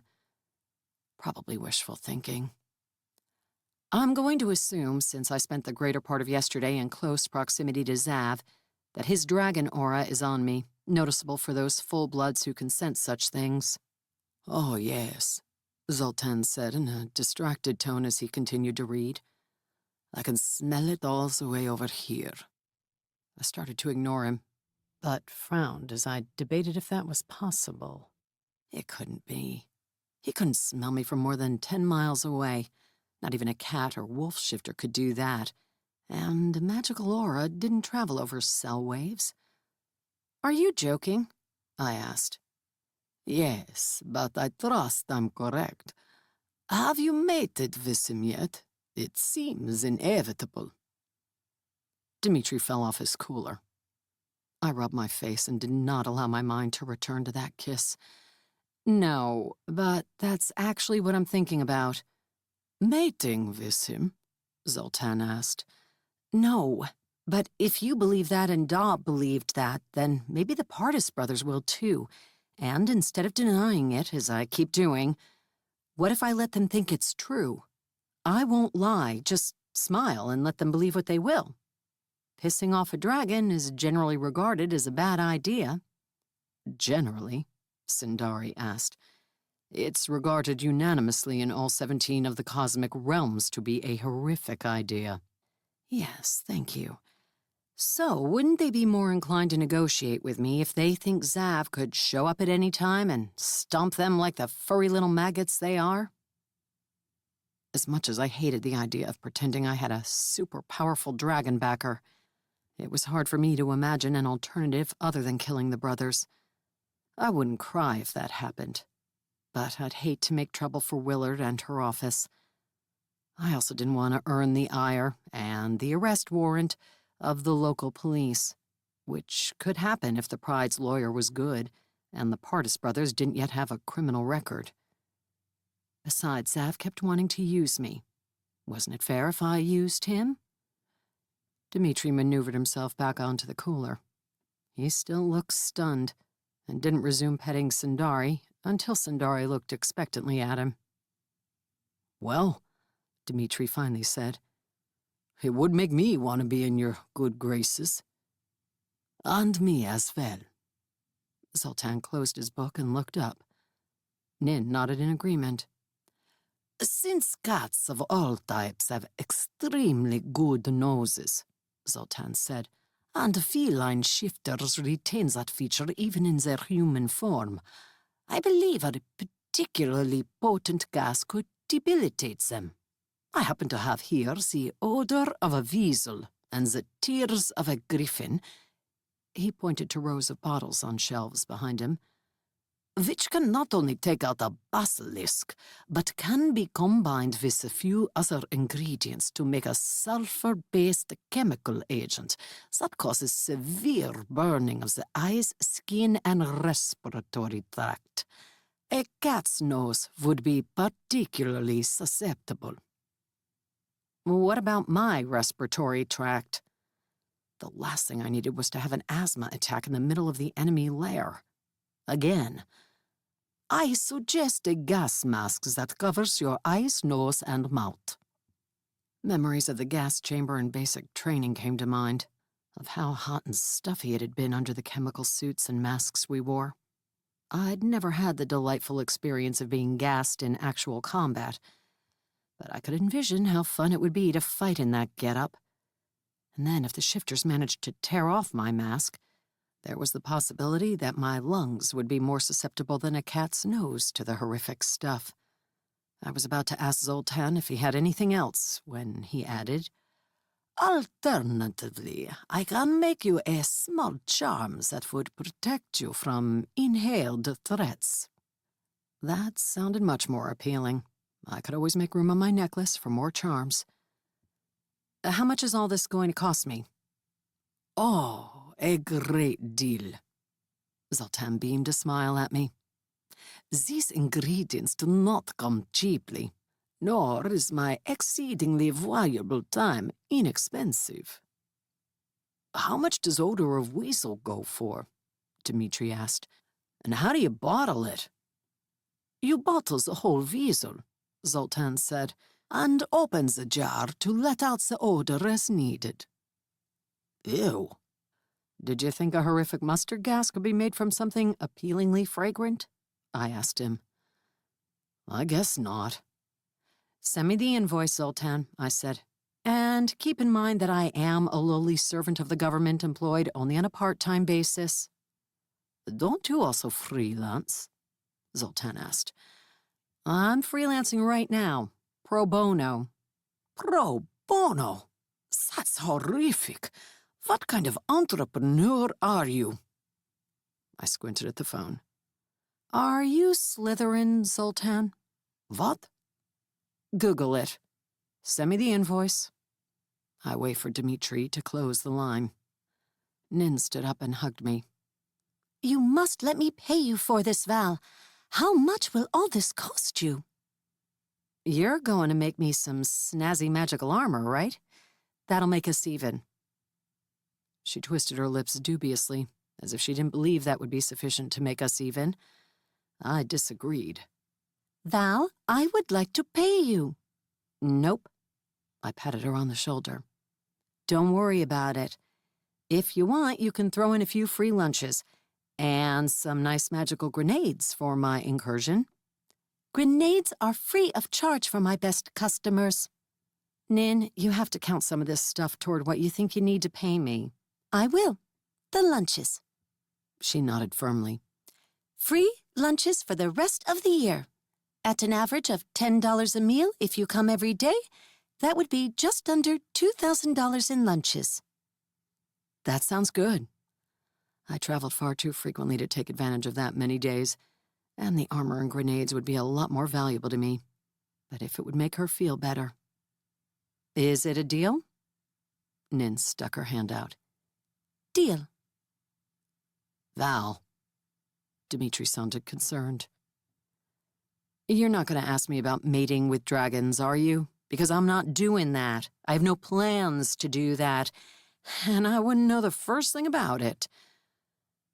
I already wondered how I would keep from flushing in embarrassment every time Zav came around in his human form.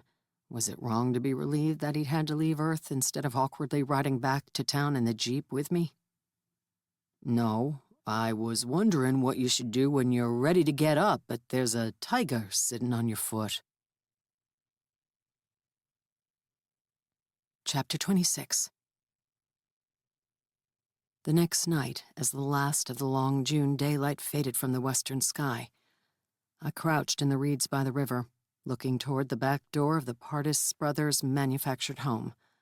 By now, the police should have knocked at the door of the Northern Pride's warehouse a few miles to the northeast, but it hadn't drawn away any of the magical beings inside yet. I sensed 10 shifters, and the same magical being with an unidentifiable aura that had been in the basement on my previous visits. Presumably the person Inga had said was making enchanted weapons and bullets for the brothers, for less than the awful pay they'd been giving her. I want to find that basement before I confront them, I murmured. Sindari crouched at my side. We were both in stealth mode, mine delivered by my charm, and his a natural part of his magic. So far, the only being I'd encountered who could see through my charm was Dob. I was crossing my fingers that he was still wounded and holed up in a cave somewhere, maybe the one Zav had laid a trap in. Even if he wasn't, he shouldn't be able to detect me anymore now that Zav had ripped that onyx stone out of his chest. Dmitri was in his van at the entrance to the mobile home park, lined up on the side of the road with 2 white vans, each with 4 werewolf shifters inside, all armed with Nin's magical weapons. Dmitri was acting as my liaison. I would text him to send them in, and the werewolves would come raise a ruckus for an hour and then receive the second half of their payment. The wolves didn't know I was the one footing the bill. I will circumnavigate the premises and look for an outside entrance to the basement we suspect. Sindari trotted off, disappearing into the shadows. That's a lofty word to describe walking around the house. My people are articulate. They do a lot of wordsmithing out on the tundra where you hunt. We use poetry to woo female Janavari. I wouldn't have guessed. On what subjects? Philosophy, feelings, the beauty of nature? Often on the exaltation of the hunt, of the excitement of stalking and chasing down one's prey, and of feasting on sumptuous, fresh, hot, still twitching meat. I was sorry I'd asked. And that works on females of your species? Naturally. Would it not work on you? I guess I don't know. Nobody has ever penned me poetry about meat. A shame. No wonder you are lonely. Had I ever admitted that to him? I rarely even admitted it to myself. This conversation had gotten less fun. I've never asked Sindari, do you have a mate? I do not currently have a partner, but I have sired children. My people usually have several mates in their lives. They're not into monogamy, only during mating season. Sindari patted back into view. I have heard dragons mate for life, if that's of interest to you. I squinted at him. Why would it be? He didn't truly think I'd been flirting with Zav the other day, did he? He hadn't been in our world when Dob had been diddling with my mind. Since you're so often the object of dragon interest of late, it would behoove you to know more about them. That was probably true, but not their mating habits. Are you sure? I would allow you to use some of my poems to woo Lord Zavrid, if that is your desire. It is not.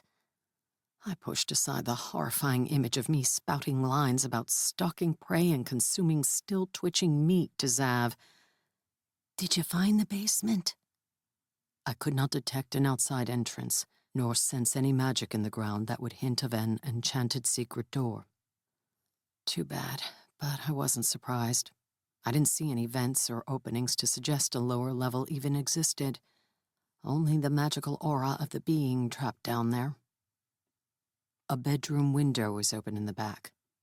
Sindari pointed his nose toward the house. And I do not believe anyone is inside that room currently. Let's give it a try. I wanted to find a way in and to check out the basement before all my local distractions started. I still had a vain hope that whoever was down there could be freed, or turned against the brothers to force them out of business, or at least make them have to stop fulfilling orders until they found someone else to use. Before trotting across the lawn after Sindari, I checked my ammo pouches and the small backpack I'd grabbed to hold the glass bulbs of mustard gas that Zoltan had made for me. They were insulated in a case, not where I could get to them easily, but the fragile glass hadn't made me inclined to keep them in a pocket. I also made sure the small charm Zoltan had given me was hanging on my leather thong with the others. It was shaped like a bulbous nose, and I wished I'd thought to make a design request before he'd made it. The lights were on in the messy bedroom. It smelled like an animal den from 10 feet away, even to my weak, half-human nose. And the door was open, voices coming from the hallway. But Sindari was right. Nobody was inside. I started to draw a chopper, intending to cut through the screen, but Sindari eased past me. Allow me. He lifted a paw, one of his claws extended, and soundlessly sliced open the screen on all sides. Handy. I pulled myself through, landing lightly on the clothing-strewn carpet inside. Next time the electricity is out, I'm coming to you to open cans. The den smell was stronger inside. It seemed strange that all these cats were living together, even temporarily, when I associated most of the big feline predators with being solitary. Prides were a lion thing, and I assumed whoever had started the Northern Pride was a lion shifter. But these other members were all going along with it. Maybe there were perks, like lawyers and assistance with beating the snot out of pesky government assassins. Someone is coming. Sindari slid into the closet, knocking off the handful of garments hanging up instead of piled in a heap on the floor. Light footsteps sounded in the hall, just audible over the voices of people in the living room. I hadn't moved from the window yet, so I crouched down behind the bed, chopper in hand. There was nowhere to hide my 6-foot frame, even if there had been time. I was about to see how well my cloaking charm worked on these guys. The dark elf apprentice alchemist had seen me when we'd been within a couple of feet of each other. A male shifter in human form stumbled in, his jeans halfway off his hips. I wasn't sure if that represented a stylistic choice or if he was in the middle of undressing, especially when a giggling blonde slinked in after him. They embraced, tumbled to the bed, and started a noisy kiss and grope session a foot away from me. They reeked of alcohol. Maybe everyone here would be drunk, and this would be easier than I thought. "Do you think he recited poetry for her first?" Sindari asked. "No." Moving as soundlessly as I could, I headed for the door, stopping only to peer in the closet to see if there was a panel in the floor. There wasn't. I'd already been in the room with the TV, now replaced, judging by the video game music drifting out of that corner of the house, and hadn't seen an access panel in there either. Sindari and I checked the master bedroom next. It was also empty and even grimier than the first room. As we checked the closet, voices roared in laughter scant feet down the hall.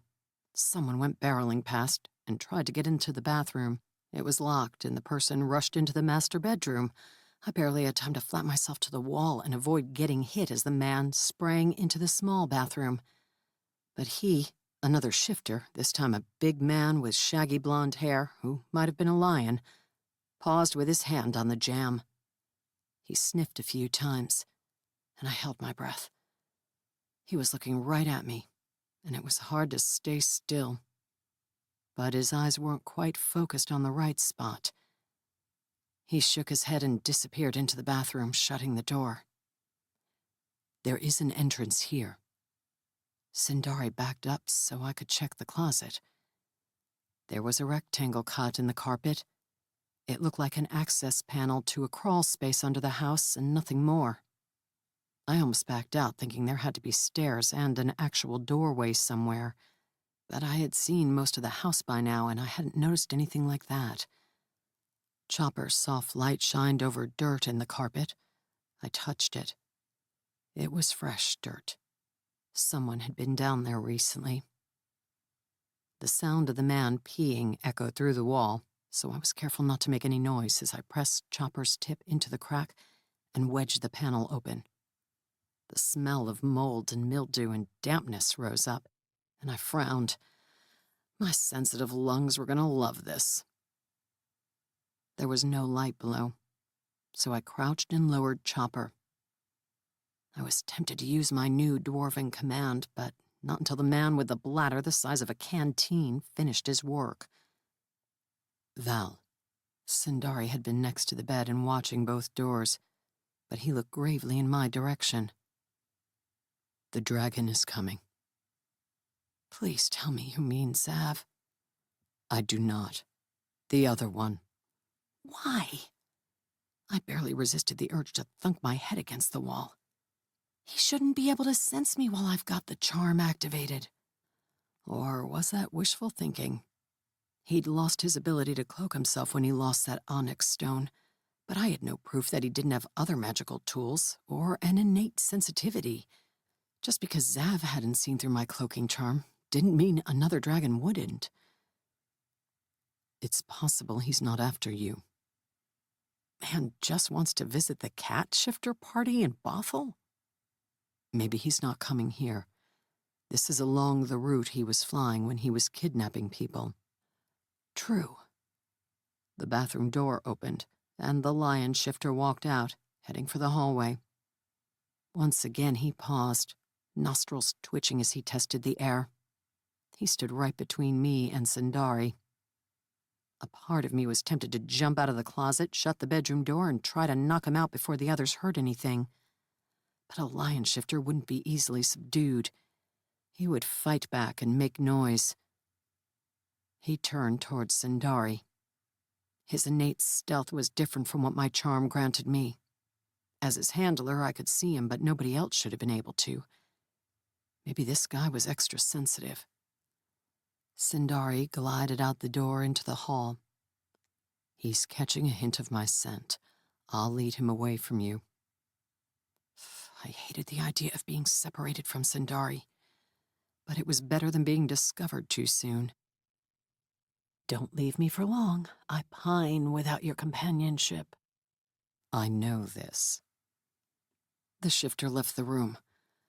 Trusting Sundari to evade him, I slid the closet door shut and lifted the panel the rest of the way. I leaned it against the wall, then whispered, "Edivect!" And Chopper's blue glow flared bright. It illuminated a chamber dug into the dirt below the house, with mud and puddles on the ground. Something that looked like cement had been sprayed on the lumpy walls, maybe in an attempt to keep water from seeping in. Droplets lined a few cracks in the hardened gray material. Fuzzy growths of mold dotted two of the walls. And my chest tightened. While I debated whether to dig out my inhaler before I started wheezing, I lowered my head, twisting to see what was on the wall underneath me. A door. A huge metal vault door with a spinning handle that looked like something out of a submarine. How had they gotten it down there? There was no way they could have fit it in through the access panel in the closet.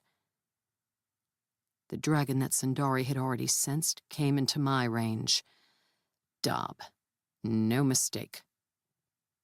I pulled out my phone and texted Dimitri. Stay ready, but don't send in the brute squad yet. Dob is around. Isn't that a reason to bring them in, not the other way around? They're not going to fight a dragon. Is he coming for you? Dimitri demanded. I could sense him wanting to help. He'd made a few enchanted weapons to use on the shifters, but they would be laughable against a dragon. I hope not. That's not an answer. Just hold tight. I hopped to the muddy ground, wanting to see what was behind that door.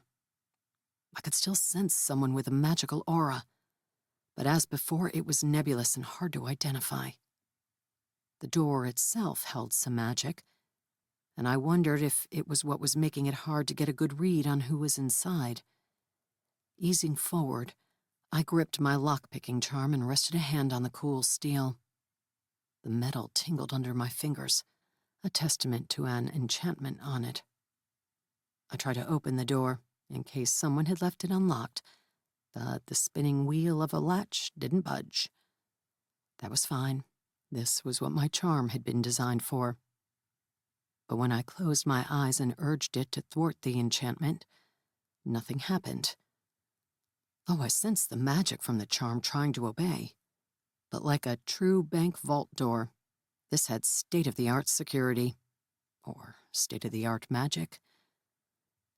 I could try to hack it open with Chopper, but if it was as thick as it looked, that would be asking a lot, even from a magical sword. Besides, that would make a ton of noise. I couldn't forget that I was right under a house full of shifters with very good hearing. One more try, I decided, resting my hand on the exact spot where I guessed the locking mechanism would be. Once again, I willed the charm to work, and I imagined funneling some of my own energy into it. Zav was positive I had some inherent magic, and I had seemed to draw upon something like that when I'd broken the dark elf bonds. You can do this, I told myself, ignoring the offensive moldy air curling down my trachea and the tightness of my chest. A thunk, clink came from the door. I felt the reverberation in my hand. Was that it? I tried the wheel again. This time it turned. With no idea what was on the other side, I only opened the door a crack and paused, listening and waiting. I didn't hear anything, but intense magic flowed out, startling me so much that I scurried back several steps and lifted Chopper in a defensive gesture. Nothing rushed out besides the magic and a faint lavender light. But the magic called to me, inviting me.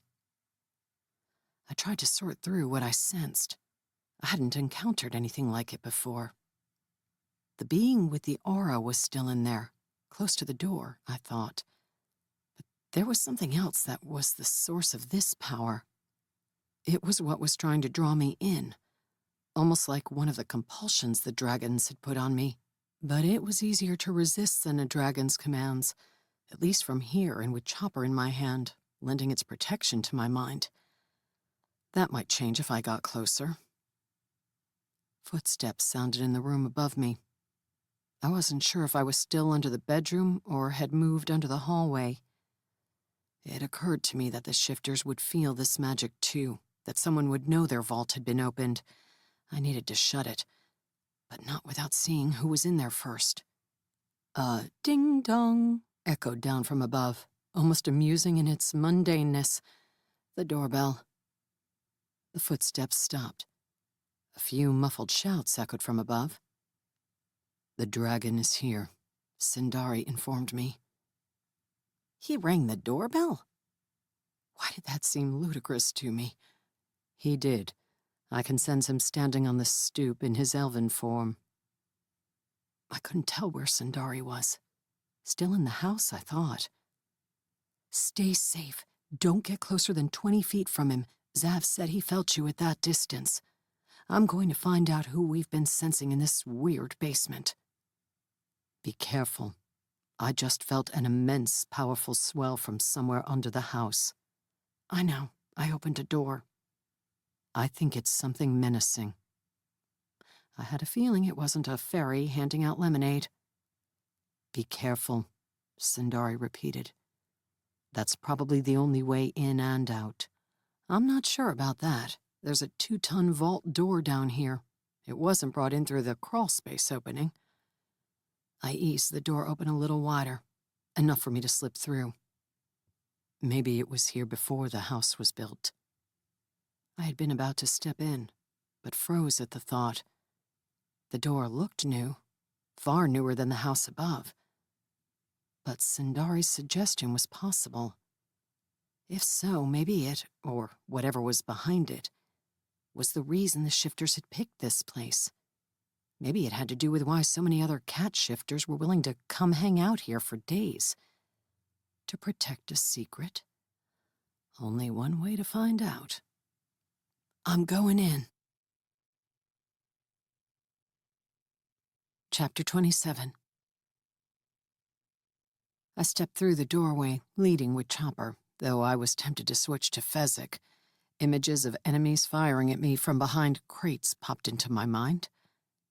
A moan came from the left behind the door, and I spun, almost attacking before my brain registered what I was seeing.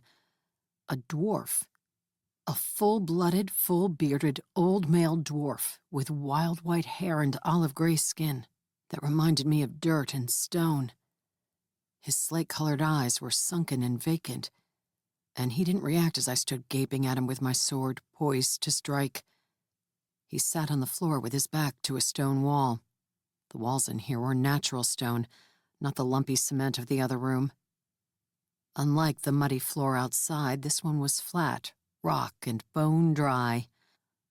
Boxes of ammunition rested to the dwarf's right, and a crate full of loose rounds to his left. As I watched, he took a single bullet from a box, held it in his hand, and murmured something too soft to hear, then placed it in the crate. A faint magical residue emanated from the bullet. Before he'd touched it, it had been plain. The dwarf moaned again, the sound soft and full of pain. His left ankle was shackled with iron, a chain running from it across the floor of the small chamber and into a tunnel. The chain was the source of the lavender glow, but it wasn't the source of the magic calling to me. Whatever that was came from down that dark tunnel. The door thudded shut, sealing with a hiss. I lunged for it a split second too late to grab it and hold it open. My stomach sank. There wasn't a latch or wheel or anything but flat metal on this backside. Trapped. No, I'd opened it once. I could use magic to open it again, I hoped. You will not believe this, Val. Sindari's voice sounded far, far away, as if he'd run to the end of the mile range he could get from his charm. What? I lowered my sword and crouched in front of the dwarf. When I waved my hand in front of his eyes, he didn't react, didn't seem to see me at all. Was he blind? His face was gaunt, his weathered hands so lean that I could see every tendon and vein along the backs as he worked. Dob has heard that the brothers sell dragon-slaying weapons, and he wants to purchase one. Is he the reason the shifters aren't checking out the magic that flowed from their vault? I reminded myself that it was a good thing that the door had shut, insulating that magic inside again. Maybe, distracted by Dob, they would forget they'd sensed it. Yes, I think so. 2 of them are on their way to check the orb. That's what they said. But everybody is in the front room now. They're very wary of Dob. As they should be. Orb. I eyed the tunnel. Was that what was back there calling to me? Not with words, but with pure magic that promised something good if I came to visit it. My curiosity almost pulled me away from the dwarf to investigate, but I remembered my mission, to get the shifters to leave Nin alone. If I took away their dwarf slave, they wouldn't be able to create magical weapons or ammo anymore. Besides, this poor guy needed to be freed. I'm going to let you go, all right? I patted his shoulder, but again he didn't react. An uneasy thought stirred, and I moved my hand to his throat. What if he wasn't alive any longer? What if he died here and his undead body was chained by magic to forever carry out the whims of the shifters? But his skin was warm, and a slow, steady pulse beat under my fingers. Good. I reached for the glowing shackle on his ankle, thinking I could unlock it with my charm. I'd barely touched it when a surge of power slammed into me. It hurled me across the chamber like a cartoon character who'd stuck his finger in an outlet. I tried to twist in the air to make sure I didn't break anything landing, but I struck the wall first. Hard. My breath whooshed out of my lungs as pain struck me like a lightning bolt. Groaning, I slumped to my hands and knees.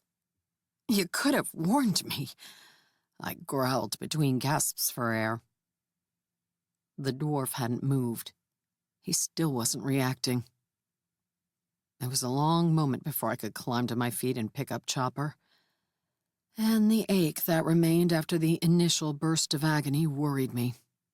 Since I didn't see a way I could escape the night without fighting, I worried about cracked ribs making everything even more difficult. I shambled back over to the dwarf, careful not to bump the chain with my boot. What's going on out there, Sindari? Since the door had shut, I hadn't heard any noises from above. It was almost as if I'd been transported to some other dimension. I didn't get an answer. And that worried me. But he probably wasn't monitoring my thoughts because the shifters and the dragon were having an interesting conversation. Wait here, I told the dwarf, as if he was going anywhere. I'm going to explore. Maybe I could turn off the source of the magic powering the chain and keeping him in zombie mode. I padded down the tunnel, rounding bend after bend, careful not to touch the chain that ran along the wall the whole way. The passageway sloped slightly downward, and I lost track of where I was in relation to the neighborhood above. definitely not still under the shifter's house. The lavender light grew brighter as the tug on my mind grew stronger. Whatever was trying to get me back there seemed hungry. But it was full of promises, too. Images started to pop into my mind, of me and my daughter skipping rocks into a lake, of me sitting out on a sunny beach with no weapons in hand and nobody trying to kill me, of me dragging a handsome and laughing version of Zav into bed with me. All the things I wished I could have. I grunted skeptically at the last. By the time I reached a chamber about 20 feet by 20 feet, the lavender light was so intense that I held up my hand to protect my eyes. An orb hung in the center of the chamber, not suspended from anything, simply floating in place. Dark purple veins were visible on its glass-like surface, overshadowed by the brilliant light it exuded. The orb throbbed, reminding me uncomfortably of a beating heart. I could even feel the faint pulses emanating from the walls and floor around me. More images flooded my mind, these more intense than the first. They were carnal and erotic, and promised great pleasure if I came forward and touched the orb. Given how it went the last time I touched something down here, I'm going to pass. I gripped Chopper's hilt with both hands and willed the blade to help protect me, to push the intrusion out of my mind. It helped, but only a little. Energy crackled in the air, something both similar to and different from what I felt in Zav's presence. Shaking my head, I focused on the chain on the floor. I was here to free the dwarf and end the brothers' ability to do business. The chain did not lead to the orb as I had expected. Instead, it ran under the orb and to the wall at the far side of the chamber. A dead-end wall. I hadn't found another exit, so the mystery of how the vault door, and the orb for that matter, had gotten down here would remain. The chain ran up the wall and into something that looked so mundanely like a fuse box that I almost laughed. Had the shifters picked it up at Home Depot? But no, this fuse box oozed power. It was barely noticeable with a massive sun of an orb throwing off magical energy in front of it. But it had a slightly different feel. I was looking at two different magical artifacts. Too bad I had to go around one to get to the other. Warily, I skirted the orb, sticking as close to the wall as I could. By now, it was obvious that the closer I got, the stronger its pull became. Even with Chopper's help, it was hard to resist the call to creep over to it, to touch it, just for a moment. No! I growled and focused on the box. When I reached it, I prodded it with Chopper's tip, afraid it would be as booby-trapped as a dwarf's shackle. A zing went up my arm, but I wasn't thrown across the chamber. I reached for it with one finger, tapping it lightly. A surge of power knocked my arm back behind my head. It was booby-trapped in the same way. Maybe Chopper acted as an insulator. What happens if I thrash you with my sword? I whispered to the box. It didn't answer. Before committing to that, I tried to pry open the front panel with the blade. My arm tingled the whole time and started to go numb, but I managed to flip it aside. As soon as I pulled Chopper back, the numbing tingle faded, and I could see into the box. The chain came up through a hole in the bottom and fused with a gray metal triangle that looked like a slab of solid steel, but radiated power. It had 3 other places, ports, where chains could be attached, so it could keep up to 4 slaves working at a time. Or had this place originally been designed for something else? Val, Sindari spoke into my mind. We're coming down. Who's we? The dragon The Pardis brothers and several other panther shifters. I'm following them at a distance. They haven't noticed me yet. Make sure your charm is activated, and pray the dragon doesn't see through it."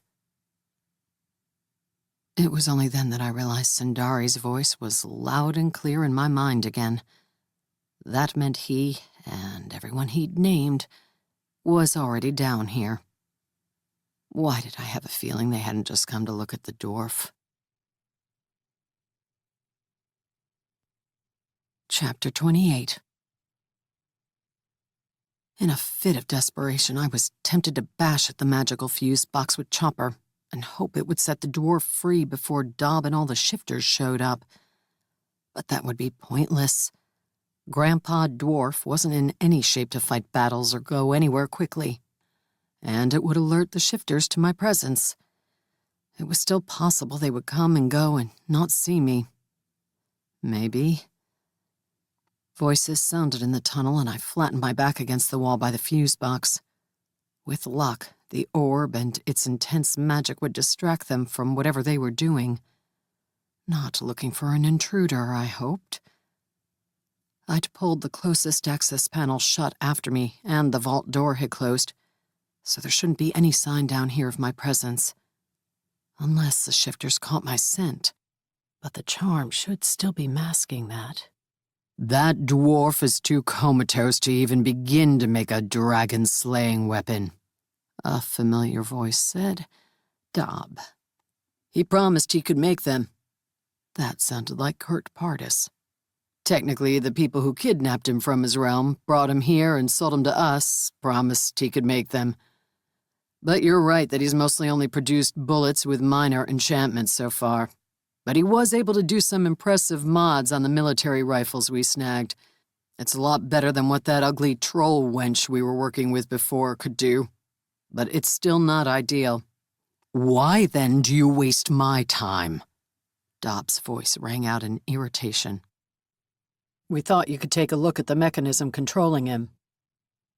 The shifters and Dob came into view in the tunnel, the lavender light brightening their faces. "The Northern Pride has claimed control of this place, but we did not build it, and we're not sure who made the original artifact, just the orb. That's a recent upgrade to this hole." "You got that right." That was Otto. "If you can alter the dwarf's controller," Kurt said, "maybe he can make the kind of sword or bullets you want. Then we can make a fortune selling real dragon-slaying weapons. Are you not making a fortune selling fake ones to idiots who do not know better?" Dob's voice oozed disdain. "We've made some, yes, but we could make so much more if we had legit goods. We'll cut you in." "I care nothing for your grubby peddling of wares. I want only one thing." It occurred to me for the first time that Dob had come here hoping to find an advantage he could use against Sav. He'd almost gotten his ass handed to him in the water treatment facility, even with his tricks and trying to use me. So he knew he needed help to kill him. My grip tightened around Chopper. I wanted to plow my blade into his vile heart. "Well, there's the control box, over there." Kurt pointed almost right at me. "We'll let you play with the orb while you're here." Otto was shirtless again, rubbing his chest as he gazed at the floating artifact. As I scooted soundlessly away from the fuse box, Otto chuckled and trotted to the orb and flattened his chest to its pulsing purple side. He laid a cheek against it, his eyes pointing right toward my section of the wall, but he didn't see me. I doubted he would have seen me even if I hadn't had the charm. His mouth opened, and his head fell back as orgasmic pleasure contorted his features. "Idiot," Kurt muttered. "We're here for business, not a mind fuck." I thought of the images the orb had promised me, the one still dancing and teasing me, inviting me in. And I could imagine what was playing in the shifter's mind, especially when his hips started moving against the orb. What was this thing? Somebody's fancy sex toy? I remembered that it had promised me less lurid pleasures as well, so maybe it wasn't just about sex, but about promising vivid wish fulfillment. I have no interest in fondling some dark elf scientist's gewgaw, Dobbs said. You're the only one, then, Kurt said. The Pride's headquarters building has been empty since we let others know about our new toy. So dark elves had sold or given them this orb. But why would the dark elves want to do favors for these guys? Maybe the brothers had stolen it from them after their lair had been damaged. No, a dark elf had been helping one of their minions the night of Nin's fire. There was definitely some kind of alliance. It's amazing, Kirk continued, sending a wistful look toward the orb. Otto was still engaged with it, the lavender light glowing all around him, his body blocking enough of it to create a weird shadow on the wall. Even dragons must like to have fun now and then. You are a fool, Dobbs said. If you think any pleasure a dark elf gives you comes without a price. We paid for it already. She said it was a prototype with some quirks, so they wouldn't be able to use it. I'm sure. Dobbs stalked past, not showing any interest in flattening himself to it like Otto. Too bad. It might have been my chance to slice Chopper through his neck. Wait, Kurt blurted, watching Dobb approach the box. Why is it open? We didn't leave it open. One little mistake. Dobb examined the interior of the box without responding. Kurt grabbed his brother and yanked him away from the orb. I wasn't done yet, you bastard! Did you leave the control box open? Kurt pointed over Dobbs' shoulder. No. Then someone's been down here. Who? I bet it's that ruin-bringer bitch. Kurt spun toward the other shifter still in the tunnel. Their gazes were all fastened on the orb. Fan out! She could still be down here. He waved them into the chamber, then sprinted back down the tunnel. Otto sucked in a shaky breath and followed him. Unfortunately, the 4 shifters in the hall entered the chamber, 2 going left around the orb, 2 going right. Their hands shifted, growing fur and changing from fingers with fingernails to paws with long, razor-sharp claws. They swiped at the air as if they knew I was camouflaged somewhere in there. Maybe they did. One of the shifters was the lion from the bathroom. Sindari, I'm in a bit of a bind. I scooted out of the way the best I could, but the chamber wasn't that large. Any second these guys would be close enough to see through my charm. I had to back out of the tunnel to avoid being seen. The Pardis brothers just rushed past. They're searching the chamber with the dwarf, and also the room outside the door. Do you want me to charge in and attack? Ugh, did I? With Dobb less than 10 feet away, fiddling with that box? The lion shifter was almost to me, swiping his claws in the air. Hoping I wasn't about to get myself in deeper trouble, I moved away from the wall and dropped low to crawl under the orb. As I'd feared, its effect on me intensified. It floated only a couple of feet above my head, its pulsing power beating in sync with my heart. Not letting go of Chopper. I was positive that was the only reason I hadn't thrown myself at the orb yet. I worked my backpack off my shoulders. I heard something, someone said. I froze.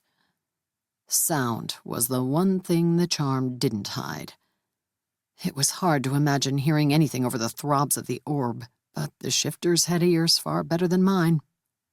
What happens if you touch it? One of the shifters asked. A new visitor? Don't. We have to find that bitch. 2 sets of legs came closer to me. Careful not to make any noise, I removed and opened the case holding the small spheres of the gas compound that Zoltan had made. I also pulled out 4 magically enhanced grenades that Nin had given me.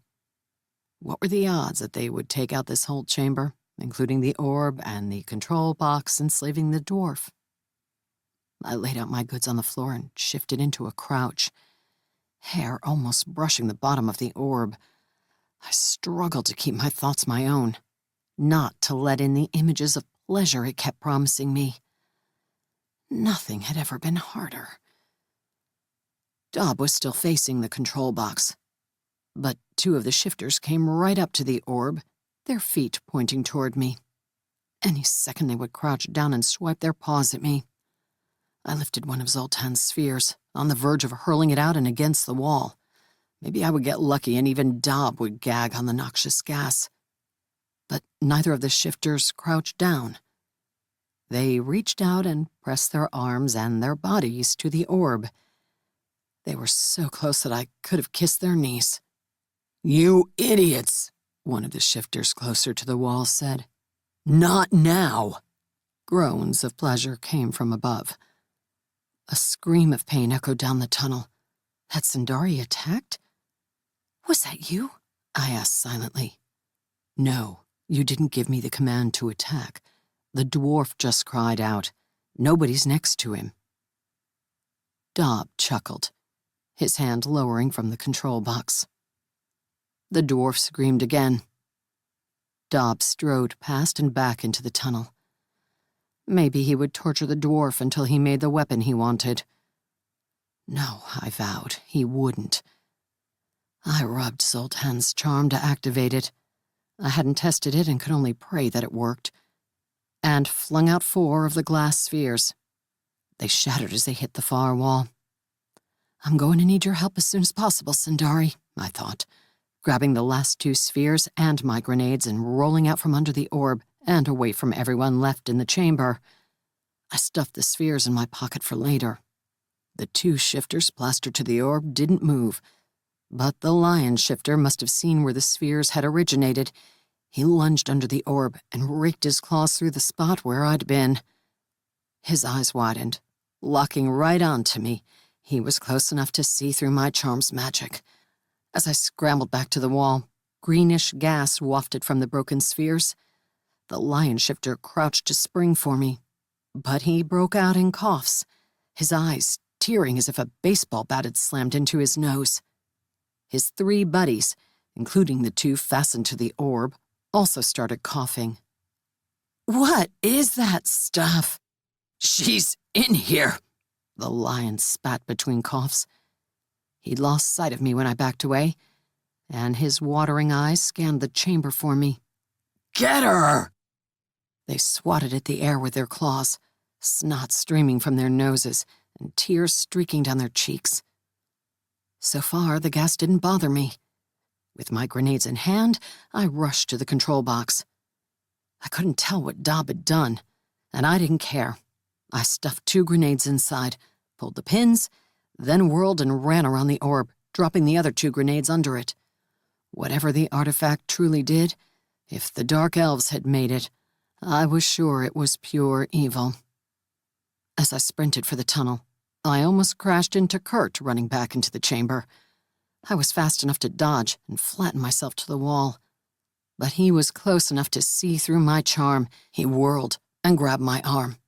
I slammed a palm into his nose. The blow would have flattened a normal human, but he didn't let go as his head whipped back.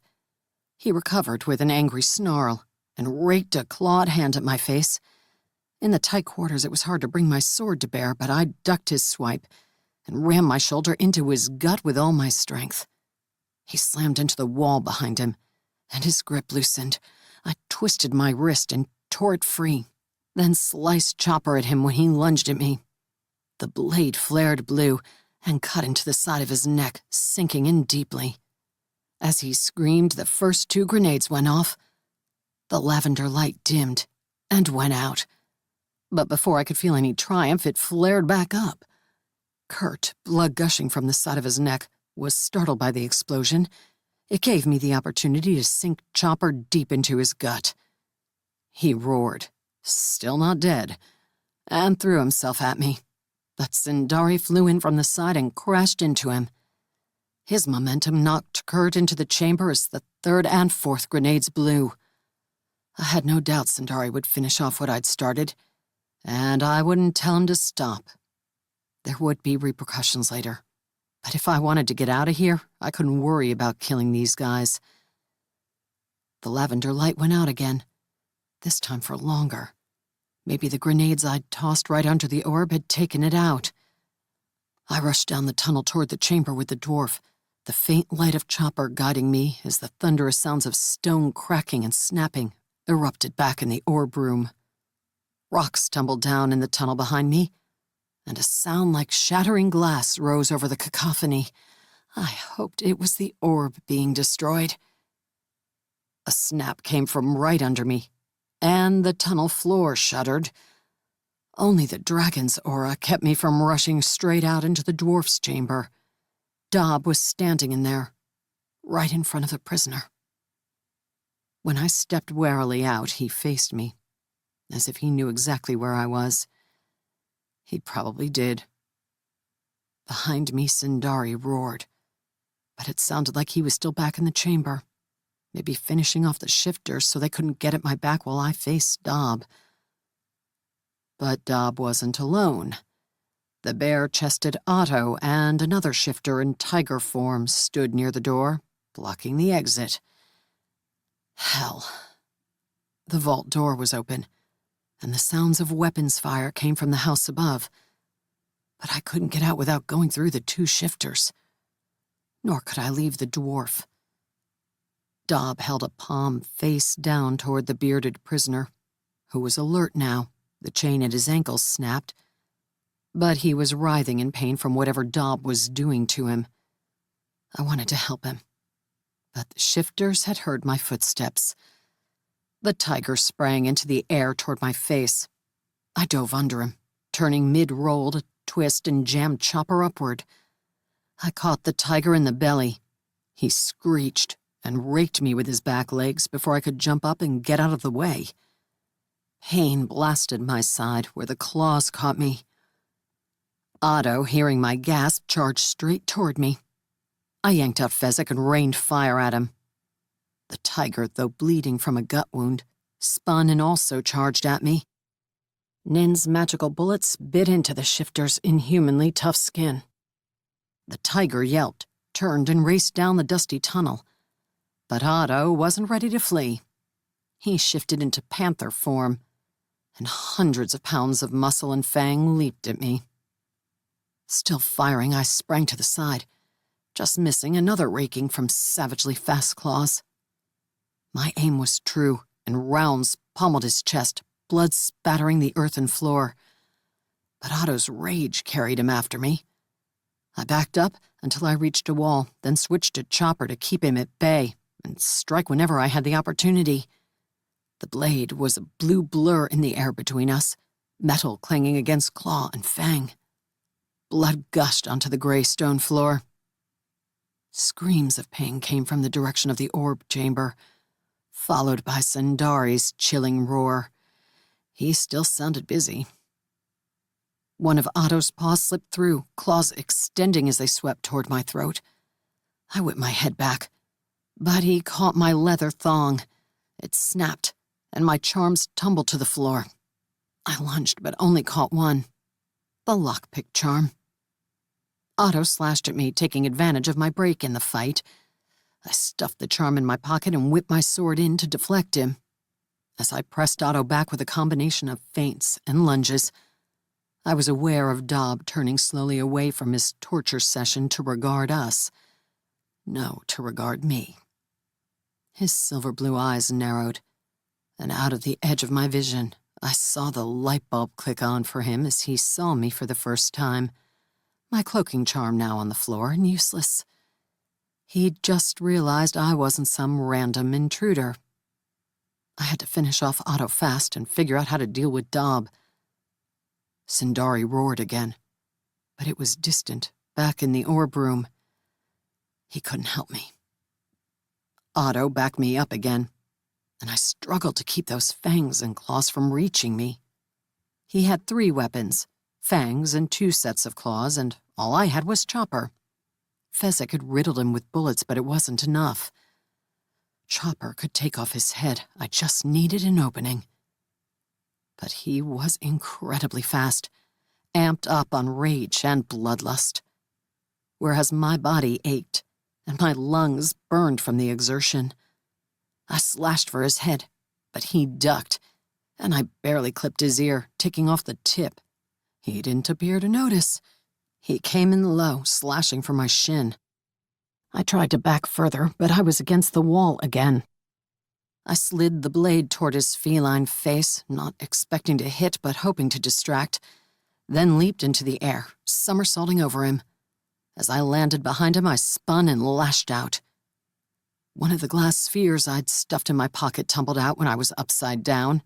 It shattered on the ground as Otto whirled toward me, already lunging in.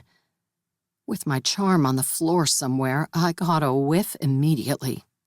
Damn it. I held my breath, backed away, and hoped that Otto, who was closer to it, would be more affected. The gas filled the air, and he jerked back in the opposite direction. That was my chance. He sneezed, and in that split second I swept Chopper in for a logger's chop. Even with my body weight behind it and the magic of the blade, it didn't fully take his head off, but it cut halfway through. That was enough to sever his spine.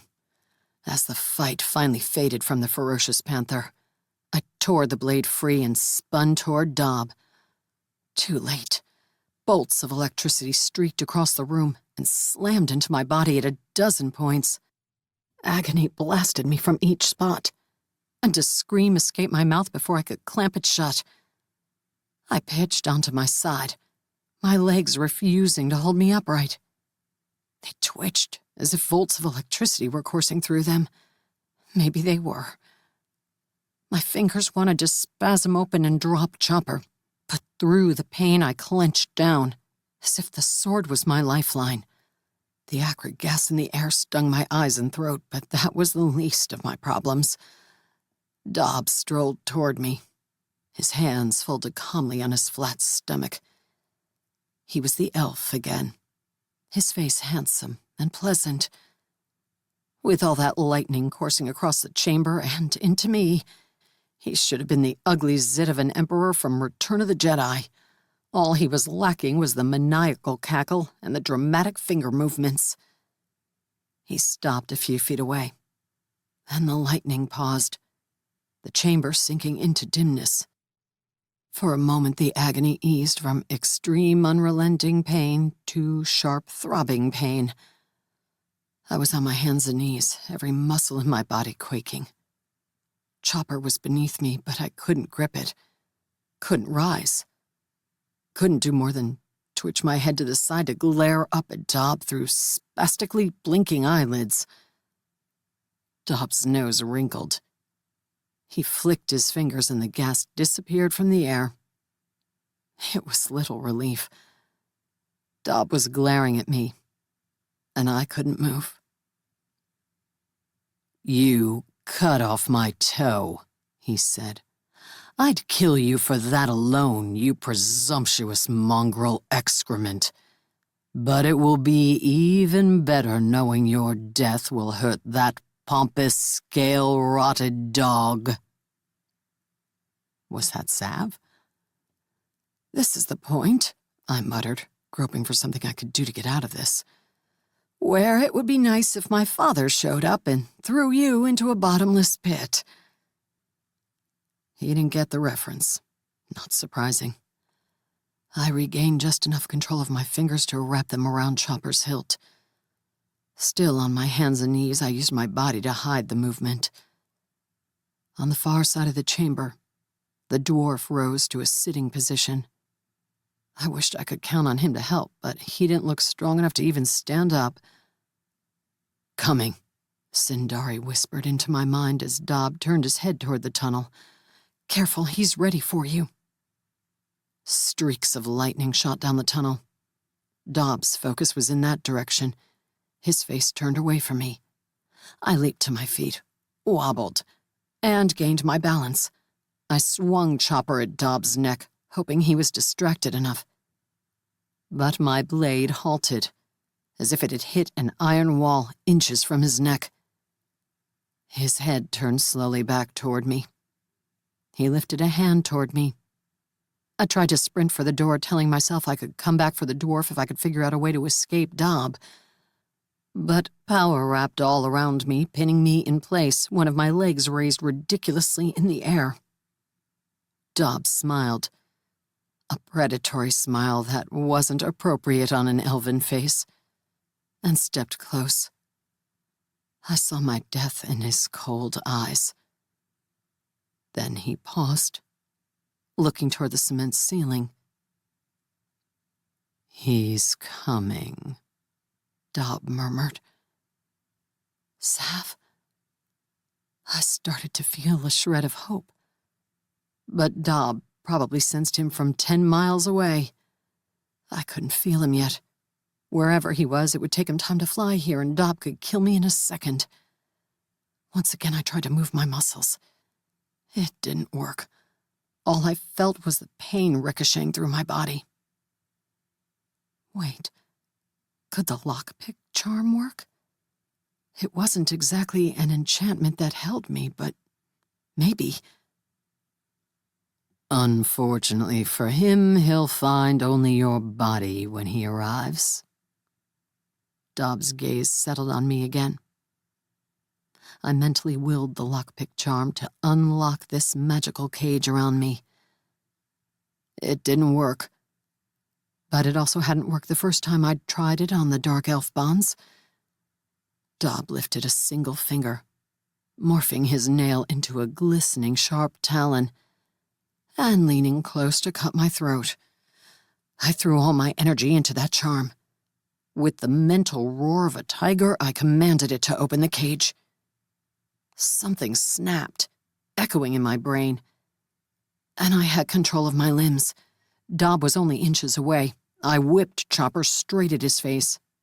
He stumbled back, the blade sinking into his cheek. But he recovered and flung a wave of power at me before Chopper could take off his head. Once again, I was thrown back against the wall, my head cracking hard. What did it take to kill this bastard? I waved Chopper defensively as Dob, bloody and furious, strode toward me. Blackness edged my vision. A bang sounded from above, and the ceiling crashed down all around us. Huge blocks of cement fell, and I flung my arms up to protect my head. A slab of rock struck my shoulder, knocking me to my knees again. Sindari surged into view as more and more debris rained down from above. A refrigerator slammed into the floor right next to Dob, and I gaped in bewilderment. Sindari stood over me, protecting me as more cement, earth, chunks of flooring, and even furniture came down from above. Then the black scales of a massive dragon came into view. Zav plucked the elven version of Dob up out of the debris and rose up, great wings stirring the dust, whipping my braid around with their wind. I scrambled out from under Sindari to peer up at the hole above us, not just in the floor of the house, but in the roof. Dob turned into the silver dragon, even as Zav gripped him in his talons. Nothing but the cloudy night sky was above them.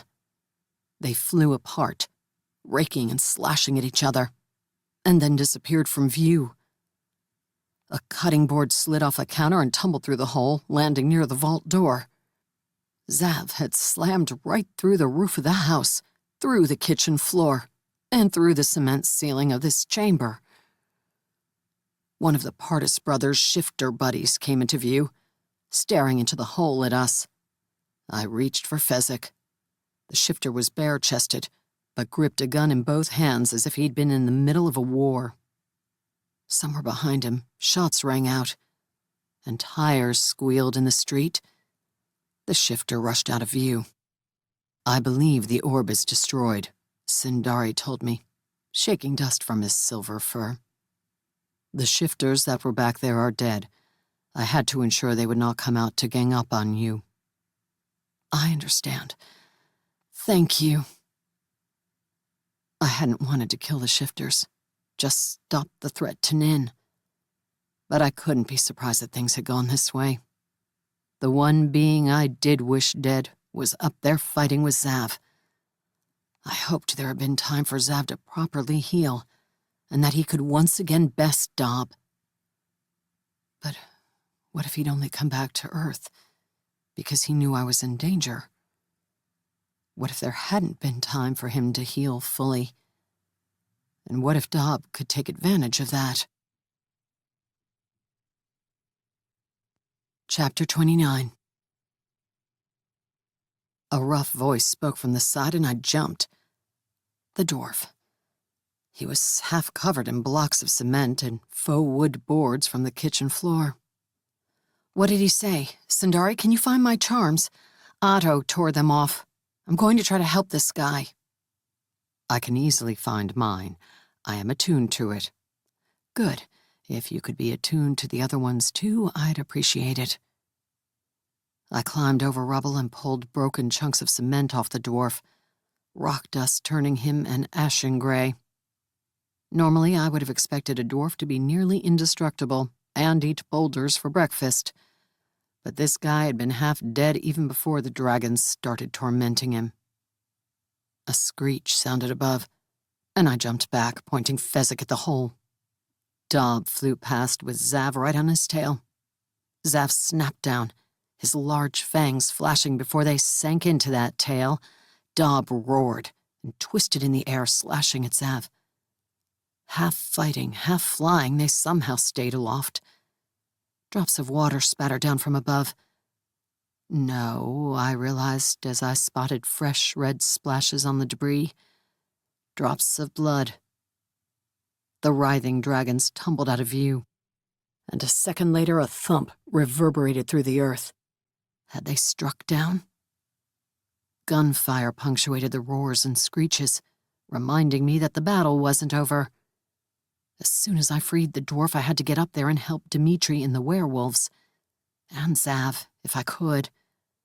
I couldn't assume he would be able to best the tricky Dob a second time. And there were still shifters up there to worry about. A calloused hand gripped mine. The dwarf met my gaze, then spoke in a string of words I didn't understand. Sindari? I asked hopefully. Here. Sindari trotted over with my broken leather cord in his mouth, and 2 charms, his cat figurine, and the translation trinket. He laid both down. I will gather the others. I brought the most important ones. I see. Thank you. I grabbed both, rubbed the translation charm, and patted the dwarf's hand. He was still gripping my wrist. Go ahead. He frowned. No understanding in his eyes.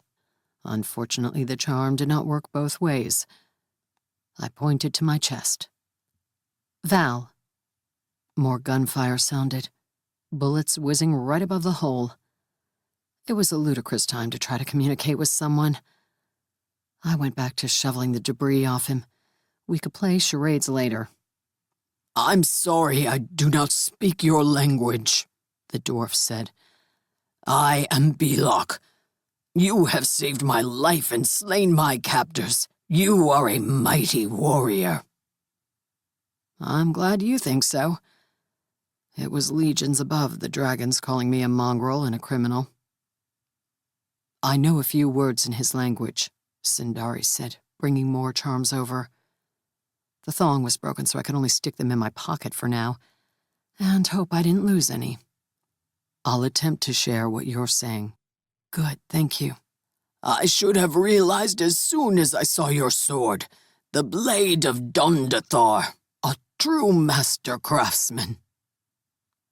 I was in the middle of heaving a slab of rock off him, my battered body protesting the effort, and almost dropped it on my foot.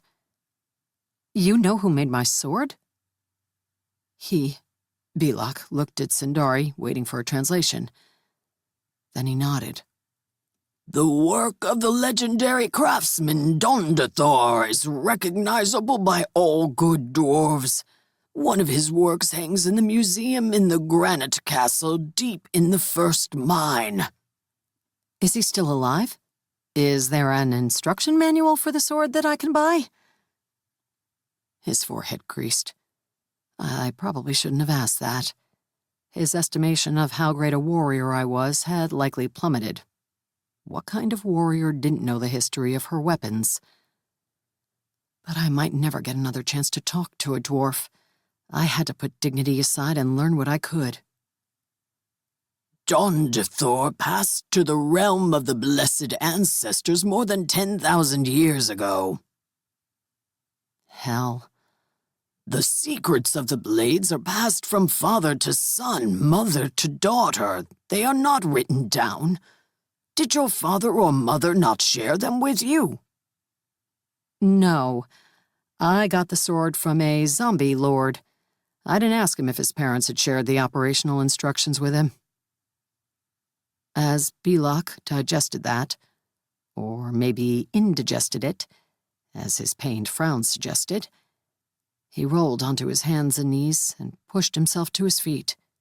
He wobbled, and I grabbed him to give him support. Then the sword was stolen from the original owner. It should be given back. Give back Chopper?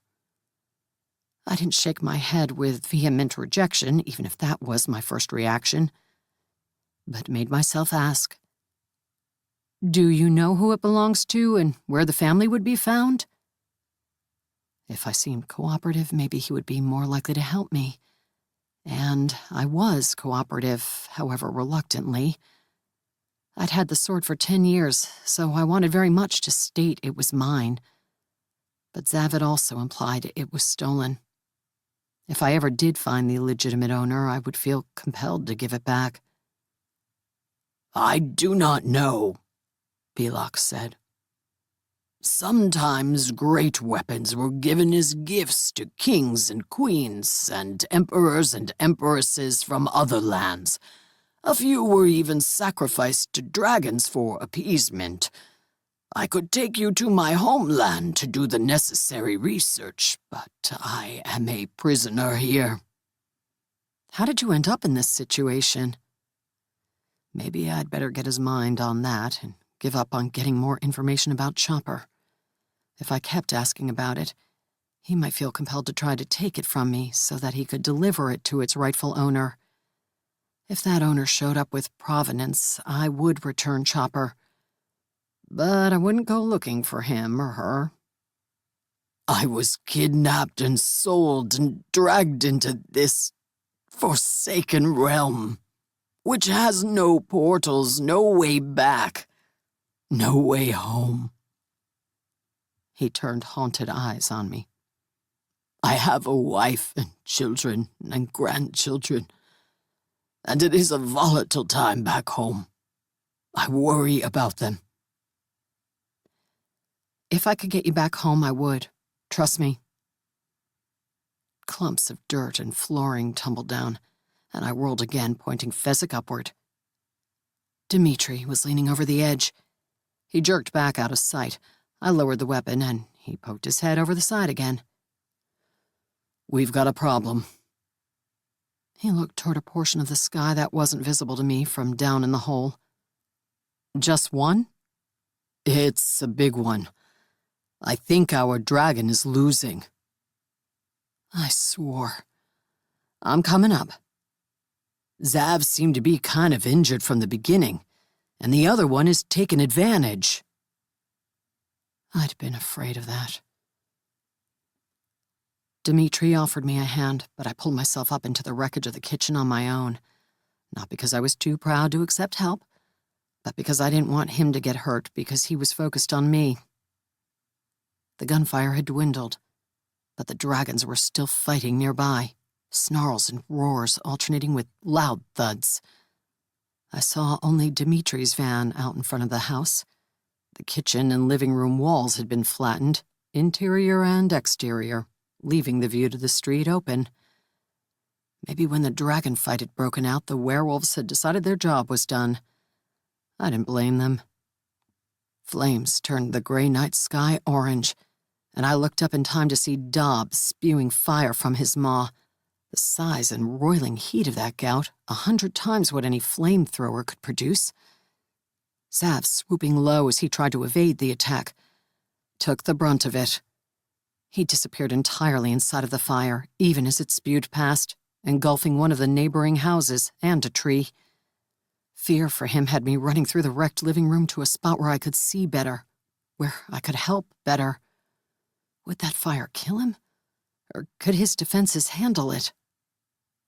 Zav flew out of the flames, but couldn't turn quickly enough to avoid hitting the house. He crashed through an exterior wall, clipping a chimney hard enough to knock it down, the bricks tumbling all around him. Dob roared and swooped out of the sky toward Zav, talons as long as swords outstretched for the kill.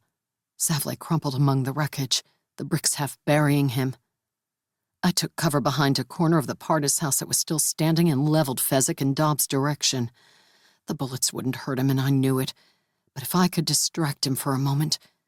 As he dove, I opened up with automatic fire and emptied the entire magazine.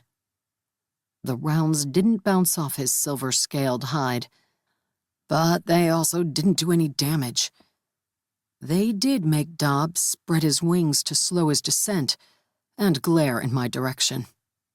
His eyes flared with silver light, and I flattened myself to the ground, anticipating an attack. Raw power slammed into the corner of the house, obliterating it.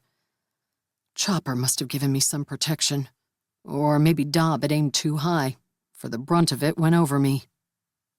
Behind me, Dmitri swore as dry wall and wood blew all the way out to the river. He'd also flattened himself to the ground. "Stay down," I yelled back at him. "Go down in the basement." At least no stray debris would slam into him down there. As the wave of power waned, I knelt up, loading another magazine. Dob's diving attack had turned into a landing. Now he crouched in the grass a dozen feet from the unmoving Zav.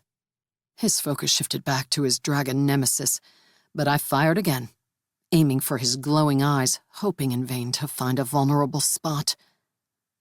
Just as it occurred to me that he was on the ground, so I might be able to reach him with Chopper, Zav burst out of the bricks. Dob was so close to him that he didn't have time to spring away. Zav hit him with the speed of a maglev train. They tumbled across the grass, mowing down another house. Wood splintered as the roof collapsed atop them. Shingles flew as the dragons bit and clawed and flung power. A woman in a bathrobe shrieked, ran out the back door, and sprinted down the street barefoot without looking back. Fire shot out of the end of the structure where the dragons were fighting and hit the house next door. It burst into flames as if it had been doused with gasoline. Another wall crashed down, and the wild dragon battle rolled into the backyard. I ran for a tree, not wanting to risk giving up all cover, but I had to see what was going on. Out of ammo, I holstered Fezzik and pulled out Chopper. If Dob rolled close to me, I was going to pulverize him like a meat grinder. I darted for a closer tree, the flames burning the top branches not deterring me. To my left, the river flowed past, reflecting the fires of the neighborhood. From my new spot, I could see the dragons wrestling and biting in the backyard. Before I could lunge in to stab at Dob's silver hide, Zav launched him into the air with an attack that looked almost as much physical as mental. Dob somersaulted as he sailed over my burning tree, knocking the top off on his way past. Burning branches fell toward me, and I leaped out of the way. Dob splashed down into the river, water spraying me from 20 feet away. I expected Zav to press his advantage, to rush after Dob and finish him. But he slumped down, one of his wings appearing broken. Blood ran from dozens of deep gashes in his black scales, gashes that left the pink of the muscle visible. In the river, Dob lay on his back, his belly exposed. This was the time to attack. His head lolled to the side, his furious gaze pinning me. And then his mind was in my mind, commanding me to take Chopper and rush towards Zav, to drive it into his chest, into his heart.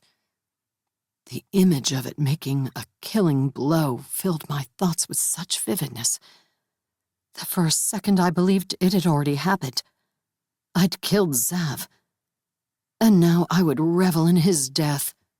Feel the power of being the greatest warrior in the world, the only one to kill a dragon. Horror flooded me as my legs started to carry me toward the wounded Zav. "No," I snarled, my hands shaking on Chopper's hilt. "No!" I was so tired of being used by that dragon, by all dragons. Fury boiled over in me, and I channeled all my mental strength into my legs and into Chopper. Jerking around so hard it gave me whiplash, I sprinted toward Dob. He had to be gravely injured because he still lay there in the water on his back, his head barely turned to stare at me, to try to manipulate me. "Not this time!" I roared, and sprinted to the edge of the bank and leaped out onto him. I sensed his surprise. He couldn't believe his mind control hadn't worked, and he tried to raise his magical defenses, but I landed on his chest with Chopper leading. The blade plunged down into scale and flesh, snapping a rib and driving deeper. The dragon stiffened under me. Magical mental claws tore at my mind. A fiery jolt raced up my arm, and the sword flared such a brilliant blue that it brought tears to my eyes. Pain hammered every nerve of my body, but I didn't let go. Refused to let go. I plunged Chopper all the way to the hilt. Dob convulsed, water splashing all around him. I thought he would rise and attack me again. But then he grew still. Completely still. Slowly, his aura faded, and the magical power he'd always radiated disappeared. I crouched there for a long moment, my muscles shaking, my hands still wrapped around Chopper's hilt. Finally, I summoned the strength to stand and pull out the long blade. Dob was dead. As I crawled out of the river and dragged myself up onto the bank, my entire body throbbed with pain. I had to pause to throw up. It felt like all of my energy had gone into that killing blow. It had been worth it. The Pardis brothers' house was flattened, and 5 of the neighboring homes had suffered similar fates. 4 others were on fire. Countless trees burned. Dmitri rushed out of the rubble and headed for me, but he paused and looked back. Zav, still in his black dragon form, limped across the wreckage of the house toward me. "What did you do?" His telepathic voice rang in my mind, full of disbelief and rage. I glanced at the dead silver dragon, and then back to him as he halted in front of me. Even injured, his huge muscled form radiated power. Blood ran from deep gouges in his scales, but the wounds did nothing to diminish his gravitas. His eyes flared violet as they bored into me. I shifted uneasily. Chopper held loosely in my grip. "Maybe you didn't see it, but I defended myself and took care of the guy harassing you." "Took care of him?" Zav shifted into human form, his eyes still glowing, as if fueled by anger. "You killed a dragon. I only sought to defeat him. It was my duty to take him back for punishment and rehabilitation." His voice rang with just as much power when he was in human form. Maybe more, since everybody heard it now. Dmitri had been on the way over, but he hung back. The dwarf had climbed out of the hole and was watching. The heat of embarrassment scorched my cheeks. It was bad enough Zav was yelling at me when I'd helped him, but he didn't need to do it in front of other people. "You said yourself that his family would get him out of that if you brought him in," I said. "That's not a reason to circumvent the law and murder a dragon." Zav stalked past me and toward the river where the lifeless Dob lay. too large to be fully submerged in the water. I would have to call someone at Willard's office to come out and get the body, especially if dead dragons were no longer hidden from those without magical power. I imagine that couple with the stroller, walking the path on the opposite side of the river in the morning, and coming around the bend to see Dob belly up in the water. "As we've discussed before," I called, refusing to trail after him like a whipped hound, "your laws are not the laws here on Earth. That bastard killed all the workers in that water plant. The government paid me to kill him." "How wonderful that you'll be paid for your assassination job," Zav shot over his shoulder, before leaping out onto Dob's belly. I clenched my hand so tightly around Chopper that my knuckles ached. Zav reached the spot where I'd driven the blade into Dob's heart.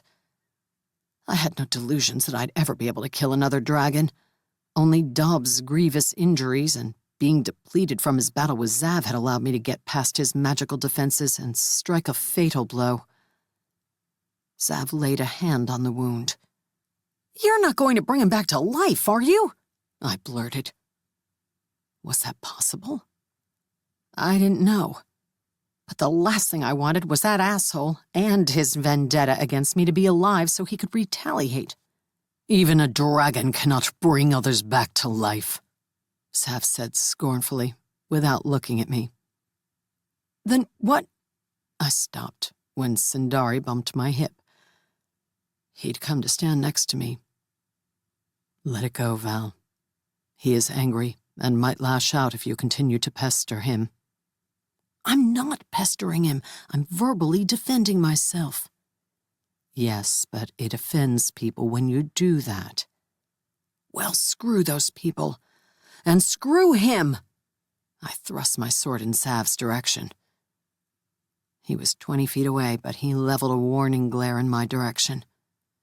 I stubbornly kept my sword up until he looked back down at what he was doing. Whatever that was. Then I wiped Chopper's blade and sheathed it. I didn't sense any shifters still around. Zav and Belok were the only full-blooded magical beings within my range. And I didn't truly want to pick a fight with Zav, even if he was being an ass. Sundari was right. I shouldn't assume that Zav wouldn't lash out at me if he was angry. And a dragon having a tantrum could kill someone by accident. What's he doing?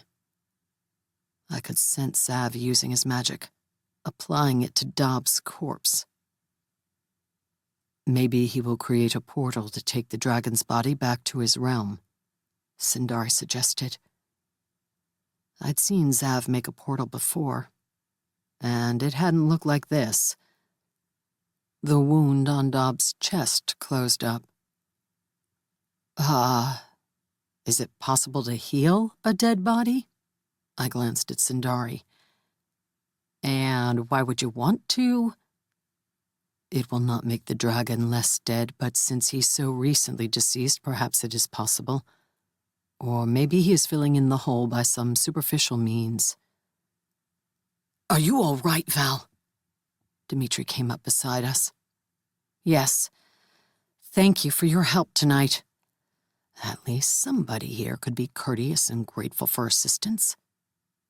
"Did you see the exploding barrel I made? It took out the front door and that window." Dmitri pointed toward the utterly smashed house, which was more impressive before Zav showed up and just flattened everything. "You did well. I'm glad you were distracting the shifters in the house because Sundari and I had our hands full with the ones under the house." Reluctantly, I admitted that I'd be dead now if Zav hadn't shown up. Of course, if Zav had never come to this world, then Dob never would have either, and I wouldn't have been threatened by any dragons. I nodded, convinced this meant that I did not owe Zav an expression of gratitude, and I certainly wasn't going to apologize for killing the dragon who'd been trying to use me again, after trying to kill me. For whatever reason, Zav didn't fix any of dead Dob's other wounds. There were talon marks all over. Once my sword puncture had been repaired, Zav hopped back to the bank, leaping 20 feet as if he were a cat instead of a human. He stopped in front of me, not acknowledging Dmitri at all. Judging by the uneasy way Dmitri shifted away from him, he was probably fine with that.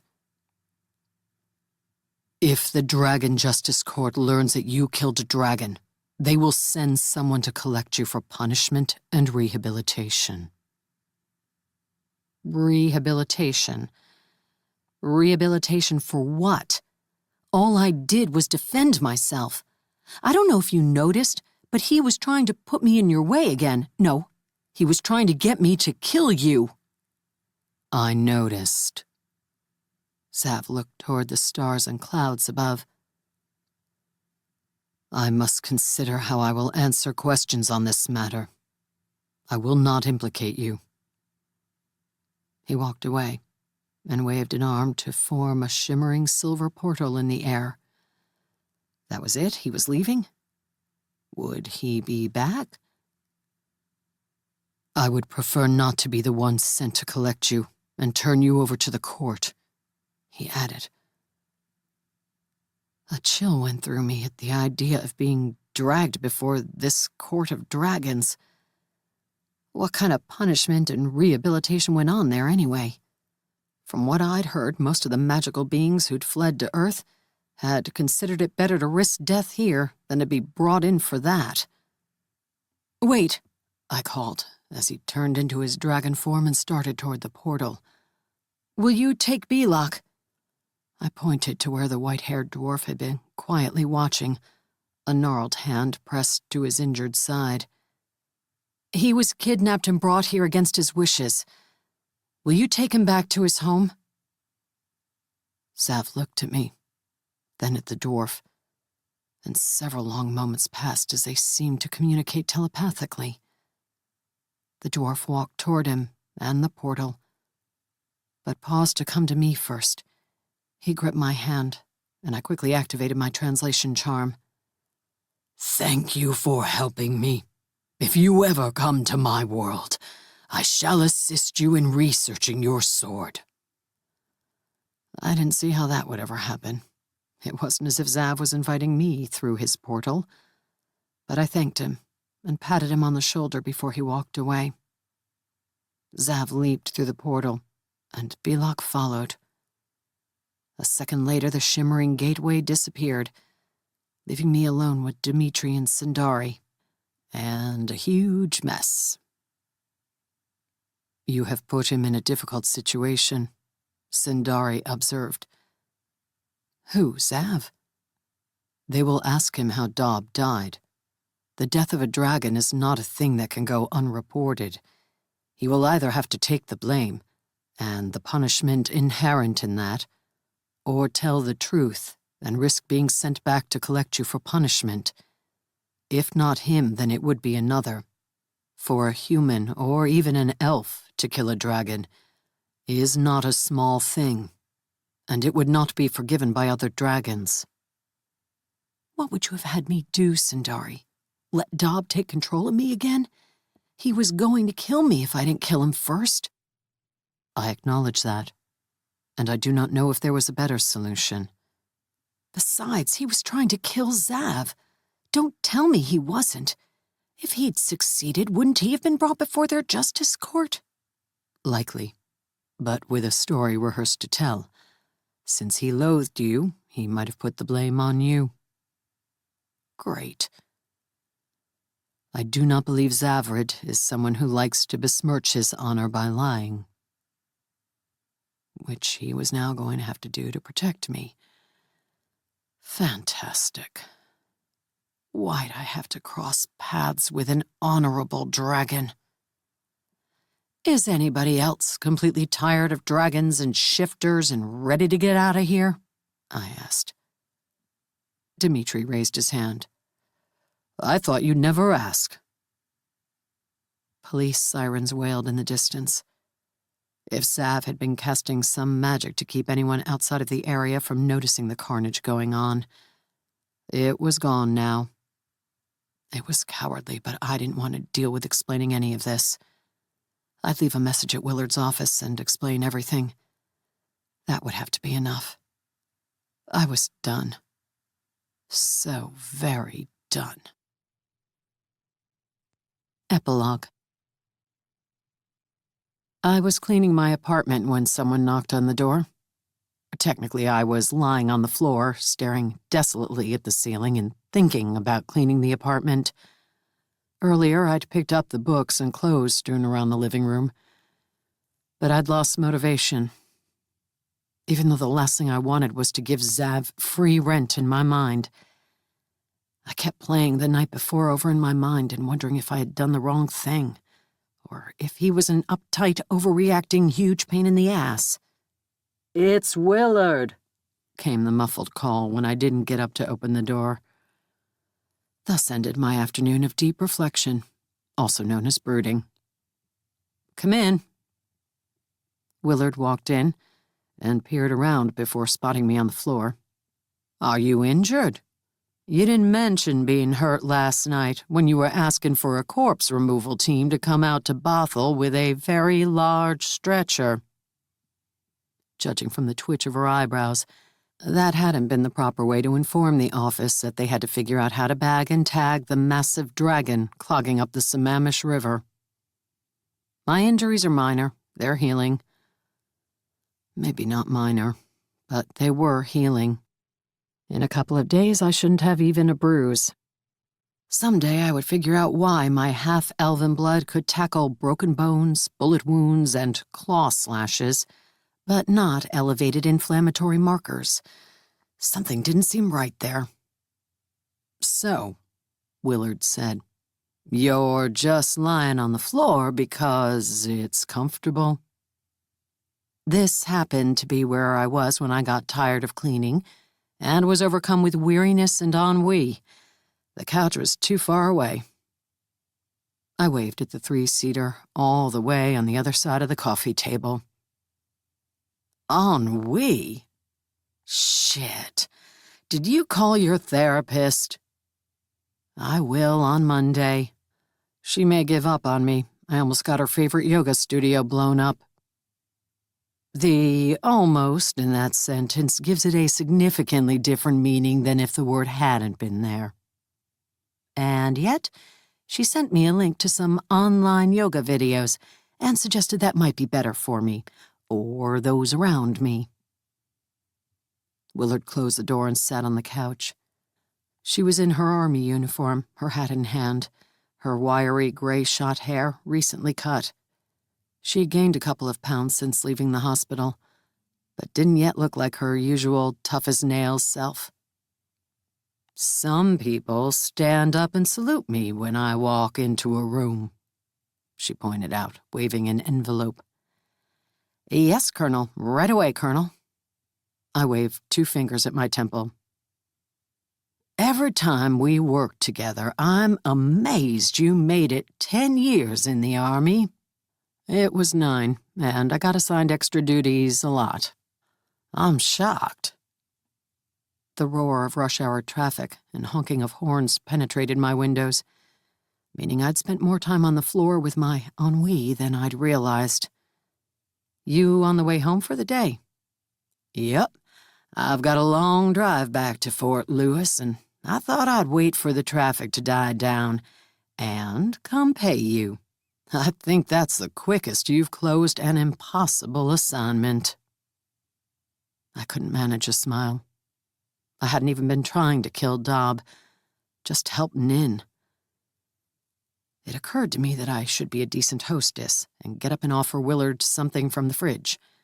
My dark elf intruder hadn't molested the bottles of hard cider or cans of LaCroix. Instead of moving, I announced, "I hate dragons." "All of them? You've only met 2. "All of them." "Even the one that makes you tingle?" I shot her a dirty look. "Yes." The memory of the heated kiss and rub session in the water treatment plant crashed into my mind, and my cheeks flushed red. That hadn't been Zav's fault, but I hate anyone with that much power over me. "Most people," Willard said, "who don't have magical swords and magical elven blood have to deal every day with people having power over them. That's life. The problem is when that power is misused. Yeah, but it's always misused. Even if it's not, there's your perception and knowledge that it could be at any time. That's why it's better to work for yourself and learn how to effectively knee people in the balls, or boobs, should your tormentor be female. Of course, we should all solve the problems that arise from the inequalities between people by adopting isolationist tendencies interspersed with brute force. Did I invite you here to be reasonable and wise? You didn't invite me at all. I knew it. I shouldn't have let you in. I came to pay you. Never mind. Help yourself to anything in the fridge. Just watch out for the stuff on the floor. I haven't cleaned in there yet. Willard tossed the envelope onto the rug next to me and picked her way into the kitchen. You didn't mention that your apartment had been ransacked again. Didn't I? I think it was a dark elf looking for a notebook I took when I was in their complex. Dark elves? Willard took 2 berry-flavored cans of sparkling water out of the fridge and frowned at me. Are you sure? No. The note he or she left was in English, but the bone daggers look like something dark elves would have, and I don't know who else would have stabbed a blade through Zav's face. Pardon? His face, in that poster. I waved to where it remained on the desk. Willard dropped off one of the drinks next to me and went to look. Should I find it odd that you have a poster of a shape-shifted dragon in your apartment? Or is it simply another sign of the inevitable marriage? Trust me, he's more likely to kill me or took me off for punishment and rehabilitation after last night.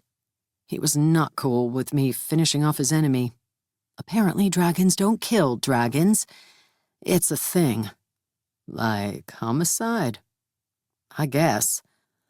The note is on my bathroom counter in case you want to take it to your office for forensic stuff. Can you get fingerprints on dark elves? Only if they're in the government database. I think the ink is someone's blood. That would let us know who they killed, not who they are. Look, Willard, I can only hand you so many clues. You're going to have to do some legwork on your own, says the woman napping on the floor.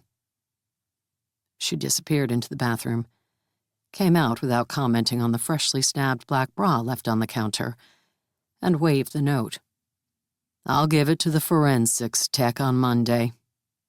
Good. Willard came around the couch to frown down at me. This ennui isn't like you. What's up? Nothing. I didn't know how to explain my frustration with the Zav situation and would prefer not to try. It's clear that you need something to do in order to distract your mind from your woes. Are you going to ask me to hang out with you this weekend, Colonel? Is that allowed? Fraternizing with the lowly civilian contractor who doesn't properly salute you? Oh, that's highly discouraged. But I signed the lease for a new, less incendiary apartment in the city, and some of the guys from the office are coming to help me move tomorrow. I thought you might like to help. What can you possibly have to move? Didn't all your stuff burn? There went her judgmental eyebrows, twitching again. Though maybe I shouldn't have made the joke. She'd probably lost a lot of her treasured belongings in the fire. Most of it. But I had a 3-bedroom house on base at my last assignment, so I still have furniture in storage. And I bought some new exercise equipment to celebrate being alive. Her eyes narrowed. I have some nice 50-pound dumbbells you can carry into the apartment. You bought celebratory 50-pound dumbbells. You're a weird woman, says the pot to the kettle. Most women get the purple, pink, and teal dumbbell set that maxes out at 12 pounds. Admittedly, I would laugh my butt off if I saw Willard wielding a pink 6-pound dumbbell. I used to have a squat rack in my bedroom. I bet that excites men and gets you a lot of dates. She rolled her eyes. Enjoy your money. I'll text you the address of the new place and see you tomorrow. I didn't say yes. You'll get tired of your ennui and wanna come. I waited until she left before opening the envelope. She'd arranged for the double combat bonus, as promised. After taxes, there might be enough left to pay off the auto loan on the destroyed Jeep. That was a good thing. But I wasn't sure how I felt about being rewarded for this, since killing Dobb had pissed off Zav and broken some dragon justice court law. I reminded myself of the dead goblins and workers in the water treatment facility and decided I'd done the right thing. Zav was wrong, or naive about his silly judicial system. Not me. I carried the 50-pound dumbbells out of Willard's Honda CR-V, wondering what she did with them. Squats, shoulder shrugs, chest presses. The Colonel was definitely a beast. I carried them easily enough, but that was more thanks to my father's blood than my exercise routine. When I went to the gym, I spent more time doing sprints, practicing sword work, and pummeling the bags than hurling weights around. Willard's new apartment was in another 50-year-old building, with external staircases and doors. Maybe she worried about being trapped in another fire, or an attack, and wanted to be able to flee straight outside. Given how her last apartment building had burned down, I couldn't blame her. When I reached the second floor, Colonel Clark, who'd been pressed into this duty along with 2 other soldiers from Willard's office, waited on the landing. I'd offered to help, but the Colonel said you personally requested to unload her dumbbell set. He smirked, his dark brown eyes twinkling. She said to make the 40-something woman carry the heavy weights while you strapping youngsters carry shoeboxes? You're 40-something, Thorvald. That can't be right. I've got a young face. The dumbbells were putting a strain on even my half-elven forearm muscles, so I passed him and headed into the apartment. It had a higher ceiling than the last one, with an overhead fan stirring the warm summer air. Here in Seattle, that counted as the air conditioning. As I set the weights down on the rack in the living room, Clark walked in, his fitted brown t-shirt showing off his bulging biceps as he carried in a flat-screen television. He winked again and hefted it up and down, either demonstrating how heavy the burden was or demonstrating the curve of his biceps, before settling it on the stand. After Clark removed the blanket protecting the TV, he sidled over to me. Val, I've been meaning to ask. He wriggled his eyebrows flirtatiously. Can I see your tiger? I thought you were going to make a pass at me. Nah, you're not my type. I was fairly certain it wasn't because of my age. I've heard your tiger is amazing, Clark added. But I've never gotten to see him. Willard doesn't like me to take him out in her apartment. She has a cat. A yowl came from the bedroom as if Maggie was listening and had an opinion on this subject. That was possible, though she'd been yowling all morning, probably protesting that the door to freedom was open, but she was locked behind bars in her cat carrier. From what I'd heard, she had already escaped twice from the apartment and down to an active bird feeder and a picnic area for the tenants. She'd been wooed back with canned tuna fish. We could do it on the landing out there. I've never seen a tiger up close. We don't have them in Jamaica. No lions or panthers either. You sound disappointed, but after the week I've had, I assure you that's a selling point. Maybe if I saved up like Nin, I could buy a house there and retire. Clark looked confused, but only for a second before enlightenment dawned. Ah, yes, I heard about the neighborhood you demolished in Badal. I had help. I wait for him to follow me onto the landing, then touch my charm and summon Sindari. Another battle so soon? Sundari looked up and down the walkway, and then out to the parking lot.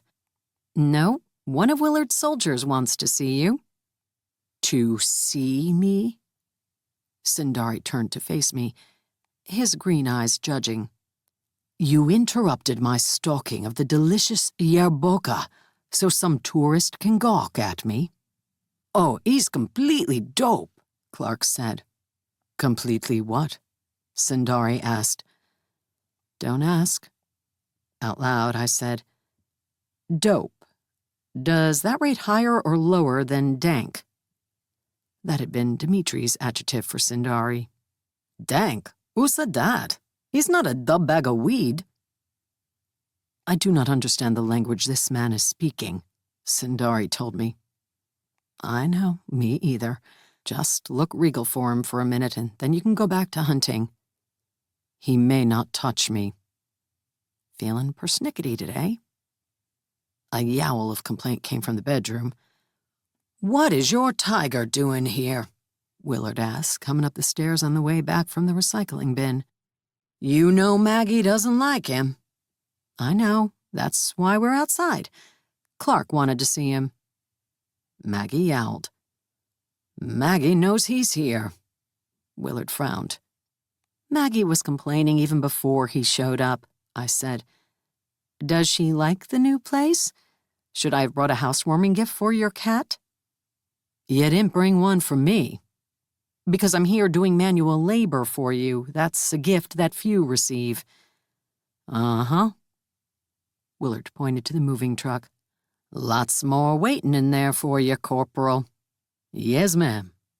Clark smiled, told me thanks, then slid a hand along Sundari's back as he descended the stairs. The presumptuousness. Fortunately, Sundari glared at me instead of biting off Clark's hand. A neighbor came out of one of the apartments above, and I shooed Sundari inside. You better stay out of sight so Willard's neighbors don't think she has weird visitors. I'll be right back.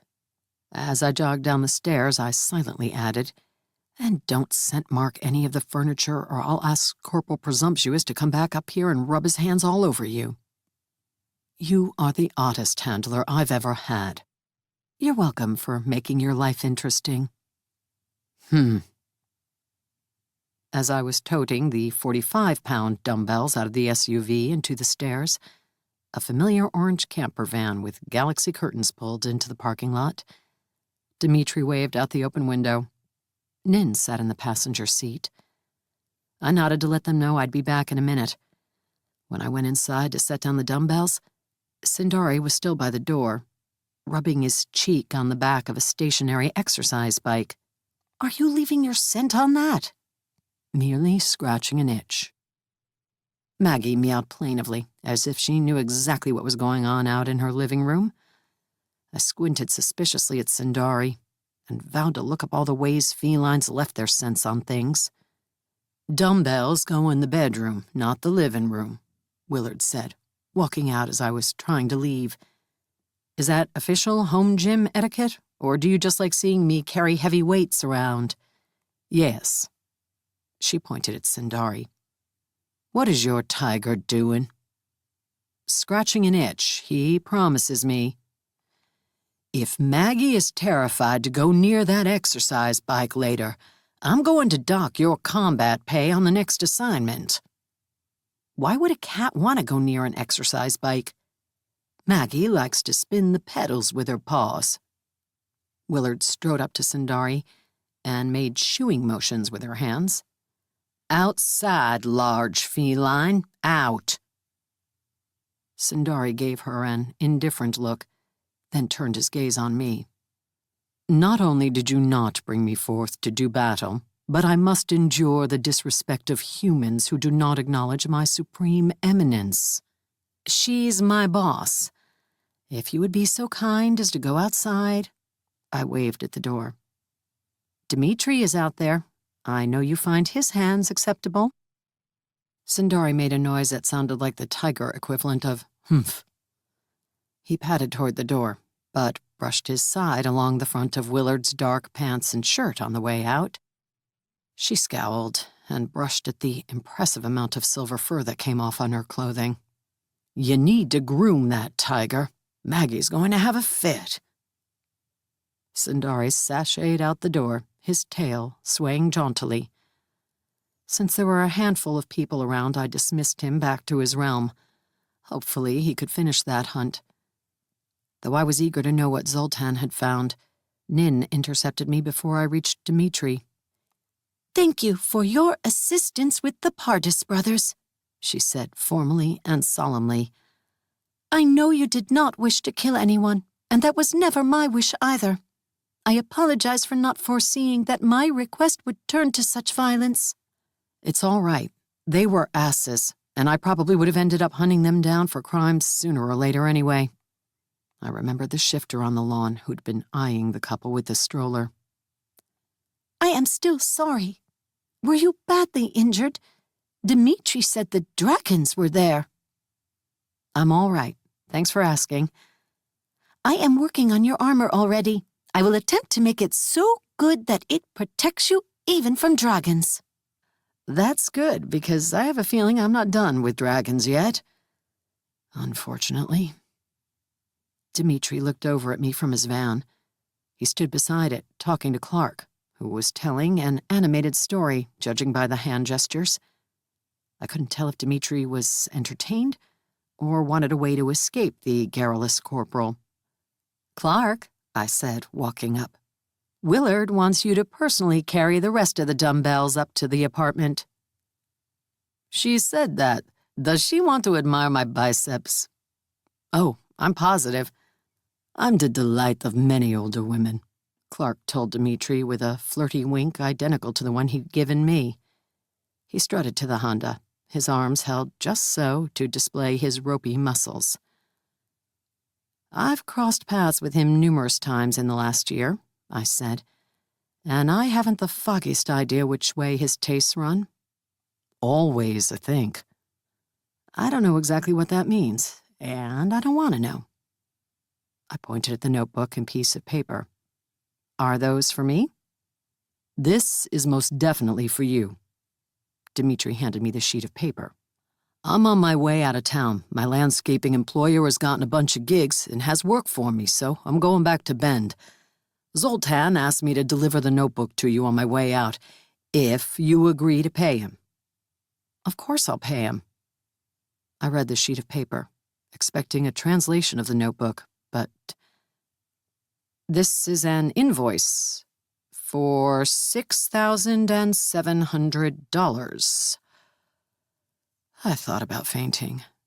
I'd never fainted in my life, but this seemed like an appropriate time to start. "Yes, I understand it's itemized.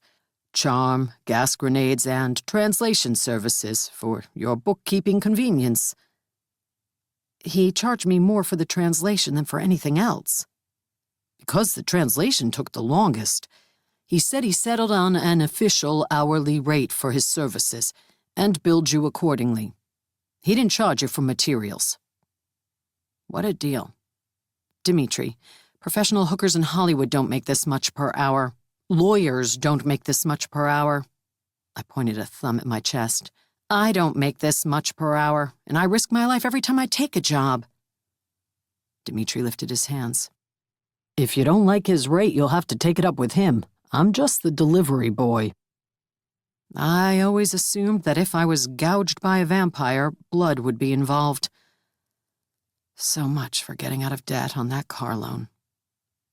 "Here, this is the part you want."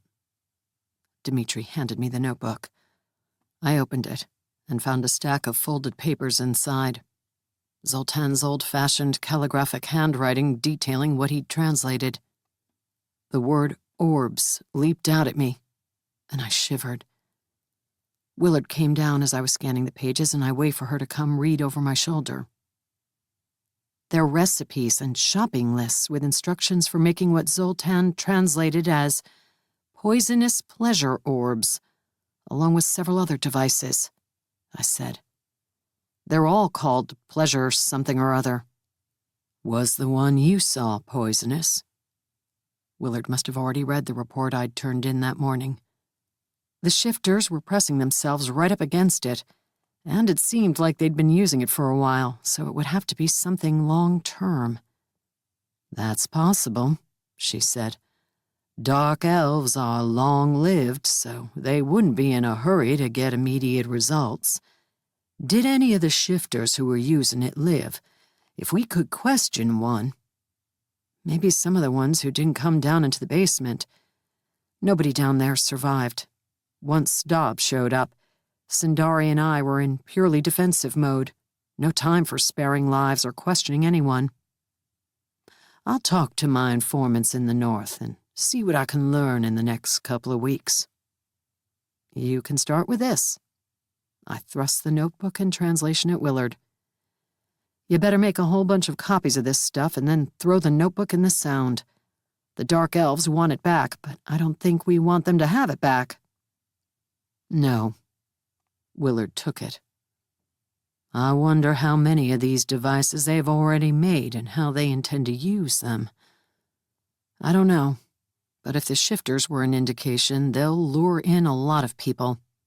They must plan to use honey instead of vinegar to get what they want. And what do they want? I was hoping you knew that. You're the intelligence gatherer. I'm just the muscle." Clark walked past, carrying a set of dumbbells in each hand. "My muscle isn't as prominent as some people's," I said, "but it's effective." "I have no doubt of that. You took out 6 shifters and a dragon in one night." "I had help. A lot of help. Sindari, of course. And if not for Zav, Dobb would have killed me like an elephant smashing a beetle underfoot." Now that some time had passed, and I'd had a chance to consider how much trouble he might get in because of my actions, I felt more inclined to apologize to him, or at least thank him. But who knew if I would ever see him again? Willard pulled out her phone and read a text. "Is that your landlord letting you know that your exercise equipment exceeds the weight allowance for the second floor?" I asked. "No." She lowered the phone, her face grim. "The dragon's body disappeared out of the big storage unit we put it in until we could get a proper team to examine it." "It disappeared?" Dmitri asked. "How does that happen?" "Magic," I murmured. I had a bad feeling the Dragon Justice Court had collected it, and that I would soon find out if Zav's attempt to hide my role in killing Dobb would work. This has been Battle Bond, Death Before Dragons, Book 2. Written by Lindsay Baroker. Narrated by Vivian Laney. This program was produced by Tie Def Studios. Copyright 2020 by Lindsay Baroker. Production copyright 2020 by Lindsay Baroker.